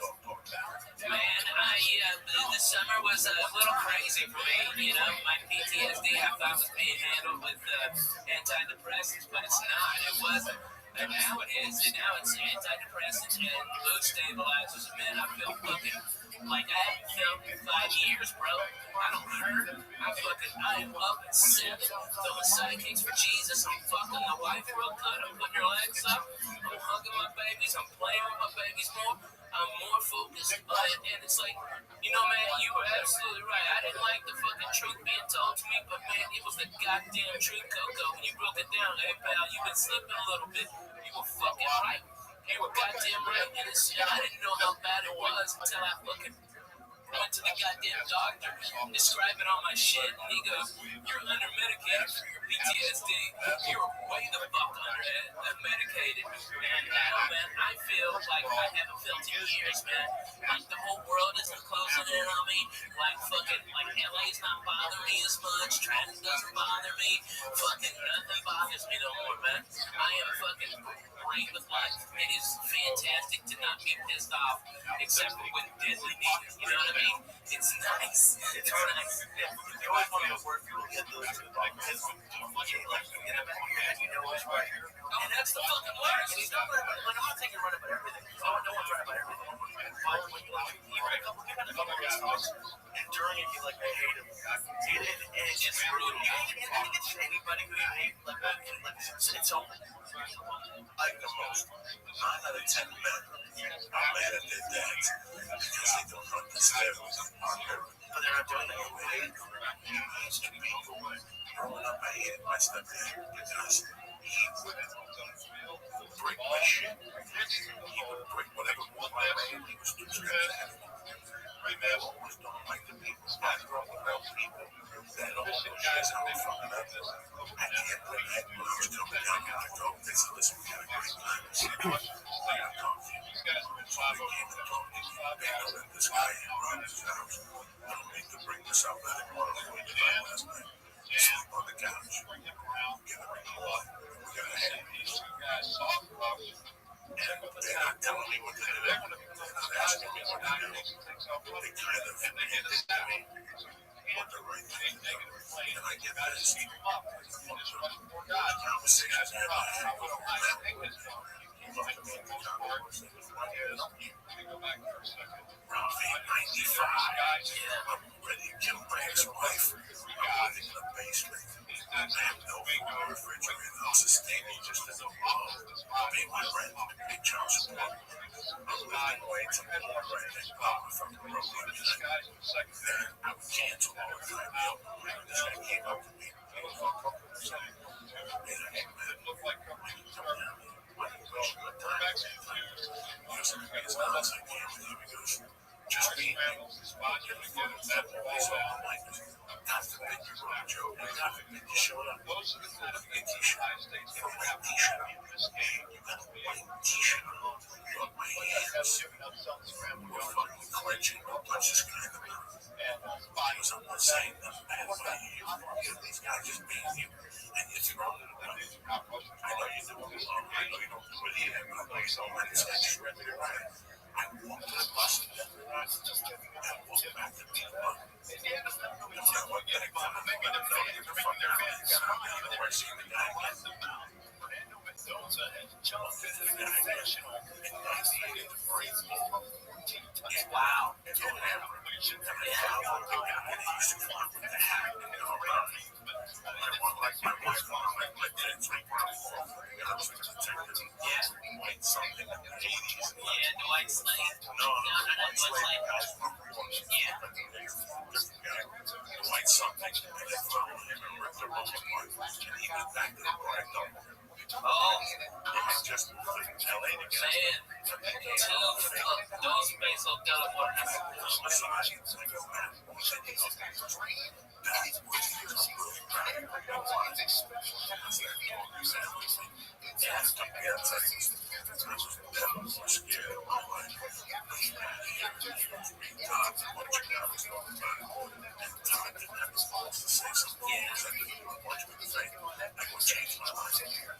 It changed my end today. I'm in LA because of the words.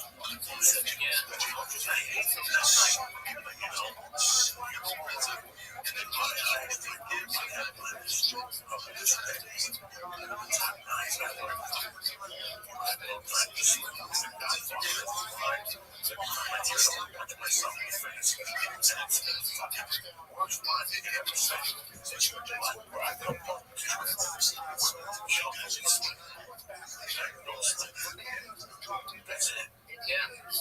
Children make mistakes. Can't make mistakes.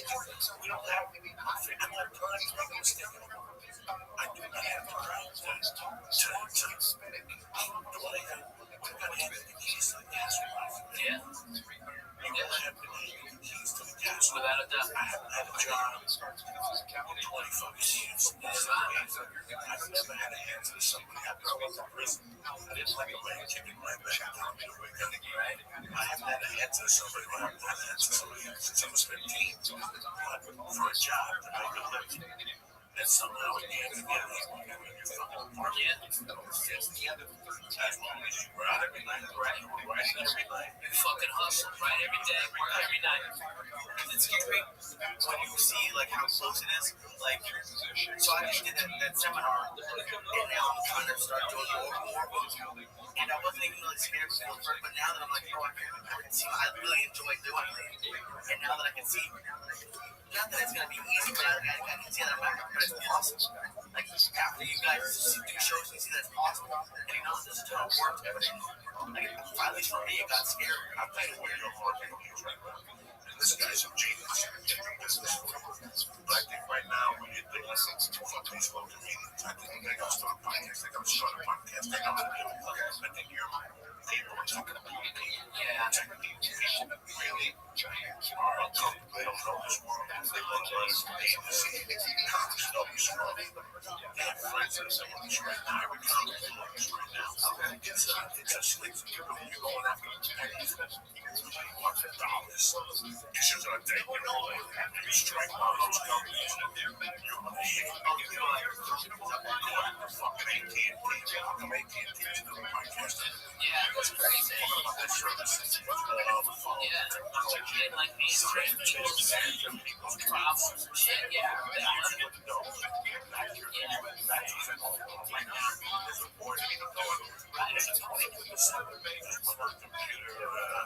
Yeah, savvy. Yeah. Look at fucking Amazon. Amazon today is getting slammed by fucking shit work conditions for people. I mean, there are people working in fucking warehouses over 110 degrees with no breaks. They time everything. They need to fucking counter that shit. I mean, I don't want to buy Amazon now. I mean, but if they would have a podcast that could explain it and tell me, hey, the air conditioning broke, you know, maybe I don't know the full context. Maybe the full context is not being reported. You know, those fucking news agencies is always a fucking by the way. I'd like to hear the other guy's fucking side of this shit, right? And that's exactly what they need. I mean, you can fucking kill that shit, dude.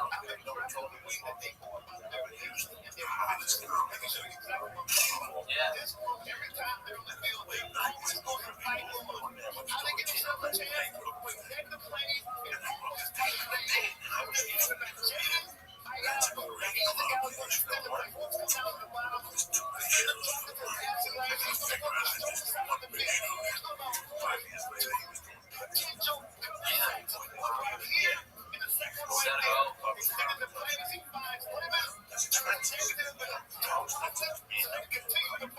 It's fucking the biggest expense. Yeah. A lot of expenses. Fucking racial joint. I think it's a workshop. It's 9 to fucking 5 type thing. These people, you think it's a workshop. You think it's just 1 hour. You think it's a workshop. Yeah, we need like almost 2 hours. No, you think it's a workshop. There's 2 parts. You're thinking it's going to be lunch and come back. And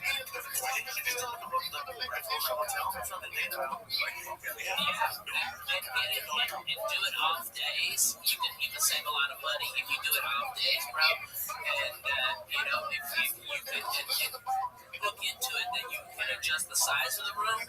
All right, so if you have a big turnout, they can open it up. If not, have a small boat like bananas. Yeah, that's perfect. Yeah, but then the scam, everyone's scamming. They're scamming nobody. It's the same theoretically. And then what you can do is maybe do a big one and then Zanies in Nashville would do it, bro. There's a ton of comics there that need to be podcasting. And if you had there, I mean, you can do, they put it out to all the comedy clubs in the Southeast. And all of these comics are come. There's fucking 40 guys in Memphis. There's fucking shit ton in Louisville, Washington, fucking Knoxville, Chattanooga, Atlanta, Birmingham.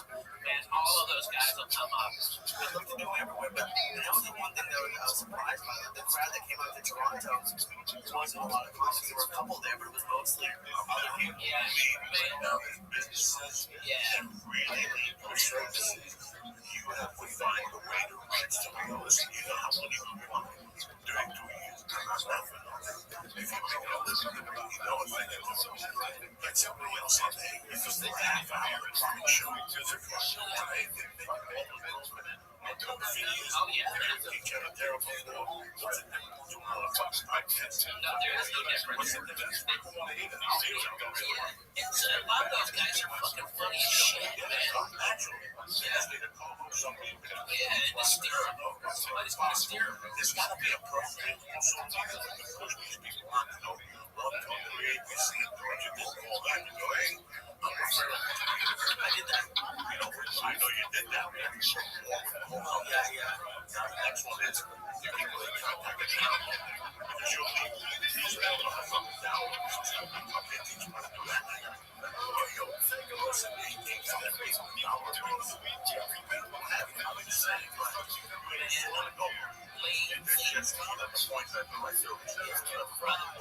Just come to Nashville, okay? I'll set it up.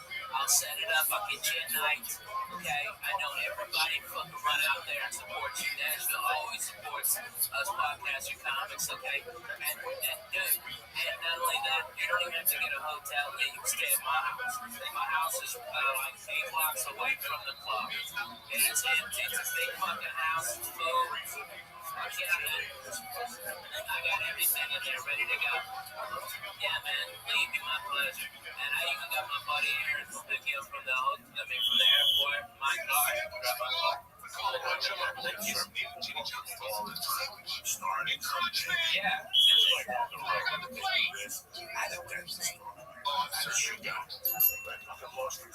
okay. Oh, yeah. People interested, yes, they just don't know where it's stuff. It's like, what's his name said it, Yeah, right. Well, that's the issue I found when I was building it. It's just there's 8,000 people talking 20,000 different ways to build a podcast. So, like that's what I said at the beginning. This is just the way I do it. This is fucking yes. What the fuck is Johnny Brown working? I read about counts and every other company. And then I started seeing a bunch of rounds. He's come to like Texas Bill Burr, Joe Rogan, and Harvey. Learn everything. Okay, right now, I saw that as the people are seeing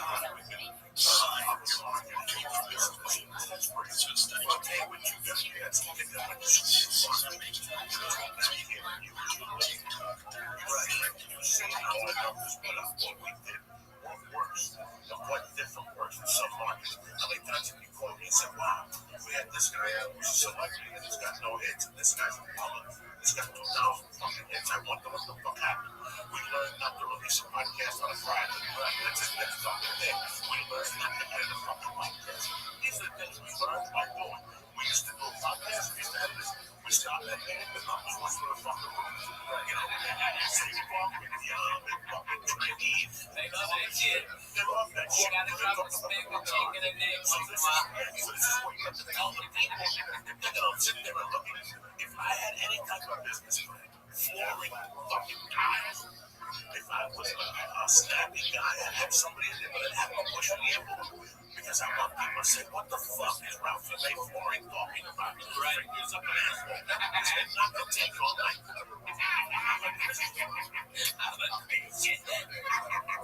are the people that push you. These are the people that you want that company. And that's what you're trying to do. That's what you're trying to do online. That is the social, whatever you go on Facebook and pick around and show people you have lunch. Because of fuck. You know, because of fuck unless you read. Especially because people follow, so people really have to stick out. Yeah, If you say, I mean, you get a lot of hits if you like took what you had for lunch and it's like giant.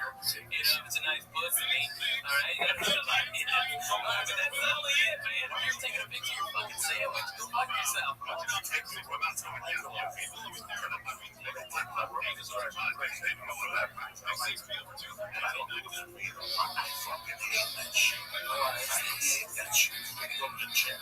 Periscope myself as I go on the periscope like the right west.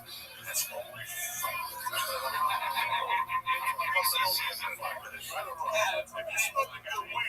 You smoke the joint, you drink your soda, you drink your donut. That's the thing to leave. Get the fuck out of here. That's right, man. I'm fucking used to the music. Yeah, right. Meditate on this fucking ass. I just smoke. I'm in fucking silence. That's the point. That's the fucking one. So that is to get away around you. I love getting high. I love getting high. I don't trust anyone. I think in your life is to get high. What the fuck? The speakers on. Just go for a fucking walk or something. You can't do it. Just fucking let me shoot in the head.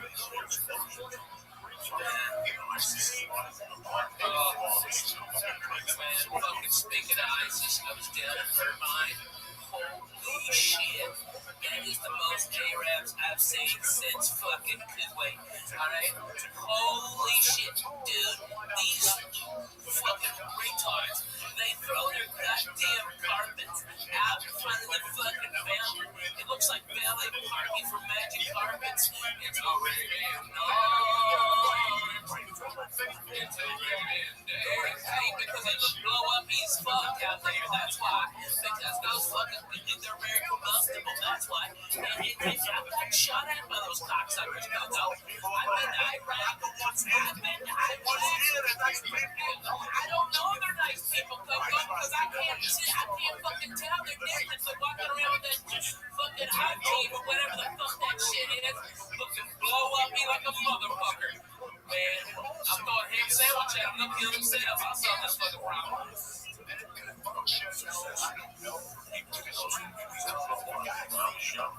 I like some of them. You know who I really dig, and it's fucking crazy? Iranians. I fucking like Iranians more than I do the Arabs. I fucking way more. Oh, I like the Armenians too. They're fucking crazy, and it's like, hey, comb your shoulder. I mean, yeah, right? I hate Russians, I'll tell you that. I love Russians. Fuck Russians. Good. I hate fucking Russians. I hated Russians since goddamn 84 when they killed Swayze and Ragnar. They could suck my dick. And you know what? They killed Apollo Creed too, niggers. Don't forget, you slipping.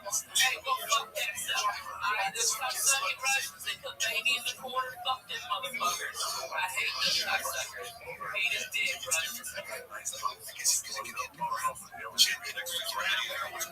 Yeah, the Russians, they're the ones that think that the great American dream and takes over white people, punching them in the face. I'm talking about the cocksucker Russians. Okay, that ain't Russian. Okay, I mean, please probably fucking Russian Jew. Yeah, he's Ashkenazi like a nigga, man. I love that guy. Alright, but that's what it is. That's what it is. Lee's down. Okay, I like Lee. Yeah, right? For real, because look at you, Lee. You ain't wearing no sweater in the fucking summer. Okay, you ain't smoking shit crazy cigarettes. You don't smell like smoked fish. Alright, those Jews always smell like fucking fish. Those fucking crazy Russian Jews over there in West Hollywood. That's all they got. Oh man, I wish they were on Fairfax. You know, Sunset. That's a big place. That club by that urban ramen place. That used to be that. I mean, it's been like 1,000 places. It's right across from Green Tea House where we used to go. You remember we used to go in there for fucking. It's right across. That's a big Russian hangout, dude. They're all Russian gangsters. Alright, one of their girls hit one of our cars and they came out and said it was our fault. The car was parked and nobody was in the car. And they started fucking saying something. And you know me, Coco, I carry this pistol a lot. Okay, I've got it.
Holy shit, one day.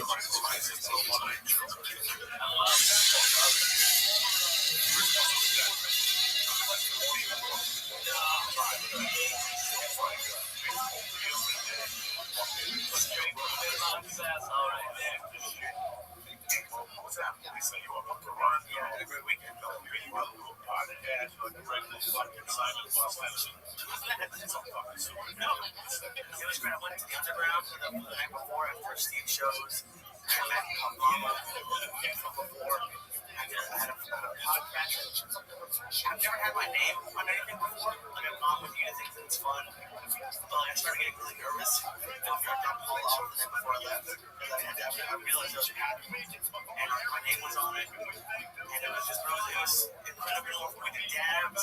I met this great guy, David, who works for like the biggest pop grower in Canada. He was telling me all about it. The next day, we had like 20 people on the podcast. And it was great. And it was the coolest thing about it was there were people that didn't know me. So it's not hard to like I got it. I just wanted to be out with it. 8 years old when I started hustling. Because I love Toronto, man. I've never been to Canada. I know it's really nice. There's so much fun. It's great. Fuck yeah, man. You came down. I got birds in the fucking windows, man. Yeah, that was good because you go one street and it's New York. You turn another street, it's fucking Chicago. You go in one place, it's goddamn Philadelphia. I mean, it's fucking the greatest town to shoot in, and the people are amazing, man. You know, they don't. I think the dollar got weaker against the Canadian dollar. Now it's like 130.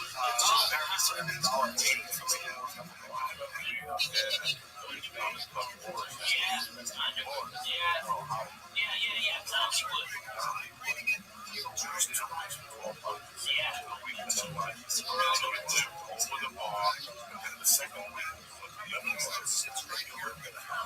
Wood.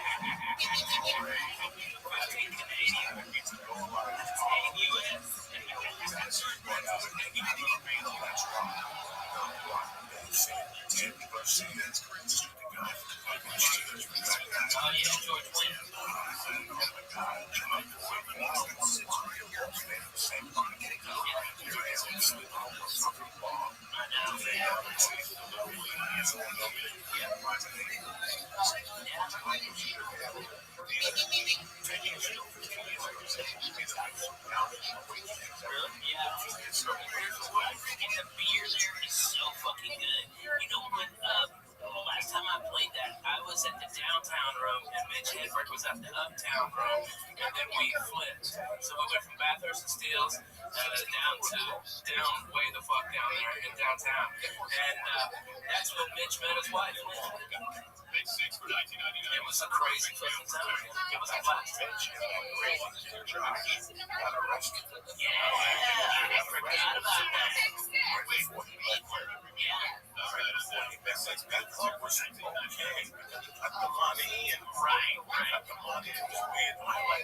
You know what I think? I think that fucking, I think he got pressure from the Russian mafia. Well, but he had a partner. Yeah. Always there, like Russian Jew. Russian Jew. Jumping guy with glass. Yeah. But it's funny because that whole town, it was 2 weeks of that settlement. That was the only town that broke bread and make a little strip club. Oh my God. So, we were like fucking on this weed room, like the first night I got there, which they have there, which is I think the one thing that LA is kind of missing, just place you can go and smoke and hang out. And these 3 girls walked in. They were literally, one was just like possibly the hottest girl I've ever seen. And right down the street, it was called like a grass rail. Yes, yeah, man. On 4th Street. Yeah. So like a gangster, like a pimp, son. What's up, babies? Look at this guy. I got my little tassels. Hey, TADC. Look at this move. Yeah, what's up, guys? Why? Why not? Nobody's watching this shit ever. No one will ever watch this. Look at this move. Tongue VC. West Side. I'm the ultimate Brazilian.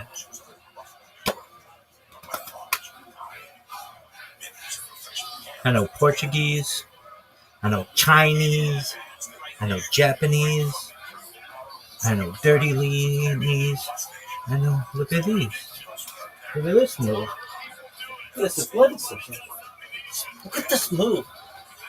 Almost torn ACL, kids. But my footwork allowed me to survive.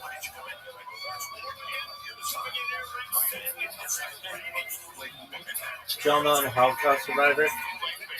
Why? Well, they didn't get me. Or my parents, or my grandparents. I'm here today. Isn't that not? It's true. Listen, I hate you. Oh, gosh, or at least a descendant of one. Yes, converts, non-Jews that killed in the Holocaust. Anybody that's living today in the Holocaust survivor. Overrated. So it's 15 fucking years ago, 99. There was a girl, named Larry Lazelle. That was the fucking cutest blonde girl you ever saw in your life. And then shot like her parents with their beans, her grandparents with their beans. This chick walked around the lake bed, 30 feet, with a suntan. Fucking never ended. You know, she grew up on the beach. So the story where she grew up, she worked on the beaches all the time. So these guys, a lot of gatherers still with his wife. This is 99. This is 16 years. Look at this athletic system. One night she sold me a gap to find out the piece.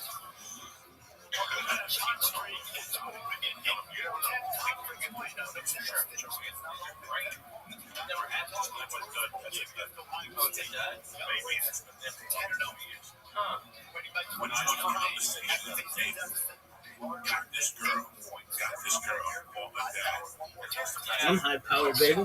Oh, fucking fuel injected Hemi. Fuck yeah, man. Sit down and relax your brother. Let's go. Listen to a pop boss thing. This is what you, man. This is the people I like to fuck. Like this is what you write your book. Like those people. That's this is exactly what I'm doing. A little fucking road stories, little ones that sell. I'm just right now. Shit like this is what you talk shit. Yeah, man. This, all we need is you drinking all my orange juice, and this is 1440. 1440. This is fucking awesome, man. This is just like we used to do. Right there, looking out the goddamn window. What was the money back then? Oh, man, it was Texas Pete's Bloody Mary mix we bring out from Houston, and it was deadly. It was so These guys good, seem so like always spicy. full. And then we put pickled green beans in it, and shrimp, and lots of horseradish. Fuck yeah. Man, sometimes I'd fry up a whole piece of bacon and shove that motherfucker in there. That's how you do it, Lee. Put the Jew in your back pocket. I'm gonna bring you back to life. That's what we did. We get fucked up on that. Sometimes I just want to live. I guess I want to go back to 14. Because those nights with no money was some of the best that I can work in your head. Oh my God. Look at this athleticism, Coach Saban.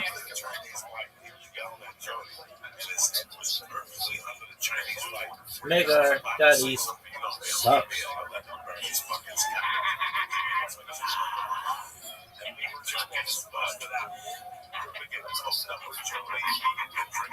C-Rod.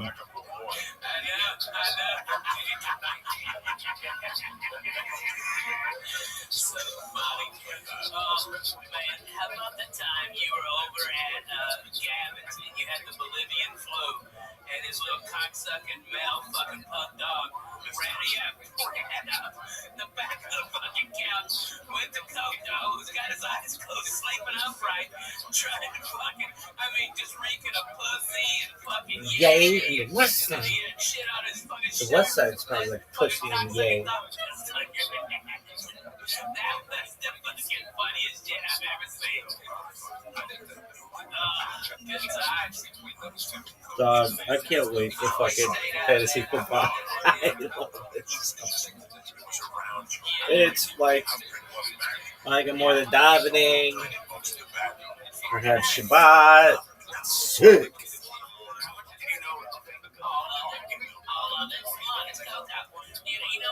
Definitely in fashion. That's insane. Alright, I started going blue with this chick. Turns out it wasn't blue, it was heroin. We fucked all night, it was crazy. I loved it. It was tremendous. Alright, I think that was 2000. Okay, that was a great one. But that's the only time you ever did. Dude, Thanksgiving was fucking epic. Good yawn. That was a good yawn. Big yawn. Yes. Oh my gosh, motherfucker, you did it. He ate I mean, a ounce burp? of A yawn and a burp? An ounce, not a fucking eighth. A goddamn ounce. He ate like a pig. He fucking smoked the best reefer. Backyards, baby. Backyards. Let's do this. And let me tell you what. I've never seen anybody been able to do that many drugs and stand. Coco not only stood, he went down to the fucking OR, got a big old fucking rock and a ball, alright? Did that shit, and from what I heard, blew the fucking comedy store away. I was on the coke, I got the coke and took it home. I did the mushrooms and went to the store. It was fucking lit. And nobody showed up. So I knew that all next. It was fucking lit on these mushrooms. I went up there, and I just looked straight ahead. And the lights were turning purple. And I was all over the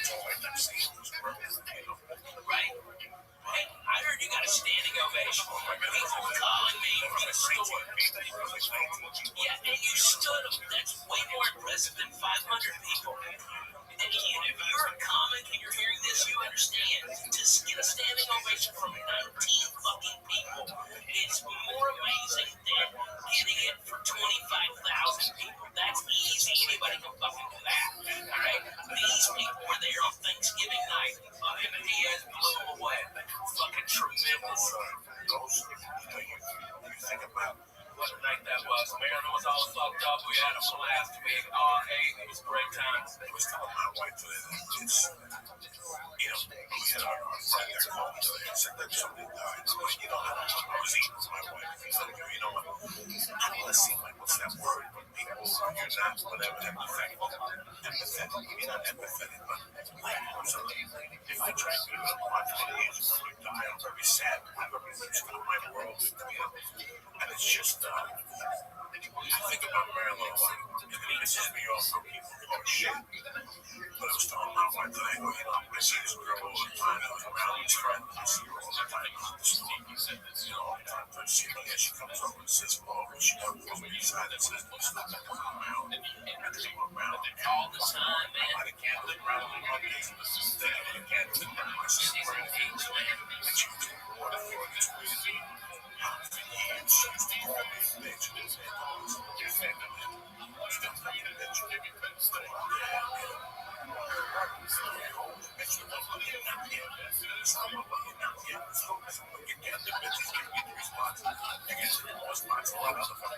Yeah, no shit. So she was so powerful. One of the most powerful women comments I've ever seen.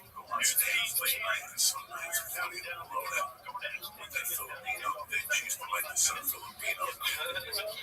Sauce and she rolled around the mound. And people, she was one of the big guys and say, I live 300 pounds, they will let me, motherfucker. No shit, you just make me laugh late night. So, something you would say, that motherfucker, you want to double to one, that's it, to make it count up, man, you just hit the double. This last one, you called me today, is that last one? You've lost a lot of weight since I saw you last. Look at this. The lettuce is some folks. Look at this. Look at this movie.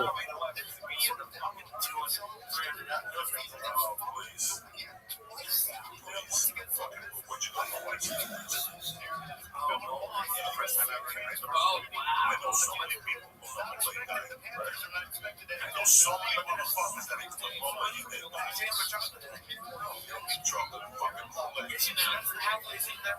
No, that's just one part of Mexico.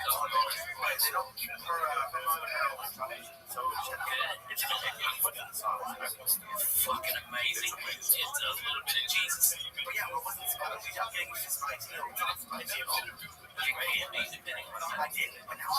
It's just flavorful. That's when, all these white people are afraid of Mexican spice. If you watch Mexican spice so far, they just put a little bit of sauce, like a little bit of million. Dumb white people are used to fucking ketchup on their goddamn tacos. They're retarded. I was in Washington, and then my fucking buddy goes, let's go to Taco Time. Okay, it's a shit chain up there. And the fucking lady said, do you want mild salsa or ketchup on your tacos? And I fucking laughed. I go, bro, if you eat that, I'm gonna fucking fire you because I can't stand to look at your face. And we just left it there. We paid for it and left it. Fuck anybody wants to You fuck no, man. Oh, it's on like Donkey Kong, baby. They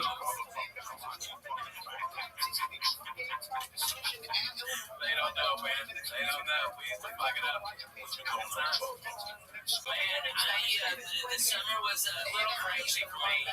My PTSD, I thought was being handled with antidepressants, but it's not. It wasn't. And now it is. And now it's antidepressant and mood stabilizers. Man, I feel fucking like I haven't felt in 5 years, bro. I don't hurt. I am up at 7, doing psychics for Jesus. I'm fucking the wife real good. I'm putting her legs up. I'm hugging my babies. I'm playing with my babies more. I'm more focused. And it's like, man, you were absolutely right. I didn't like the fucking truth being told to me, but man, it was the goddamn truth, Coco. When you broke it down, hey, pal, you've been slipping a little bit.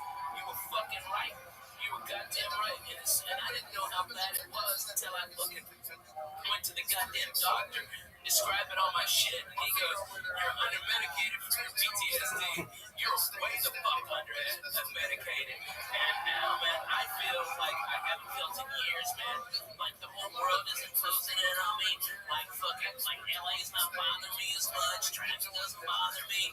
Fucking nothing bothers me no more, man. I am fucking great with life. It is fantastic to not be pissed off, except for when deadly me. You know what I mean? It's nice. It's nice. You always want to work people get those two because you like you get it back here and you know he's right. And that's the fucking worst. You know, like I'm not saying you're right about everything. Because no one's right about everything. But like, look, we had a couple of those thoughts, and during it, you hate it. And it's just brutal. You can anybody who you hate, it's so like the most. I really tend to bet. I'm mad at their dads.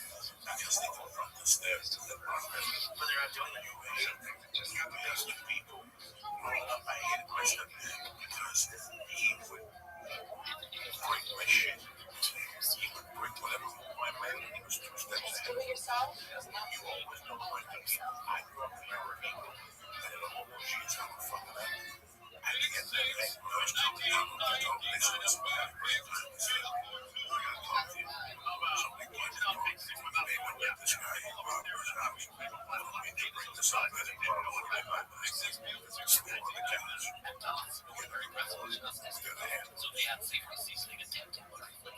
they're not telling me what to do. They're not asking me what to do. They kind of hinted to me what the right thing to do. And I get pissed. One of the worst conversations I ever had with Matt. He came up to me at the conference and said, "Buddy, come here. Rafi, 95. I'm ready to kill my ex-wife. I'm living in a basement. I have no food in the refrigerator. I'm sustaining just as a blow. Pay my rent, pay child support. I'm lifting weights and getting pregnant. I'm a fucking girl. I mean, and I will cancel all the time. The open mic, this guy came up to me. He's like, "Hey, man, he comes down. Anyone push him that time in their life." He was like, "He's not saying you don't need to just be you." Yes, nobody's organized. I figured out what those are. They got the show. The illusion is a white t-shirt. An army with a white t-shirt or a berry on my hands. Just like fucking clenching the punches kind of line up. He was the same one bad like you. He's got to be you. And it's wrong. I know you do it wrong. I know you don't do it here. I know you don't have to say just ready to write it. I walked that bus and never changed. And walked back to be the monster. And when I went back, I didn't know to get the fuck out of there. I got out of the university and the guy again. The guy again. He's 98 in the brain. Wow. They don't have him. And they followed the guy and he used to come out with the hat and go, I want like my wife and like my kids were around. The guy was like a detective. Yeah. Dwight something in the 80s. Yeah, Dwight Slade. No, Dwight Slade, the guy's from Florida. Yeah. Different guy. Dwight something. And I followed him and ripped him over once. And he went back to a break up. Oh. They had just moved to LA together. Man, those basal teleporters. I took him aside. And he hugged me. God, he was really proud of you. You know why? Because that talk you had with me. Yeah, he took me outside of his house. He never was scared like a monkey. But you had to hear him. He was real hot. A bunch of guys were like, I didn't have to say something. He said to me, I want you to fight. Like, what changed my life? It changed in my end. But I'm in LA because of the fucking words you said. Yeah, as much as I hate him that night, you know? In my eyes, I talk about headliners of this decade. The top guys I learned from. I have no time to sleep. And the Godfather is a line. Every time I hear it, I want to punch myself in the face. And it's the fucking worst line you can ever say. But where I come from, that's true. Women and children enslaved. Men don't slave. That's it. Yeah. Women and children, when you make a mistake, and you can't make mistakes. We don't have, I'm not trying to make a mistake. I do not have time to do anything. We've got fucking police in the gas. Yeah. You ever had me to the gas? Without a doubt. I haven't had a job. to something after I went to prison. I didn't like the way it came in my bed. I got paid. I had to answer somebody like I answered somebody since I was 15. But for a job to make a living. And somehow it came together. He was going to fucking market. Came together. That's what we right every night. Right every night. You fucking hustle, right? Every day, work every night. Is it scary when you see like how close it is? It's like, so I just did that seminar, and now I'm trying to start doing more of them. And I wasn't even really scared before first, but now that I'm like, oh, I can see, I really enjoy doing it. And now that I can see, it's not that it's gonna be easy, but I can see that it's not, but it's awesome. Like after you guys do shows, you see that it's awesome. And you know this is how it works. Like at least for me, it got scary. I'm thinking when you're walking, and this guy's a genius. Because of the science. But I think right now, when you're doing some of these fucking meetings, I think they're going to start podcasts, they're going to start podcasts, they know how to do it. I think you're you know, they know how to do it. Really are uncomfortable. They don't know this world. They want to learn from A to Z. Now they know this world. They have friends that are doing this right now. Every country is doing this right now. You're going after pennies. You're after dollars. It's just going to take you. You strike one of those companies. You're going to hit. Oh, you can go after it. Go after fucking AT&T is doing podcasts. Yeah, that's crazy. Talking about their services. What's going on with phone? Yeah, and like answering people's problems and shit. Yeah,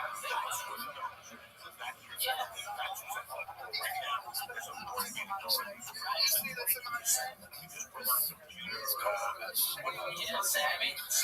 Yeah. Fucking Amazon. Amazon today's getting slammed by fucking shit work conditions for people.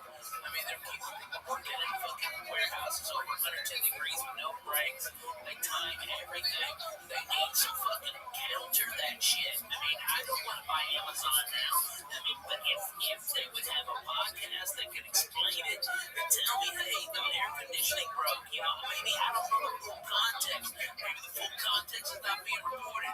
You know, those fucking news agencies is always a fucking by the way. I'd like to hear the other guy's fucking side of this shit, right? And that's exactly what they need. I mean, you can fucking kill that shit, dude.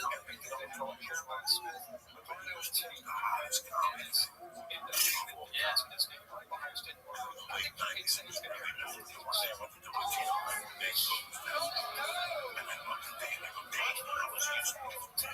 That's a great club. Too many shows for the audience. I figure out I just don't want to show it. 5 years later, he was doing these. Yeah. Set a goal. Clubs around the country. It's expenses. How expensive is it? It's fucking the biggest expense. Yeah. A lot of expenses for the price you be trying to do it. You think it's a workshop. It's not a fucking design type deal for these people. You think it's a workshop. You think it's just now. You think it's a workshop. We did like almost 2 hours. And it wasn't no time. You think it's a workshop. It's 2 hours because they got to wait lunch and come back. I think you just like rent a room in a hotel. That's what they're thinking about. Yeah, and do it off days. You can save a lot of money if you do it off days, bro. And you know, if you could and look into it, then you can adjust the size of the room. All right, so if you have a big turnout, they can open it up. If not, have a small boat like bananas. Yeah, that's right. It was commercial. It was they made my company in town. They trying to make $1 million. Yeah, but that's a scam. I want to get a scam. Nobody. It's the same. It's the same type of thing. We stay out in your area. And then what you can do is maybe do a big one. How big is it? So you get that back. Yeah. I bet Zanies in Nashville do, bro. There's a ton of comics there that need to be podcasting. And like you had there, I mean, you can do. They put it out to all the comedy clubs in the Southeast, and all these comics are comics. There's fucking 40 guys in Memphis. There's fucking shit ton in Louisville, Lexington, fucking Knoxville, Chattanooga, Atlanta, Birmingham. Man, all of those guys will come up. I'd love to do it everywhere, but and that was the one thing that I was surprised by. Like the crowd that came out to Toronto wasn't a lot of comics. There were a couple there, but it was mostly other people. Yeah.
Just come to Nashville, okay? I'll set it up. I'll get you a night, okay? I know everybody fucking run out there and support you. Nashville always supports us podcaster comics, okay? And dude, and not only that, you don't even have to get a hotel. You can stay at my house. My house is like 8 blocks away from the club, and it's empty. It's a big fucking house. It's food. Fuck yeah, man. I got everything in there ready to go. Yeah, man. Leave me my pleasure. And I even got my buddy Aaron who'll pick you up from the airport. My dog, brother.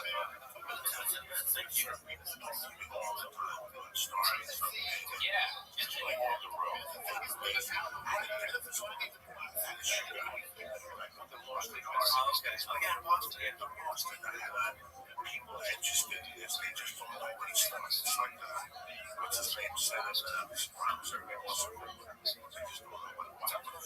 Yeah, right. So that's the issue I found when I was still thinking. It's just you can Google it. There's 8,000 people telling you 20,000 different ways to build a podcast. So, like that's what I said at the beginning. Like, this is just the way I did it. This is fucking yes. I want the fucking trade for the world. Right. I read about how every other content is my first. I just read all this. I just built where the record wrong. Joe Rogan and What up?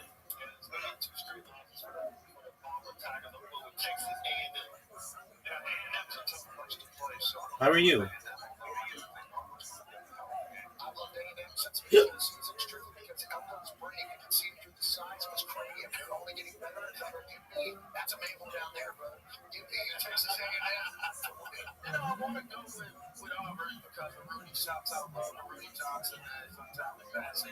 I feel like Auburn's going to be motivated to play their best football, but I do originally have Texas A&M winning, so I'm going to stay with that, but I would not be surprised if they ride that energy and try to win.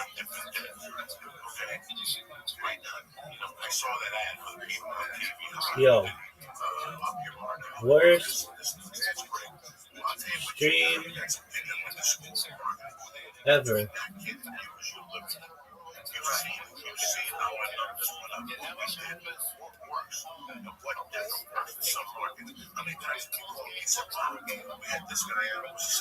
You all want to see some fucking athleticism? You want to see some footwork? Look at this one. This motherfucker's so athletic, it makes me want to shit myself. I could poop thinking about this motherfucker's athleticism.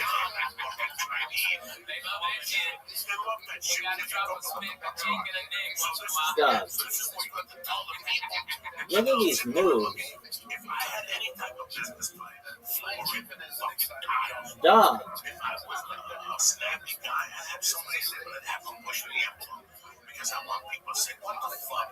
Look at this fucking athleticism, dog.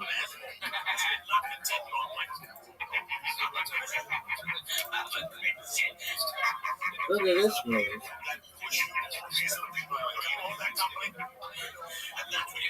Look at this athleticism.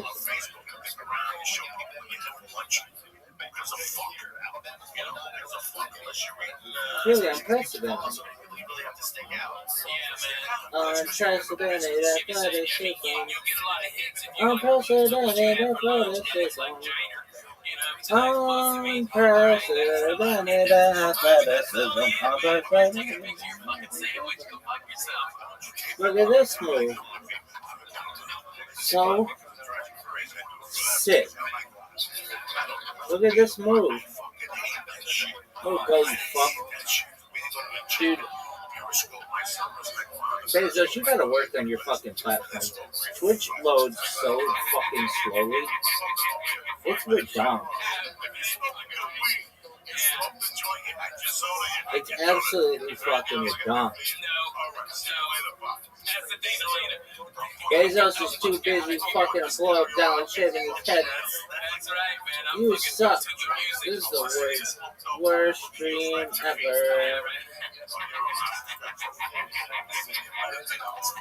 It's the worst stream ever.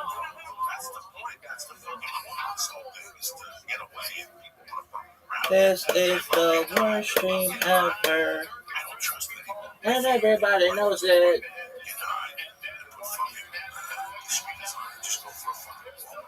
Is this bitch gonna go?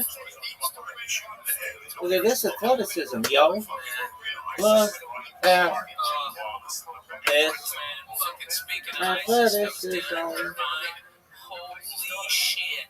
That is the most Arabs I've Look at seen this, since bro. fucking Kuwait. Alright? Holy shit, dude. These fucking I just felt my they shirt throw their rip again. goddamn carpets out Worst in front of the fucking fountain. It looks stream like valet parking for Magic Carpets. ever. It's a Arabian night. It's a Arabian day. Hey, Oh, because it looks are you low fucking up serious? out there, that's why. Worst Because those fucking, they're very combustible. That's stream why. And I've gotten shot at by those cocksuckers. I don't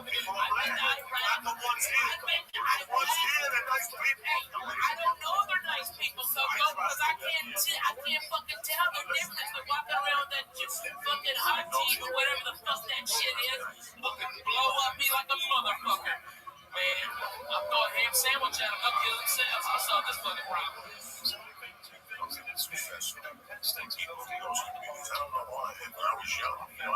I like some of them.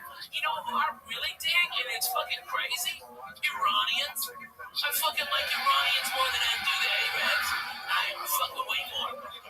Oh, I like the Armenians too. They're fucking crazy, and it's like, hey, comb your shoulder, bro. Look at this athleticism. Yeah, right. Dog. I hate Russians. I'll tell you that. Fuck Russians. You fuck Russians. Good. I hate fucking Russians. Are you fucking serious? Russians since goddamn 84. When they killed Swayze and Red Dawn, they just sucked my dick. And you know what? They killed Apollo Creed too, niggers. Don't forget, you slipping. Hey, go fuck that stuff. Alright, those cocksucking Russians, they put baby in the corner. Fuck them motherfuckers. I hate those cocksuckers. Look at this move.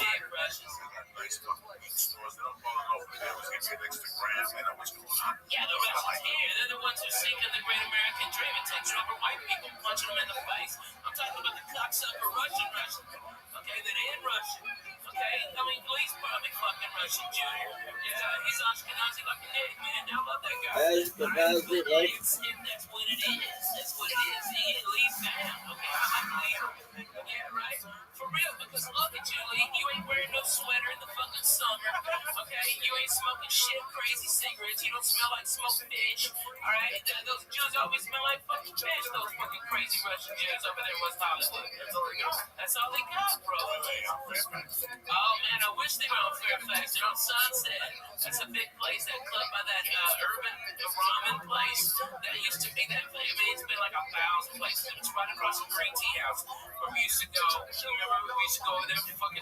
It's right across. That's a big Russian hangout, dude. They're all Russian gangsters. Alright, one of their girls hit one of our cars and they came out and said it was our fault. And the car was parked. Nobody was in the car. Dog. And they started fucking saying something.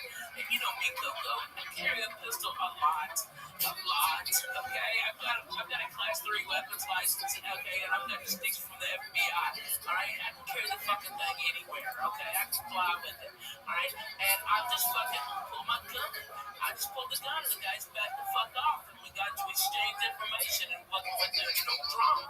All right, but they Look at fucking this surrounded move. my wife. What the fuck am I supposed to do? I got hit by a Russian lady in the parking lot up here. She refused to, but it was her. Yeah, She was like 9 years old, so I felt really bad. But she was like, no, that wasn't me. Her car was filled with dents. Just, oh my god.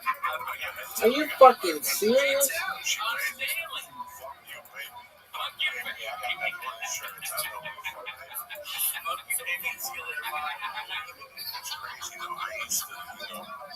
I always crack jokes like I say on stage. I'm not really a racist at all. I'm not level when I say racist remarks. I have for myself. At least to keep me the fuck safe. Because in the back of my mind, I know they say shit about Mexicans. If I'm not around, I know people talking about Mexicans. I'm not even fucking Mexican. I hear people talking about Mexicans. They're real deals. And I giggle and I don't make a joke. Are you fucking serious? At least I know how you feel. I know it doesn't bother me. I'm not letting this. I never felt insecure. No one gives a shit. Worst conference ever. Dude, no one gives a shit about Georgia Tech. They're the worst. Worst conference ever. Look at this athleticism, though. It's really unprecedented. This is some of the most athleticism we've ever seen. See the footwork, bro? What you making over there? What is this bullshit? What is this bullshit? Yeah, I guess. What do you think? What do you think it is? What do you back on? Probably like a sandwich. I don't know, like turkey sandwich. Oh, yeah? Dog. You know what I make my kids for lunch? Dog. It was like 11 o'clock at night. You know, Lee, you gotta come to my house for a turkey sandwich. I get What Jewish is rye, this? all right, and I put a little Russian dressing on that. I know I hate the Russian, so it's ironic that I like the dressing. Look at this And move. then good ass Yo, dog. right there, a little sauerkraut. Look at this right move. there, and cheese. What you love New York City Marathon, baby. But look at this move. Look at this athleticism.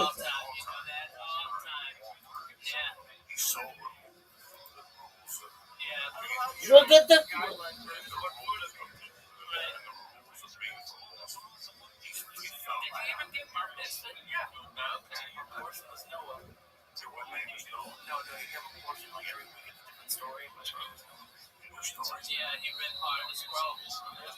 Part of the scroll. Did you? Yeah. What part? The part about fucking MILFs. That's the part I read. I fucking memorized it. Sing some of that for us. I know you still. Hey, girls, burger, da da da. Those Jews drill that shit into you for 6 fucking years. Oh, look near show boss. Oh yeah. What burger, da da? Malcolm, how much you like them in heads? Come on, sing it. Third chunk of my until I'm bad. I think that's like whatever bread. No. Burger, then I like Malcolm. How much you like them in heads? That's the one for bread, ass. No shit, man. Hey, and you know what? Fucking number 1 in Israel right now. Church, what's happening now? Fuck yeah. Man, I like Israel. I like the way they fucking roll. I do. Yeah, it's kind of scary. Like, I went over there and it was fine, but now you see, like, I used to be all pro-Israel, but now you gotta look at it kind of. Look at this move. Look at this move. Just go Look to at, Haifa. look at this athleticism. Yeah, everything's chill. Son? What I was going to say to you was, there's no guidelines, but I always thought people from the East Coast ate a little differently. At least growing up, I did. About 2 years ago, my best friend in Jersey, his son came out here. His sister's son came out here. When he was a little kid. And we were talking, and somebody comes out and they're fucking 17, we go to the Navy. I said, you want to go out to dinner? Where do you want to go? And he's like, I don't care, you can take me to the Subway. And I said, you want the projects we want burger? And you want to Subway? He goes, that's all I eat is Subway and my grandma's spaghetti. I go, so that's all you ate growing up? Because Joan didn't take you to Bigley's. Joan didn't take you to What's that? Chance, yeah, Dragon Inn. You get one of them fucking tiki drinks. It's so good, man. The fucking egg rolls. Oh, They're strong egg roll. Oh, It's so weird. I thought fried rice. No pizza. that's what it was. I just thought I ate differently. But, you know, when I went to New York City 10 years ago and I saw that red man likes Olive Garden. Oh, that's disgusting. In the middle of Times Square. I knew it was over. There was a lack of everything. Whoever rented that building should be fucking shot up. 2 times in the head. But that's the way I was in Long Island in an elevator. I saw a kid coming up with Domino's pizza. And I almost died. One time I was stuck in Long Island overnight and I just went to the hotel. It was a terrible hotel. And I went to the guy and I go, "Can I get a menu?" And he gave me a Chinese menu and I just ordered because I was hungry. We ate the best fucking food I had in years at this little because Long Island has 2 airports. They have that big airport, which is Kennedy. Yeah, Jim. And they have that little Out there, the Southwest flies in. A lot of people know about that airport. yeah. But Yo, dog. It's Nobody want to talk to you anyway. Worst stream ever. What are you doing? No one knows. The worst. Yo, dog. What up, baby? No one wanted to talk to you anyway. Yo, dog, what the fuck is going on with this game? Worst stream ever. Man, there's always those motherfuckers. Look at this athleticism, though. All right, listen, yeah, in Texas. Oh my God, there was an asshole named Vance Bradford that still owes me for a gig in Texas A&M. Okay, from fucking '94, Jack. Okay, yeah, that's the manager, and he still owes me $500 for that. He's a fucking dick. All right, and you know I'm rich. I don't even. $500 is dinner with us. Okay, all right. But I remember the guys that fucking fucked me when I needed it, man.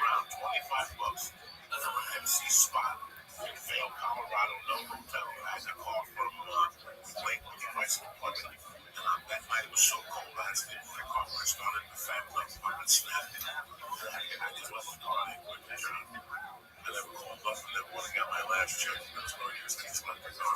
I called him and said, "Man, no, Look at this athleticism, folks.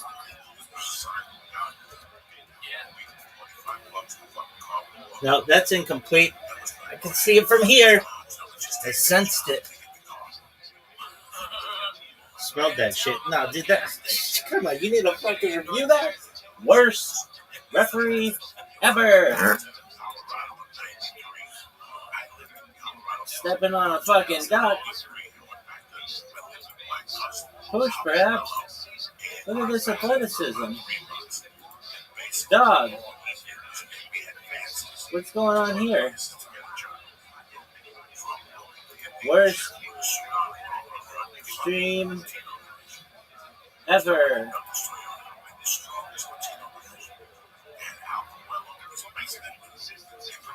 Look at this athleticism.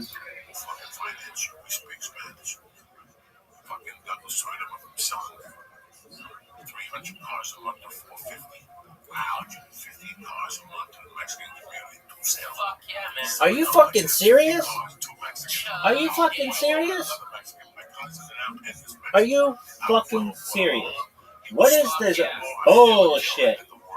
Dog. Dog. Dog. What is this bullshit? What is this shit?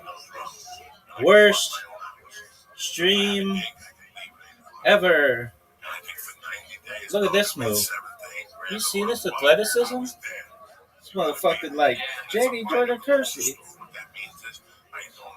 What is going on? Use desktop site. Why not? I'll wait. Why not? Look at this move, Rodin. Rodin. Look at this move. Look at this athleticism. Look at this move. Oh, you better be fucking hot, girl.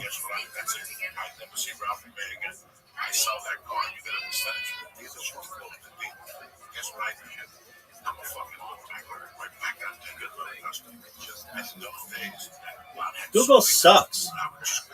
Worst platform. Oh, fuck. Oh, look at this athleticism. Did you see that? Did you see that footwork? Big Mac meal for $8. Go fuck yourself. Worst meal ever. Hey, everybody. This is the worst stream ever. Look at this move. Look at this move. Look at this move. Dog. Look at this move. Look at this move.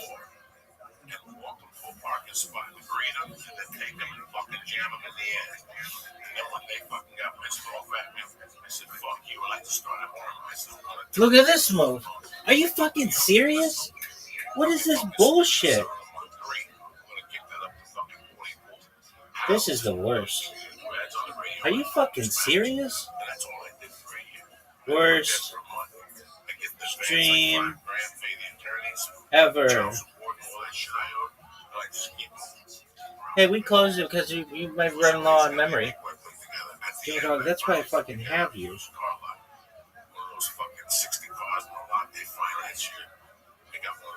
If this motherfucker doesn't work again, I'm throwing fists. Why? Why the fuck not?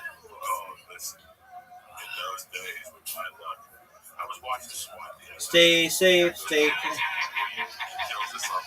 They got 3 worst defense ever.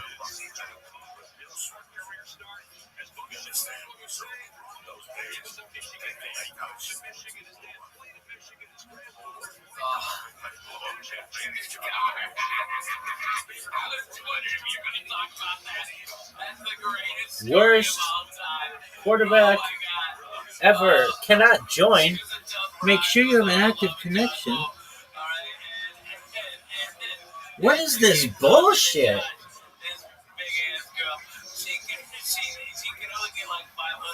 I would hand the ball off. Psych, I throw fucking deep. Like super. Oh, are you fucking serious? Simple move, blah, blah, blah, blah, blah.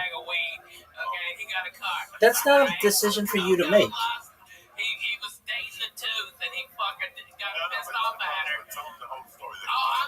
Worst stream ever. Worst browser ever. By far. The worst browser ever. Motherfucker's spending more time shaving his head and fucking a blow-up doll than he is spending it on improving his fucking browser. Right, you gotta say it right. Motherfucker's spending more time shaving his head and fucking a blow-up doll than he is improving his browser. Worst stream ever. This is the worst stream ever. Ever. Look at this move. Look at this athleticism, folks. Look at this move. Alright, you better have scored. This is the worst.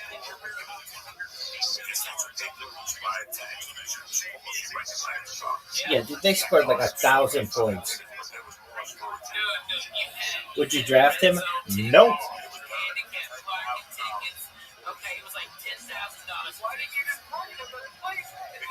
Throw deep. 2nd and 18. What is this bullshit? That was good. What are these ugly ass jerseys?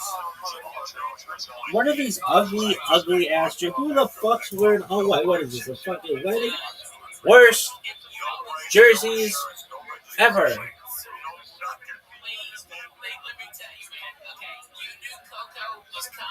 because you heard the squeak of the fucking brakes. So a lot of shit. My dog hit to go crazy. Worst run ever.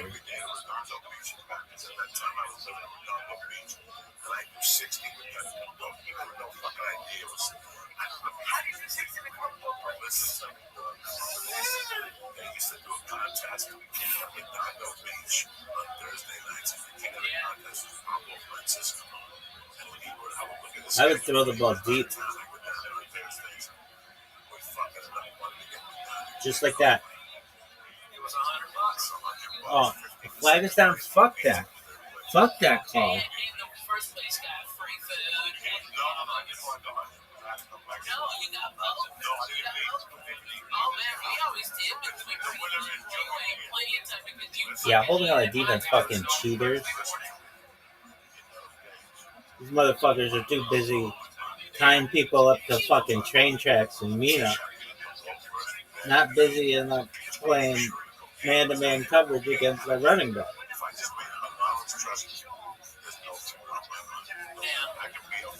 Oh, that sucks.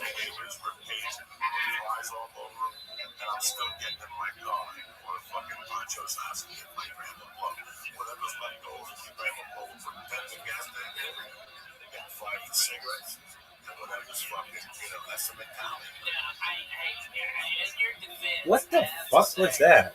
That was the worst throw ever.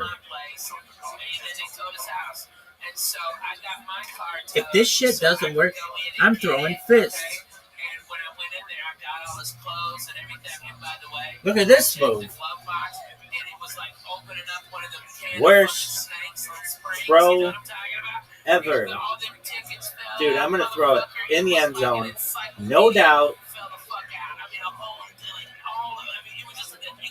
Terrible run. Maybe the worst run ever. I don't want pundits picking my team based on haircuts. I want them picking it based on the amount of fucking points we put up, baby. Scoreboards.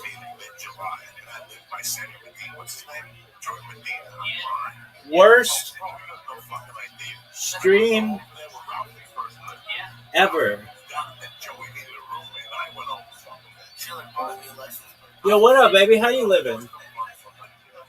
Dude, what did you do at my high school game last night? Oh, amazing, dog.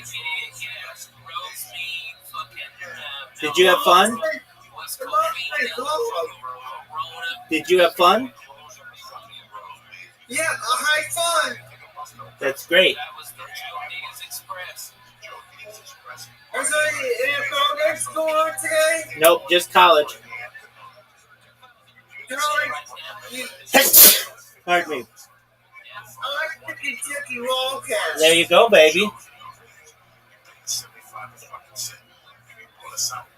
What are you streaming on? Stream East, man. Stream East? Yes, sir.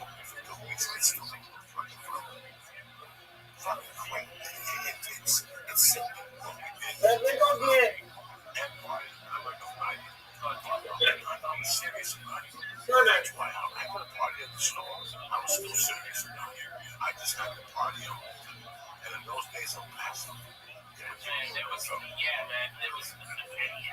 I would get offered help like 6-7 times a night in El Paso, and I never took it. I never wanted to get a taste for it because I'm afraid I was going to love it too much. And that kills fat people.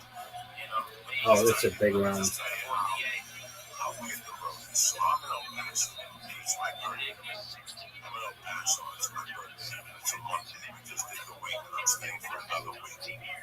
I got a call on Saturday night from Ralph and Jody Sharkey. This is the night you tell me I got a call from Ralph and Jody Sharkey. They're coming down. They're going back to LA. But they're coming down to hang out on Sunday for my birthday. So just me knowing it's always A good guy. He might be better than another guy. and that was a good money week for me because you stayed on Sunday. Did 3 shows on Saturday. Opened up the Problems. This is 98. what's his name really like? So he can try to believe the bigger name. That's all I like, Rabbi. I hate change. All right, pimp. Yeah, the Mustang game, Murray won. Were you happy? Yeah, I said that the Mustangs lost. Yeah, but I mean, did you have fun? Yeah. That's great. She called him out on her shit. I'll give it to her. Was he watching? Some. Oh, I'll go back and look for UK broadcast.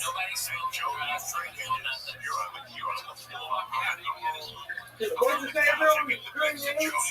Yeah, streamies.sk. I don't get a star for hotel. Yes, sir. That was the fucking greatest. Oh, let's see here.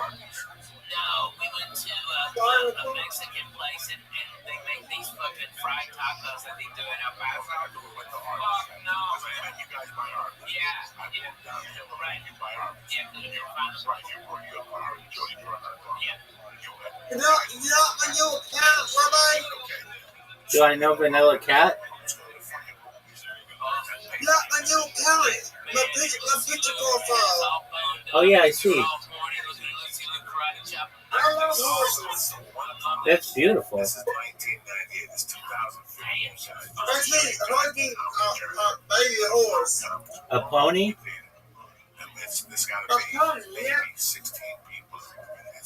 That is amazing.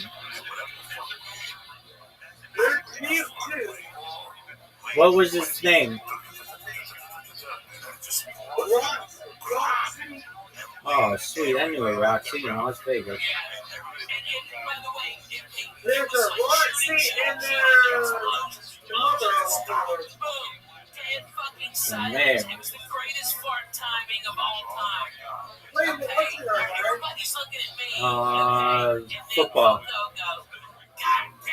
Football? Yes, sir.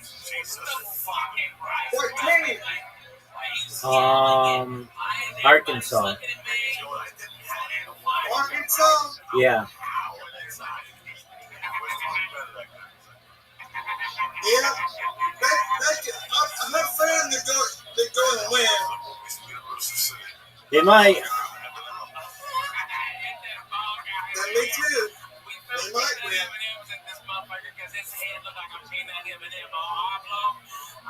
We just see the movie, and every now and then you see this the big ass Eminem fly the fuck up in the air. Okay, bounced off the light.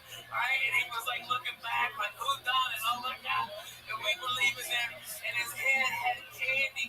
Okay, had candy like different colors, and he was giving it to the manager. Help! Somebody!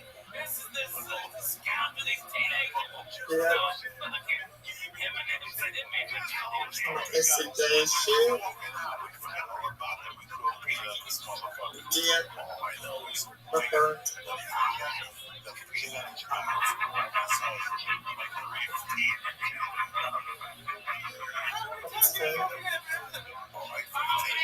It was a whole package.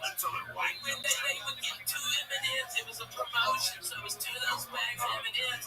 And even though we were high, we're fat fucks, we're like, we don't need a whole other bag of M&Ms. And Coco goes, yeah, give me those and you're like, fucking M&Ms. When I'm doing the shit parts of the movie. How old are you at this point? This is 10 years ago. I'm 33. Okay. I'm just high. But here's the whole thing. We hit him with the thing. He's looking around now. He had the weirdest fucking looking head. Oh my god. We had to beat him because the light was shiny off his head. Yeah, it was just fucking we hit him, and that's it. We move on with our lives. We're watching the movie. Yeah. We're high. 2 hours later, we're feeling nothing happened. We forgot all about the peanut and the guy's got the peanut in his head. These guys in there that were fucking howling. I'm howling. I'm fucking howling right there in the guy's face. He had it always up. Oh my god, we were fucking crying. Crying. So funny. Yeah, but not. I mean, it's hysterical, but I can't imagine you two. Oh yeah, man, we hit him good too. He was like, oh, and we were having a contest, like how far could we bounce the fucking M&M off his head? Off his head straight up like 3 or 4 feet. That would fucking kill you. And you can see the peanut flying in the light from the fucking theater. Beautifully. So funny. Hey man, okay, I gotta tell you, how about the time that annoying fucking asshole was at the comedy store telling us he was a Fox TV guy, and he's a producer, okay? We just got fucking sick of this asshole, always critiquing us, never calling us in for this. Look at And this you're like, lettuce wow, is look in at there. this. Very You put impressive, like folks. 1,000 fucking snots on this asshole. 1,000 snots. Okay? And I'm laughing, going, I bet those snots are worth $85 if we grind them up. It's not on me. It's not on the stage. Ritual is to say. And I have what is known as 66, which is fucking great friend of